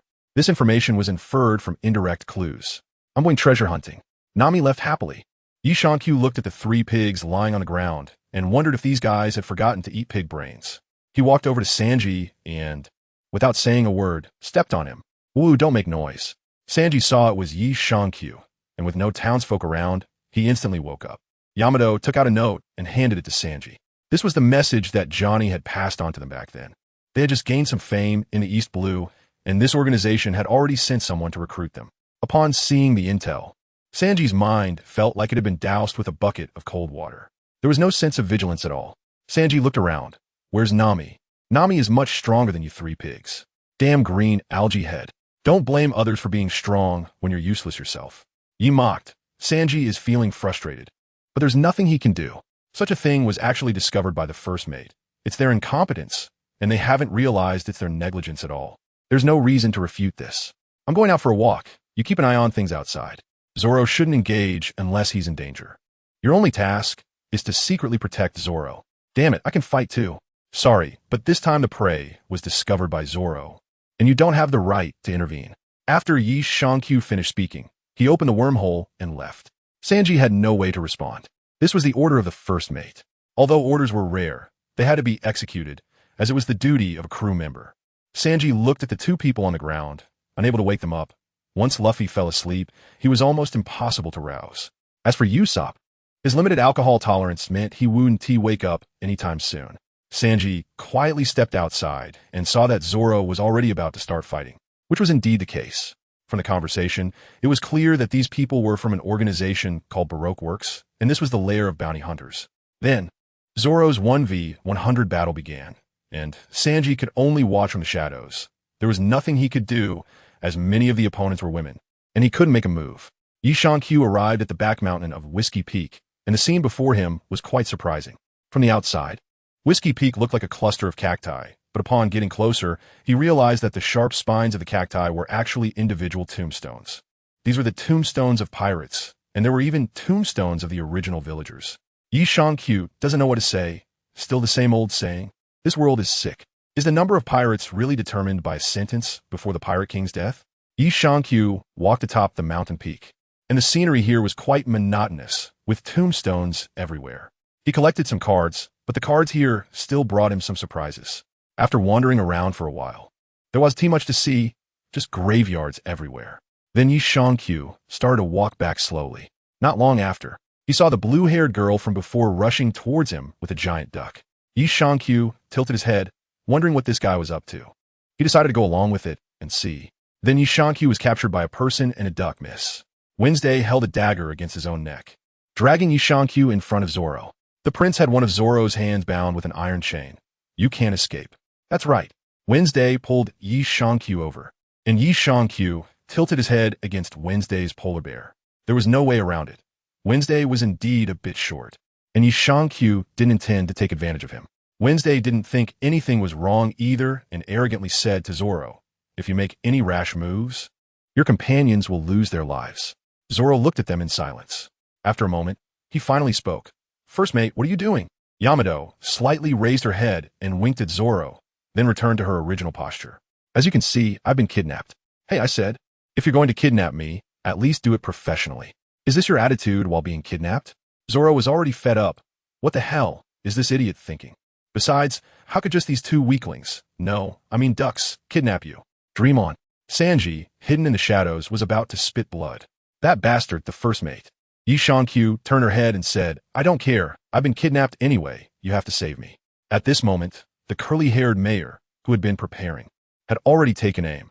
Hidden in his hair were small cannons. Seeing Zoro standing still, he fired. Zoro bent down to dodge the attack. Not bad, not bad. I give you full marks for this round. The shield is also good. Oh my, you want to take revenge? Watching the prince catch the remaining cannonballs that Zoro swung at him with iron chains, he charged towards Yi Shankyu and the others without losing momentum. But Yi Shankyu suddenly disappeared. Wednesday was dumbfounded. Did he just not see where the person went? However, at this moment, the prince had already come crashing down. Zoro didn't pay any attention to it and charged directly at the mayor up high, taking him out with a single slash. Zoro coolly sheathed his sword, finishing the job. Yi jumped directly to Sanji's side. At this moment, Sanji was indeed in tears. He looked down at Sanji with disdain. Look at Zoro, and then look at you. I can take on 100 of them too. But what's the use if you can't even hit them? Without Zoro, you'd just be like the thorns of that cactus right now. You're just a useless piece of trash. There are plenty of those on the mountain. Wait, the thorns on a mountain? You're talking about your predecessors, idiots who weren't prepared just like you. Sanji looked at the countless sharp things scattered across the mountain under the moonlight. They were all gravestones. How many people did this take? I understand that you don't strike women, but that doesn't mean you shouldn't be on guard against them. At this rate, you'll end up dead at the hands of a woman sooner or later. This is the last time. If there's a next time, get back to Bartai. Understand? Got it, I know I was wrong. Sanji realized that Yi wasn't joking. This issue was truly fatal. It's fine not to strike women, but one must always be cautious of them. The first mate also cared about himself, and had already shown him a lot of leniency. Otherwise, it's not said that a captain can forgive someone who doesn't strike women, because women also come in the life-threatening variety. On the other side, Battered Wednesday was confronted by two agents. They revealed their purpose. Someone was investigating the boss of Baroque Works. The investigator was Wednesday, who was also a princess of Alabasta, deliberately infiltrating to investigate Baroque Works. Their conversation was so engrossing that they didn't even notice Nami eavesdropping in the shadows. The mayor and Wednesday, realizing their identities were exposed, chose not to hide anymore. The mayor immediately began attacking with the curly cannon. He was Icolum, the captain of the Alabasta Guard, and was also there to protect the princess during the investigation. Now that their identities were exposed, the most important thing was to protect the princess. And Wednesday was the princess of Alabasta, Nefertari Vivy. Icolum's cannon fire had no effect at all. These two were sent by their boss to eliminate them. Icolum's attacks were completely ineffective. The two were both devil fruit users. One was Mr. Five, who had eaten the bomb fruit, allowing his entire body to explode while being immune to explosions. The other was Miss Valentine, who had eaten the kilo fruit, the heavy light fruit, enabling her to change her own weight. How could a princess without any special abilities possibly stand a chance against them? So, she could only escape for her life. But thankfully, her connections were decent, and two people stood up to help stall for time. Meanwhile, Zoro passed by the fallen Icolum while looking for alcohol. Icolum grabbed Zoro, pleading for help to save the princess. But how could Zoro help? A proper man of 7 feet would say no and actually help. There was no choice. Nami came over. Threatening Zoro for the money he owed, Zoro had no way out. This was the issue from last time in Logtown. Zoro had paid back the money, but not triple. So, while cursing Nami to hell, he went to save Princess Vivy. Icolum was stunned to see a conscious Nami. Were both of them fine? Turns out they were the biggest clowns. Then Nami and Icolum began to haggle. How much to save a princess? The explosions outside were loud, and Yi and Sanji couldn't possibly not hear them. Both were curious. Weren't these people taken care of? Could it be that Zoro started playing with explosions? No way. He's not that kind of person. On the rooftop by the street, Yi Shang-Q, along with Sanji, moved to a place where no one was paying attention. They also saw Zoro fighting against two strange strangers. One was attacking with boogers that exploded, while the other was bungee jumping down with an umbrella. The two of them were in the shadows of the rooftop and didn't notice. They watched with great interest, wondering why Zoro was protecting this Wednesday. Confused, they decided to keep watching. Then, Luffy showed up. Zoro thought Luffy was sent by Nami to help, but Luffy was actually there to challenge Zoro to a duel. Sanji and Yi Shang-Q exchanged glances. Just a few minutes, and the plot had changed so dramatically, Zoro was completely bewildered. Luffy thought Zoro was ungrateful for chopping down the person who welcomed them. Zoro wanted to explain. Luffy, I'm not listening. The others realized what was happening. This idiot still didn't understand the situation. Sanji quietly said, how about we find a chance to kick the captain? Good idea. The autumn leaves nodded on the tree. Below, Luffy started attacking Zoro without any mercy. Zoro had no choice but to fight back. If he didn't, he would definitely be beaten to death. So the other two agents became unimportant. No one had time to pay attention to them. At this moment, Usopp also quietly came over. He had woken up earlier, and when Nami was searching for treasure, she found that he was the only one still asleep. So she woke him up. At that time, Luffy had gone out for a break, and Nami thought Luffy was awake. What's going on? Luffy is fighting Zoro. I'll take bets. Anyone want to place a wager? He smiled and said, anyway, it's boring just sitting around, and Zoro keeps shouting about wanting to cut Luffy. Let's see if he can actually kill him this time. Sanji thought for a moment. I'll bet 100,000 berries on Luffy. Then I'll bet on Zoro, came a reply. Usopp had no choice, and he also felt that when Zoro got serious, he could really hold back Luffy. The two of them were really going all out. The three of them watched from above, and if there was a real danger to their lives, they could intervene in time. The battlefield below was lively, and the three of them were commenting on it. Luffy's aim is pretty off. As a sniper, I can't miss from this close. He ate too much. His stomach is still big. Zoro's kick wasn't that great. He's much worse than me. What are those two unlucky kids rushing for? Speaking of which, who are they? Luffy took one of them down. Who knows? That girl is really beautiful. They all seem to be devil fruit users. Is a vice captain still going to do that experiment? Women are no good. I think that guy is fine. Yi sat on the ground and scratched his head. Doesn't it hurt to sit like this? I also want to know, the key is whether these two people are enemies or friends. They must be enemies, right? They attacked Luffy and Zoro. But why is Zoro protecting Miss Wednesday? What do you think, Yi? I crouched down to watch, still with a lemon. Sanji, winky face, Usopp. I was talking about the umbrella. Yi Shankyu hurriedly defended himself. Sanji and Usopp. TCH Wednesday's stunned expression is so beautiful. Usopp Yi Shankyu, Padvet. Boom. Hey. The house under our feet won't collapse, right? That bastard Luffy. Zoro's situation isn't good, and it looks like I'm going to win. There's no movement now. You look down at the ground. Both of them had used all their strength in this blow, and both had crashed through several walls. Seeing that there was no movement, Wednesday thought about riding the duck over. What a silly child. Yi Shankyu couldn't help but sigh. This is clearly the ignorance that comes with fearlessness. At this moment, they walked into the middle of the battlefield. Halfway through, two people rushed out from the ruins. They decided to make the final strike to determine the outcome. Hey, yeah, they're serious. What if something happens? Should I become the captain then? Captain Usopp. The terrifying momentum from the two was brewing. Zoro tightened his grip on the sword, and Luffy clenched his fists. Hey, stop it. A pair of terrifying fists appeared and instantly knocked out Luffy and Zoro. Nami? Nami-san, they were taken out in an instant. Zoro and Luffy fell. Sanji and Usopp looked at Yi Shankyu. How does this work? How does it work? Give it to me, of course. I'm the dealer and I win all. Yi was happily collecting money in the autumn, although it wasn't much. But it was still a source of joy. The Princess Vivy below was shocked. Nami, feeling very angry, said, "What are you all doing? Luckily that girl is fine. Otherwise we wouldn't get a single berry of the 10 billion. Nami lifted up two fallen guys and reminded them. Do you understand? Hearing Nami's words, Vivy was a bit confused. What are you talking about? Why do you want to save me? 10 billion berries? The money that Yi Shankyu just earned suddenly lost its appeal. Three people appeared, and Zoro and Luffy, who were being held by Nami, were still attacking each other. Nami wanted to explain to Vivy, by the way, regarding this matter, should we sign a contract? A slave contract? He asked subconsciously in the autumn. Contract? Vivy was confused. Nami wanted to continue explaining, but the two people in her hand were not behaving. Nami got angry, let go of the two, and then punched them on the head. Stop messing around. The two fell down again. Vivy and that duck were stunned by Nami's fearsome presence. This woman is so terrifying. These two formidable individuals haven't even made it through 3 moves, right? Is this really the kind of fighting power a person should have? They also wanted to hear what Nami had to say about the contract and where the billion berries came from. So Nami found a relatively clean and tidy place to explain the situation. Sanji also filled Luffy and Usopp in on the context. And Zoro really wasn't the kind of person to just find reasons to cut people.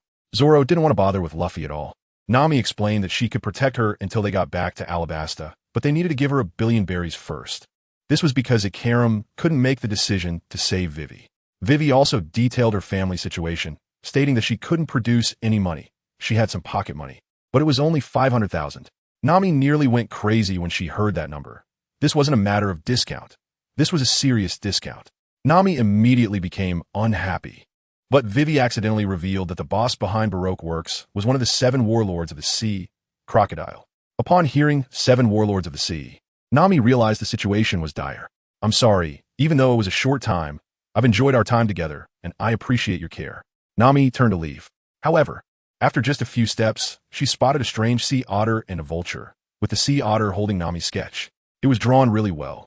She even applauded the sea otter, then realized this meant there was no way to run away now. Yi Shankyu lay on one side and said, "What are you really afraid of? It's just the 7 warlords. It's not like we haven't seen them before. By the way, didn't the newspaper say something a few days ago?" Zoro asked curiously. What did it say? It said that Mihawk cut Jinbei. He really went and cut him? Yamato raised a hand and handed a newspaper to Nami. Nami took a glance and saw that it was indeed a conflict between Hawkeye and Jinbei for some unknown reason. Hawkeye had seriously injured Jinbei with his sword. It would take a long time for him to recover. Hearing this, Nami had a sudden idea. Can you ask Hawkeye to talk to Crocodile? Do you think Hawkeye would be that kind of person? You can let him attack Crocodile, but forget about the communication. The warlords don't have much friendship.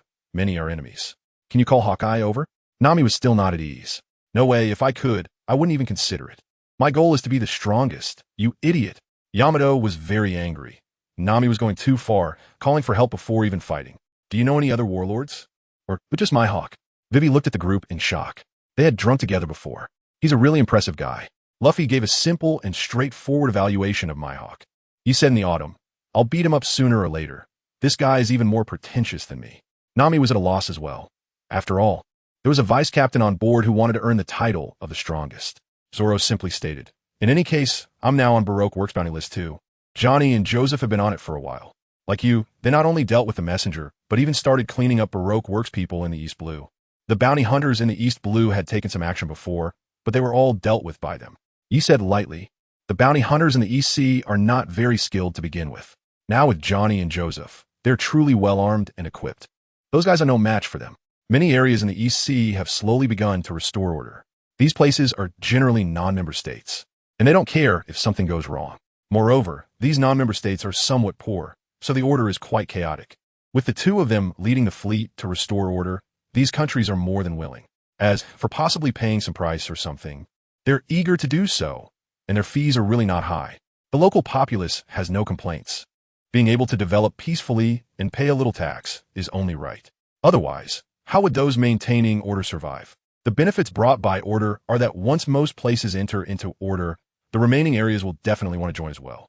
Because there are many pirates. They do not dare to disturb the orderly places and can only cause trouble in those chaotic areas that are unwilling to pay any price. This accelerates the push for order. It can't be said that every member of the East Sea Navy is useless, but probably 80 of them are.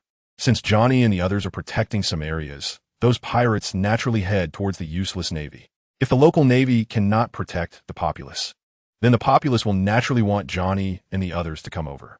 If they have to pay a price, then so be it, because the fees are really not high. Moreover, once they come over, they can suppress those ineffective local navies. It would be a joke if they dared to start a conflict. The East Sea is so vast. How many navies can a single naval branch have? The navy always has to go out, right? And since they are called useless, they also do not dare to fight hard, nor do they want to. This is a very large force. As long as there is no hostility, everything is fine. If a conflict really occurs, they cannot withstand it.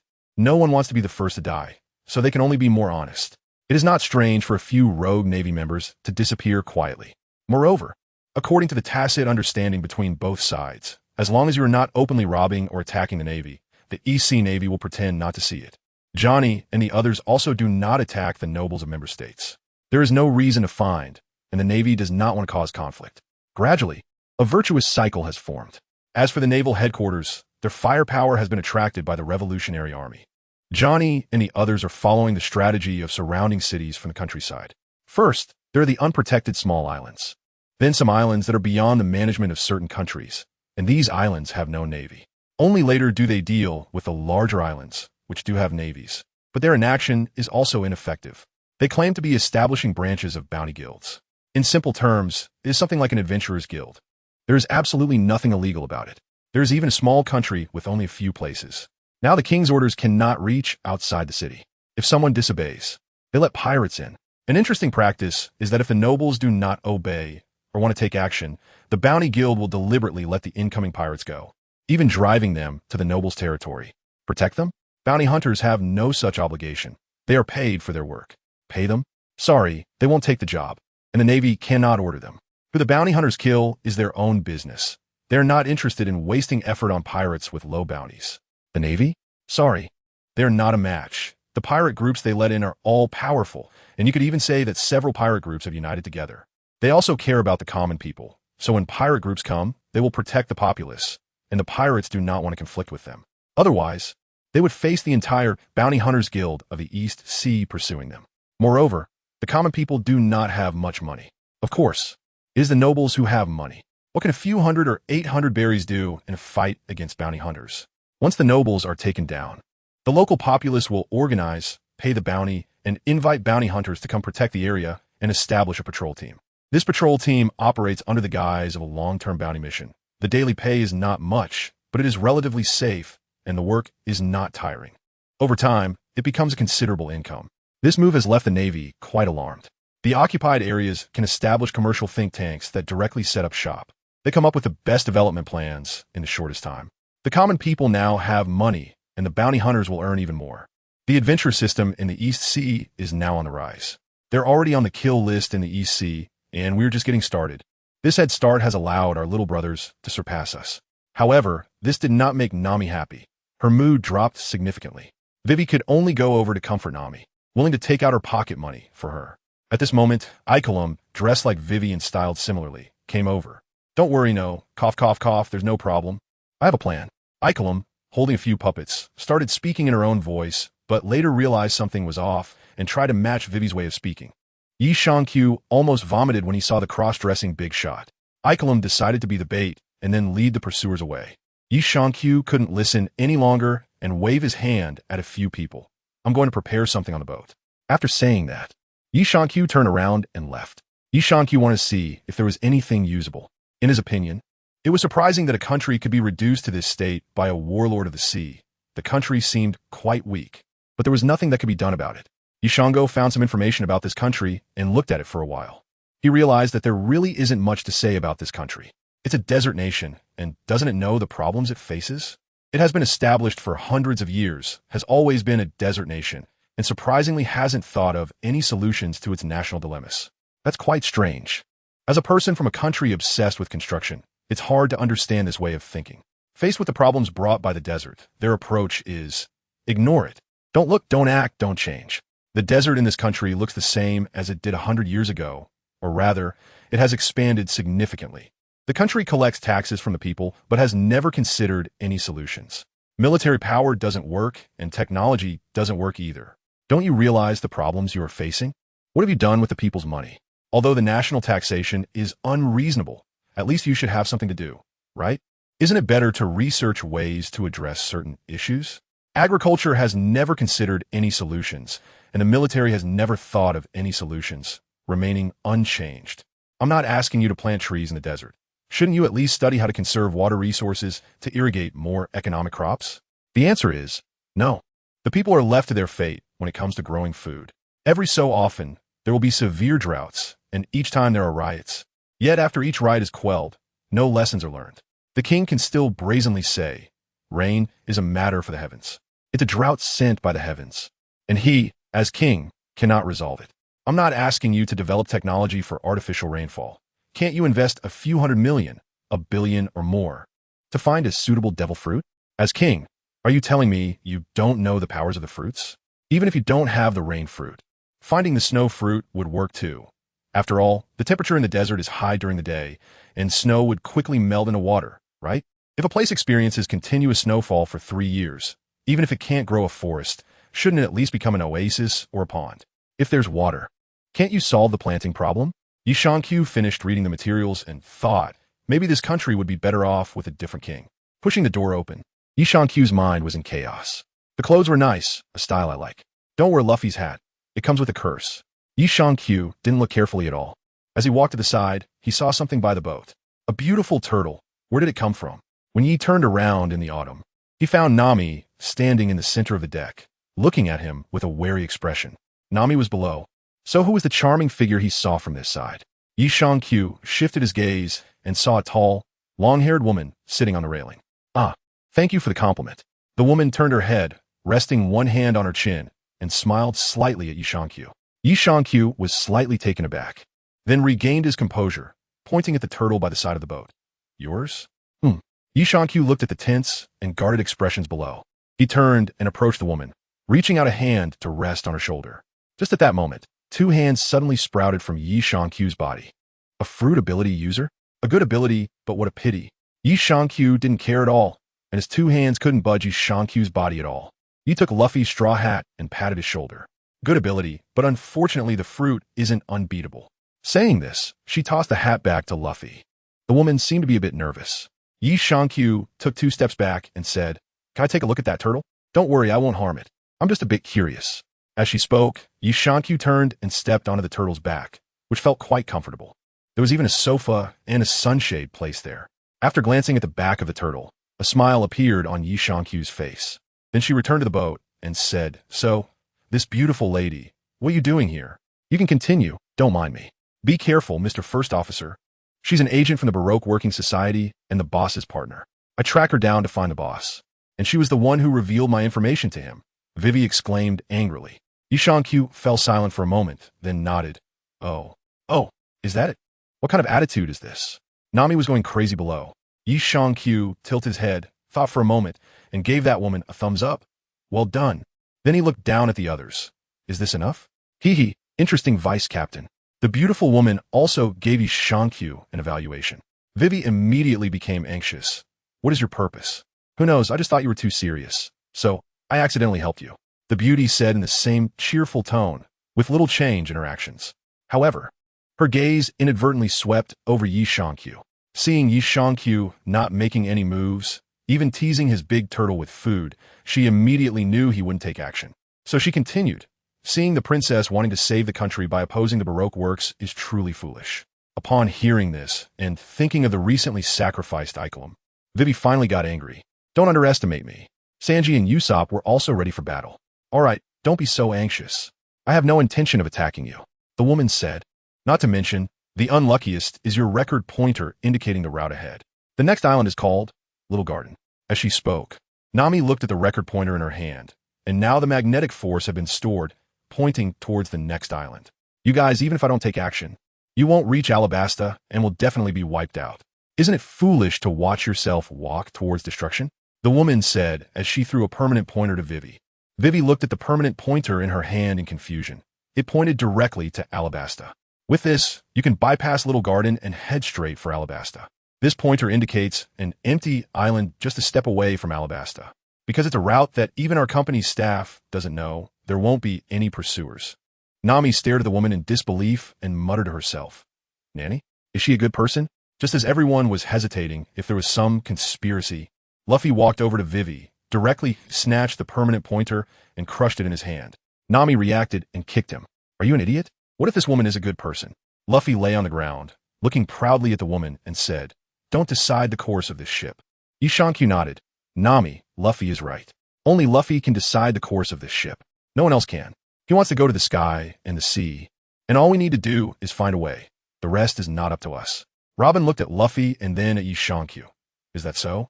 What a pity. She killed Uncle Curly, so I don't like her." Luffy stated his reason. Yi Shankyu tilted his head. The woman walked step by step towards Yi Shankyu, saying as she walked, "I don't dislike brave people. If you survive, let's meet again." Yi Shankyu glanced at the woman. "I don't dislike people with good temperament and long legs. Your legs hit closer to home than your words." "Luffy diplaid decisibly." "No." The woman smiled slightly, then jumped onto the turtle's back, and the turtle opened its sunshade and slowly swam away. At this moment, everyone finally understood what Yi Shankyu meant by the turtle. It was indeed large. When the woman left, Vivy collapsed on the ground, feeling quite dejected.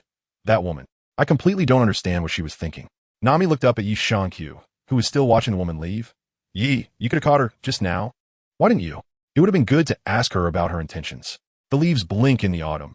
You don't need to catch them to know, right? Sanji, did you forget to roast the brain for them again? You should be grateful to her. She is still kind. If it were me, I would definitely do something even worse." "Why?" Nami doesn't understand at all. "Because I wouldn't entrust the hope of a nation to a useless princess.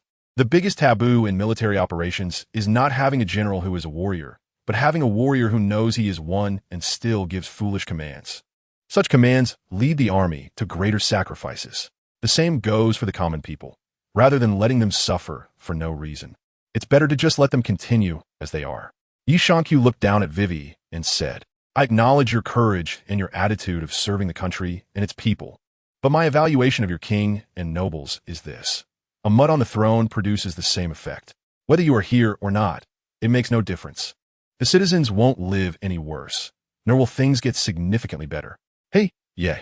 Luffy interrupted Yi Shankyu's words seriously. Yi smiled and said, "Let me tell you a joke. In a desert country that has existed for hundreds of years, the rainfall still relies on the heavens.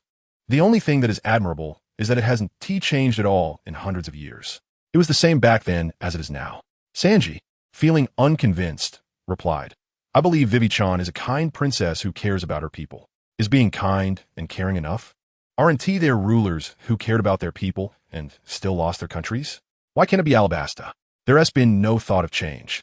No thought of making life better for the citizens. No matter how much you care about the people, you're still useless. Hundreds of years, and they can't solve a rainfall problem, not even searching for a devil fruit. Can't you afford it, or don't you know? You simply don't care because you think it's unnecessary. Rain has always been a matter for the heavens.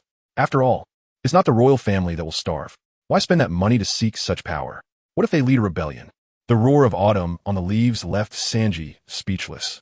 Yashankyo looked at Nami and said, Nami, their king said that rain is a matter of the heavens. Why don't you let her see what the heavens look like? What are you waiting for? Use the thing Usopp made for you to make it rain. Nami helplessly took out a blue stick, which was the weather stick that Usopp and Yashankyo made together for her. It allows Nami to quickly use her abilities. And it's a small-scale ability that doesn't even require the use of those mutant powers. After operating it for a while, it started to drizzle on the Mary in less than a minute.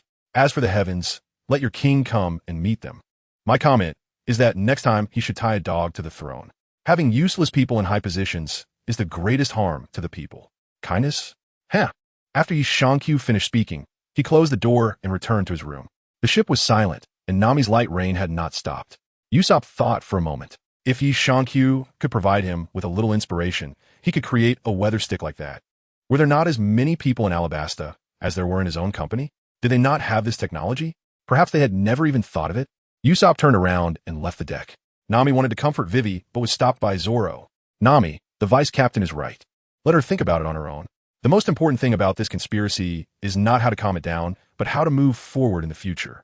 We can help this time, but what about next time? After saying this, Zoro also turned to leave.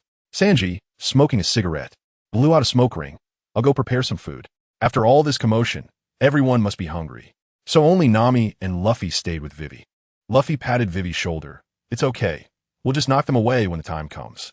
I will definitely take down Crocodile. Vivy was moved to tears. Nami remained silent. This was not an accident. In Alabasta, riots due to drought occurred regularly. Next time, they might not even be alive, maybe 100 years from now. Even if they succeeded this time, would they have to crawl out of their graves next time? When Yashankyo came out again, it was already the next day. They had left Whiskey Peak overnight.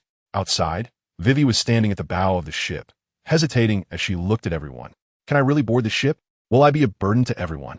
Seeing her pitiful expression, Sanji and Nami couldn't help but react. Nami empathized with Vivy. Wasn't her village in a similar situation back then? To some extent, Nami and Vivy were indeed very similar. However, Nami's style in dealing with problems was to find a solution, while Vivy tended to seek others to solve them. From this perspective, Vivy was indeed somewhat inferior to Nami. Were we saying, our identities have already been discovered by them? If they didn't want to trouble us, they should have done so from the beginning. If they had done it that way from the start, where would we find the next batch of fools? Yashankyo directly interrupted Nami's words. Finding a comfortable place to lean against, he asked, by the way, who was that beautiful woman yesterday? Can you be a bit serious? That might be an enemy. Nami said, looking at Yashankyo with dissatisfaction. She then realized that Yashankyo liked this kind of style. No wonder he chose such clothes for her back in Rotown. Yashankyo pointed at Vivy with his finger. In the eyes of the common people, she is the enemy. I have never cared about nobles. I don't care who sits on the king's throne. Whoever is good to the common people, I will help. From a certain perspective, the king's inaction is the biggest problem. You shut up. Nami didn't want Yashankyo to continue attacking Vivy. He shivered his shoulders. I'm stating a fact. Can the problem in Alabasta really be caused by just Crocodile? If they could have resolved the people's issues earlier, then 100 crocodiles would be useless. If a ruler treats his subjects like family, the subjects will regard the ruler as a trusted confidant. If the ruler treats the subjects like dogs and horses, the subjects will see the ruler as a fellow countryman. If the ruler treats the subjects like dirt, the subjects will regard the ruler as an enemy. After Yashankyo finished speaking, he directly jumped to the top of the watchtower, out of sight and out of mind. To be honest, he didn't like this princess. How should one describe her? It seemed she had no points that could be disliked. Kind, simple, naive, and incompetent. As a princess of a country, having only these good qualities is far from enough. Moreover, she is the sole heir of Alabasta. This is the biggest problem. A royal princess can be simple and naive, but she absolutely cannot be completely ignorant. In ancient times, such a princess wouldn't even qualify for a political marriage. Don't underestimate the princesses who engage in political marriages. Each one of them is top-notch. Just look at those princesses who were sent for marriage. None of them possess such qualities. A princess who can protect the borders and ensure peace cannot be an incapable vase, right? How can idiot princess be sent for a political marriage? It's like the princess of the Sui dynasty who was married off. After the fall of the Sui, she could lead the Turkic Khan's army back for revenge. The method might not be commendable. It was indeed impulsive. Later, various smear campaigns emerged, especially during the Tang dynasty, where the records were truly disgraceful. But don't you know that you survived all these years by begging under her skirt? Now that you've won, and she has no merit, it's your turn to marry the princess. A character like Vivy Woon-T even survived 3 episodes in a palace intrigue drama as a future heir. On the other hand, Zoro's attitude was carefree. He was a fighter, doing whatever Luffy said. Usopp was even more indifferent. He didn't even want to look for Crocodile. That was an internal matter for their country. Initially, it was you who accepted the other party and established the hero yourself. You never stopped it, right? Yi Shankyu looked at the cards in his hand inside the lookout tower. This time, the cards were quite interesting, a demon template from Super God Academy. And it was the second time he encountered it. The last one was a high-level card, but this time they were all low-level minions. There were also 2 other interesting cards he got from that woman, both related to ninjutsu. One was the Thousand Hands killing technique, and the other was Wood Release, True Thousand Hands. The awkward part was that although Yi Shankyu could use ninjutsu, he didn't have Wood Release. That was really embarrassing. Good stuff, but he couldn't use it. However, thinking about the hands that woman created on him, and the variety of ninjutsu she displayed, it was clear that she was not simple at all. Most of that day was spent with Nami comforting Vivy, not even allowing Yi Shankyu to be by Vivy's side. Yi Shankyu is also obedient, and simply doesn't talk to Wei Wei. Later, Wei Wei finally couldn't help it, and suddenly bowed to Yi Shankyu during dinner. What are you doing? Trying to morally kidnap me? Let me tell you, I have no morals, so don't think you can kidnap me. Yi realized the situation in time. If he said something that made others misunderstand that he was bullying him, this group of simple-minded guys might do something. Please help me. Help you? How? Eliminate all the rebel forces? I am loyal to the people, not the ruler. It's better to pray to heaven for help with this matter. How familiar are you with heaven? Yi, speak to me properly. Nami couldn't take it anymore. So what do you want me to do? I can help defeat Crocodile. But then what? Once he is defeated, will everything return to normal? Will we have to go through this again in a few decades? Why waste that effort? It's better to just lie down and give up. Yi Shankyu feels that what he said makes sense, but the Straw Hat crew really wants to hit him. Please teach me how to be a good heir. Yi Shankyu suddenly spat out. Cough, cough, cough. You don't even know how to be a good heir. Yet you want me, an ordinary citizen, to teach you. Why don't you let a shark teach you how to fly? You don't even know what the common people need or what difficulties they face, yet you talk about these things. You didn't expect things to turn out like this at all. He has no experience being a king. Nami is also speechless. How is this possible? Yi Shankyu thought for a moment and took out a few books to throw at Wei Wei, all of which were modern books about governance. Whether she could understand them was her own business. To be honest, he wasn't sure if these things were useful. However, sometimes making mistakes is better than doing nothing. When you make a mistake, you know where improvements are needed, but if you don't do anything, you won't know anything at all. In fact, in the past couple of days, Yi Shankyu had also learned about Crocodile's utopian plan. To be frank, this utopian plan cannot be said to be wrong, but it is also not as useless as they claim. Simply put, Crocodile is following a hegemonic route. It's like provoking a civil war. Once the civil war is over, he can establish a powerful military state. Achieving his hegemony with enough military power, nothing will be a problem. At least the issues troubling Alabasta won't be a problem anymore, because he can collect military expenses from neighboring countries. It's just that Crocodile's plan has a slight variation. With this said, everyone should know which country he is imitating, right? And if you compare it with the utopian plan, you'll find that they are somewhat similar. However, he is the one actively provoking the war. In some ways, this guy really has grand ambitions. It's hard to evaluate him in terms of emotions, but from a rational, inhuman perspective, it involves sacrifice, sacrificing a large number of people in a short period to establish a hegemonic state, collecting the necessary resources from surrounding countries. Or it could be long-term sacrifices, where not many people are sacrificed each time, but during a major drought, for instance, it could happen once, leading to a slightly more stable country. There isn't much danger, and the benefits are limited. This is the most inhumane way of thinking. Yi Shankyu does not like to think this way. He still wants to help. both emotionally and rationally. After all, everyone says they should help, and he cannot stand by. Moreover, the people should have the right to choose. Currently, they do not have that right. The best way is to defeat Crocodile, and then let the people choose for themselves whether to maintain the status quo or continue building an ideal society. If they choose the latter, then it would not be a rebellion, but a revolution. Unfortunately, Vivy will definitely choose the former, as she is a member of the royal family. No matter how terrible the royal family is, they're still her family, and no matter how good the common people are, they cannot compare to her own family. Then, Vivy returned with a pile of books. Whether she actually reads them, learns from them, or can learn from them is her own business. In fact, the best and most stable solution is still constitutional monarchy. But no one will give up the power they hold. To be honest, Yi Qiu does not believe that in all these years, no one has proposed researching artificial rain. It is likely that after submission, the royal family directly vetoed it, unwilling to allocate funding, as that is their money. What use is researching this? It is better to have good food or maintain an army or something. However, their army is indeed quite good. Where has the money gone? Looking at Vivy, she doesn't seem very wealthy. It's hard to believe that low taxes alone could account for such a lack of funds. Not to mention, low tax and low population lead to low military strength and low resilience. Others are no longer concerned about Vivy, allowing her to study well. She really needs to think about the future path of Alabasta. However, these matters have nothing to do with the Straw Hat crew.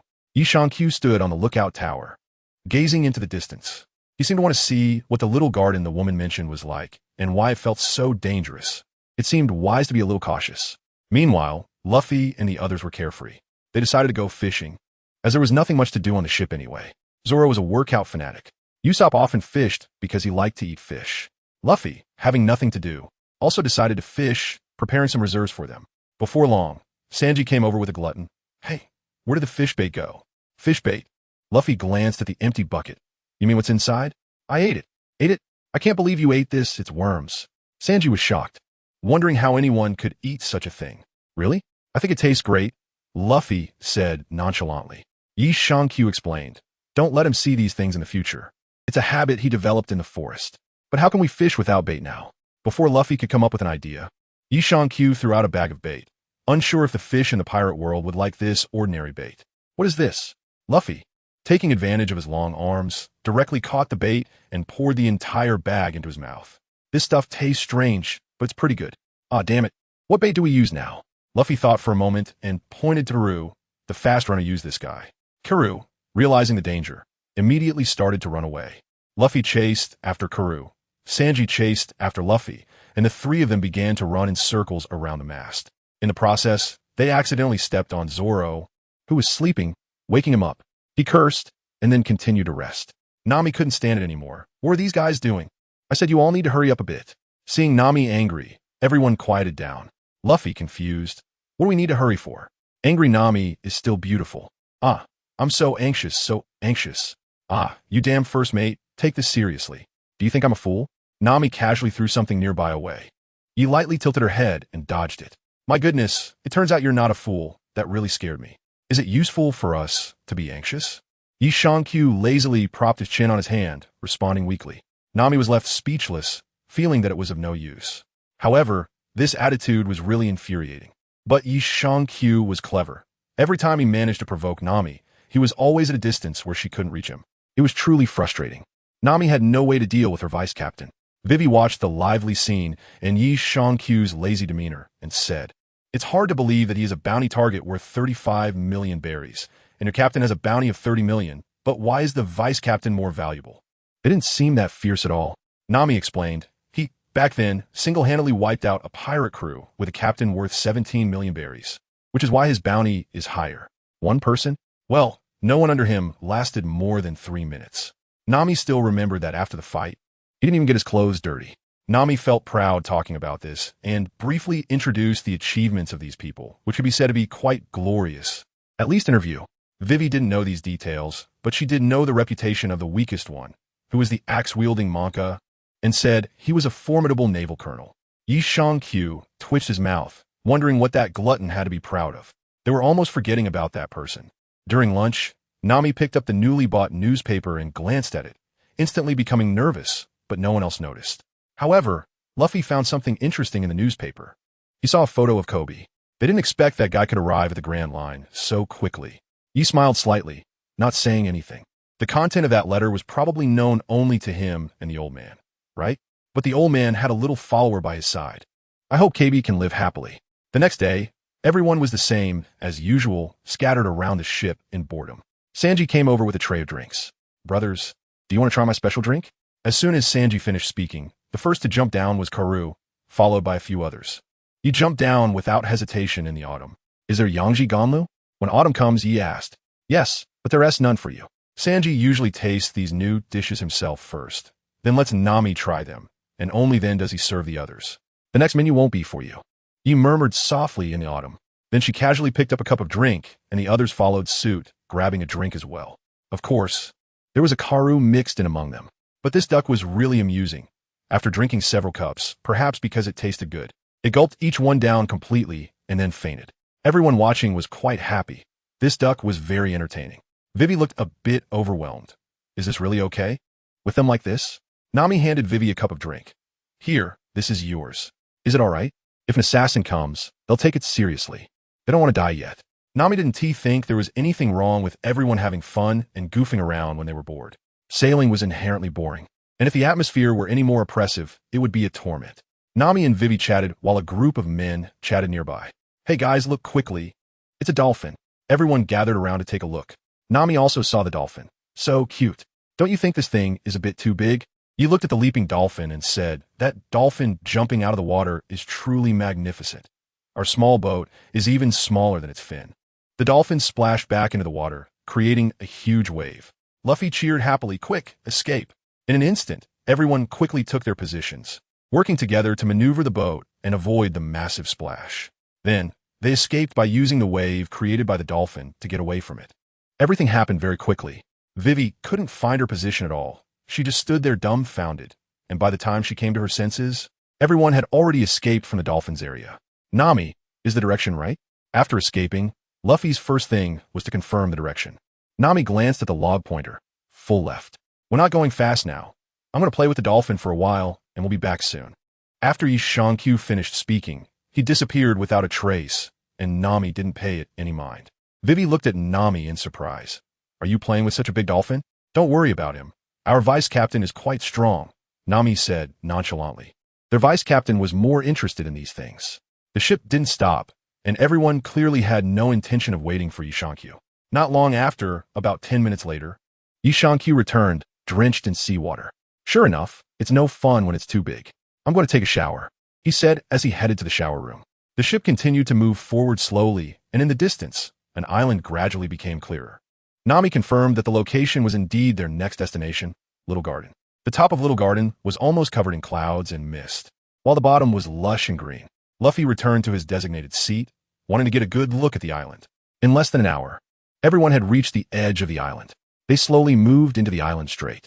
The shape of the island gradually revealed itself to everyone. It looked like a tropical rainforest, with all sorts of strange plants growing wildly, almost obscuring the environment within. Everyone curiously looked at the scene along the shore. This island was really huge, and not small at all. The key point was that there weren't many flowers. It didn't even deserve that name, to be honest. Shankyu has also changed into a new outfit. Wei Wei recalled the woman's earlier warning to be careful, as she was very concerned about what Miss AI Sunday said. Others shared similar worries, wondering if there might be an ambush here, or if there was inherent danger in this place. Usopp was so scared that he fell ill, unable to set foot on the island. He even suggested that everyone should skip the island and go directly to the next destination. This was obviously impossible. They could only head to the next destination after making proper records here. Sanji also said, the key point is that we need to replenish our food supplies now. Shouldn't there be more food with the first mate? He shrugged. Do you think my food just appears out of nowhere? I don't know how long it will take to reach the next island. The food here is indeed insufficient. And I also want to explore this place and see what dangers there are. I see a river mouth. Zoro pointed to a small river and said. The previous one was a strait that divided this place into two parts. Nami was also worried, but it was too late to say anything now. Everyone could only follow the small river inward. The deeper they went, the more they felt something was off. The others were still discussing what was on this island, as they still needed to gather some ingredients and other items. However, it didn't look like there were any signs of human habitation. Nami stared at the plants on the shore. These plants, I've never seen them in the encyclopedia. With more plants unrecorded in the encyclopedia, Nami shouldn't worry too much. He has already started preparing for a change of outfit for autumn, ready to go on an adventure, of course needing to don an adventurer's costume. Strange cries can be heard from around, startling Nami and the others. Are you guys all right?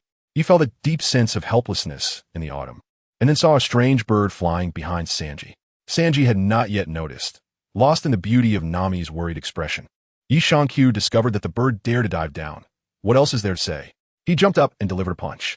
The big bird's heart was shattered by Yi Shankyu's punch and fell onto the Mary, causing the ship to shake.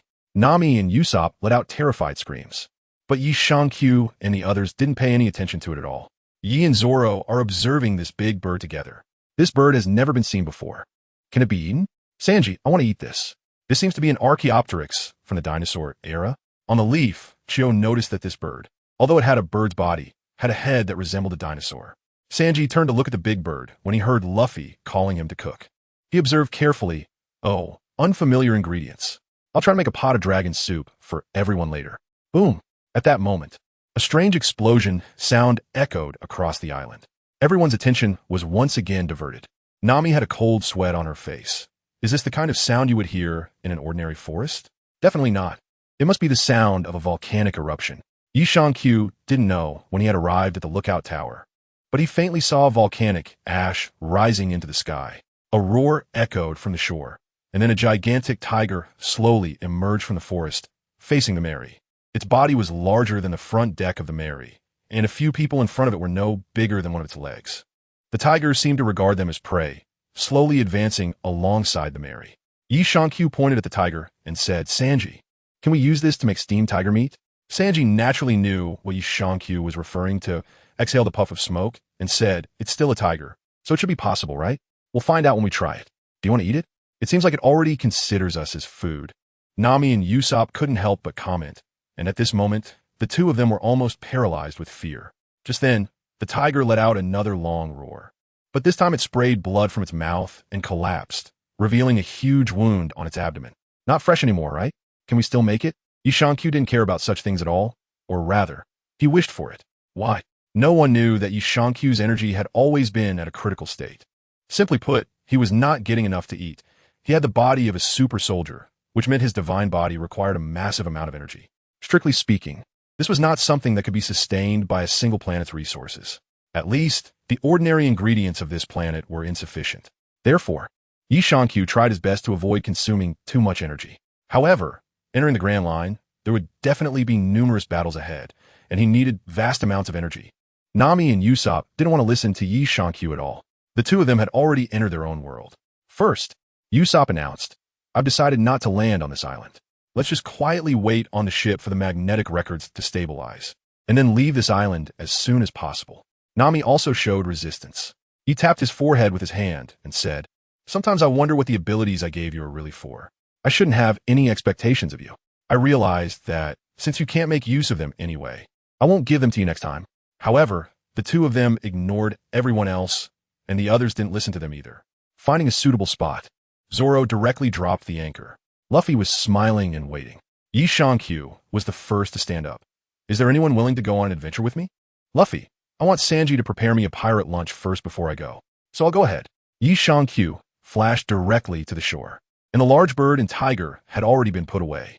After walking just a few steps, he encountered a dinosaur, which appeared to be a stegosaurus. Upon seeing Yi Shankyu, the stegosaurus swung its tail and attacked. Yi Shankyu teleported to the head of the stegosaurus and kicked its head to pieces. The massive creature crashed down. He directly teleported to the shore without looking back and said, Sanji is making the food. I'll be back to eat it. Leave it to me. Sanji skillfully went to see how to handle the stegosaurus, choosing a suitable spot to prepare a bento for Luffy later. Yi Shankyu's first action was to find a high place to overlook the entire island. On the other side, everyone else set off one after another. Jokingly, there were two people on the ship who were worried, but the others were not afraid. Even Vivy went out with Luffy. When Nami turned around, she found that the two weakest fighters were left on the ship. Instantly, she felt even more scared. For another 100 years, Yi Shankyu wandered around the island, mainly heading towards the highest point. Unexpectedly, he encountered a bunch of dinosaurs along the way. During this time, he didn't meet a single person. It was only after climbing the volcano that he got a rough view of the entire island. However, at the highest point of the island, Yi Shankyu also discovered something good. At least in his eyes, this was definitely something good. To think that such an island actually had 2 world fragments. Although these fragments were small, they were indeed world fragments, and they were the same ones he had encountered before. Gourmet captives of Barren Island. Gourmet captives of Hangu, Lila Island. Yi Shankyu looked at the card in his hand. Has this world really shattered? What a pity. But it seems that the main part hasn't completely broken apart yet. I still haven't found the main body of this world. The biggest advantage of such a world is that I can eventually catch these fragments and go directly to another world. It's quite interesting, to say the least. However, it's not the right time yet. The key issue is the time limit. The original world needs to reintegrate and accept these fragments, and this process is still very slow. Yi Shankyu took a brief look at the situation and continued to wander in the forest. The woman earlier seemed to imply that this island was very dangerous. But he didn't see anything dangerous at all. Could this be the danger she was talking about, like some dinosaurs or something? That would be a joke, right? Is she underestimating their pirate crew? Not thinking too much about it, Yi Shankyu felt that there was no need for that woman to lie to them. So what exactly was the danger here? Yi Shankyu strolled around again. However, not long after leaving, he suddenly heard the volcano erupting once more. Then, 2 gigantic figures appeared in the forest and began to fight each other. Yi Shankyu is not interested in this, but it seems like he heard Nami's voice. However, Nami and the others have already gotten used to being surprised, so they must have been scared by the sight of the giant fighting, right? Yi Shankyu didn't pay attention to this. In his view, there should be a Sanji beside Nami, right? If Sanji didn't call out, then there was no problem. After wandering around for a while, Yi Shankyu realized something was off. According to his coordinates, everyone had gathered together again, and they hadn't moved at all. At first, Yi Shankyu thought they were eating, but it wouldn't make sense for 3 people to remain completely still while eating, right? Luffy. The loud shout from Luffy made Yi Shankyu feel that something was wrong. This time was really not right. Yi Shankyu was directly teleported to Nami and the others. And the first one he called out was Nami. When he arrived next to Nami, he was taken aback. Zoro, Nami, and Vivy were all there. Is this wax? Ah, I didn't expect someone to walk right into the trap. A guy with a hairstyle like Mr. 3 laughed arrogantly. He is Mr. 3, the user of the wax fruit. His wax is as hard as steel, Nami quickly reminded. That's right, 35 million berries. I didn't expect it to be this easy, Mr. 3 laughed arrogantly. So I told you to train well, but you really can't do anything? Nami, you actually got caught by this trash? Yi Shankyu turned to look at the other 2 people and said, the person from Whiskey Peak really forgot, but it's nice to have you send someone over. Now you can only talk tough. I'm right here. If you have the guts, come kill me. A burst of blood mist exploded, and Mr. 5's head instantly shattered into pieces. His body disappeared as the space distorted. As you wish. I was just worried about not having a test subject, and here you are. You looked at the few remaining people with a light disdain. What did you just say? I didn't hear you clearly. How is that possible? Why did Mr. 5 explode? He can explode all over. Miss Valentine's Day couldn't believe this scene. Mr. 5 was instantly killed, and his ability didn't even activate. Are there still people who think the fruit powers are unbeatable? How naive. You looked at them with a very indifferent expression. My candle is as strong as steel. How could you possibly come out? Mr. 3 also looked puzzled. As long as the power is strong enough, everything can be easily resolved, right? Power? Yeah. Stop talking nonsense and hurry up to save us. I don't want to. ESH Enki directly rejected Nami's request. I'm not joking. Hurry up and save us. I said, I don't want to. Yi Shankyu sat on the side, speaking directly. At this moment, Luffy stormed over, and upon seeing this scene, he was stunned. Yi Shankyu sat there, watching the others with no intention of getting involved. Hey, what are you doing? Hurry up and save them. I don't want to. They can handle it. If they can't solve this, then let them die here. Yi Shankyu's attitude was still very firm. Yeah? Nami immediately felt something was off. Although Yi had a bad personality, he wouldn't go this far. Wait, Miss Golden Week? Vivy saw a little girl who had been standing behind Yi Shankyu earlier. Hey, Nami, aren't you going to activate your ability? Zoro couldn't help but say. Nami looked at Zoro. How could I possibly be their match?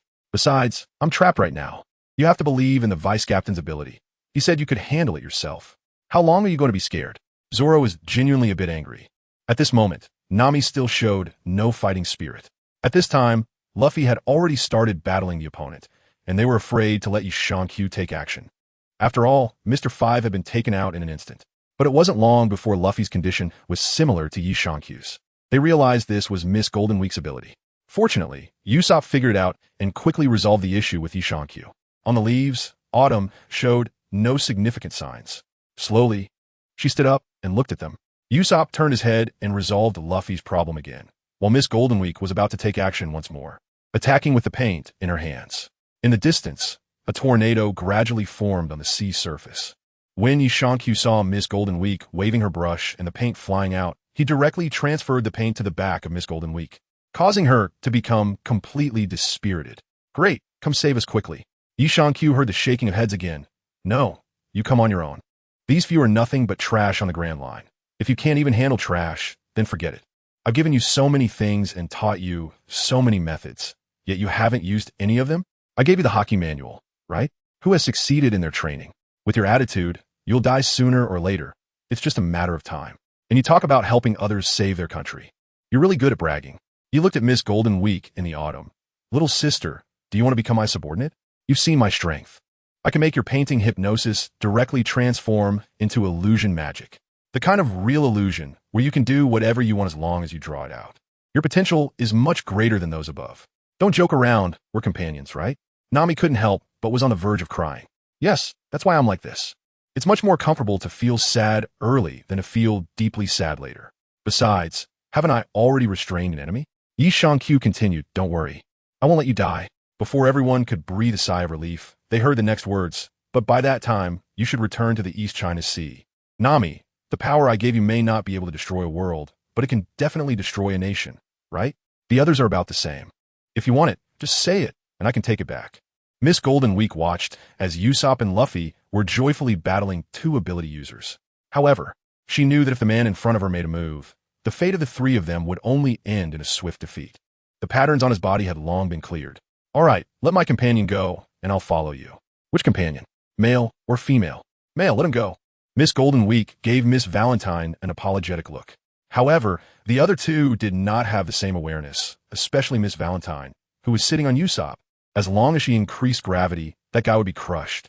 On the other side, Luffy was also immobilized by Mr. Three's locks on his feet, making him unable to move. Help me. Nami was still shouting. ESH Inky looked back at Usopp.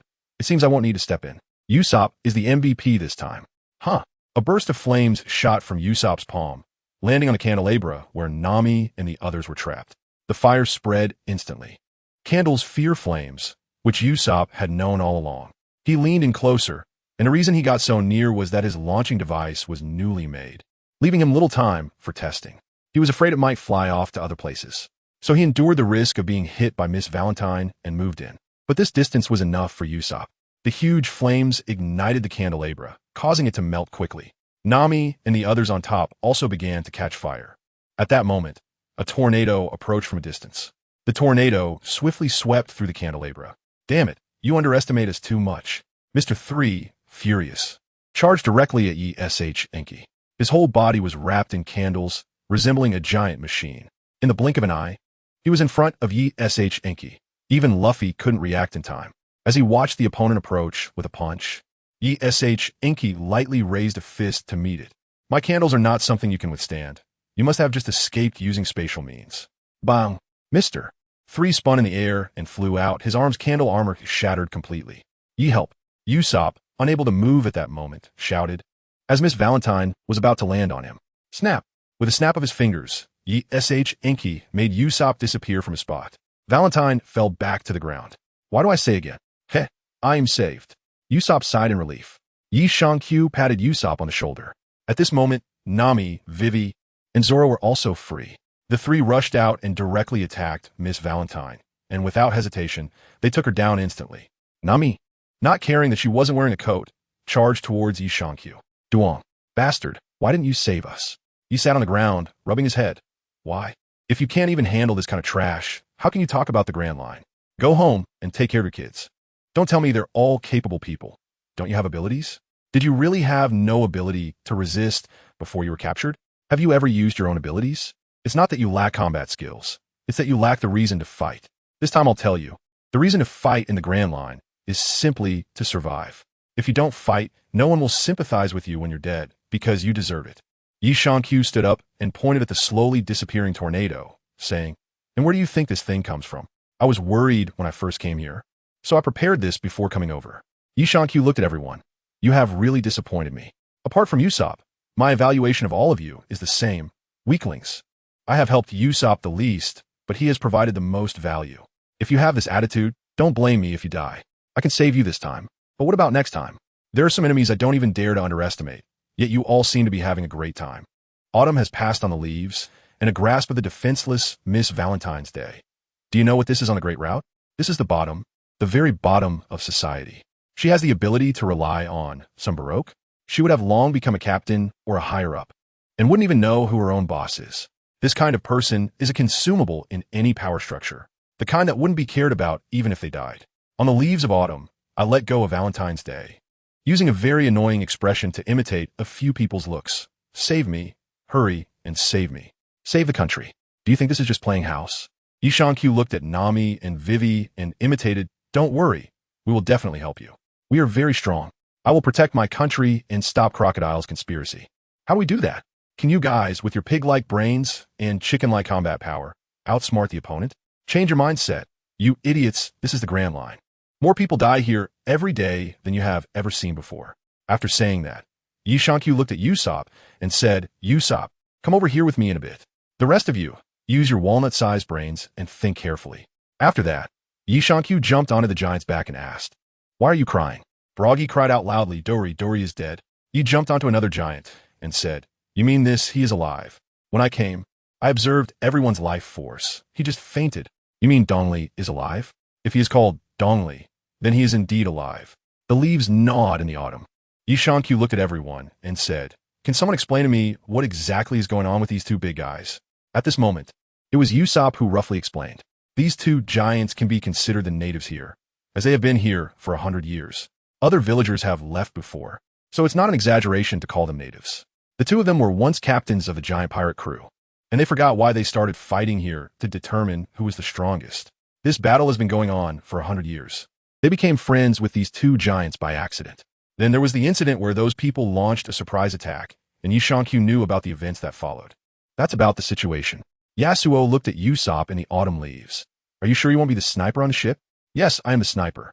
The sniper of this ship, Usopp answered confidently. Previously, Luffy had also appointed Usopp as the sniper. He liked to boast, but he was definitely not the kind of person who couldn't see himself clearly. Yishankyu opened a wormhole and then reached inside. A sci-fi style sniper rifle appeared in his hand. The leaves gently wiped this sniper rifle in autumn. To be honest, I really don't want to give it to you. Yishankyu is very fond of this sniper rifle. Looking at the sniper rifle in hand, she said, this gun is called Divine Punishment, a weapon of a super sniper. No enemy dares to stand out when they are unsure of the owner's position, because they know that once they do, they will face the terrifying divine punishment. The owner of this gun can eliminate any enemy that stands in the scope, and before her, all beings are equal. Even gods are no exception. You place the sniper rifle into the trembling hands of Usopp. It is yours now. Do not let down its master's reputation. Tell this world that you are the divine punishment. In the eyes of the sniper, all beings are equal. Thank you. I will not let down the reputation of my predecessor, Usopp said, gripping the sniper rifle with both hands, feeling excited and even eager to try it out. However, the sniper rifle was indeed a bit long, and one could even say it was a little heavy, making it somewhat inconvenient for Usopp to handle. Yishankyu had no choice but to use the space sealing technique to put away the sniper rifle and hand the scroll to Usopp. As for whether Usopp had chakra and how to use it, that wasn't really a problem. The essence of chakra is actually a mixture of spiritual energy and physical energy. He had solved this issue a long time ago. Moreover, based on the coordinate points left on Luffy and the others by ninjutsu, Yishankyu would be able to teleport according to these coordinates. In fact, Yishankyu had studied Haki. Simply put, Haki is a product of aura and momentum, which is a form of spiritual energy. Armament Haki contains one's own physical energy. It can be said that with Haki properly adjusted, one can open the space scroll, but it cannot activate ninjutsu, as Haki is inherently unbalanced. Essentially, spiritual ability and physical energy are separate. Ninjutsu mixes the two energies together in a fixed ratio. Therefore, Yishankyu improved the energy of these scrolls by adding some magic arrays, allowing the two types of energy to mix together and automatically unravel the sealing technique. This way, there would be no problem. As for what to do without Haki, that was also not difficult. It simply involved adding a magic array that extracts the opponent's physical and spiritual energy. In other words, using this would consume your physical strength and spirit. However, sealing a mere space scroll wouldn't consume much. Yi Shankyu was explaining these things to Usopp. Usopp wanted to seal many things. However, upon hearing about these troublesome matters, and realizing that his mental strength was simply insufficient to support it, he could only give up on this idea. If he trains to develop Hawkeye in the future, then it could be done. After explaining to Usopp, Yi Shankyu noticed that Nami had already arrived behind him. Have you thought it through? I've thought it through. I finally understand. Do you know what to do? I know. Duong. Yasuo plunged headfirst into the ground. Usopp looked at Nami in horror. Nami, what are you doing? Nami clenched her fist. No matter how I think about it, I still have to beat you up. Come at me. Damn it. You didn't save Nami-san and Vivy-chan. I'll kick you to death. Sanji also didn't know when he came back. Damn bastard. Why didn't you save me? You didn't even help. Yi Shankyu protected his head and said, What the hell, you guys have figured this out, huh? What else? Don't slap my face, I've retaliated. You tried dealing with the wormhole, you bastard. I'm talking about you. Are you really so indifferent to my rescue? We almost died, you know? Nonsense. I was fully prepared. What full preparation? It was clearly just an easy thing. Is this your revenge, just because I didn't wear the clothes you bought? Do you really like it woman style that much? Yes. You actually shamelessly admitted it. I'll kill you, you bastard. 10 minutes later, Yi Shankyu was lying on the ground with a splitting headache. This is not an exaggerated description. It's an objective statement. Goodness. Yi Shankyu's head felt like it had swelled 2 sizes, you know. Sorry, I know I was wrong. Yi Shankyu lay on the ground, panting and admitting his mistakes. Although he didn't know what he had done wrong. As long as he knew he was wrong, that's good. Would he dare to do it again next time? Nami said, glancing at the clothes in her hand, and threw them on the ground. Why is it still this kind of clothes? I would dare. Ah, you bastard. You didn't even react. Nami's head felt like it was getting bigger, and she was about to hit Yi Shankyu, but was stopped by Wayla. Yi Shankyu remained silent on the leaf. Nami was finally persuaded by Vivy to come over. Looking at the clothes on the ground, Nami still didn't want to wear them. So Yi Shankyu had to change into a piece of clothing that Nami liked. As for the original clothes, Yi Shankyu put them away, just in case they might be useful someday. Zoro, seeing that the farce had ended, pointed at the 2 people nearby and said, Hey, what should we do with these 2? Miss Golden Week and Miss Valentine were sitting on the side, shivering. Valentine couldn't move at all because she had sea prism stone on her, while Golden Week wasn't a devil fruit user. She simply had excellent natural talent. Moreover, she had promised and would naturally not betray, as it concerned the life of her partner. As a side note, Golden Week really cares about her companions. In the cover story, she organized a rescue for Baroque's high-ranking agents because Crocodile and Mr. One were unwilling to leave. Little Fong and Sango were captured again after being rescued and returning to save their companions. Most of the other companions can be said to have been rescued by her. Sanji looked at the 2 of them and asked, Should the vice captain let them on the ship? No need. I'm not inviting them as crew members, even though they are more qualified than you guys. Even in Autumn on the Leaves, he still doesn't forget to mock, making Sanji so angry that he almost wants to kick him. Yi Shankyu stood before the Golden Week. I have done what I needed to do. Now it's your turn. Betraying me is far more dangerous than betraying Crocodile. Do you have anything else to say? I won't betray you, but can you spare her life? Golden Week pointed at Valentine's Day, after all. She considered her one of her companions. Golden Week's perspective is actually quite similar to that of the Straw Hat Pirates. Sure, without waiting for Yi Shankyu to speak, Luffy directly agreed. Well, how do I prevent her from causing me trouble? I could be like Golden Week. I'm a devil fruit user. Valentine's Day doesn't want to die either, and at this moment, she hurriedly spoke up, realizing she still had value. That's fine. Yi Shankyu finished speaking and took them away. Shortly after, Golden Week and Valentine's Day came out from the cabin. Both of their injuries had been treated, and they seemed to be in a much better mood. For now, don't let anyone find you. Find a quiet place to hide for a while. Once things are settled over there, I will arrange for you. Yi walked out of the cabin in the autumn. Good. The 2 of them nodded obediently, and the Golden Week was particularly happy. Yi Shankyu is really not joking. This ability suits her well, and it's also about painting, which can enhance her combat power and painting skills. What she values is not so much combat power, but she truly loves painting skills. 5 senses illusion, real illusion, it's really amazing. By the way, this time our mission on Valentine's Day was a complete betrayal. So I told Yi Shankyu everything I knew. She actually doesn't know who her boss is, and she's not very clear about who the other agents are either. There are strict regulations in this regard. I understand. If this assassination fails, the boss will continue to send people over, and even if it succeeds, They will probably find someone to silence us, killing us to feel at ease. Golden Week said calmly, as if it had nothing to do with her. As an expert who can manipulate emotions with paint, Golden Week sometimes sees things more clearly than others.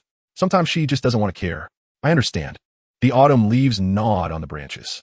I will first take you back to Whiskey Peak, where you can continue to hide here without being discovered by others. Yishan-Q currently has no place to arrange them. They can stay here. We won't be discovered. Golden Week is very confident, joking that in the original work, as a little girl, she was able to escape unscathed after facing the pursuit of the Baroque Works Society, Alabasta, the Navy, and so on after mission failure. This ability is no joke. The original work was abandoned by 3 brothers, and she is here. Even Xiao Feng's people couldn't find her. She even turned around to organize forces to rescue her companions. This ability is simply against the heavens. All right, I will arrange for your transfer later. Yishan-Q left some necessary supplies for them, and then let them hide on the island. After that, Yishan-Q went back to find Luffy and the others. Then he saw the 2 giants fighting again. Yishan-Q looked confused. What's wrong with them? Everyone shook their heads. I don't know, they just started fighting. He shrugged and shared the news he had gathered with everyone. Naturally, everyone was tense and wanted to set sail immediately. Nami directly asked the 2 giants, "Can you quickly fill up the magnetic force? We can help with everything else, but this one is impossible." "It takes a year to fill up," Giant Buggy said directly. This was something no one could do. The Grand Line had its challenges. A year. This time it was Nami who broke down. Suddenly, Sanji spoke up. "Oh, I just remembered I found this." Sanji threw something over, and Nami caught it with one hand. It's a permanent pointer. It points to Alabasta. Nami looked at it and got excited. This meant they could leave the island immediately. Nami and Vivy hugged each other excitedly.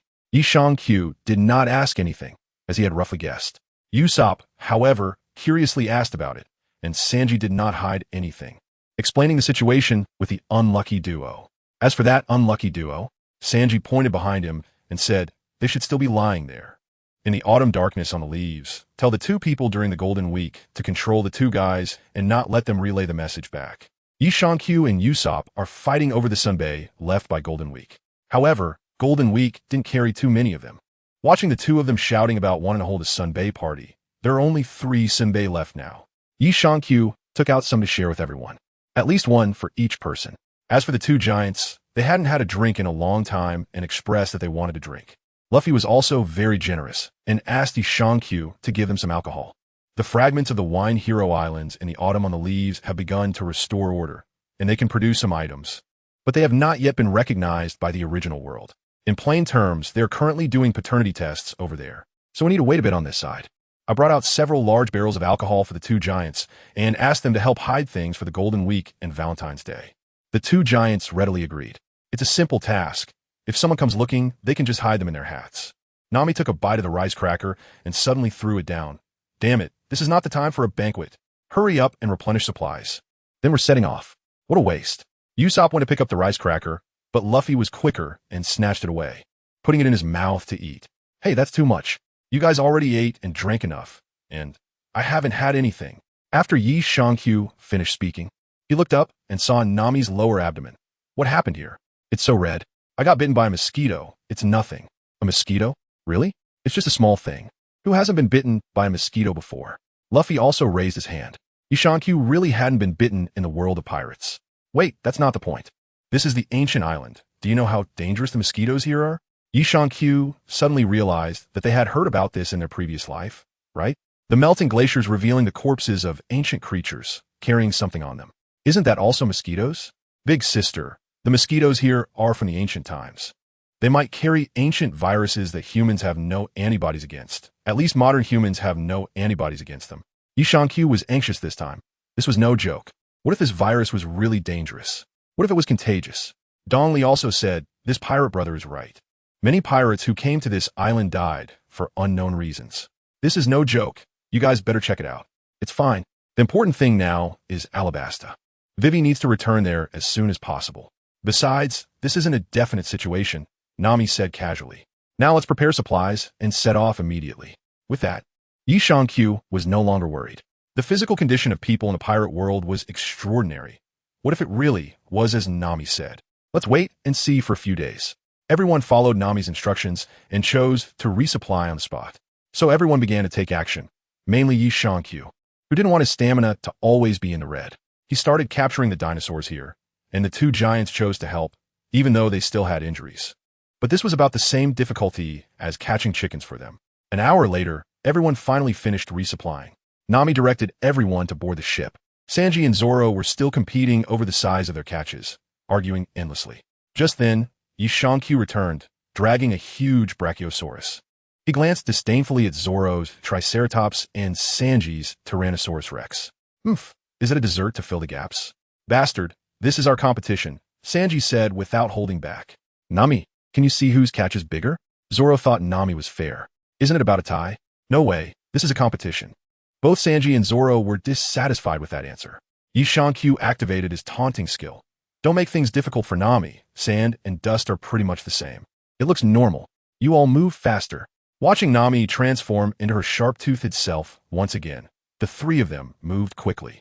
Yishankyu hurriedly opened a wormhole to put the three captured prey inside. Everyone quickly boarded the ship, unfurled the sails, and set off. The small boat slowly departed. Just as they were about to leave the island, they saw two giants standing on either side of the river. The two giants had their backs to them, and the sea breeze gently lifted their capes. Baroque and Dory said in succession, "The biggest reason people cannot reach the next island from this one is right in front of you. Dory, you risked your lives to protect our honor." Baroque continued, "Therefore, no matter what opponents we face." Dory's tone was firm. "We will absolutely not let our honored guest's glory be tarnished." Baroque loudly told everyone, "Trust us, move straight ahead, no matter what happens.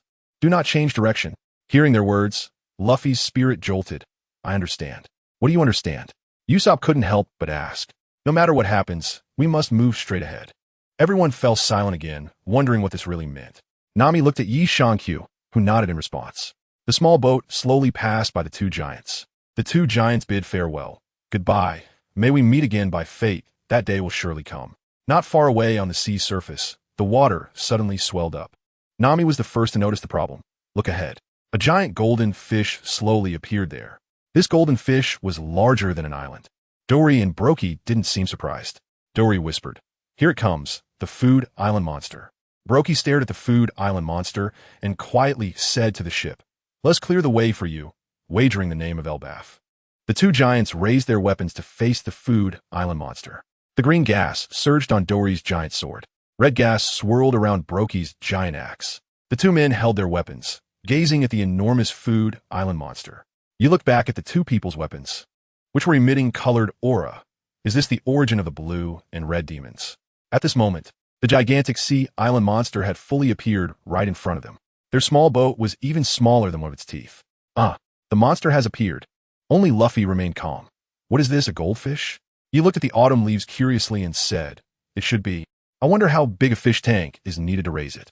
Usopp looked at the giant goldfish and seemed to remember something. But this was definitely not the time to think about that. At a critical moment, Nami remained calm. "Quick, change course. Hurry, or we'll be eaten." Usopp moved faster. Usopp was also in a cold sweat. No, we should go straight ahead, right? Luffy? Yeah. Luffy nodded. Of course. Yishango leaned against the railing. "It's not the first time being eaten.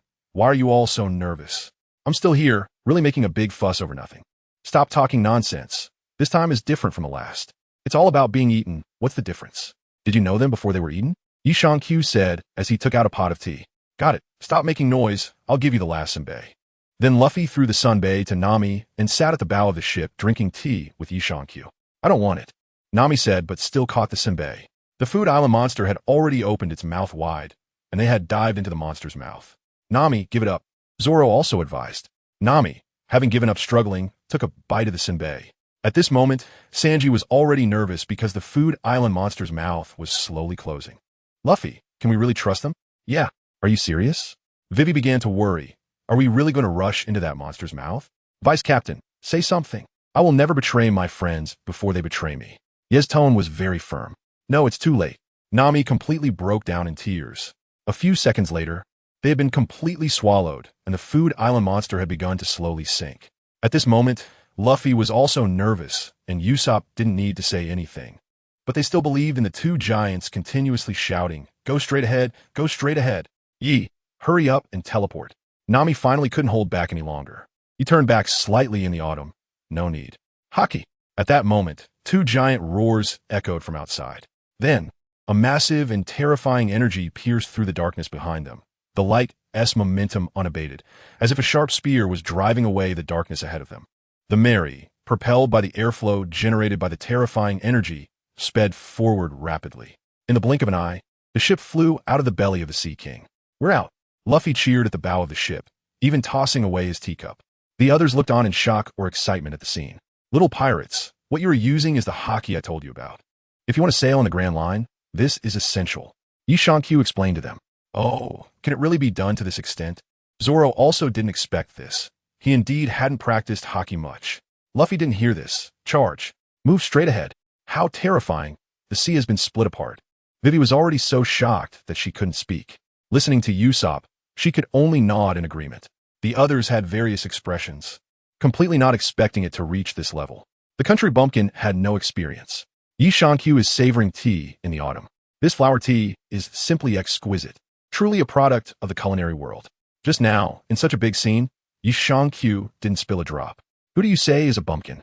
Nami instantly appeared in front of Q, raised her fist, and struck. Slurp. Q completely ignored it and continued to taste. "Duong. Ah, Nami, you bastard. Why did you hit me? Do you believe I'll chop you?" On the other side, a big bump appeared on Zoro's head. Nami looked at her fist, realizing that she had indeed just hit Q. "What is going on?" "Wait." Nami looked at Q, who was drinking tea, and seemed to have figured something out. "That bastard actually redirected my attack." "Duong." Nami-san. Sanji dramatically collapsed. Slurp. Such a tranquil sunlight. This tea is really good. Q still looked focused on tasting tea. Nami was now certain that it was this bastard who did it. The more Nami thought about it, the angrier she became. And she continued to attack. Clang, clang, clang. After a while, except for Nami and Q, everyone else in the Straw Hat crew was lying on the deck. He is still holding the teacup, while Nami is exhausted. Everyone else has a big bump on their heads, including Vivy. Q had no criminal intent at all. After all, it wasn't his own fist doing the hitting. "Bastard, I'll chop you to death. I'll kick you to death." Then a group of people rushed towards Q, using all sorts of moves to attack him. Q held the teacup without being affected at all, 10 minutes later, more people had laid down, leaving only Q able to sit on the entire boat. The others had swollen heads. One by one, they lay weakly on the deck. Finally, Q finished all the tea and slowly stood up. "Even with good weather, you all seem lazy." What did Q discover? He took 2 steps to Nami's side. How did she become this weak? It's a bit strange that autumn on the leaves is like this. Even if Nami just swung her fist too much, it shouldn't be like this. Moreover, Nami's mental state isn't very good. He pressed his hand against Nami's forehead. "Damn, this temperature, Nami, you're burning up." "No, I'm just too tired. I just need to rest for a bit." Before Nami could finish speaking, she fainted. Q grabbed Nami and threw the permanent record pointer to Vivy. He then turned around and went into the cabin, taking out a thermometer to measure Nami's temperature. The others weren't in the mood to fool around either, and they all ran into the cabin to wait for the result. Seeing that the time was about right, Q took out the thermometer. 40 degrees. Do you want to slow cook at low temperature? The autumn on the leaves is also surprising. I'm fine. Just need a day to rest. Don't joke around. The most important thing now is your health. You said to the navigator, "Without you, this ship can't go anywhere."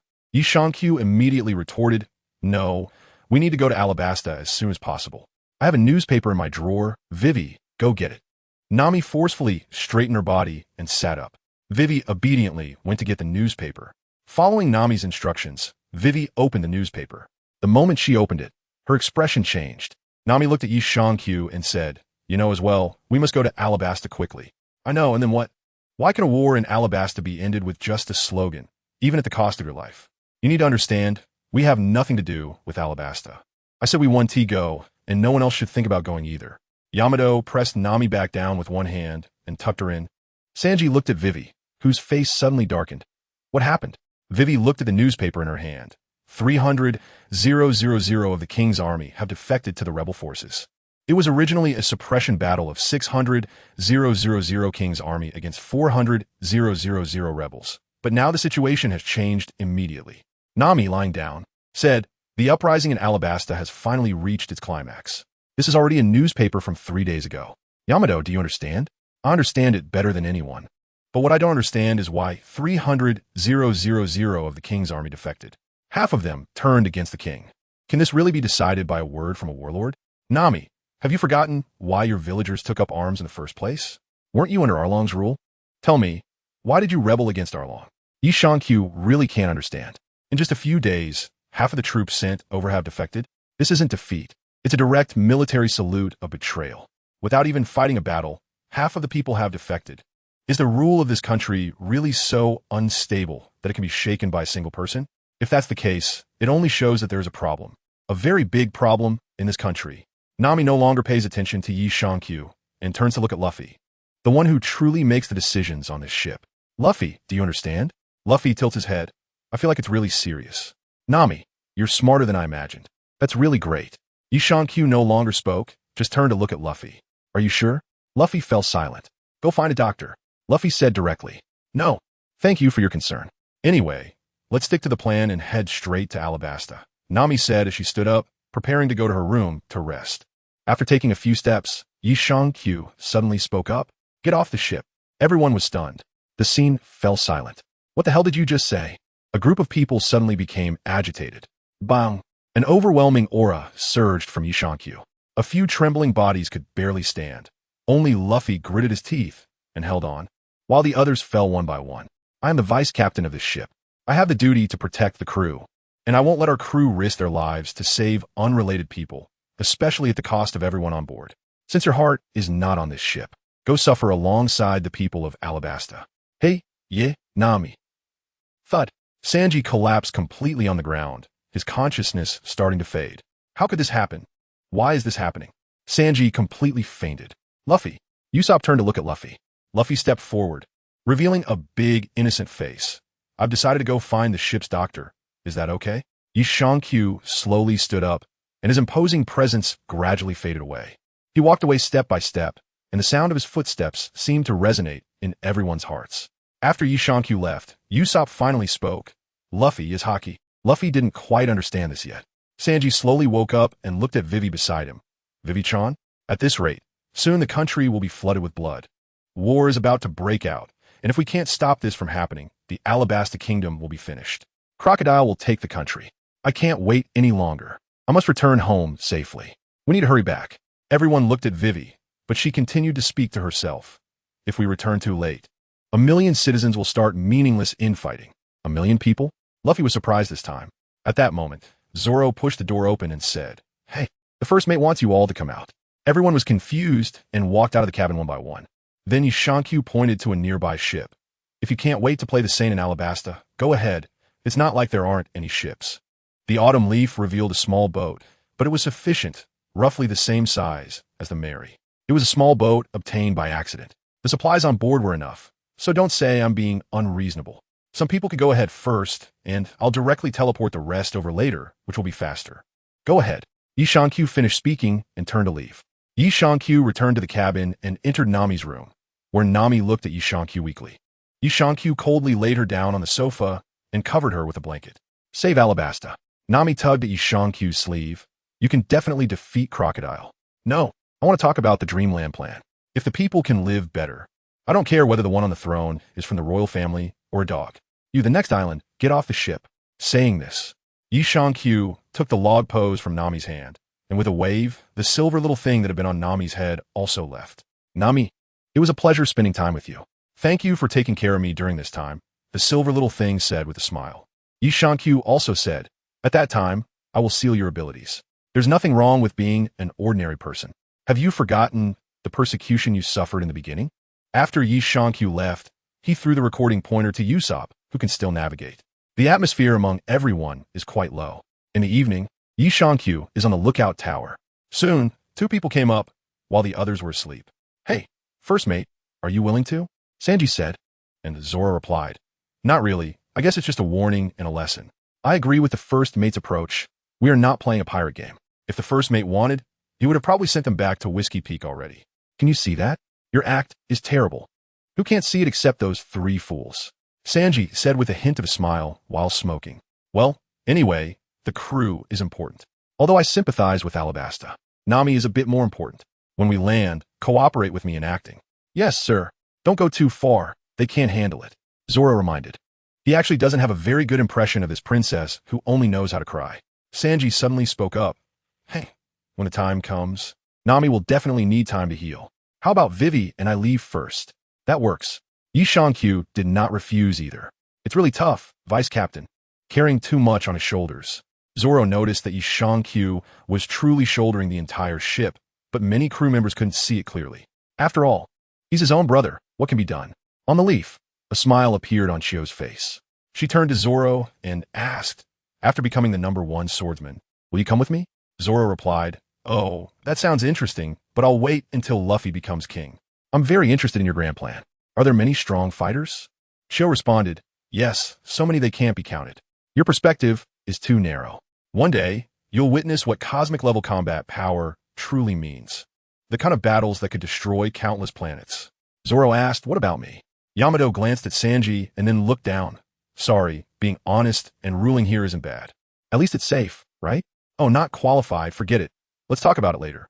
Sanji felt slightly disappointed, but knew his flaw. Enemies are not divided by gender. However, he believed he was not wrong for not attacking women. It seemed there was nothing too wrong with that. But Zoro suddenly felt something was off. Hey, if Nami's ability reaches its peak, she could easily destroy this planet in an instant. But I guess at her peak, she could only destroy multiple countries in one breath.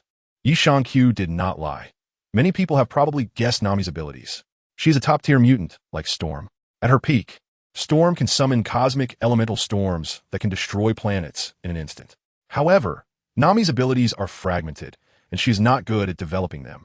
She is even unwilling to do so, always being pushed by Yi Shankyu to make an effort. She currently has no reason to become stronger. It's an enviable ability. Sanji can't help but marvel at how powerful this ability really is. What a pity. She has never thought about becoming stronger. In fact, Zoro already knew about the situation in the Little Garden, which is why he didn't intervene when they were trapped. He hoped Nami could fight on her own. However, the outcome was disappointing, as Nami did not use any of her abilities until the end. It's truly hard to know what to say about this. He also doesn't understand why they fear fighting or simply don't want to fight. This is the grand line. Their mindset needs to change. Sanji really doesn't know about this. He just hasn't encountered everyone yet. Otherwise, he would have intervened long ago. However, he agrees, but he feels powerless. Not having the ability to meddle in others' affairs is the greatest original sin in this world. Right now, Nami is in this state. In fact, none of them have a strong reason to save Alabasta. Only Nami feels the strongest about it, while Luffy is just in it for fun or out of sympathy. At present, there is no compelling reason for everyone to fight desperately. Zoro looks in the direction of Nami's room. Do you think that Princess can save her country? By crying? You're overthinking it. In the end, it's still up to us to take action. On the leaves, Autumn sways its head. Nami thinks if she wants to save, then just save. Hey, don't say that. Vivy is still very beautiful, right? Sanji also doesn't know how to describe Vivy. So far, besides being kind, she hasn't shown any abilities that a princess should have. I've said it before, I'm not a monarchist, and I'm definitely not someone who believes in bloodlines. The bloodline of royalty is nothing to me. Yi waved goodbye on the leaf and returned to the room to rest. Bloodline? Hee. Sanji smiled and left as well. It's unclear what Sanji was thinking. However, there are people on the ship who believe in bloodlines. The most typical example is Nami. Nami is clearly a royalist, someone who supports the idea of bloodlines. Otherwise, she wouldn't be so eager to help Vivy. To her, Vivy is the princess of this country, and in the future, she should still be the princess of this country. As for why the common people are rebelling, she doesn't care about the real reasons. As long as there is a reason, that's enough. This reason isn't important. It could be Crocodile or just an ordinary person. As long as Vivy continues to be the princess, the common people don't matter. They're meant to be the common people. They're meant to be ruled. They're meant to be at the bottom of society. They shouldn't resist, especially with a kind princess around. This is the greatest mercy towards the common people, isn't it? Nami has completely forgotten why she initially resisted Arlong. Looking at it from another perspective, Arlong is part of the royal family of Alabasta, and their villagers are the common people. Arlong's guarantee is the royal families in action, leaving everything to fate. So why resist? Arlong rules over a few towns. Even if he kills them all, it would only be a loss of a few tens of thousands. But if a country's monarch has a problem, the death toll isn't just a few tens of thousands. Bloodline, huh? He looked up at the sky in autumn. He had heard that this was an anime about bloodlines, and he didn't believe it before. But now he finally did. The evil that disregards rules may kill many people, but the good that disregards rules will kill even more. He returned to Nami's room in autumn, and now he is taking care of Nami. As for Vivy, she should go worry about her own country. Is it really an interesting world where one can be a good leader of a country just by relying on kindness? The leaves murmured to themselves in the autumn. The next day, the weather was really bad, with strong winds and heavy rain, but fortunately, they managed to get through it with their abilities. After that, they felt the temperature drop rapidly. Yi Shankyu could only think of a way to keep Nami warm. There was no heating equipment on the ship, after all. Then, he heard a strange sound from outside. When he went out to take a look, he discovered something unknown flying away. Yi Shankyu looked at the ship, which seemed to have a large chunk broken off. You guys are causing so much trouble just after a little while of not watching you. Everyone behave yourselves. Then, Yi Shankyu went to take care of Nami. The patient needs rest. After that, Yi Shankyu returned to the room to continue taking care of Nami. Not caring about anything else, the most important thing now was Nami. He has no way out in autumn. Now he is thinking about what abilities are needed. Although he has some medical supplies, they are professional, and he doesn't know any medical skills. If used improperly, it could easily cost someone their life. Nami is already unconscious. Shortly after, Sanji comes in. Yi, we have arrived at the island. The people there are willing to let a doctor help treat Nami. That's good, Yi Shankyu said as he picked up Nami. Do you need help? You haven't slept for more than 2 days, right? It's fine, I can manage this. He held Nami as they walked out of the cabin. Looking at the people outside who were on high alert with their guns, he felt a bit puzzled. Is this the attitude of helping with treatment? Turning around, he saw Luffy and Vivy kneeling on the ground. He kicked Luffy and turned to look at those people. Don't want to help with the treatment? Don't want to do anything. Suddenly, a militia member shouted, and he felt that these people were easy to bully. Yamato handed Nami to Sanji and turned to look at the militia. This country has doctors, right? Yes, but we have the final say. Oh. Yi Shankyu swiftly approached the leader dressed in green, grabbing the opponent's head with one hand. Let go of the damn pirate. You know I'm a pirate? Good, as long as there's a doctor, it doesn't matter if the others die. Right? I have 1,000 ways to make the doctor obey. Damn it. Just then, the person in Yi Shankyu's hand began to transform. In no time, he had turned into a minotaur, but no matter how he transformed, he couldn't break free from Yi Shankyu's grip. He pulled out a weapon from behind and swung it at Yi Shankyu, who caught the weapon with one hand and with a little force, shattered it into pieces. A devil fruit user, it seems to be the ox fruit. How could this be? Dalton is also a fruit user. The people around were shocked as they watched Yi Shankyu. I just want to treat my companion. Why insult our companion? Sorry, please let Mr. Dalton go. We were just invaded by pirates earlier, so we are a bit worried now. We mean no harm. Oh, I see. You couldn't withstand the original pirates, and some things were taken from you, right? That's right. So, can you withstand us? Did our attitude give you a misunderstanding? No, that's not it. No, violence can't solve any problems. First mate, please calm down. Vivy stepped forward again to dissuade Yi Shankyu. I only care about my companions. I don't care about anything else. Yi Shankyu released her hand and looked at Wei Wei. This is the last time. Yi Shankyu actually doesn't care about these things, because as long as he sees a doctor, he can get the medical-related cards, and then he can fuse them, which isn't too difficult. At worst, he could go to other places to block a pirate crew and find their ship's doctor. Unfortunately, he hasn't encountered any pirate crews in the past 2 days. What Yi Shankyu doesn't know is that they did encounter a pirate crew, but they were just knocked away by Luffy. He looked at the man beside him. It seems you're their leader. Take us to find the ship's doctor. By the way, don't do anything extreme. I won't shortchange you a single belly for what needs to be paid. But if you deceive me, the man stood up, brushed the snow off his body, and blocked anyone who was about to pick up a weapon. You have the ability to kill everyone here, and I believe you won't deceive me. But if you dare to lay a hand on them, I will do whatever it takes to kill you. Haha, don't worry, I value my promises. Even though your threat is useless to me. Yi Shankyu patted the shoulder of the other person. The other remained silent and led the group inside. Dalton dispersed the villagers. Wanted to take them in alone, but was rejected by Yi Shankyu. Dalton didn't expect the other to dare do this, but it might be due to their strong abilities. As he walked, Dalton said, "Let me give you a piece of advice. There is a witch doctor in our country." What? Can you explain? Is there any doubt? Yes. One, witch doctor. I don't understand. He asked honestly in the autumn. What is it? It's really a strange country. By the way, what country is this? Sanji also thought it was strange to put these words together. Dalton listened in silence for a while before answering. This country doesn't have a name yet. No name? That's not right. You should be a member of the world government, right? Otherwise, you wouldn't have recognized this girl, would you? Yi Shankyu had already noticed that this Dalton clearly recognized Vivy. Moreover, his gaze had been darting towards Vivy all along. The nearby guard team said, It originally had a name, but the former king fled with his guard when the pirates invaded, forming a pirate crew. This country was abandoned. Everyone finally understands why the people here are so hostile towards pirates. So, you can't catch the king. You dare not resist the king. Nor do you dare to look for those pirates. So you take your anger out on others, right? After Yi Shankyu finished speaking, Wei Wei wanted to stop her.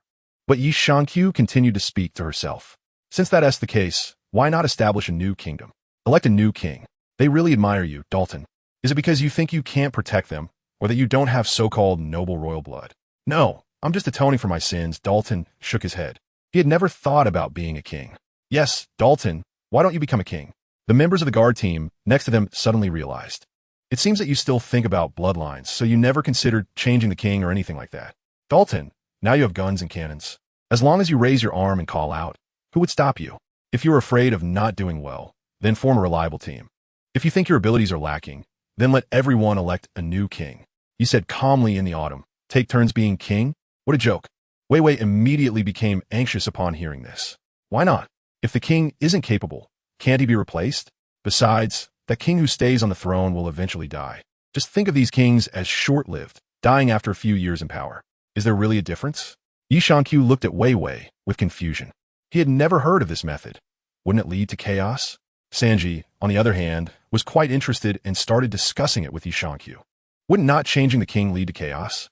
Rather than being directionless, it's better to try various methods. Perhaps it could bring new vitality to this country, right? Yi Shankyu was walking forward with Nami in his arms. It seemed that these words were spoken unintentionally. Perhaps this is a way, by saying this, maybe our descendants could also become kings? One of the guards said happily, actually just joking.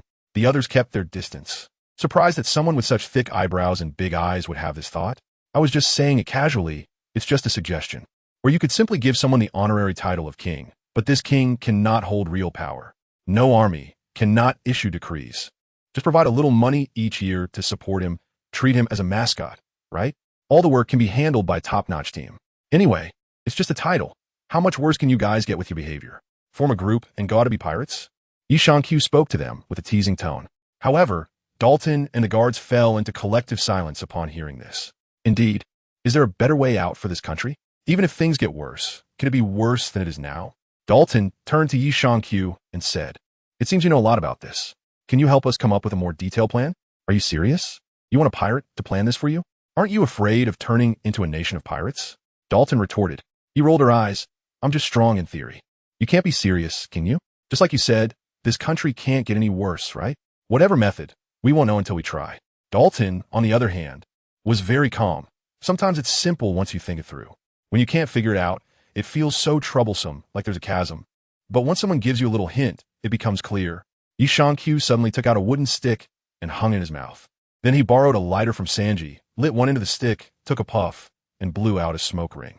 Sanji could smell that it was the scent of a cigar. I can only help you outline a rough framework, a very rough one. So rough that it might only be a few pages. Are you willing to stake the fate of this country on it? He was smoking a wooden stick cigar and said, isn't it better for this country to decide?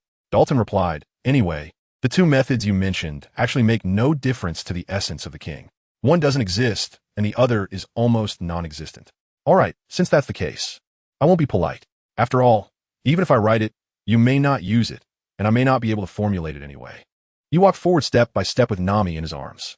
Nami was getting weaker and weaker.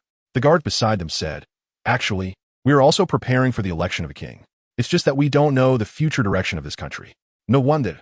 It turns out this is the reason. So you don't need to worry about the king election, but other matters. Yi Shankyu also smiled. This country is quite interesting. Hearing them say that they elect the king, Vivy was stunned. Can this really be done? Shouldn't a king be inherited? Letting the common people elect the king.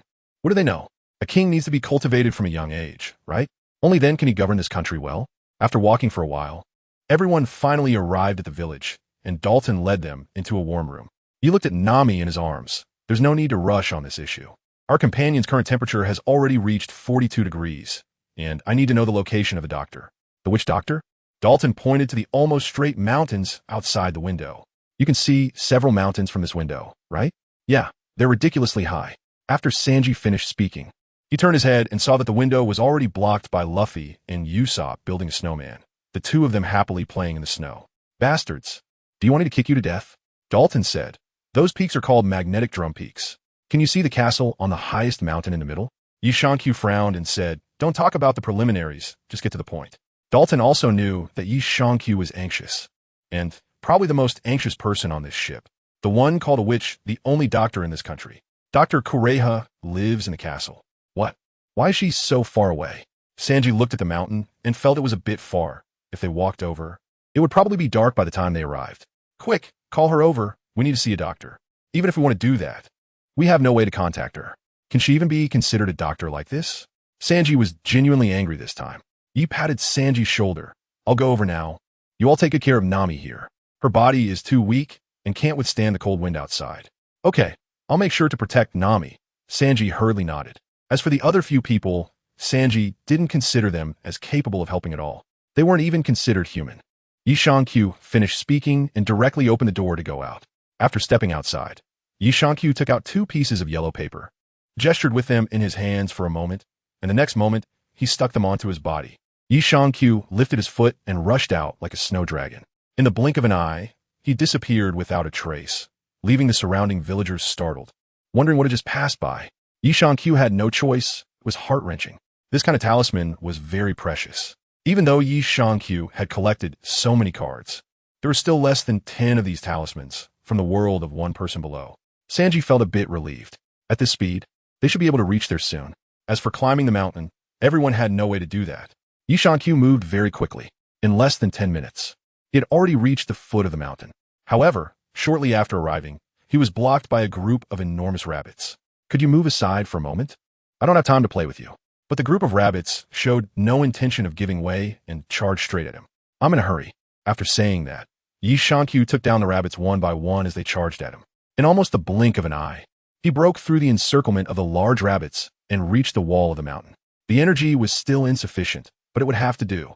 Yi Shangqiu murmured softly. After saying that, Yi Shangqiu rushed up the mountain wall. However, she quickly realized that she couldn't go very high. In a hurry, she grabbed onto the rock wall. Since she couldn't run straight up, she would use her wormhole ability. Yi Shangqiu used the wormhole to jump up little by little. It wasn't that he didn't want to go directly to the mountaintop, but because there was really no way to do so. His line of sight couldn't determine the situation ahead at all. He could only walk a short distance, stop, and then continue upwards. After about half an hour or so, Yi Shangqiu finally reached the top of the mountain. Lying on the ground, he took a look at his condition, and it really was a bit tragic. Without much thought, Yi Shangqiu ate a little something and then went to the front of the castle's main entrance. Is anyone there? Can I come in? Is the doctor inside? If so, please say something, otherwise I'm coming in. There should still be some politeness. After waiting for a while and finding no one, Yi Shangqiu helplessly shrugged his shoulders. So he decided to go in. What a joke, could a door stop him? It wasn't even closed. He entered the castle directly, which felt like it had been abandoned. Yi Shangqiu walked through each room and found a few that seemed to be used long-term by someone. But he didn't find anyone. They should have gone out.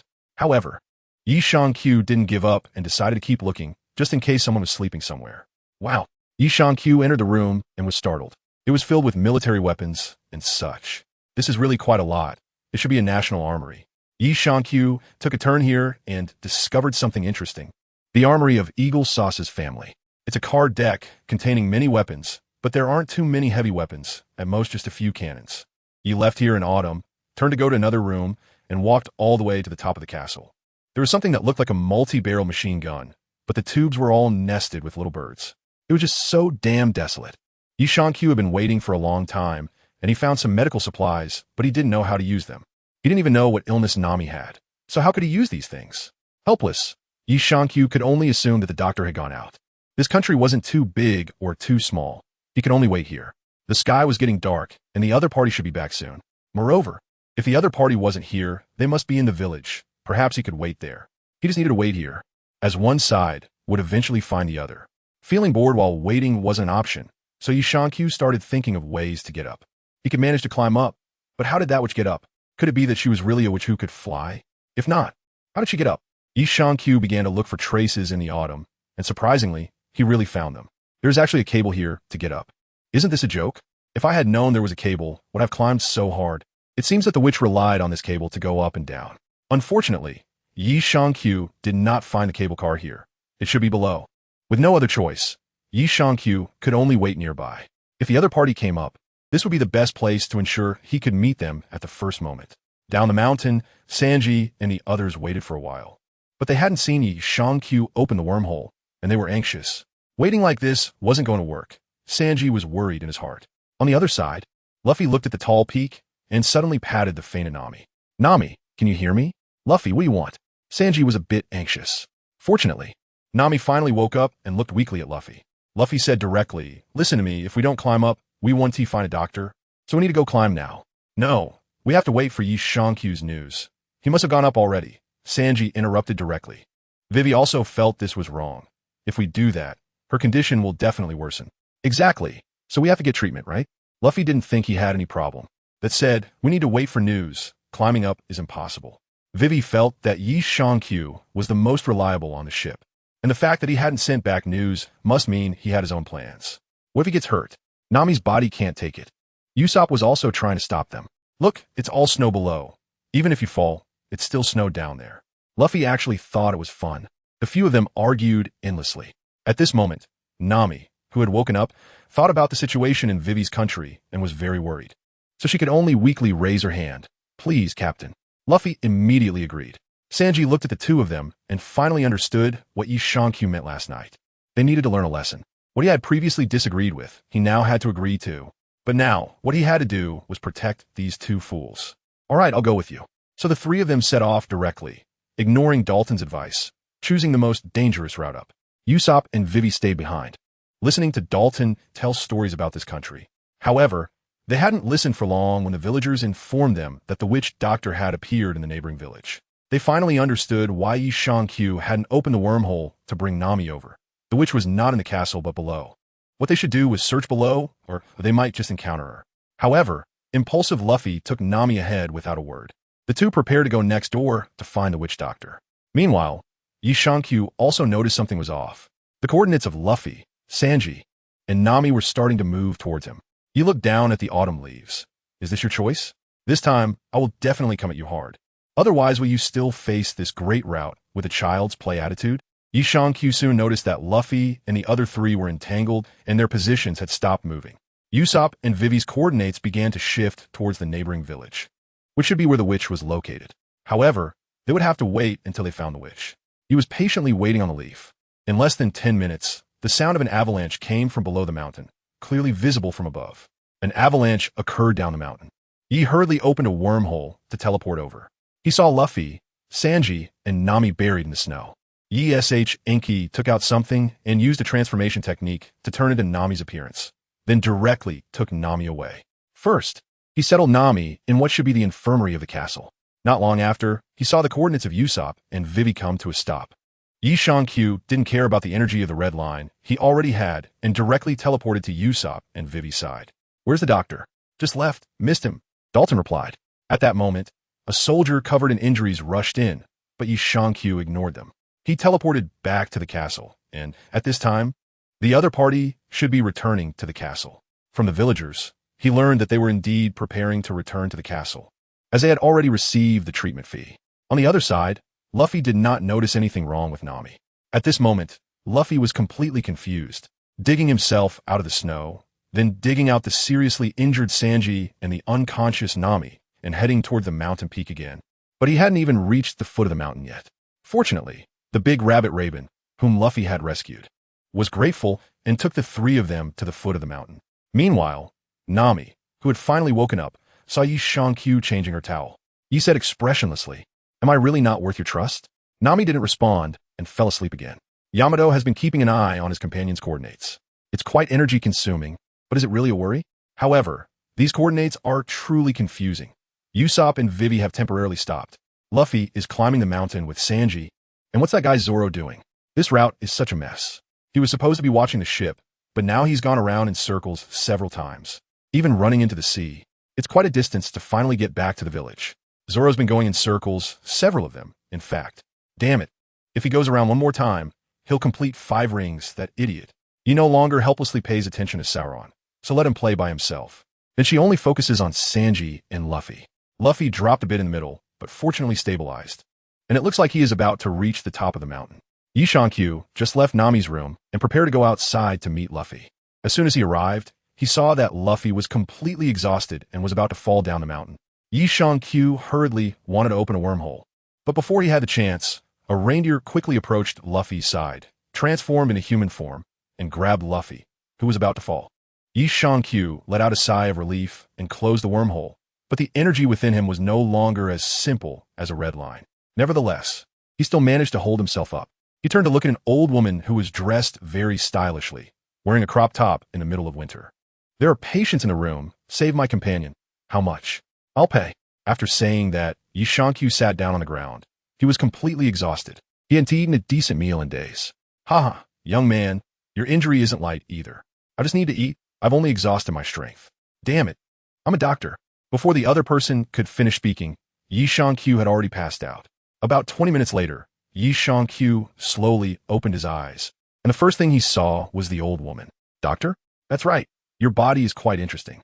You have a vast amount of energy within you, but unfortunately, it has already been exhausted.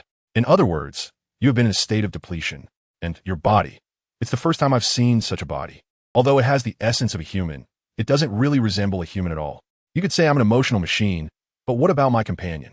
It's clear that they're not a machine. In any case, you're still human. Don't worry about your companion. They're fine and will wake up soon. Thank you. By the way, what about that reindeer from before? It's taking care of your companion. Is it also a doctor? That's right. My silly son is quite capable. Can I get up? I need to eat something to recover. You can, but I don't have much food here. Yi Q slowly sat up, then opened a wormhole and quickly took out a large pile of food to eat. Watching the old lady drink wine, Yi Q handed a bottle of wine to the doctor without a second thought. Is it really okay for you to drink? You're a doctor, after all. Knowing that you still give me wine, don't worry. The old lady didn't care, opened the wine bottle, took a sip, and her eyes lit up as she began to drink heartily. After eating for a while, Yi Q stopped. Dr. Kureha said, keep going. Your energy is still far from enough. Although I don't quite understand what's going on with you, as a doctor, I know that if you continue like this, even with this body, it will cause harm. I want to ask you for a favor. It's very simple. Just act in a play. Of course, you can say nothing. Yi Q suddenly thought that he wanted to give Luffy and the others a tough time. Go ahead and say it. But I won't betray the professional ethics of a doctor. Yi Q briefly explained, and the doctor agreed that it wasn't a troublesome matter. However, the doctor had a condition. She wanted to know if Yi Q's space-like ability could open doors and such. That weapon warehouse? It seems there's no need for experimentation. I can open it, don't worry. After the other party agreed, Yi Q began to prepare. First, she put away the food. Otherwise, Luffy would wake up if he smelled it. She called Sanji over, and the two of them set things up together. On the way, they encountered that reindeer, Chopper. Chopper was very cute and disagreed with Yi Q casually moving the injured, fearing it would cause them secondary injuries. Yi Q is very interested in Chopper. Previously, he looked like an ordinary reindeer with a blue nose. When he saved Luffy, he was in his human zone state, and now he is just a cute little guy. Yi Q gently rubbed Chopper and then let Vivy play with him. After that, he used a wormhole to separate the three of them. Once he finished these tasks, Yi Q turned to Chopper and said, little guy, do you mind if I set up a fake grave next to that tomb? A fake grave? Sure. Chopper replied happily while playing with Vivy. Thank you, adorable little guy. You idiot, even if you say that, I won't be happy. Watching Chopper curse while almost dancing with joy, Yi Q shook his head helplessly. Yi Q came outside with a shovel, dug a pit, and buried the previous fake Nami in it. After thinking for a moment, he put up a tombstone. He thought again that something was still missing. Then he erected another tombstone for Sanji. Sanji, inside the room, stared in shock at this scene. Is this how it is? I'm not dead yet. If we're going to act, let's do it all the way. Soon, I will transfer you and Nami to that other ship. You should understand what to say and what to do. Forget it. Let's focus on Usopp. What about me? It's very safe here. Nothing should make a sound. Even in death. Yi Q thought for a moment Sanji wouldn't do. He probably couldn't hide it for long. So, it had to be Usopp. He went below to find Usopp, and Usopp quickly agreed. After all, he didn't want to fight. So he transferred Nami and Usopp to that small boat. Yi Q continued to eat and eat. When she was almost done, she went to find Dr. Kureha. Dr. Kureha also agreed that one must never underestimate the sea. She did not think it was a mistake. Keeping the crew vigilant is a necessary duty for the first mate. After about an hour, Nami finally woke up completely. Looking around at the unfamiliar room and feeling the swaying sensation, Nami immediately realized she was on a ship and not on a merry. What happened? At that moment, Usopp walked in with a sad expression. Ah, Nami, you're awake. Ha ha ha, that's good. You know, the illness you had is called 5-day sickness, and without treatment, it will be fatal in 5 days, but luckily, the timing was just right. Just waking up is good. After saying that, Usopp left the room. Usopp, where's Vivy? We have to get her back quickly. Usopp turned back to look at Nami and said, well, I had a great time with you. Take care of yourself in the future. Sorry, Nami, but I want to give up on my dream. I will keep moving forward. Usopp. Nami finally realized something was wrong. She hurriedly ran out, only to see that Usopp had already disappeared. He must have been taken away by Yi Shangqiu's wormhole. She was on that small boat, and the Mary, which had been tethered to it, was nowhere to be seen. She had been abandoned. Turning around, she noticed something strange. There was a new grave beside her, with a name she recognized, Sanji. Sanji, who had sacrificed himself to save her. She remembered the last scene before the avalanche, when Sanji and Luffy were buried by the snow. Nami collapsed on the ground and cried, not knowing why things had turned out this way. She just wanted to save Vivy's country. She didn't think she had done anything wrong, yet she had caused Sanji's death. If it weren't for her, if she hadn't been in such a hurry, Luffy wouldn't have taken her to find a doctor, and Sanji wouldn't have died protecting her. She only wanted to prevent Vivy's country from suffering. At that moment, Zoro walked over, carrying a bottle of alcohol by himself. Seeing Nami crying, he shifted his gaze to the grave. I heard the cook died. I brought him some alcohol. It's the wine of the Grand Line. Unfortunately, I still haven't found the all blue he was looking for. After saying that, Zoro turned to Nami. Why are you crying? This is your own choice. Even if you die, you have to bear the consequences. This is the Grand Line. Everyone must take responsibility for their choices. His death only proves he was just that kind of man. He didn't regret his choice, not even until the end. So you shouldn't regret either. Feeling regret will only make his sacrifice seem worthless. After saying that, Zoro slowly stood up and turned to leave. Yi is right. The Grand Line isn't suitable for you yet. Go back. In this sea, the strong do not die, the weak do not die, only the foolish die. He was a fool, and that is why he died here. Nami cried loudly in the snow. On the other side, Usopp felt a pang of guilt. Is this really okay? Let her face reality. This is the Grand Line.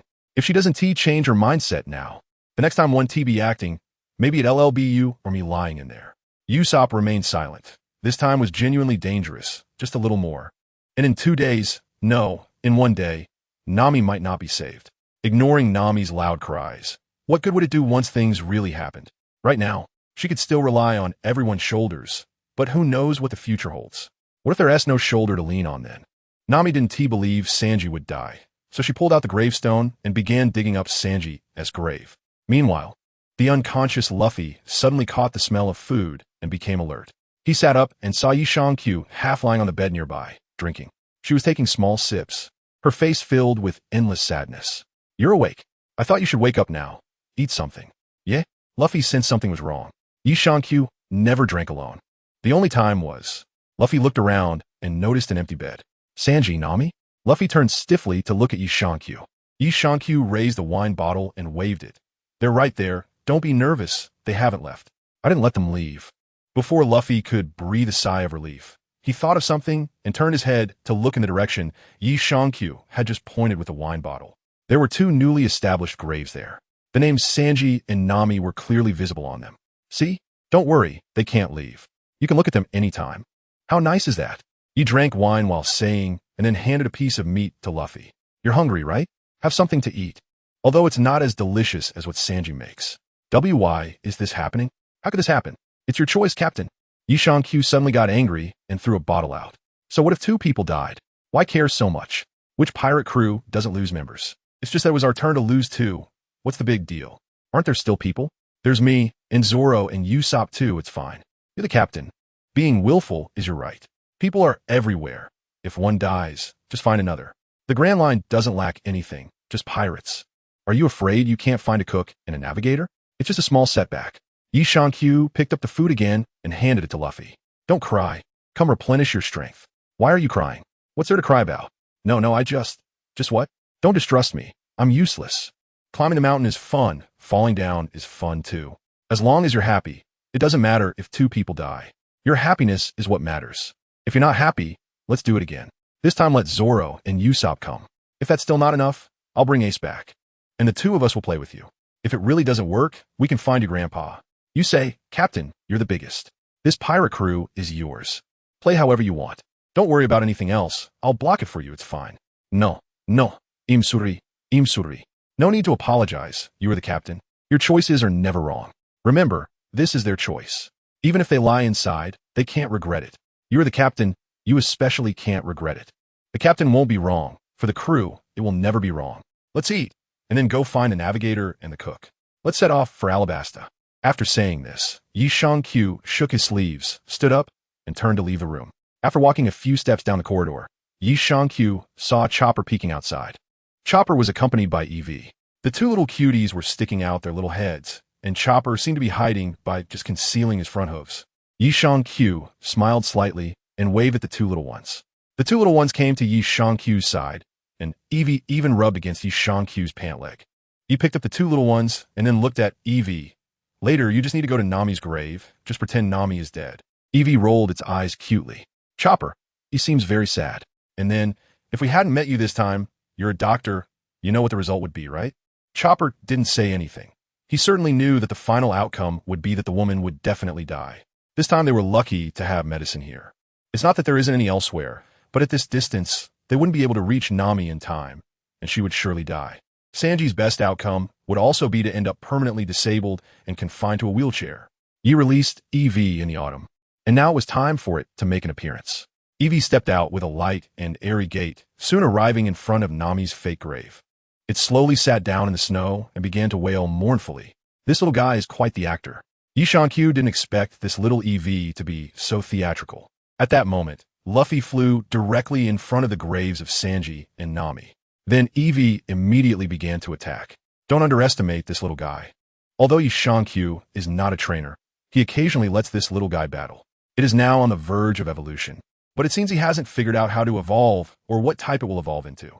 Luffy allowed the opponent's attacks, but did not fight back, only using his hands to clear the dirt from the grave. He moved to Sanji's side, and Sanji remained silent. Hey, isn't it about time? How is this going to end? End? Just tell them the result. He said indifferently. With this mindset, they will run into problems sooner or later. Right now, only Luffy and Nami have issues, while the others still have a good mentality.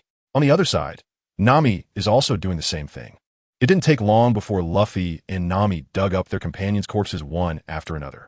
The cold bodies lay before them, unresponsive to their calls. The time was almost up. After Yi Shang-Q finished speaking, the corpse in front of Nami and Luffy suddenly transformed into a puff of white smoke and then directly turned into a wooden stake. Is this what human corpse looks like? Luffy looked at the two wooden stakes in his hands, completely stunned. He never expected that a person would turn into a wooden stake after becoming a corpse. This guy is beyond saving. Sanji was sweating coldly. Nami came to her senses. But the next moment, they were transported directly into the castle. Dr. Kureha was sitting to the side. You're back. It looks like you're doing well. Your condition hasn't worsened. Nami was dumbfounded. What on earth is going on? Ha ha. Your vice captain just wanted you to know what your most likely fate would be. It's not a lie. After all, if you hadn't encountered me, that would have been your fate. Your illness isn't that simple. It's a virus from 100 years ago. If I hadn't happened to have medicine here, you would really be out of luck. 5 days' time. Without treatment on the 5th day, you would undoubtedly die. If you had arrived even a day later, it would have been completely over for you. Nami truly felt scared upon hearing this. She turned her head and saw Luffy with tears in his eyes, and she rushed over to hug him. The two remained silent. Sanji said from the side, It's good that you're okay. The vice captain means well. Where's he? Nami hurriedly searched for Yi Shang-Q. He asked me to tell you that this is the last time he will be indulgent. The next time you encounter a situation like this, it will be real. Sanji said while smoking. Sanji. Nami looked at Sanji lying on the side, realizing she was truly wrong. Just a little bit, just that little bit. And her companions would have paid the price for her recklessness.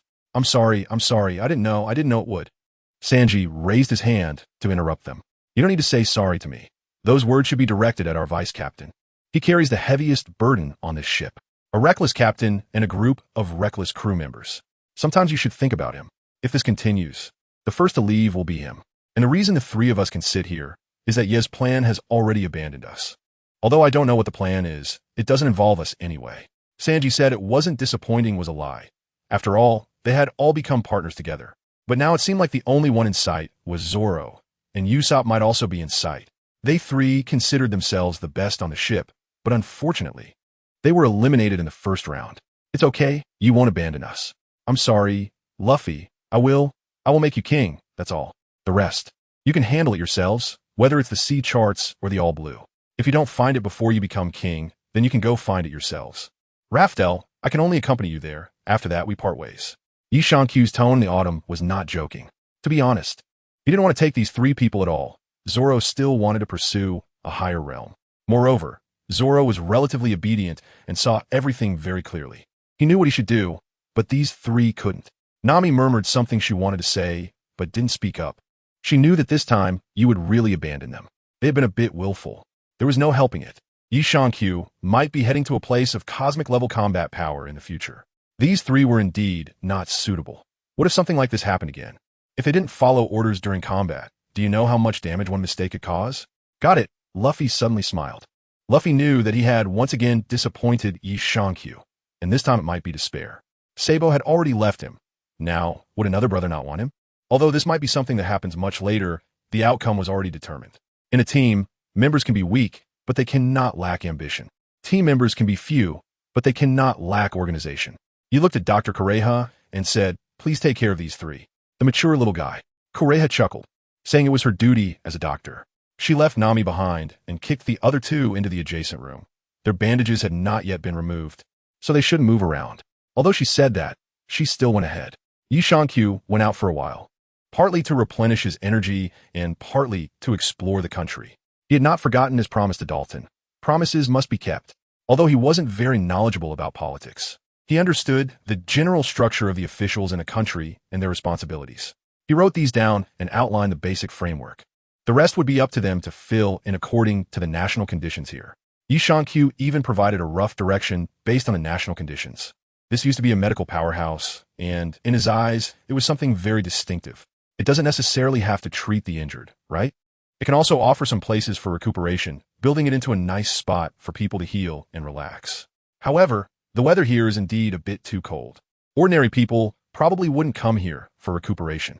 But there are always ways, right? Can't recuperate in winter? Just kidding, but unfortunately, this country does indeed have a shortage of doctors now. Yi Shankyu currently has no way to change the overall atmosphere of this country, but research might yield some solutions.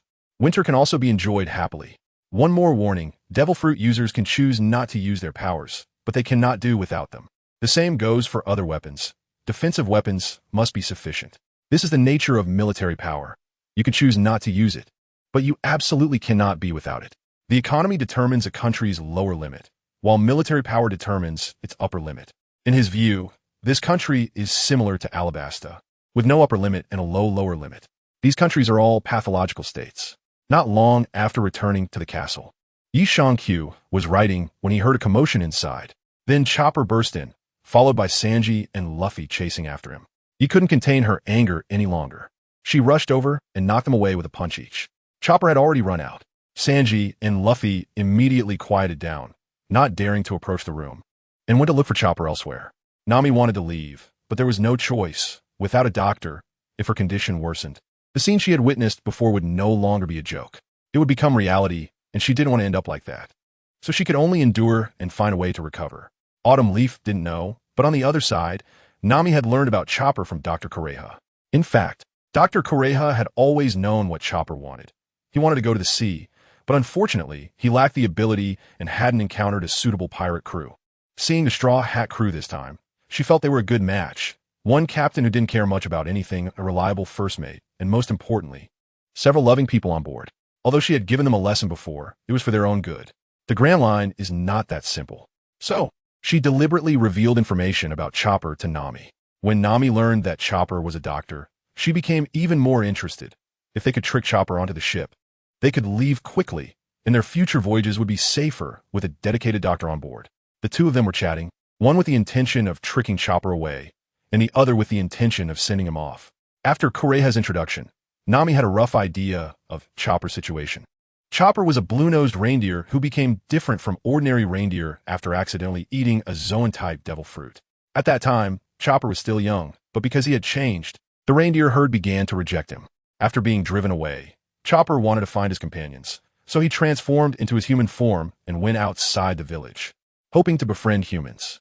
However, humans treated Chopper as a monster, not even giving him a chance to approach, and directly attacked him with guns, injuring him. Fortunately, Chopper was lucky because he met a man who changed his life while he was unconscious in the snow. Dr. Hiralik, a notorious quack in the country, was one of only 2 doctors in the nation at that time, as the country was executing a plan to hunt down doctors. Besides the 20 best doctors who were taken by the royal family, all other doctors were to be driven away or killed. Hiralik was gentle. He treated Chopper and lived with him, telling Chopper about the sea and pirates. But one day, Hiralik fell ill and had less than 10 days to live. Upon hearing this, Chopper, based on what Hiralik and the villagers said, learned that mushrooms could cure diseases. Additionally, since Hiralik's claims were not entirely accurate, Chopper took books and set out to find information about the skeletal mushroom. Hiralik had told Chopper that the skull and crossbones symbol could cure all diseases. So, Chopper ventured into the forest and, risking his life, finally found clues about that type of mushroom, bringing it back almost at the cost of his life. Hiralik didn't want to disappoint Chopper. This was something Chopper had fought hard to bring back, and he didn't care about his own illness. So, in front of Chopper, he prepared the mushroom into what he called a universal medicine and drank it in one go. At that moment, a conspiracy against them unfolded. The king announced that all doctors were sick. Hiralik didn't hesitate and rushed into the ambush to treat the other doctors. Knowing it was a conspiracy, he felt relieved that the doctors were not sick. However, Hiralik had only half a day left to live after consuming the poisonous mushroom. He didn't want Chopper to bear the blame for his death. He could die at anyone's hands, but that person could not be Chopper. So, in front of everyone, he drank his concoction and detonated himself. From that moment on, Chopper vowed to become a universal medicine. He then learned medicine alongside Dr. Kureha. Chopper was very serious and truly talented. Within just a few years, he had almost learned all of her medical skills. Since Hiralik's death, Chopper had hardly opened his heart. He didn't like this country, didn't like humans, and mostly felt insecure. After sharing this, both of them fell silent. Hiralik was a good doctor. Just then, a voice echoed down the corridor. Good doctor? He was just a quack. He put down what he had written on the leaf and looked at Kureha.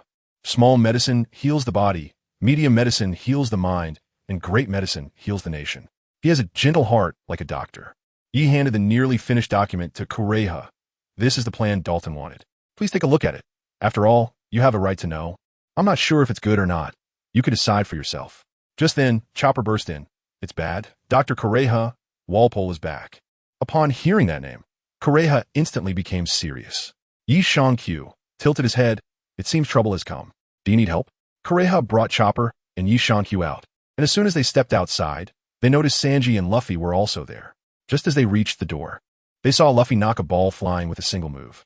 The expression on Sanji's face wasn't good. Time and again, how much trouble do you want to cause us before you're satisfied? Yi Shang-Q is unclear about the situation. Who is he? He is the one who previously destroyed our Mary and ambushed us during the avalanche. Sanji noticed that it seems Yi Shang-Q and the other party have never met face to face. He is the former king of the Drum Kingdom. Kureha is also introducing him to everyone. So that means there's a grudge? Yi Shang-Q understood, but didn't fully grasp it. That's right. Sanji nodded. Yi Shang-Q finally nodded. Do you want me to take action? If even a small role like you needs to take action, then what are we still doing here? You just rest quietly. I prepared some food for you in the kitchen. Sanji had no intention of letting Yi Shang-Q take action. It's so cold.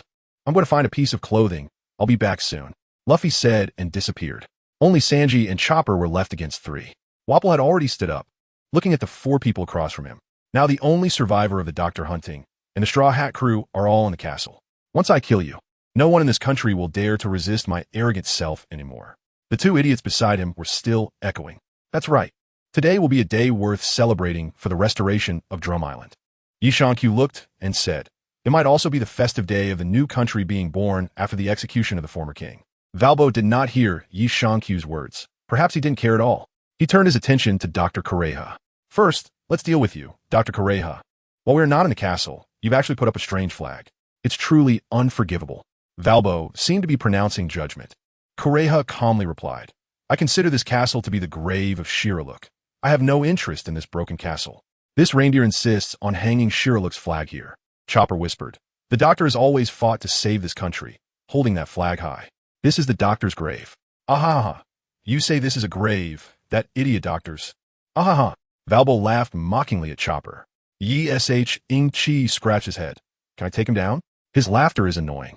How dare he hang that lousy doctor's flag on my castle? Burn that ragged flag for me. This time, Chopper is really angry, transforming into his human form and preparing for battle.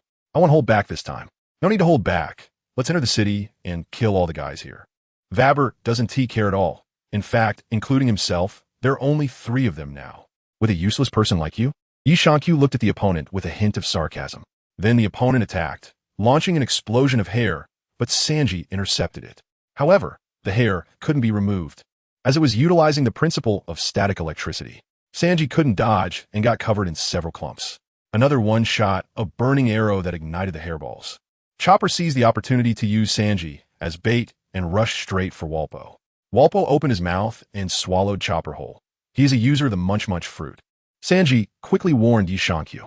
At this point, Chopper was already swallowed, leaving only his lower half visible, and he had transformed into his hybrid form. It seems like I have to step in. Yi Shankyu stepped forward. With you, this little brat. 2 of Wapple's subordinates stepped forward to protect Wapple. Disappeared. Zulfust. As the 2 turned around, they found Yi Shankyu had already reached Wapple's side and struck down with a punch. Steel Fist Meteor Strike. Bang! Not only did Wapple spit out Chopper, but a huge depression also appeared on the ground where Wapple was, as if a meteor had crashed into a basin, with Wapple lying in the middle of the big pit. In the autumn under the leaves, the next moment, Y lifted Chopper's hind leg and appeared in front of Sanji, disdainfully throwing Chopper to Sanji. Ew, it's all slobber. Sanji also tossed Chopper aside. Bastard, I hate his slobber too. You finally used a move. You won't kill him, will you? I controlled my strength. It was only 30 of my full power. After all, he's not my opponent, Yi Shankyu said while tidying up her clothes. Then she turned to look at Kureha and said, by the way, do you need me to punch him to death as medical expenses? Can you do it? He's just a fruit user, not even a Logia type or a Zoan type. It's easy. Yi Shankyu looked indifferent, as if the opponent was just a prey with no power to resist. At this moment, Luffy ran over, still wearing Nami's clothes. Does he have clothes here? Seeing Luffy return, Yi Shankyu waved his hand. It's up to you guys now. I'm going to take care of the injured. If you all fail to deal with this guy, then just jump off the mountain. Yi Shankyu slowly left after saying that, showing no signs of worry at all. He had just tested the strength of that Wapple with his punch, and it was just about that. As he was leaving, he caught a glimpse of something and turned back to say, by the way, I'm a bit interested in that mount. Leave it for me. Don't eat it. All right. Luffy replied with a helpless expression. But there was nothing he could do. If Yi Shankyu said not to eat it, then they couldn't eat it. Yi Shankyu slowly returned to Nami's room. Nami was still running a high fever, but at this point her temperature had started to gradually decrease. However, Yi Shankyu remained seated, looking at what he had written before, without saying a word. Hey, Yi Shankyu shifted her gaze away from the document. Nami smiled and said, how about I try on a few outfits you bought?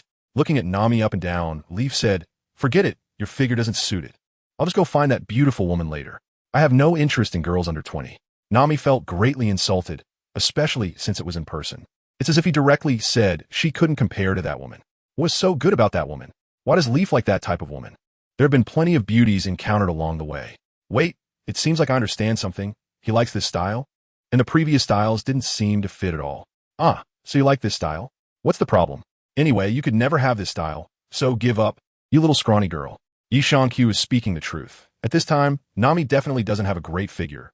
One could only say it's average. Do you prefer older women? What older women? I like beautiful ones. And look at me. My handsome looks, my strength, and other aspects, aren't they a great match? Nami looked at Yi Shankyu in front of her and realized he was serious. Has he really fallen for that woman whose information he doesn't know? But thinking about that woman and then looking at Yi Shankyu, they do seem to match well. There's no need to mention his face. He's the most handsome among the men in the team. Since the East Blue, he hasn't seen anyone more handsome than him. As for height, at 193 centimeters. He is also the tallest in the team. Don't think this height is very tall. It's considered short. Who knows how One Piece is set up? This height is also that of a male model, looking good in clothes. Any taller would be excessive. His figure is even more impressive, fitting the type that looks slim in clothes, yet has a good physique when undressed. Compared to that woman, they really are a good match. Are you serious? Yi put down the materials in his hand and handed them to Nami, then said, I am different from you. I don't need to say that. In fact, we emphasize genetic compatibility even more. It's not mandatory. I will be fine with having multiple wives. But in other aspects, she is indeed very suitable and also my preferred style. However, who knows what the future holds? Maybe this time we will be enemies. He handed all the materials to Nami and said, "Take a look and see if there are any typos or grammar issues. Help me correct them. And you don't need to worry about anything else." Nami didn't ask about these things anymore, as she couldn't understand them anyway. From the current perspective, she also seemed quite unsuitable. Was she really going to watch this guy show off his affection in front of her? Even if it wasn't that woman, it wouldn't work. Nami looked at the two planning documents in her hands and was shocked. How is this possible? What is impossible? But what does it matter if there is no king? They have no power at all. One of them doesn't even have a royal family. Are they a necessity? I've said before, as long as the common people live well, they don't care what happens on the throne. My plan isn't bad, right? A dog tied up could also be a king. Just like in this country, do you think a dog is better, or that Walpole is better? Yang Xiu's words left Nami speechless. It seems that being like a dog isn't necessarily a bad thing. It must be better than Walpole. Nami put down the documents in her hand. So you don't think much of the so-called royal family at all? Do you think there are more incompetent kings or wise kings in the history of country? Nami didn't even need to think about this. Of course, there are more incompetent kings. Incompetent kings definitely outnumber wise ones, and the rest are just inactive. So, is the guidance of a country's king a necessity? Since it's not a necessity, then why is a king a necessity? Or rather, why is the king's power a necessity? The autumn harvest on the leaves gathers information. My plan is actually to remove unnecessary things from a country, and coincidentally, the king and nobles are among them. So, is Alabasta the same in your eyes? Otherwise, Yi Shankyu took out a book which was found in the study of this castle, and it contains the history of Alabasta. Nami held the history of Alabasta in her hands. 800 years of history, with 12 kings so far and over 30 rebellions occurring, all primarily due to drought. On average, each king faces drought-related turmoil 3 times. The smallest number of participants in a rebellion was about 100,000, while the largest, which is happening now, might reach nearly 1 million. Sometimes I wonder if this royal family has some strange ancestral decree, such as no research on water resources, no research on rainfall, or periodically cleansing the population of the country, which leads to rebellions, allowing them to eliminate a portion of the people. While Nami was silent, she could hear the sounds of banging from outside. Occasionally, explosions could also be heard. Yi Shankyu frowned. Hasn't this been resolved yet after such a long time? Just then, a person rushed in from outside. "I've found you." With that, he opened his mouth wide and came over. Yi Shankyu took a look and saw it was Valpo. He immediately grabbed Valpo by the neck, which was short, but it could still be held. My ability? Valpo realized something was wrong. It seemed his ability had failed. Nami also looked puzzled. Who is he? Luffy's new toy. What the hell are you talking about? You didn't pay any attention to Walpo at all. And with a kick, he sent him out the door. Outside, Luffy was looking for him, and naturally, he wasn't polite when he saw Walpo. Come, Rocket. Then they saw a ball flying into the distant sky. "I'll leave the fight to you. Is this how you fight?" Yi Shankyu finished speaking, and Luffy had already disappeared. Helplessly, the captain was just that unreliable. Yi Shankyu closed the door behind him, making sure not to let the cold wind in. "Well, should we set off now?" Nami wanted to leave earlier, but was held back by Kureha. Now she felt it was time to go. "Just wait. Whether you live or die doesn't matter. And whether Vivy's country falls or not isn't important. What matters is that we need a ship's doctor. Let us wait until we kidnap that chopper before we leave." Yi Shankyu spoke the most infuriating words in the most indifferent tone. Boom! Hearing the chaotic noises outside again, Yi Shankyu could no longer hold back. He walked to the window, pushed it open, and threw a shell out. "Can't you all be a little quieter? The patients need to rest." Boom! A thick cloud of black smoke rose outside. Ha ha! Zoro looked at the explosion of the shell not far in front of him and was completely taken aback. The others who had just come up were also quite frightened, with some even drawing their weapons. Yi Shankyu closed the window after throwing the firecrackers, and then took the documents from Nami's hands. "What did you just throw out? What was it?" "Just some fireworks." Yi Shankyu waved his hand impatiently. Really? Those two guys had already finished fighting. Why were they still making so much noise at this time? Zoro finally reacted. He pointed at the window that Yi Shankyu had mentioned earlier and cursed loudly. "Bastard, are you trying to kill us? Do you know how close that was?" Yi Shankyu heard the noise outside again, but this sound seemed somewhat familiar. When he opened the window, he found it was Zoro and the others. "What did you get up here? Don't make noise. The patient needs to rest." "Idiot, didn't you hear what I said?" "No, if you keep making noise. It won't be that simple." You suddenly saw Dalton on the leaves, but Dalton was clearly injured. "How come there's another wounded person? What are you doing down there?" He has not finished speaking yet. Dalton saw Chopper's expression change. Then, he knelt down directly, prostrating himself in deep gratitude. Thank you all. Black Magnetic Drum Island will surely be reborn. Just at that moment, a group of villagers rushed over. At first glance, they saw Chopper in his reindeer form. What is that? A reindeer? No, that's a monster. Shut up quickly.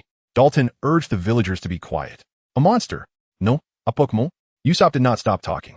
Hearing Usopp's words, Chopper, worried, disappeared in a flash.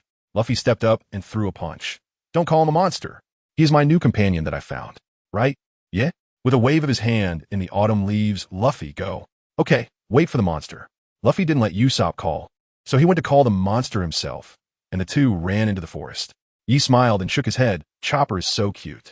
Yi smiled at Kureha and said, Doctor, I have something for you to take a look at. Could you please help me research it? It might be useful for this country. Also, Dalton, please find a beehive for me, and be quick about it. Then you come over too. Dalton politely replied, all right, we do have beehives. Although Magnedrum Island is a winter island, it doesn't mean there isn't spring. In the past, when Silvers Rayleigh took Chopper to see the sea and told pirate stories, there were scenes of spring there. As a kingdom, this place is actually an archipelago. The larger islands don't have spring, but the smaller ones do.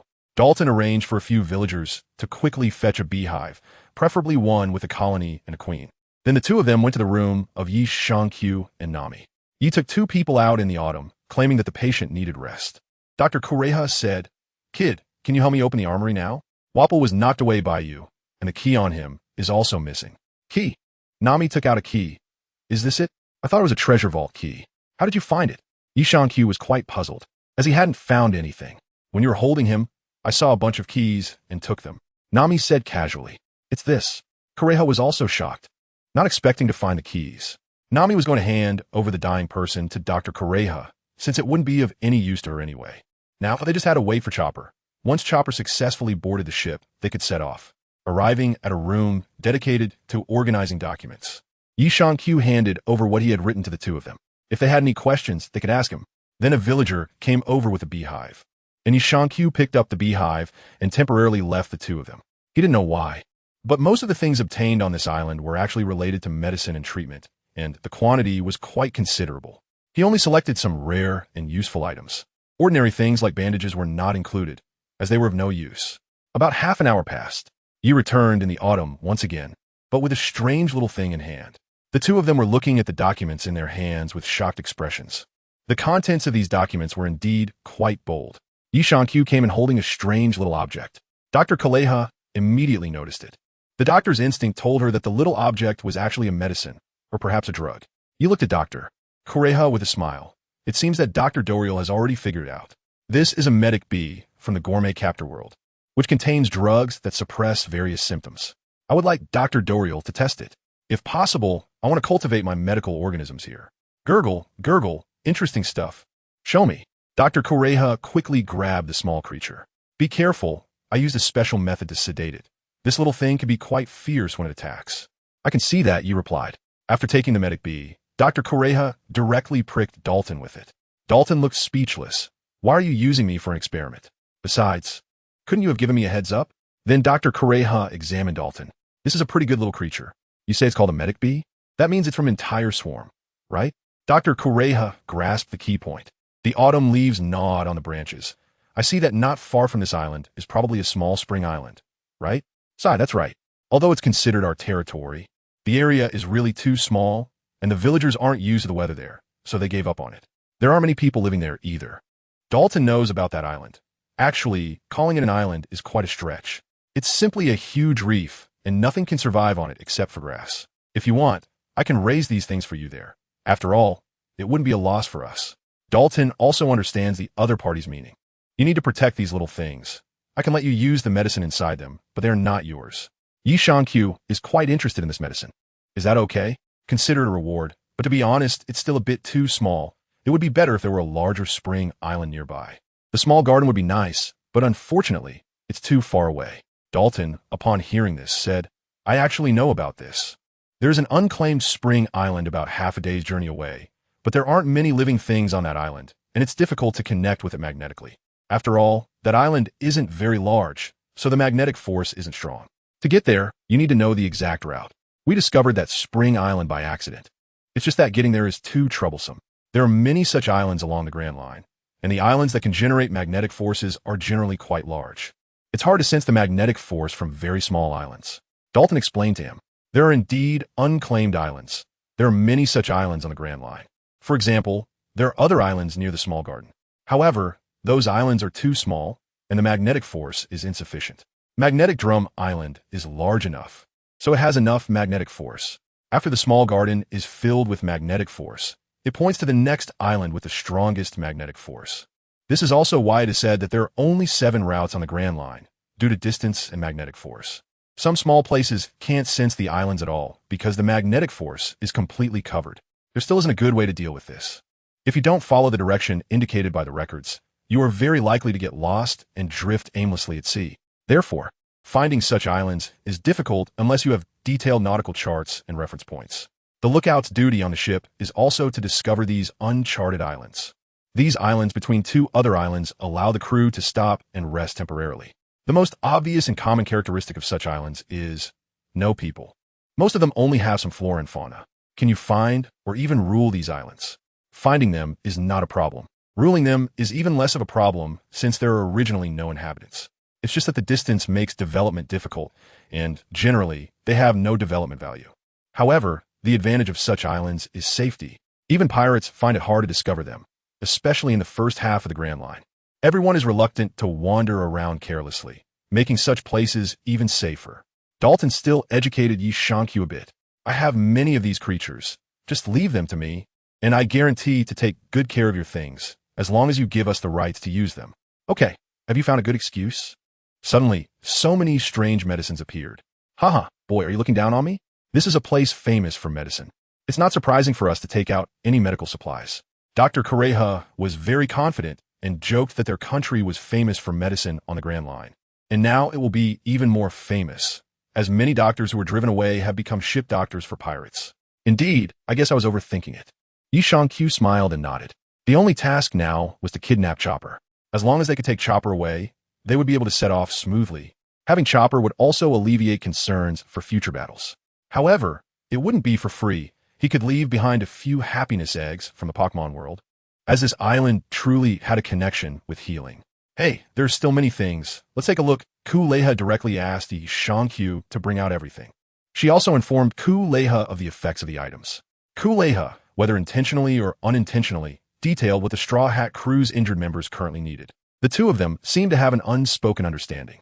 Yi Shankyu left some things behind as preparations for their reproduction, but in the short term, they still couldn't be used on a large scale. However, this was enough. Generally, these items were not necessary for common ailments. Yi Shankyu kept most of the remaining items for himself, as they were all easy to carry. Most of them were actually in card form. Many of the items that were revealed this time were medical supplies, and many were medical creatures from the gourmet captive world, possibly related to Chopper, the animal doctor.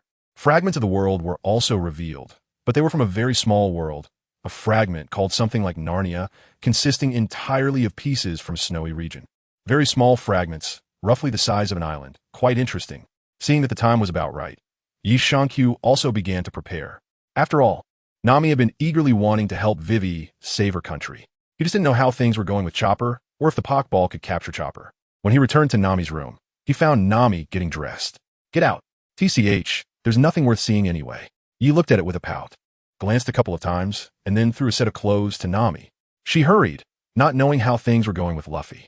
Yi Shankyu said he was preparing to leave. Having Wei Wei here is enough. Wei Wei also knows that Yi Shankyu's plan is to treat the king as a mascot. And the people of this country have agreed to this approach, even going so far as to adopt even more extreme measures. These are all things that Nami just told her, and she finds it unbelievable. How could there be such radical methods? This is simply a trampling of the royal family. She also understands why Yi Shankyu is not in a hurry, because the mindset is truly different. Although she doesn't want to say it, the theory of bloodlines occupies most of her thinking ability. Yi Shankyu completely dismisses the notion of lineage. In her eyes, this is the act of a madman. She has a feeling that this country might soon be thrown into chaos again, overturning the nation that Yi Shankyu planned to establish, because such policies will not receive support. In her view, people cannot accept such policies. The king himself would not accept them either. She feels it is necessary to remind Dalton of this before she leaves, so that he must not act this way after becoming king. Otherwise, the citizens will fall into a greater crisis. They cannot be without leadership. By the way, I should go pick up Sanji. It seems he has been injured again. He should be in a state where he cannot move right now. Nami recalls Sanji's condition when he was sent over, and Vivy has also informed her. All right, I will directly teleport Sanji back. Q left with a nod. Shortly after he left, Vivy went to another hospital room to find Dalton, who was reviewing documents. Are you going to implement these plans? What's the problem? There are many problems. If that's the case, what use is there for the royal family and the nobles? You can't do this. I can't watch this country fall into crisis again. Dalton remained silent, continuing to review the documents, even refining the 2 reports. Are you even listening to me? I'm listening. As he said, is it enough for a country's monarch to be kind? I can understand your viewpoint, but you forget. I have never been a noble from the very beginning. This country no longer has a king or nobles. Thank you for the reminder. But let's leave this matter to the people to decide. Dalton clearly rejected Vivy's perspective. Vivy felt that this plan was not quite right, but she couldn't pinpoint what was wrong. Seeing Dalton's unyielding demeanor, Vivy could only leave a parting remark. I hope you won't regret it. If there is unrest again, you can ask us for help. Time will prove you wrong. Thank you. But isn't your own country still in danger? Dalton's tone was very calm. He had already recognized Vivy. He was also aware of what had happened in Alabasta long ago. His thoughts and perspectives were more mature. Vivy couldn't see the reality of this world. She had been too well protected. Although she cared for her people, her lack of ability was a fact. A flower in a greenhouse has never seen the dirt of this world. Dalton was different. He had seen too much of the world's and the noble's filth. Vivy helplessly turned and left. She still didn't understand why Dalton would agree to these plans. Meanwhile, Nami and Q were also packing up to leave the castle. Nami suddenly said, "Do you think Vivy can convince Dalton? How can a flower in a greenhouse shake a towering tree?" Q has long understood that what Dalton initially wanted to establish was such a country. It's just that he didn't have his plan, and now that Q has laid the plan in front of him, how could he possibly disagree? Dalton is simply someone who takes advantage of the situation. Vivy's attempts to persuade him are merely her own wishful thinking, including the effort to save her country. What can a little girl who only knows how to cry do to save her nation? If they sent Vivy to Alabasta and left, just watch how she would save her country. The only change would be an additional headless corpse on the guillotine. A country lacking in military power, lacking in economy, with only a kind royal family. What can this do? It's just that the citizens have had their thoughts solidified by centuries of rule. They believe this is enough. But if it were sufficient, why would they rebel? Was it merely due to a few words, or did they discover something that stirred them? Isn't the king supposed to be trusted? If he is trusted, then why didn't the citizens listen to their explanations and directly rebel? In the end, no one even heard the royal family's explanations. Because in the eyes of the citizens, this royal family is not worthy of trust. They recognize the kindness of these people, but they do not acknowledge the king's abilities. Essentially, is the consequence of inaction. The 7 warlords became such a large organization without any intervention, all because of kindness and inaction. Before the 2 of them could exit the door, they saw Vivy returning with a pale face. They noticed the 2 of them forcing a smile. He smiled faintly, knowing without looking that it was a failure. Nami also knew that Vivy must have failed. The 3 of them stepped outside and saw a group of people in the hall transporting cannons from the armory. Where's Evie? Nami didn't see Evie, who usually came out to play right after getting off the ship, and couldn't help but feel a bit curious. It didn't like the bumpy feeling on the ship and decided to stay here. You just giving up on it like that? It's its own choice. It likes the environment here.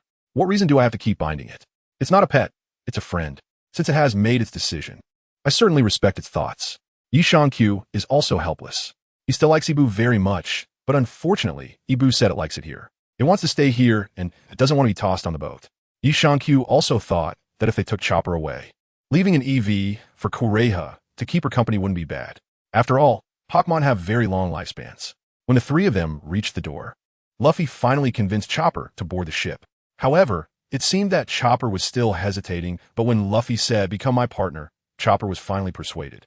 Yasang Shio went up to hug Chopper tightly. "Anyway, we have already recognized you, so we could just kidnap you." "Sai kidnap?" Chopper was really startled. Zoro looked at Chopper and said, "You don't know? We're pirates." "Oh no." Chopper became even more worried. Nami went up and punched Zoro. "Don't scare Chopper." Zoro pretended to be an ostrich on the spot. However, Chopper was preparing to say goodbye to Kureha. After all, he had already regarded her as family. She also referred to Chopper as my silly son in front of others. The group could only wait outside. Luffy, feeling bored, said, Let's go say goodbye to them too. To the old lady doctor and the acorn-like uncle. That strangely described uncle was actually Dalton. After all, his ox fruit transformation really looked like an acorn. You idiot. Just let him spend some time alone with Kureha. Nami opposed, knowing how much Kureha loved Chopper. Usopp was a bit worried. Are we just leaving like this? Of course. When Chopper comes, we'll go down the mountain and set sail immediately. Nami was a bit impatient. They could wait here, but Alabasta couldn't wait. Moreover, she had an important task, which was to persuade Hang Chio to help. With their current fighting power, they probably wouldn't be able to defeat Crocodile, and even Luffy would be in danger. They were confident with Hang Chio, their strongest fighter, but he might not necessarily act. After all, in his eyes, the royal family was managing the country in chaos, and perhaps a different king would be better. She wasn't worried about whether Hang Chio would act, but when he would act. If he waited until after the country was destroyed to establish a new one, it wouldn't be impossible, and the likelihood was high. After all, this guy didn't care about royal bloodlines. What she needed to ensure most was that Hang Chio wouldn't stand on the opposing side of the royal family. If he helped the rebels, it would be disastrous. She knew how powerful this guy was. Wasn't the East blue where he managed to create a peaceful and harmonious world? Now it could almost be said that those nobles and aristocrats' orders don't even leave the palace anymore. They've been completely marginalized. If Hang Chio acted, perhaps Alabasta would become like that too. On the other side, Chopper finally found Dr. Doriel. Dr. Doriel, I have something to tell you. Chopper, where have you been? You should go help everyone move the cannons. Chopper looked dumbfounded. Dr. Doriel, I want to go out to sea with them. What are you talking about? I want to go to sea, become their companion as a ship's doctor, and travel the world with them. What nonsense are you saying? You're my only assistant. Who do you think taught you medicine? Aren't you even a bit grateful to me? It's not like that. I appreciate you the most. I really love this place where I met you. The two started arguing. One insisted on going to sea, and the other verbally opposed. But it still pointed out the problems Chopper would face in the future, wanting him to think these things through. However, Chopper had already made up his mind. Then Kureha launched an attack. Don't look at her being over 130 years old. She was very skilled at using investment weapons.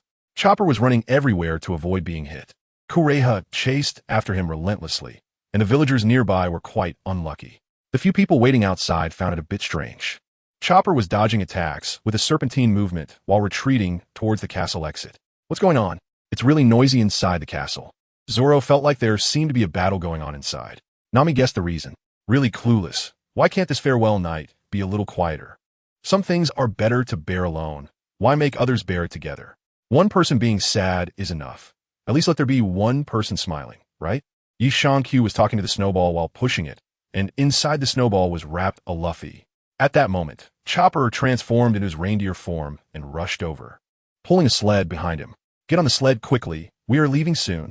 Chopper had just finished speaking when everyone saw the doctor waving a meteor hammer behind them. Wait for me.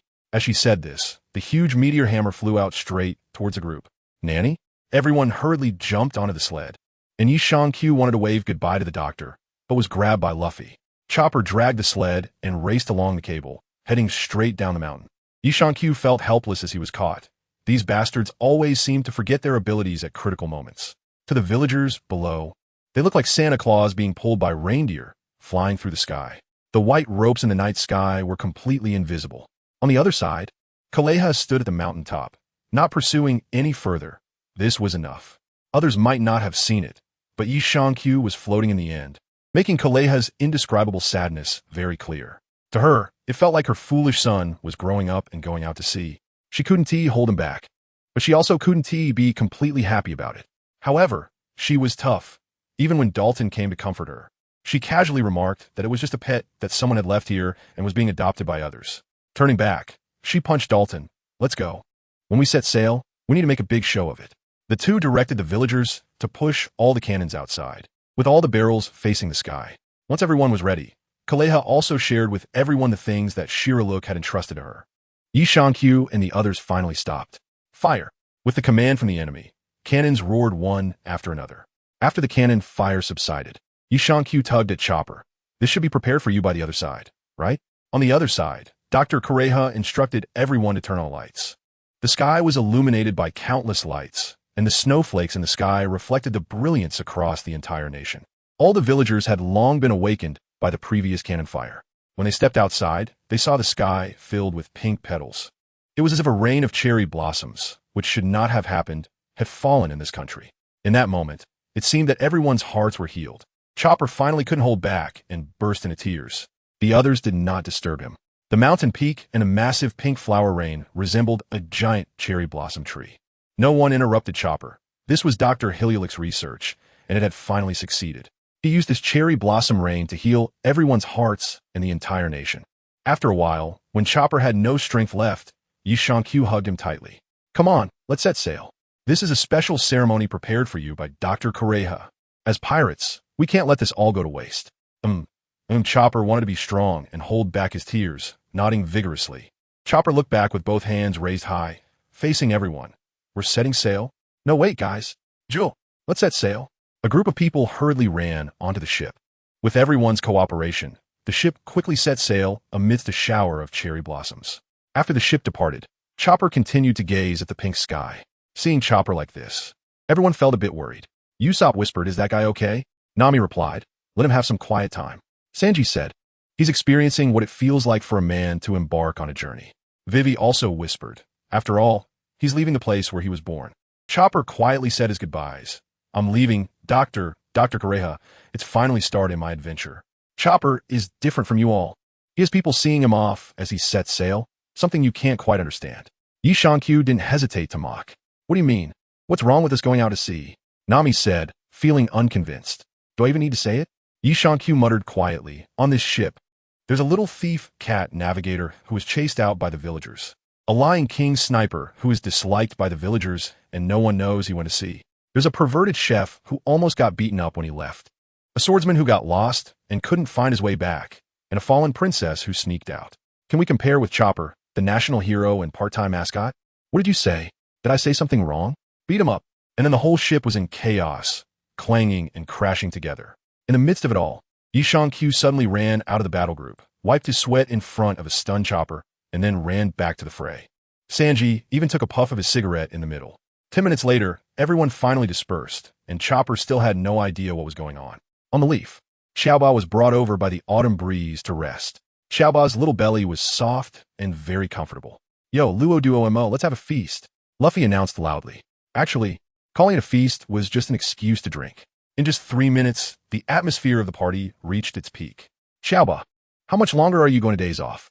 Usopp didn't forget to call his new companion.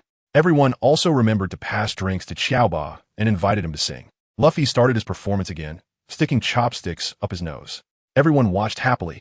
Xiaoba was momentarily at a loss, but fortunately, Nami came to the rescue. On the leaves, Chio and the others raised their glasses. Cheers to new companions. Cheers to cherry blossoms. Cheers to setting sail. However, there were always a few who did not participate. Vivy, holding the frozen Karu, asked with concern, "Karu, why were you frozen in the river?" It's mostly because I slipped and fell in. What a silly duck." Zoro mocked Karu without hesitation. Karu's face turned pale. The key issue was that he was frozen. He quietly explained with a quack. At that moment, Chopper leaned over. While listening to Karu's cries, he nodded. Then he turned to translate for everyone. He said there was someone named Zoro swimming in the river, and when he disappeared, Karu thought something had happened, so he jumped in after him, and that is how it ended up like this. Nami immediately understood. She swung her arm and punched Zoro on the back of the head. "So it was your fault. Zoro hadn't expected it to turn out this way." Vivy asked in surprise, "Tony-kun, can you understand Karu? Aren't you forgetting? He's a reindeer. You should be wondering why he can understand human speech." On the leaf, Shio raised his glass and said. Chopper nodded. "Yes, because I am an animal. I can talk to animals." Nami didn't expect it. "Impressive, Chopper. I didn't realize you not only excel in medicine, but also have such abilities. Bakayuru, even if you praise me like that, I won't be happy, you idiot." Chopper said the harshest words while dancing the cutest dance. He looked so joyful that he almost flew away. Luffy said, "You look really happy." Zoro asked, "By the way, Nami, what do you mean by excelling in medicine?" Zoro didn't know about this. He had been lost in the village and missed almost all the plot. Nami could only explain, Chopper is a doctor. He is a top-notch doctor who has inherited all the medical skills of Dr. Hiliulik. Nanny? Nami looked at everyone's reactions, which were strange. Several people expressed that they didn't know about this. Nami said, "I really can't stand you guys. Then why did you invite Chopper onto the ship?" Luffy, a fun reindeer with 7 transformations. Sanji, emergency food. Yishangyu, mascot. Chopper immediately regretted getting on the ship. Suddenly he remembered. Oh no, I rushed out in a hurry and forgot to bring the medical equipment. No way, what is this then? Nami took out a small blue bag and placed it in front of Chopper. My backpack? Chopper recognized it at a glance. This was placed inside the sled. Oh. Nami said, while looking at Yishankyu. Yishankyu shook his head and said, it wasn't me who did it. It was Dr. Dory. How can a child's thoughts be hidden from their mother? Yishankyu sat beside Chopper, smiling as he watched the tears almost fall from Chopper's eyes. You have a very good teacher and a great mother. Don't let her down. Chopper hugged his bag, knowing that the contents were definitely organized piece by Dr. Kureha. On the other side, a few cheerful people came over to call Chopper. Really? Just when he was finally immersed in beautiful memories. These people were ruining the atmosphere. Right, Chopper? Chopper? Don't do that. Nami looked down and saw Chopper mimicking Luffy by sticking chopsticks up his nose, and she couldn't help but laugh. Can't this ship have a normal atmosphere? The banquet allowed Chopper to blend well into the family atmosphere. This showed that everyone had completely accepted Chopper as their ship's doctor. The Team S atmosphere was like this. Almost everyone had a banquet when they joined. Although the banquets varied in size, even Nami had a small banquet when she came aboard. Sanji and Usopp had theirs too, but Usopp's was in the village, while Sanji's was when he was cooking. It seemed like Vivy was the only one who didn't have a banquet upon boarding. Everyone treated her like a passenger. The welcome banquet lasted until late at night, and in the end, no one got drunk, but they still went to rest. That day had been a bit much. The next morning, Luffy sat in his special seat, with Chopper behind him, both looking ahead. It was Chopper's first time sitting on a ship looking at the endless sea, and he was naturally very excited. The two were chatting when suddenly they saw a shadow in the sky, and upon closer inspection, it was a bird. Luffy even greeted it enthusiastically, but the large bird turned and flew toward Luffy. It was not the seagull Luffy had mentioned, but a giant eagle. The eagle flew directly toward them, startling Nami, who had come to check the situation. However, it was clear that the eagle regarded them as prey. Chopper was still marveling. No wonder it's a great adventure. As the eagle swooped down and ascended, it splashed up a wave of sea water. Nami and Chopper then noticed that Luffy was gone. Yahoo! At that moment, Luffy's excited voice echoed from the sky. Chopper was startled, and Nami worriedly said, Hey, don't get eaten. Seeing this, Chopper panicked and hurried away to seek help. First, he ran to the central deck, looking at Yishankyu sunbathing. Not good. Luffy got eaten. Oh, don't disturb me. I'm sunbathing. Chopper had no choice but to run to the back. There, Usopp and the other three were playing cards. Chopper anxiously spun around. No, Luffy got eaten. And it's card playing time. I told you Luffy was in trouble. Zoro looked seriously at his cards. Did he call for help? Chopper post? No. Then there is no problem. Don't worry about him. But as Chopper looked up, he saw the eagle still flying above them. At this moment, Luffy was also getting tired of playing. He wrapped his hands together and then grabbed the eagle's beak. Rubber propeller. Then Luffy spun with the eagle in the air, creating a black tornado-like formation before crashing it onto the rear deck. The four people behind were unlucky. They were all playing cards and were caught off guard by the sudden hit, falling to the ground and scattering their cards everywhere. Luffy shamelessly asked Sanji to cook for him. Watching his companions playfully interacting, Chopper seemed to be very touched. Luffy also noticed, Chopper, what's wrong? Chopper's face was full of excitement. Pirates are really amazing. Luffy looked proud. Really? Pretty amazing, huh? You guys better not lead Chopper astray. Chopper is not a pirate. We're the bad guys. This has nothing to do with pirates. You walked over and looked at Chopper, saying, Evil party. How can I be a pirate? Chopper had a silly expression on his face. You picked up Chopper with one hand. Let's go. I'll teach you what a pirate is. At that moment, Nami came over, looking at everyone with a face full of disdain. This ship is about to arrive at Alabasta soon. Yishankyu pulled out a knife and pointed it at Nami. Hey, you little girl, I'm a pirate. Nami looked at them expressionlessly. So what? Robbery. Hand over your integrity. No, that thing was thrown away a long time ago. Do you dare to ask for chastity? No. Yishankyu rolled his eyes. Duong duong. Yishankyu fell to the ground. Nami looked at a few people. There's no time for you to play. Hurry up. Chopper looked at Yishankyu with a silly expression. Is this what a pirate is? A mistake, a major mistake. I forgot that the people on this ship don't have this thing. He stood up slowly, rubbing the large bump on his head. Then he followed everyone to the central deck. Chopper walked while asking what Alabasta was. Everyone chimed in, explaining one by one, including what the 7 warlords were, giving Chopper a full explanation. Yishankyu once again returned to his lounge chair, still holding Chopper, as the two of them sipped tea, taking turns. Taking the opportunity, Vivy explained the structure of the Baroque Works. First is the big boss, Mr. Zero Crocodile. Then there are Mr. 1 to Mr. 13, each of whom has a female agent as a partner. They directly take orders from the boss. Mr. 1 has not appeared yet, and Mr. 2 is somewhat special. He has no partner and is a very mysterious person. Mr. 3 is the candle man, who was knocked away in the small garden, and his partner, Golden Week, is currently taking orders from Yi Shankyu. Mr. 4 has also not appeared. He is paired with Miss Christmas. Mr. 5 was knocked out by Yi Shankyu with one punch, and his partner, Valentine, is currently taking orders from Yi Shankyu. Mr. 1 to Mr. 5 are referred to as senior agents, all of whom are devil fruit users. The remaining members lead ordinary members and are mainly responsible for bounty hunter-related matters. That Otter and Vulture are part of the punishment team, whose main task is to punish those who fail their missions. In addition to these, there are 200 billionaires under the senior agents and 1,800 millionaires under the expansion agents. This is the total combat power of the Baroque Works. Usopp calculated, 1,800 plus 200, Chopper exclaimed, 2,000 people. Yi Shankyu was speechless. So many. This is only 1/3 of the permanent army in Alabasta. Just a fraction. Nami and Vivy were also left speechless. Is this how you calculate it? Actually, Yi Shankyu knew that it couldn't be calculated this way. Sometimes, a country's turmoil might only involve a few people, but the premise is that these few people must be at the top level of the country. Crocodile has no power at all, right? Shut up, Nami said impatiently. He shrugged, indicating that he wouldn't speak anymore. All right, I understand clearly. In short, we just need to defeat Crocodile, right? Luffy waved his fist, eager to try. You have no idea. The problem in Alabasta isn't just about Crocodile. Defeating him might not be of any use at all. The rebel army is not on his side.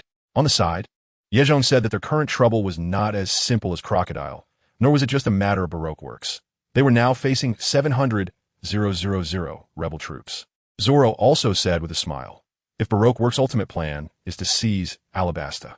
Sanji, with a shared understanding, continued, then all those so-called high-ranking agents, as well as everyone else, will be gathered in Alabasta. Yes, Vivy nodded seriously. This is a very serious issue. Well, in any case, let's first deal with that guy named Crocodile, Luffy said without caring too much. He chuckled, although I don't want to say it, with your current strength, even if you all attack together, you wouldn't be able to harm Crocodile. Yi Shankyu turned the newspaper and said.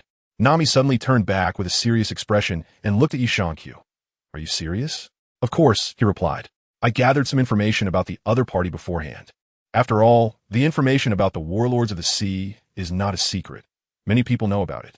Crocodile is a Logia-type devil fruit user, and he is definitely not comparable to that half-baked smoker.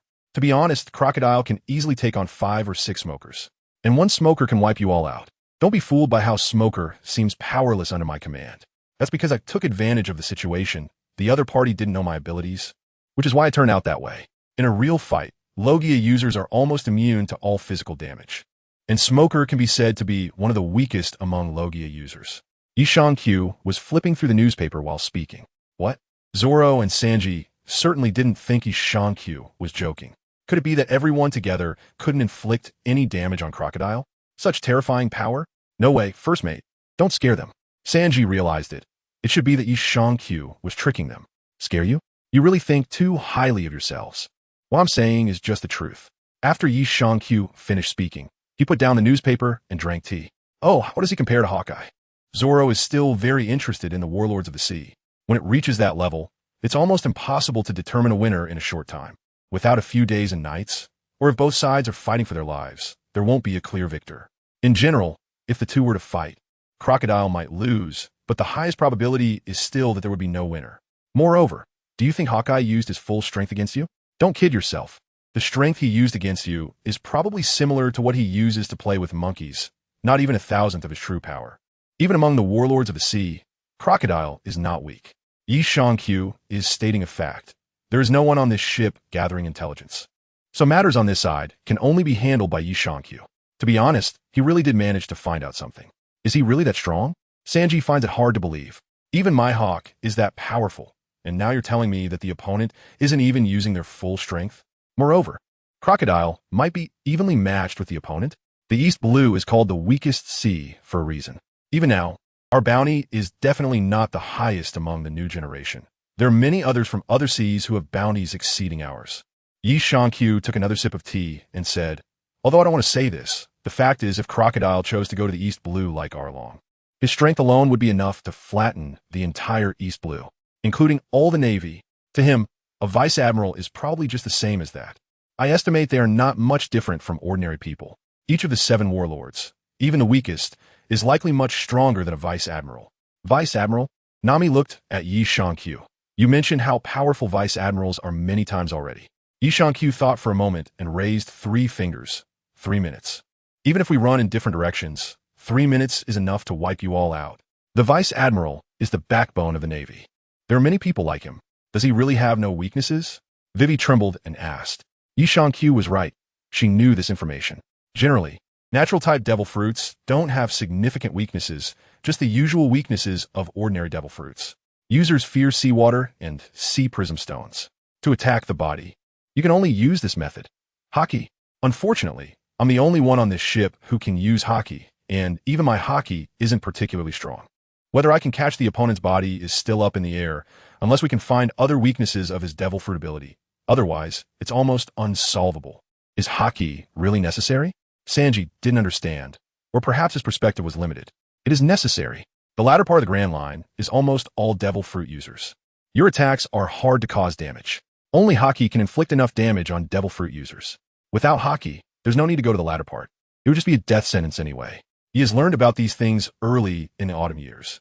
Since deciding to set sail with Luffy, preparations before going to sea are definitely necessary. What about you? Yi Shankyu put down the newspaper. You think too highly of me. I might be able to hurt Crocodile, but to make that attack lethal is currently impossible unless I find a weakness in his devil fruit ability. If that's the case, why are you still so relaxed? Nami panchit Yi Shankyu aside. Yi Shankyu stood up and rubbed his head. What else? Do you have a solution? Or are you just here thinking you know Crocodile's weaknesses? Anyway, if I want to run, he won't be able to catch me. I'm fine with it. At most, I'll just have to tell you to collect your bodies. Can't you say something nice?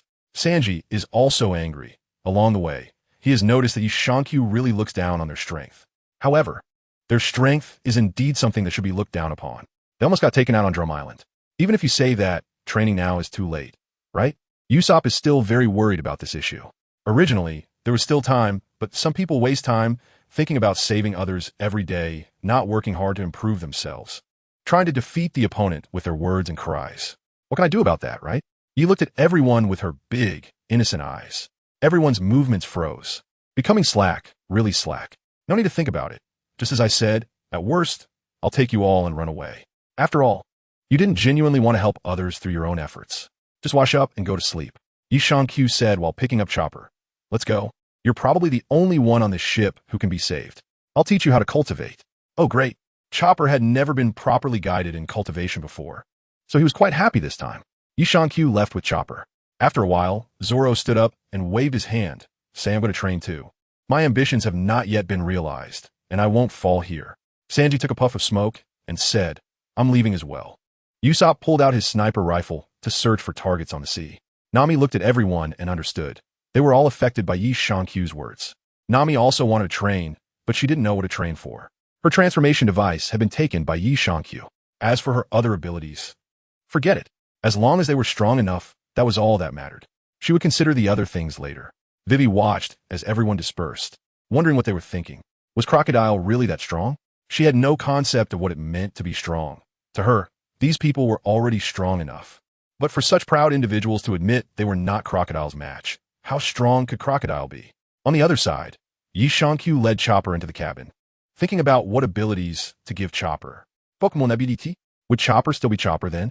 How about giving Chopper a Pokemon move tutor, or something to see if he could learn? There aren't too many Pokemon in deer form, and even fewer suitable for Chopper. Moreover, he didn't have many deer-type Pokemon on hand. Would a Stantler count? So he shared his doubts with Chopper. Chopper expressed that he was indeed an animal, a reindeer that ate the human fruit, but essentially, he was still a deer. Chopper had seen Pokemon and studied them. Essentially, Pokemon were also animals, but they were animals with special powers. As for the change in appearance, there was no need to worry. Animals, during the fusion process, took on forms based on their master Yi Shankyu and the form the animal itself preferred, as well as the chosen transformation in the inheritance. It's like how Nami fused with the genes of Stormwoman, but essentially, Nami didn't change her appearance. She just needed to gain certain abilities without inheriting those memories, and there would be no problem. Yi Shankyu also asked Chopper for his opinion, and Chopper expressed that he had no particular thoughts. After all, learning some skills wouldn't change him. He thought he looked pretty good as he was. The difference between a reindeer and a moose wasn't that significant, so there was no need to change those things. Thus, Yi Shankyu fused the moose card to Chopper. This essentially allowed Chopper to inherit the genes for learning skills from moose. After Chopper woke up, Yi Shankyu provided him with some skill learning tools and let him figure it out on his own. He wasn't a trainer himself, although he had watched some anime.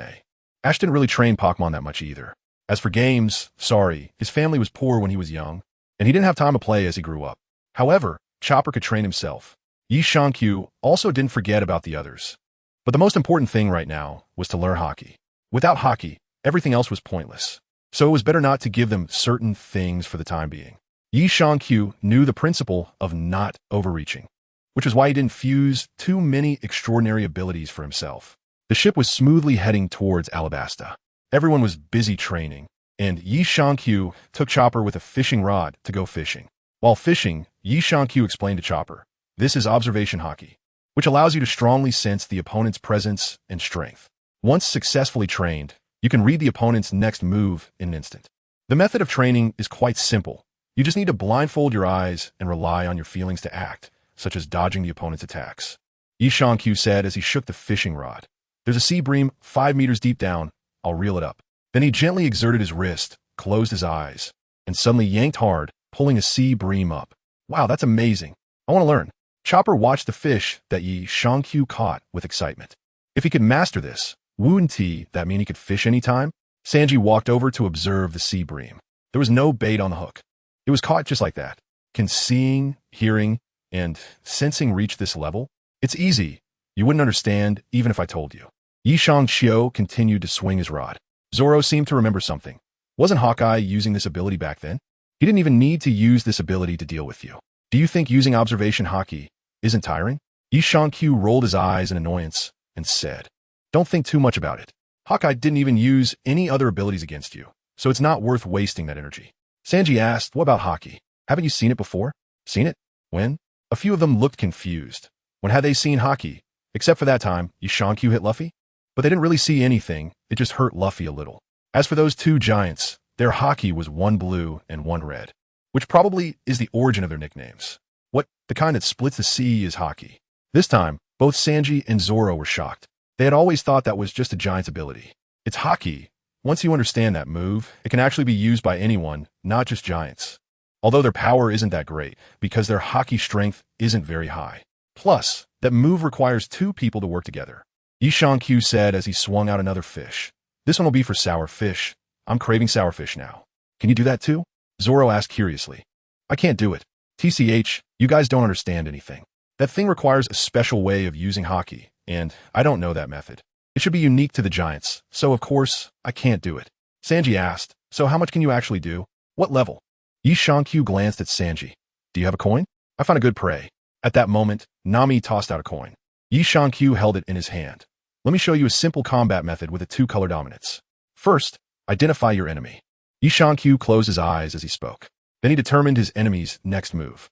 Suddenly, Yi Shankyu's 2 fingers turned pitch black. The index and thumb pressed against a coin, seemingly ready to flick it away, and the coin slowly turned dark as well. Now, bang! The coin shot towards the sea like a bullet. At that moment, a sea beast leaped out of the water, and before it could attack them, its head, just emerging, was struck by the coin. Poof! The massive sea beast's head was shattered. A huge water column rose from the sea, propelling the entire corpse of the sea beast into the sky. Blood stained the sea water in front of them red. Yi Shankyu clapped his hands. "This one is big enough, I want to eat the jade-like dragon tendons."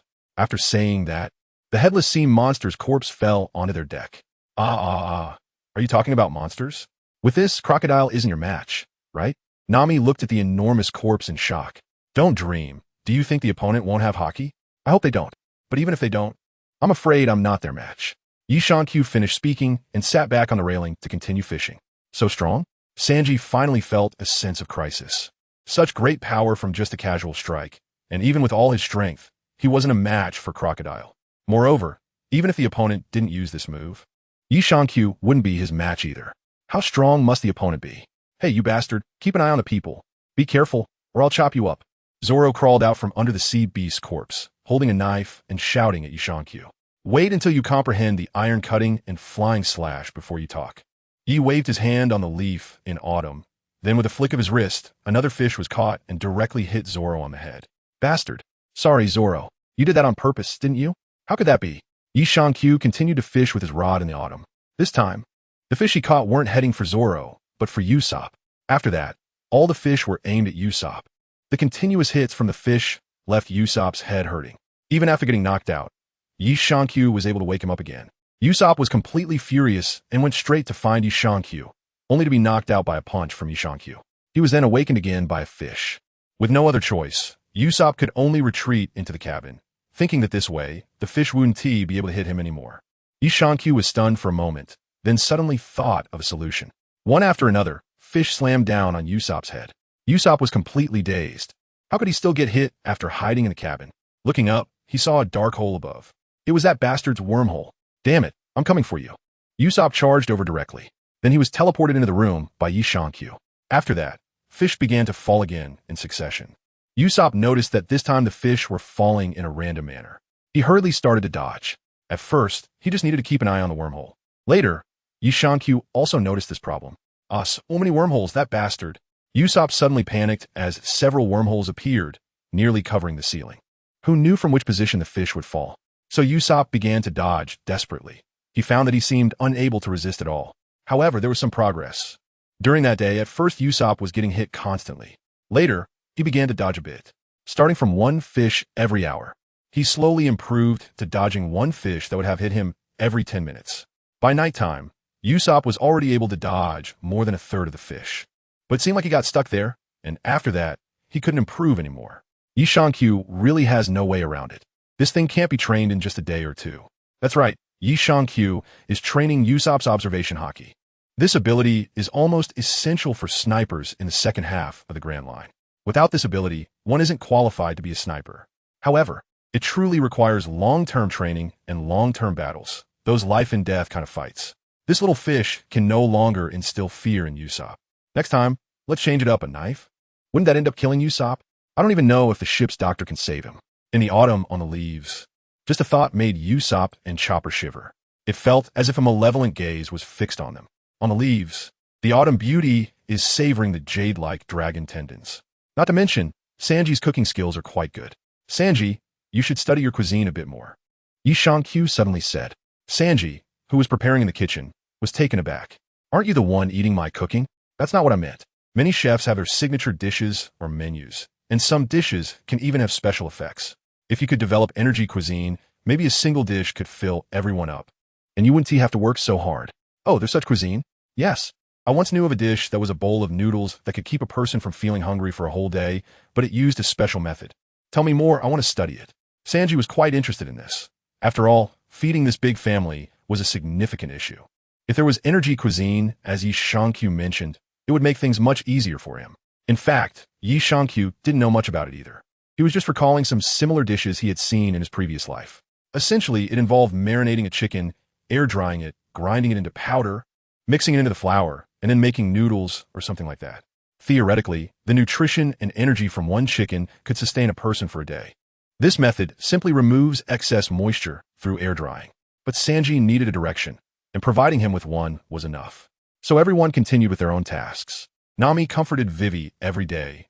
Their speed was already quite fast, but the ship could only go at this speed, and there was nothing she could do about it. However, there was a 7-day journey to Alabasta, and by the next day, they had completely run out of food. At this time, Sanji was staring at Luffy. Knowing without looking who was responsible, Sanji began to interrogate the suspect. Luffy, tell me everything you know. Luffy didn't even dare to look at Sanji. Kneeling honestly and shifting his gaze away, Sanji walked over and pinched Luffy's face. Don't look away. Look at me properly. Luffy struggled to break free. I'm not lying, really. I don't know anything. Then let me ask you. I prepared food for 9 people. Why did it disappear overnight? Sanji said, but Luffy's eyes were darting around. He just wanted to evade responsibility. Stop resisting. You're just not good at hiding your thoughts. Luffy still refused to say anything, just not looking at Sanji and not answering anything. Sanji stood up helplessly. Suddenly, it seemed like he saw something. Hey, you have something on your mouth. Oh no, I didn't wipe my mouth after eating. Luffy panicked instantly and blurted it out without thinking. Sanji was completely astonished and kicked Luffy on the head, but fortunately, Luffy was a rubber man. However, Luffy was still beaten up enough to faint on the ground. Sanji turned to look at Nami above. Ah, Nami-san, you saw that too, right? The sea stone and the large mouse trap are useless now. I want a locked refrigerator. Yeah, Nami said, glancing at the three fishing by the railing. Usopp, Karoo, and Chopper were fishing, but from this position, it was clear that they seemed to be eating something. I'll consider it. After all, it's a matter of life and death. After Nami finished, Sanji followed her gaze and saw the three fishing by the side of the ship. The three were pretending to chat, saying they would catch some fish soon. Yishankyu was basking in the sun on one side and didn't want to talk. Sanji came up behind the three with a big smile. Can you catch anything? The three of them hurriedly turned around. We should be able to, right? Sanji smiled as he placed his hand on Usopp and Karoo's heads. Then he suddenly exerted force and slammed into Chopper in the middle. After being punished, the three of them fainted. Sanji looked helpless. Really, you can't relax at all. Nami looked at Yishankyu. Yi, find a way to get some food. As for me, I have no way. The leaves continue to bask in the autumn sun. Do these guys think of themselves as all-powerful? Then why don't you go fishing? Yishankyu pointed to the sea surface below. If there are fish, I can fish, but how can I fish if there aren't any? This sea area is a bit strange. There isn't a single fish. Nami was also at a loss. Originally, the sea stone on top of the refrigerator was quite useful. But while this sea stone can keep Luffy at bay, it can't stop others. Luffy teamed up with Usopp and Karoo to open the refrigerator. And after being discovered by Chopper, the four of them divided all the food. Yishankyu could originally fish here, but there isn't a single fish in this sea area. There isn't much food left in Yishankyu's space. Previously, supplementing his energy had already consumed a lot of food. The remaining food can't be used either, as most of it is still in a card state. As for the food produced from the fragments of the gourmet world he obtained, that also takes time, and there isn't much time left now. In the next few days, everyone can manage by eating a little less, but if it's discovered when taken out, it definitely won't be enough. Fortunately, Yishankyu is the type who can eat enough in one meal to last a month, which saves some food for everyone. However, this can't go on forever. We need to think of a solution. Nami can only rely on Yishankyu now. Haha, this is all your own doing. Don't rely too much on me. And do you think fishing doesn't consume energy? Yishankyu turned over and casually took out a pot of tea. Nami also realized that they were too reliant on Yishankyu. Originally, Sanji had long wanted a refrigerator with a lock, but Nami couldn't bear to spend the money. She thought that with Yishankyu around, it wasn't necessary. However, she never expected such a day would come. Thankfully, with Yishankyu, they hadn't completely run out of food these past 2 days. This couldn't go on. As Yishankyu had said, once Luffy becomes king, he would leave. By then, they might still be sailing on the Grand Line. Without Yishankyu, that would be a problem. Nami decided that when the time comes, she would spend some money to get Sanji a locked refrigerator. There was no choice. Everyone had to go hungry. Luffy went from 5 meals a day to 2, and the others were the same. Sometimes, one meal consisted of just a single piece of bread. Life was truly miserable. Chopper also lost interest in fishing and went back to his room to study his medicine. Yishankyu had brought out a lot of medicine, and Chopper needed time to understand it. That left only Luffy and Usopp to go fishing. In the afternoon, Vivy also felt hungry. Curious about the two fishing, she approached them from behind. Luffy, Usopp, have you caught anything? Gah! Vivy realized something was off when she heard that sound and pushed between the two to see that they were using a rope to tie Karoo while fishing. Karo, no. Luffy and Usopp were smiling at this scene. Luffy said, can we catch a shark or something? Usopp replied, I want to catch a sea king. This time, even Vivy got angry. What have you two done to Karoo? Duong. Who wouldn't say that? Using it to fish is worse than just roasting it. Roasted duck is really delicious, and this duck has firm meat, so the taste would definitely be good. Yishankyu said with shining eyes. After punishing Luffy and Usopp, Vivy turned her head to look at a place ahead where smoke was swirling. Nami, what is that? Nami, hearing Vivy's call, also came out. She took a look from the second deck. Don't worry, it's fine, nothing will happen, that's just steam. Vivy asked, is there steam on the sea? Yes, it's just a hot spot. Below is an active volcano, and after thousands of years, it will form an island. Nami took the opportunity to educate everyone about underwater volcanoes. Yishankyu smacked his lips and said, I was wondering why there are no fish nearby. Nami looked at Yishankyu and said, Yi, I'm hungry, think of a way. Nami also gave Yishankyu a flirty glance and added, there's a reward, you know. I can't do anything about you. Yishankyu realized that these few people really couldn't come up with a solution. Reluctantly, He had to take action himself. Sanji brought me my fishing rod. There are no fish here, right? Although Sanji said that, he quickly brought over Yi Shangqiu's fishing rod. There are no fish here, but it indicates that there are no fish in other places either. Yi Shangqiu cast his line, and suddenly a wormhole opened up in front of him. The fishhook plunged directly into the wormhole. Before long, Yi Shangqiu pulled, and a big fish came out. It's a bit small. Let's wait a bit longer. Sanji, let's make this into soup, Yi Shangqiu said as he cast the fishing rod again. On the side, Luffy and Usopp were still fishing with Karoo. And even after being hit by Vivy, they didn't give up on the idea. Vivy didn't have time to deal with them either. Finally, the ship plunged into the fog. After coming out, Yi Shangqiu pulled the rod, and another fish appeared, but this time the fish almost occupied the entire central deck. They caught something. We saw it without you saying anything, and we know it's your achievement. Nami looked at the fish with shining eyes. I'm not talking about myself. I'm referring to another team fishing. Yamato pointed at Luffy and Usopp. A group of people looked at what was caught by Karoo. What is this thing? Sanji looked puzzled. It seems like a person, right? It's either a human or a monster, or it could even be a hermaphrodite. He looked curiously at the strange creature on the leaf. Oh no, why am I flying in the sky holding a mandarin duck that I've never seen before? Luffy, is it a human? Usopp, I don't know. As they were talking, the strange creature suddenly let go and fell into the sea. Help, I'm a land duck. Gurgle gurgle. Yeah. Nami tilted her head. Let's save it. With a throw of the rod, he pulled that guy up from the water. A few minutes later, the guy finally spat out all the seawater and sat weakly on the deck. Well, I thought I was done for. I'm really sorry to have been saved by strangers who are pirates. I will never forget your great kindness for the rest of my life. And could you please bring me a bowl of hot soup? Yi Shangqiu pointed to the fish beside him. It might take some time for it to become soup. We haven't eaten yet. Zoro also complained. This was their only catch in the past few days. Vivy above seemed to recognize this guy. That guy also saw Vivy. Wow, you're so cute. I really like you. I just want to eat you up. Saying this, he even blew a kiss to Vivy, who thought he was just a strange guy. He looked at the person and asked, are you a man, a woman, or a transgender person? This young man has good eyesight. The person suddenly stood up and began to dance ballet. I'm a transgender person. Transgender? You mean that guy Ivankov? Do you know the queen of transgenders, Ivankov? But I'm not her subordinate. Do you know where Ivankov is? The person seemed very excited. Yes, but you can't go there. And do you think they accept just anyone? Yi Shangqiu said as he moved the fish into the kitchen, preparing for Sanji to cook it. Luffy curiously looked at him. You can't swim, can you? That's right, because I ate a devil fruit, he honestly replied. What kind of fruit is it?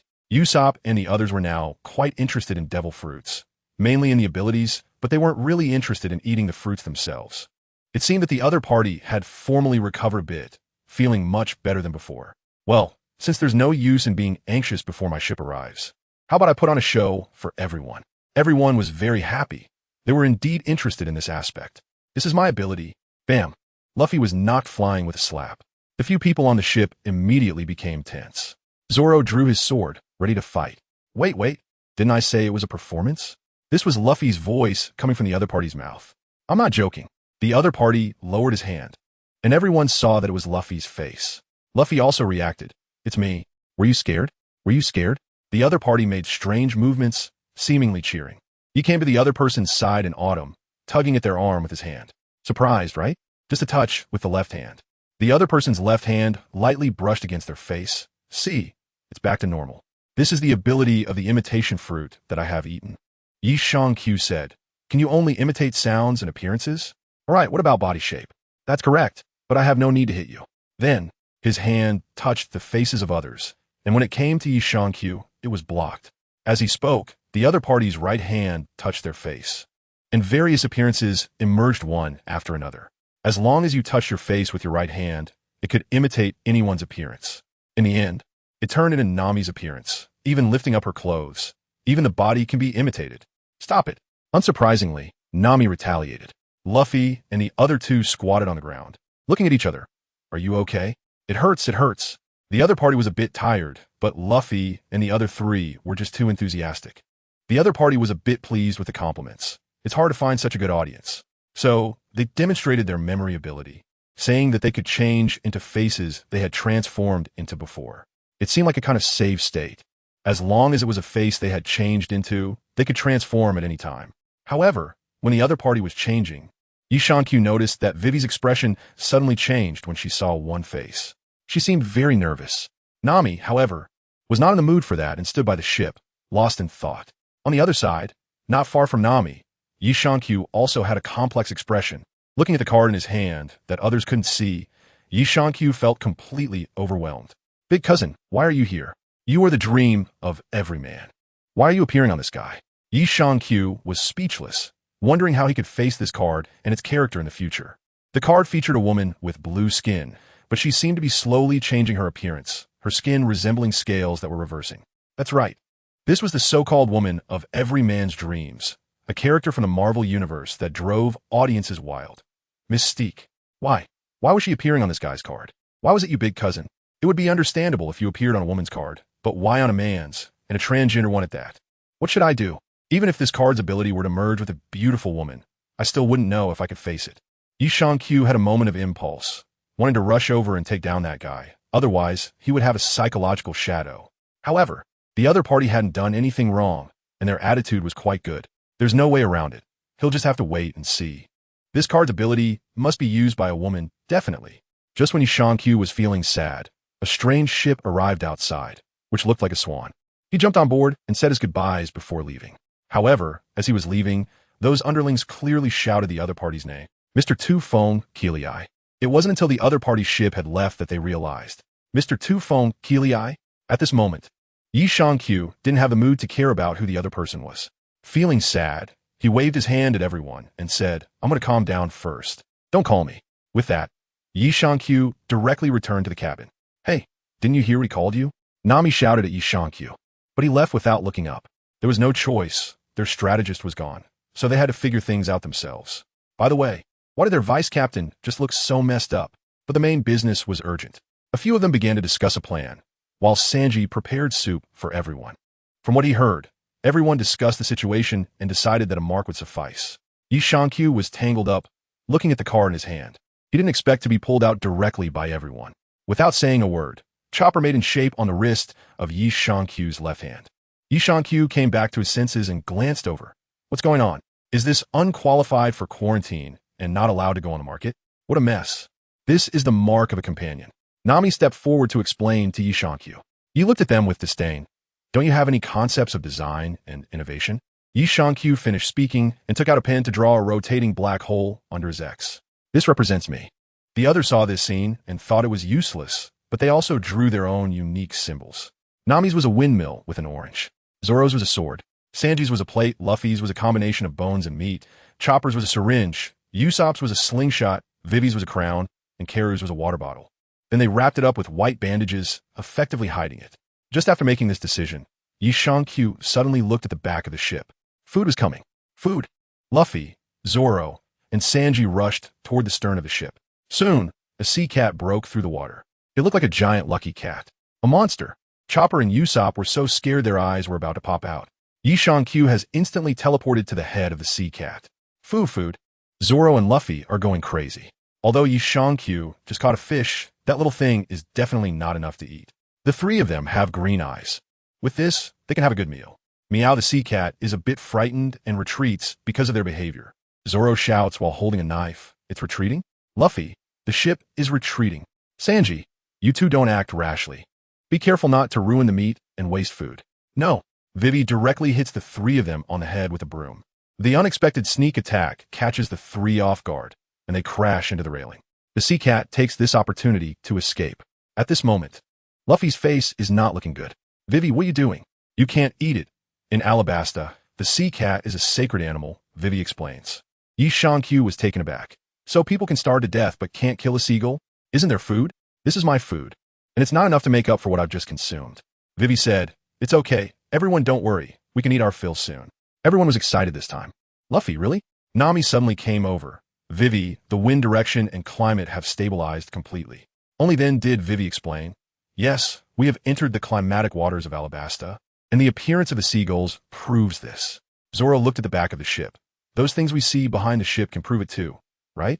At this moment, Vivy noticed that several ships from Baroque Works appeared on the sea. The ships from the organization began to gather, and those people were probably the subordinates of the billionaires and high-ranking agents. Nami calmly analyzed. There are at least 200 people, and they're the elite 200 from Baroque Works. Vivy added. Usopp raised the cannon. Should we sink them now? Gulu Gulu. A series of sounds came from everyone's stomachs. Needless to say, they really didn't have the strength right now, and those were just small soldiers, not worth too much attention. The urgent matter was to eat. However, it was Chopper's first time participating in a battle, so Usopp taught Chopper some experience. Do what you can, and it's okay to run away if you encounter an unbeatable enemy. Sanji retorted, "Aren't you just saying that to yourself?" Chopper pondered, what can he do? Luffy didn't care about that. He stood at the bow of the ship and shouted, "I see land." Everyone looked in the direction Luffy was pointing, and the scenery there was finally different. It was no longer an endless ocean, but a coastline appeared. Along the edge of the coastline were small-looking houses, but they were too far away for everyone to see clearly. Behind the houses was an endless desert, with huge sand dunes towering in the desert. But no matter what, this looked much better than the ocean. After so many days, they were tired of the endless blue. Now, even if there was an endless desert, they felt it was quite nice. It must be said that the desert was very shocking, but this desert looked very unreasonable. Normally, even if the desert was close to the ocean, there should be green plants at the edge of this desert, but there was not a hint of it here. It should be known that the desert is not a beach, but the two are very similar. The area closest to the ocean has no greenery. But if you move a little further away, there must be greenery. Not to mention that the edge is seawater or anything near the ocean. The moisture in the air is enough for some plants to survive. Yet there was none here. Vivy was also very happy to see this. Let's stop the ship at that town called Laroja. We must hide the ship. Everyone agreed. After all, outside were the people from Baroque Works, and if they saw the ship, all their concealment would be for nothing. Luffy called everyone again, raising his left hand. All right, no matter what happens, this on my left arm is the mark of our crew. Everyone also showed their left hands wrapped in bandages. Okay, let's go ashore and eat. Then we'll head to Alabasta. Nami, isn't the order wrong? Looking at the shore, Yi Shankyu said, "There's no problem with resupplying food, but do you guys have money?" Nami, to be honest, they really had no money left. In Lowtown, it was because Yi Shankyu had sold some treasures that they had money, and that had already been spent. Then they got some treasures in Whiskey Peak. Those treasures were spent in Chopper's hometown for resupplying. So now the situation of the pirate crew was that they had no money. Nami hurriedly ran to Yi Shankyu's side. Yi Shankyu pushed Nami's face away. "I told you I don't have a granddaughter as big as you. I want treasure. What do you have to offer in return?" Nami suddenly thought of something and leaned close to Yi Shankyu's ear. "Use my body to pay it back." He looked at Nami's figure with disdain. "You should grow a bit more, you guy." He took out a small bag of treasure from the leaves and handed it to Nami. "Spend it wisely.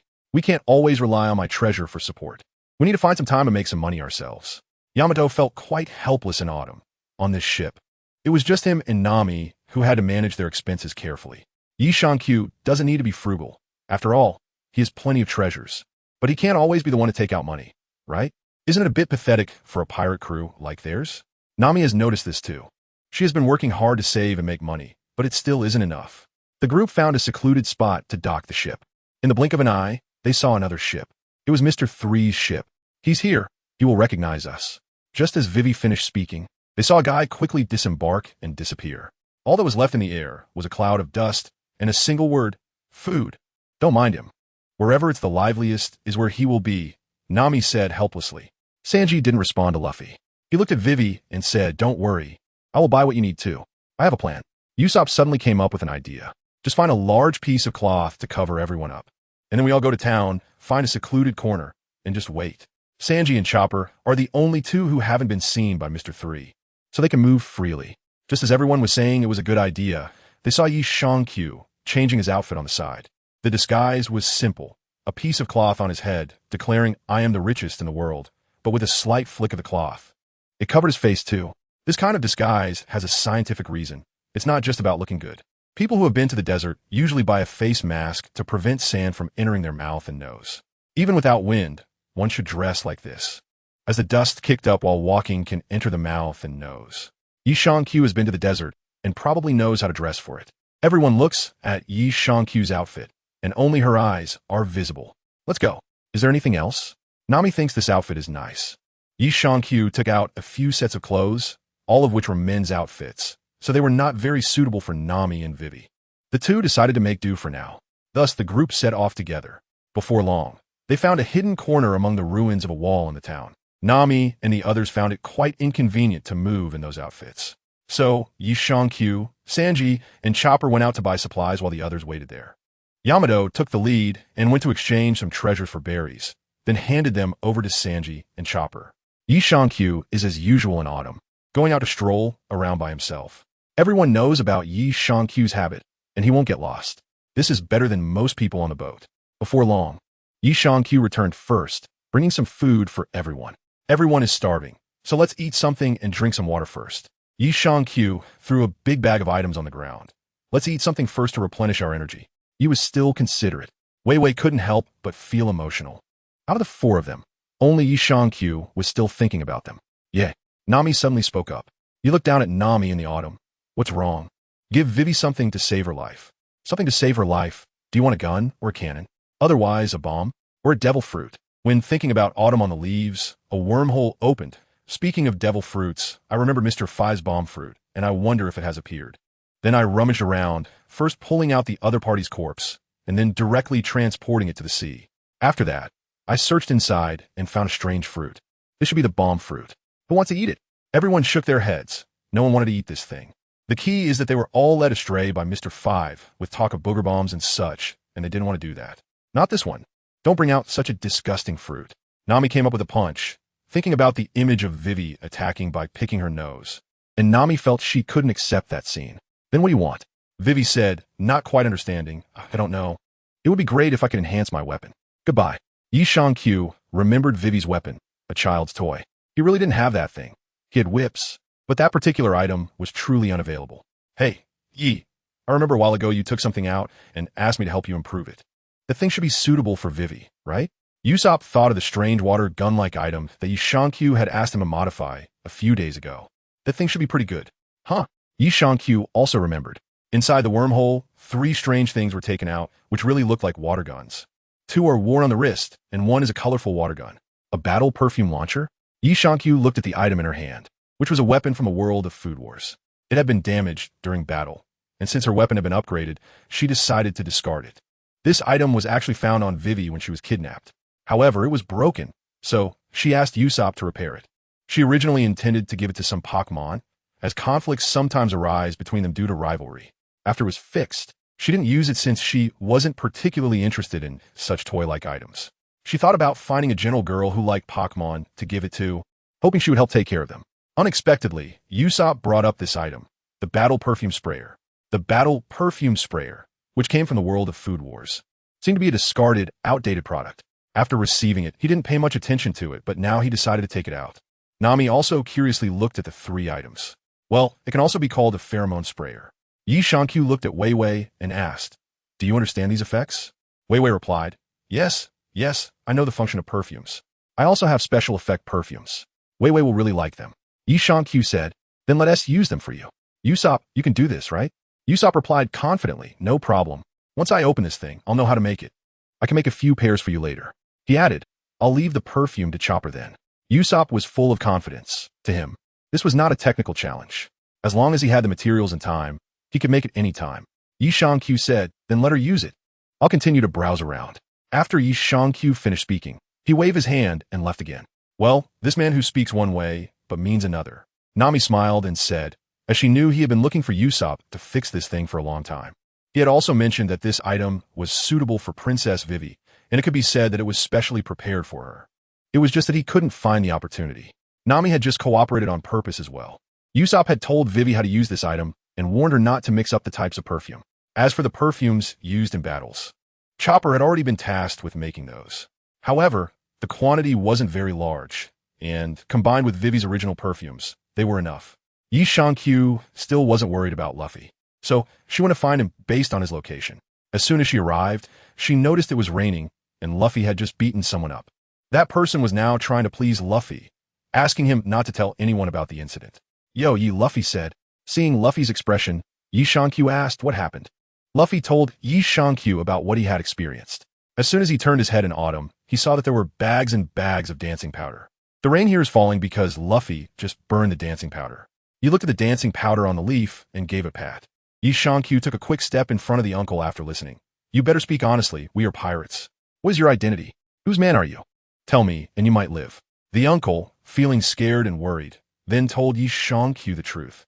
He was a member of the Baroque Works. Yi Shankyu was tied up without a word. "Yi, what are you doing?" Luffy thought this uncle was a nice guy. He was one of the people Vivy was looking for. You don't need to worry about it. Just leave this to me. Oh, then I'm going to eat. With that, Luffy disappeared once again. Watching Luffy's departing figure, Yi Shangqiu murmured, "Is this the child of luck?" It's a pity his brain doesn't work too well. Yi collected all the dancing powder on the leaves and then grabbed the uncle, arriving next to the crowd in the next moment. What is this? Let him say it himself. Yi Shangqiu finished speaking and left again. He hadn't finished exploring yet. Everyone else was eating, but he hadn't had his meal, and there really weren't enough ingredients. Yi Shangqiu went to buy ingredients again. To be honest, there aren't many ingredients here, and they're extremely expensive. However, there's no choice. After all, this is a desert country. He went to the market in autumn and had almost finished his grocery shopping before thinking about having a meal. Just kidding. He is also a big eater, okay? The key is that he didn't find anything good here either. He turned around and went to look for a restaurant. Just as he arrived at the entrance of the restaurant, he heard a commotion coming from over there. He didn't care about the autumn leaves and went directly to the restaurant's entrance, where he saw Luffy happily eating. There was a large hole in the back of the restaurant that seemed to connect to several households. Yi Shangqiu directly sat down and looked at the boss, who was dumbfounded. His expression made me want the exact same thing. The boss, still in a daze, served Yi Shangqiu a portion. Yi Shangqiu and Luffy were eating on either side, completely disregarding the collapsed bar and the holes in the wall. As they were eating, Yi Shangqiu felt something was off. It seemed like everyone in the restaurant had run away, but Yi Shangqiu didn't think too much about it. The most important thing right now was to eat. Hey, Shtalhat Keet. Suddenly, a big guy rushed over. Yankee and Luffy were eating while watching the person rushing out. Seeing the two people enjoying their food, Smoker was furious. "I've been looking for you, Straw Hat Kid Yankee. What do you want with us? Were you expelled?" Yi Shangqiu was eating something and asked, "You have taken away something more important to my subordinate than life itself. That is the most important thing for a woman. You have defiled her." He sprayed Smog in the face in one go. "Cough, cough, cough. Can you eat Uncle's food randomly and talk nonsense? I bought it, I paid for it. Thinking about autumn on the leaves, I just grabbed a knife. How did I tarnish someone? Is it just about money, you bastard? What do you take the Navy for?" Smoker is really angry. Although he knows that some people in the Navy are not good, they shouldn't be treated like this. After all, Tashiji is a woman. What place? The Redfoot District? Yi Shangqiu hesitated for a moment. Isn't this what a Navy place is like? A place that devours people. Smoker Yuchit Yi Shangyu Eating, gritting his teeth in anger. You have sullied a girl, and yet you can still eat here without a hint of guilt. Are you even human? Truly a pirate, and one who insults Tashiji like this. Yi Shangqiu completely did not understand Smoker's line of thought. Yi Shangqiu's Red Hair District is a violent and bloody place, while Smoker's impression of the Red Hair District is actually the Red Light District. This doesn't need further explanation, right? Stop eating already, you two bastards. Smoker could no longer hold back. These two guys really aren't afraid of him or the Navy at all, are they? Gulp, cough, cough. Yi choked down the food reluctantly. Smog's shout came a bit suddenly, nearly making her choke. "Can we just talk things out? Was what I gave last time not enough? I can add a bit more this time." "Still not clear enough. This time I will definitely educate her well on how to be a good woman." Yi Shangqiu smiled and said that he considered his attitude to be quite good. "You still want to hurt Dasky once more? You better tone it down a bit." Smog directly drew out the Hailu Stone 10 hands and rushed towards Yi Shangqiu. "Wait a minute." Yi Shangqiu raised his hand. "Didn't I defeat you? It's not about winning or losing. It's about the dignity of my subordinate." "Ah, I remember now. He's a smoking guy." At this moment, Luffy suddenly called out, causing Smoker to slip. Did this bastard just recognize him? It was at this moment that Yi Shangqiu and Luffy had also finished their meal. The two bowed to the boss, and then Yi Shangqiu threw out a piece of gold. "Thank you for the hospitality." Then the two of them ran away while Smoker was still in shock. Smoker was left dumbfounded. "Are you really paying the bill now? Wait, you two pirates actually paid for your meal?" "No, those two bastards ran away." "Stop." Smoker hurriedly chased after them, not caring at all that he had skipped out on the bill.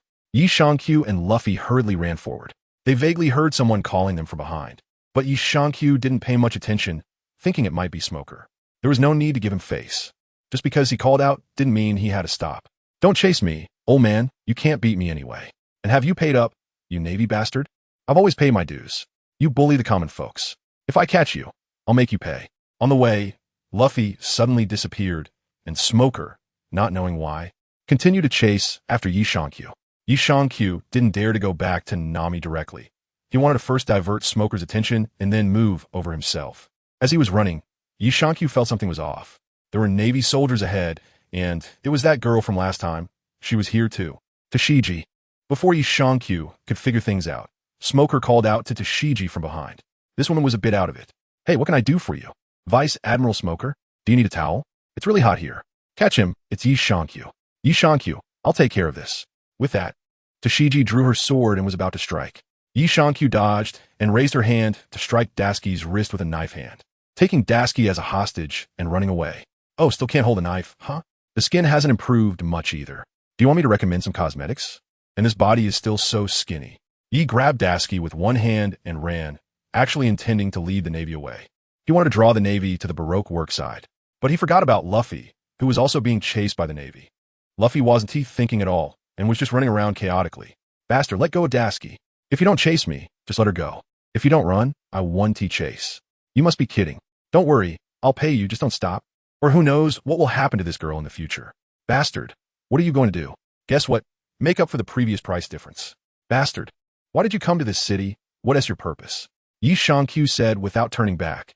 Are you going to beat up a guy named Crocodile? Don't you know his crimes? Stop, and I'll give you credit, okay? Crocodile? What is your relationship with him? An enemy. Don't chase after us. I'll take this girl away first and tell her about Crocodile's crimes later. But you're a pirate. I 1T let you hurt Nami. It's not the first time anyway. It's fine. Just a way to train your mental endurance. After saying that, Yi Shankyu suddenly disappeared with Nami. Disappeared? What the hell kind of ability is this? Smoker looked around but couldn't find Yi Shankyu's figure. Major, we found the Straw Hat Crew's trail. A Navy soldier reported as he ran over. Smoker thought to himself that the other party must be trying to reunite with their companions. Once they found their comrades, they wouldn't be afraid of losing track of them.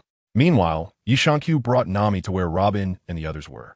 As soon as Zoro saw Nami, he was stunned. Bastard, what have you done to this beautiful lady? Sanji got angry when he saw Nami in Yi Shankyu's hands. Stop it. Just take this person back for questioning, and you'll find out. Ye on the autumn leaves did not let go of Dashki. Dashki had tears on her face. It was the second time. Why did she feel so powerless facing them? Moreover, this time she was shamefully caught. At this moment, Luffy rushed over with a large group of Navy. Everyone run, Luffy shouted while running. Yi Shankyu had already drawn away some of the Navy, but unexpectedly, it was Luffy who ran into trouble. The key issue was that this bastard had also brought back Smoker, who had been drawn away. Upon seeing them, Smoker lost his composure. Don't run, White Fist.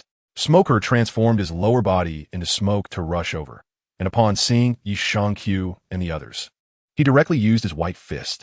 Yi Shankyu didn't have any Sea Tower Stone in hand either and was about to make a move. Heat wave. Suddenly, a burst of flames appeared in front of them, directly blocking Smoker's white punch. Stop.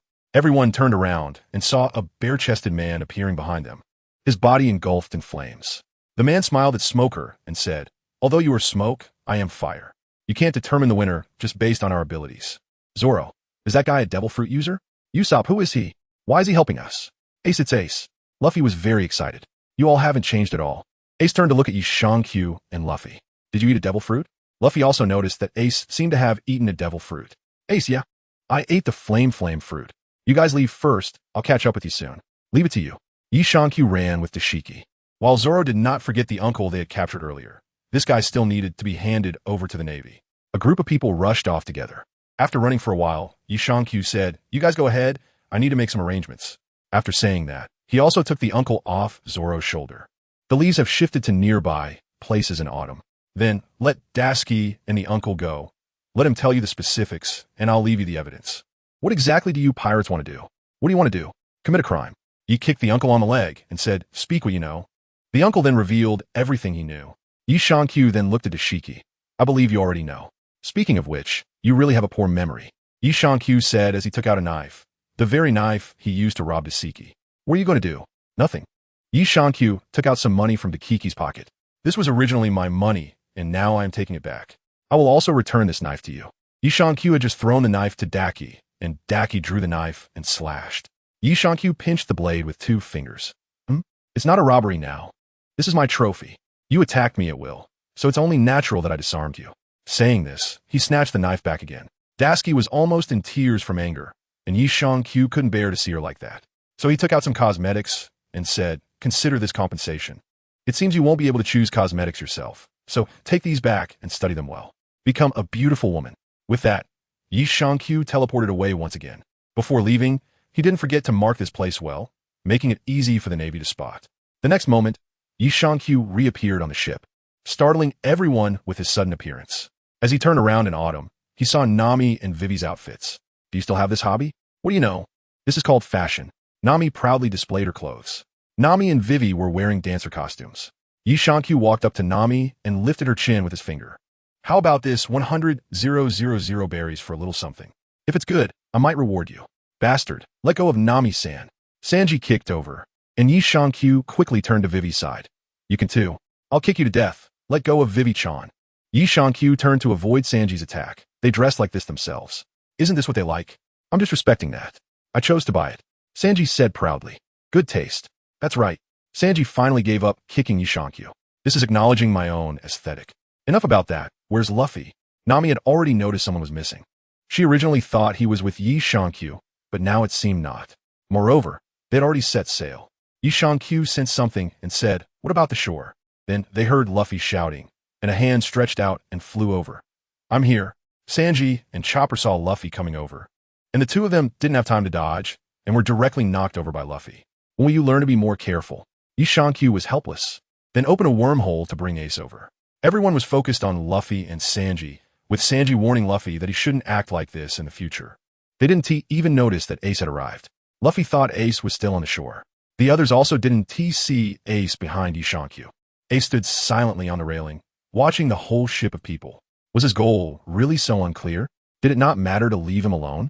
Usopp was still a bit worried. After all, with Luffy like this, it was hard to imagine Ace being reliable. It should be fine. He is really strong. Ace. Luffy turned around and found Ace right next to Yi Shankyu. He is strong?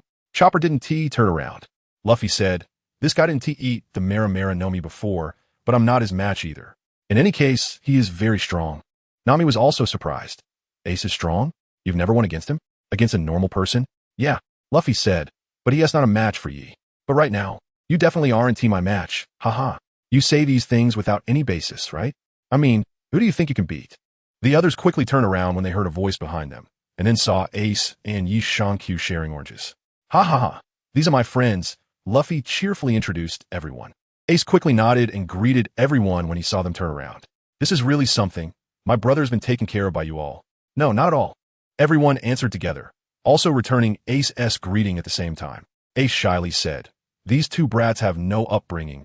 You must find them troublesome, right?" "No, not at all." Ace nodded again. "Please take care of me." "Who are you calling uncultured?" Yi Shankyu pressed his hand on Ace's head and said, "Have you forgotten the fear I brought you? Or do you think that since you ate a nature-type fruit, I can't do anything to you? Don't mind it. You're still the same." Ace and Yi Shankyu had a good relationship. After all, Ace was the first to awaken the Conqueror's Haki, and shortly after, Yi Shankyu followed, which could be said to have been triggered by Ace.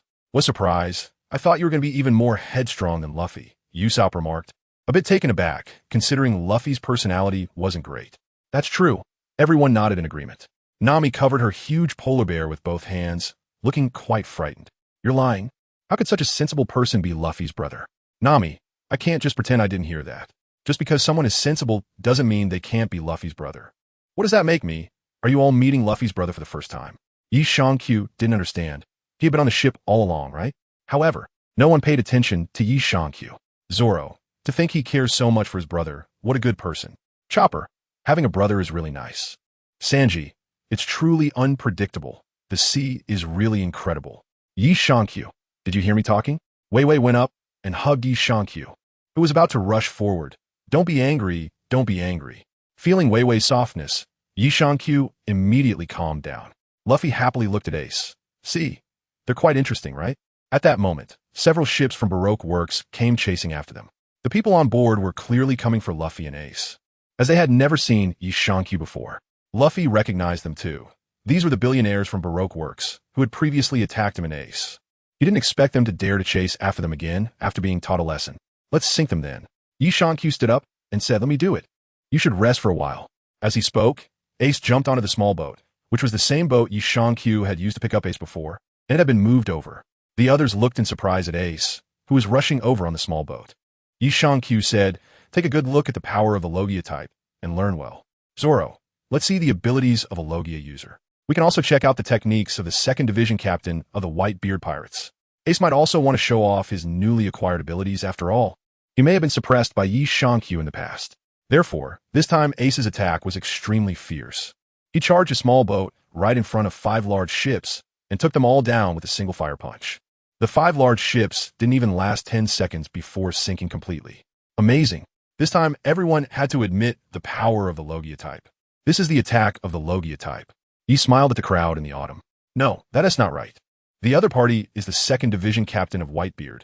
How can an ordinary Logia user possess such strength? Zoro understood this quite well. He believed it might be due to their strong abilities, which made them so formidable. Hee. Ace's Mera Mera no Mi is indeed one of the stronger types among the Logia, but his development of it can't be considered that great. Every capable warlord of the sea would not be weaker than Ace. In other words, every warlord of the sea has the ability to serve as a captain of the Whitebeard Pirates, or even as a vice captain. Even if some of the warlords might be weaker than Ace, they definitely wouldn't be too much weaker. He interrupted a few people's fantasies without hesitation. At this time, Ace also returned. Ace, tell them about the 7 warlords. If you know about Crocodile, talk about that too. Yi Shankyu directly asked Ace to introduce himself, as his introduction would definitely be more comprehensive than his own. After all, Ace had been at sea for 3 years and was the captain of Whitebeard's crew. That guy once challenged Dad but failed.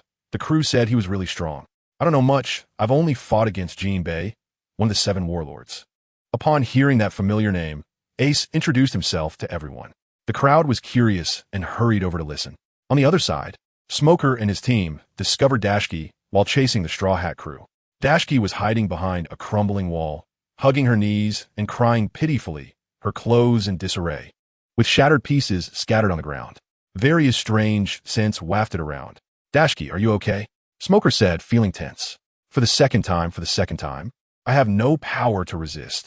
He has taken away what belongs to me again. Dashki felt powerless, unable to inflict any harm on her opponent, even with her famous sword. Damn it. Smoker clenched his fists again and again. He looked down and saw a trembling man. What's going on with this guy? It's evidence. Dashki still hadn't forgotten the main issue.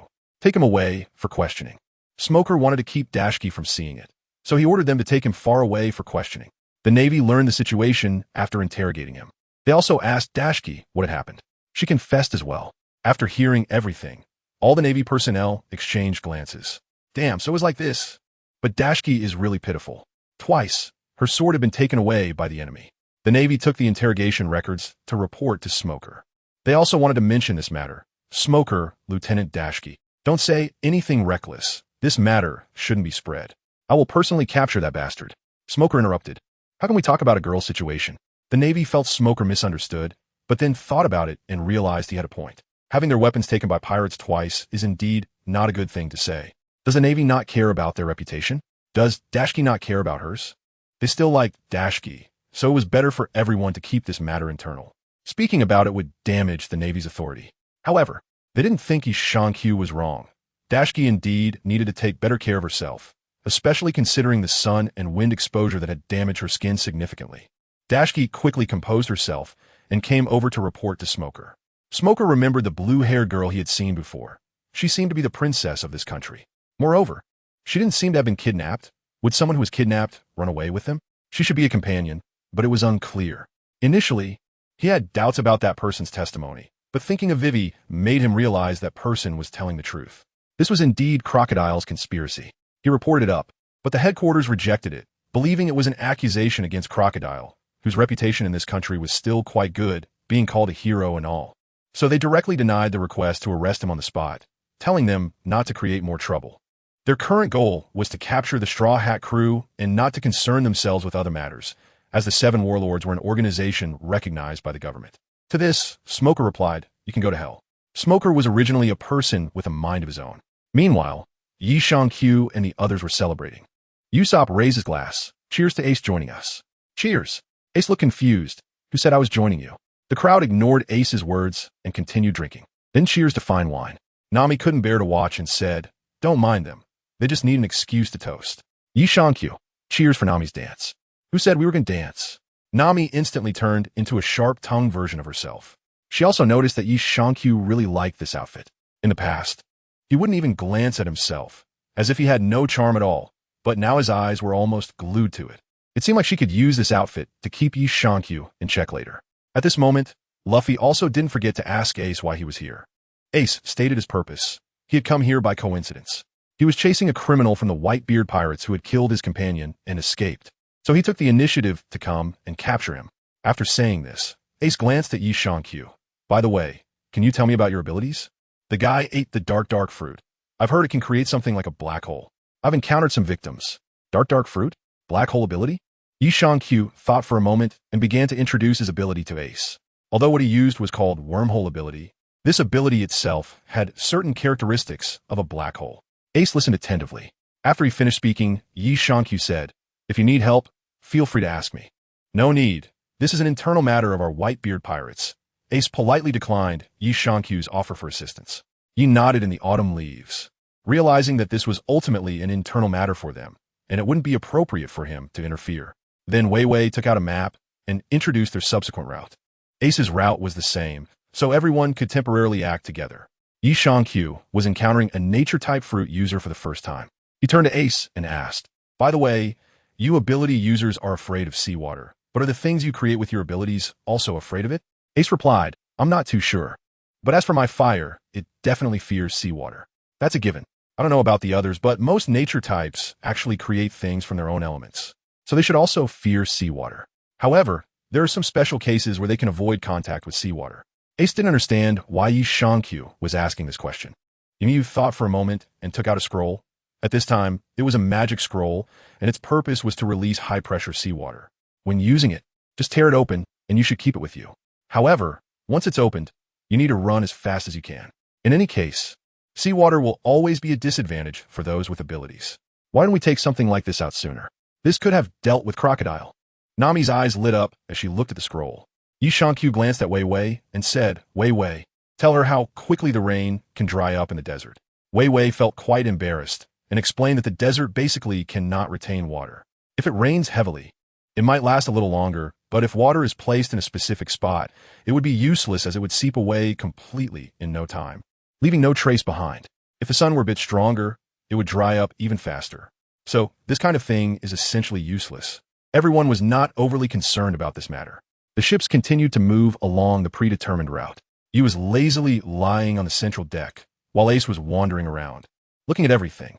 Yi is idly studying a strange object of unknown origin during the autumn. Everyone has already gotten used to it. Yi Shankyu is currently holding it in his hand.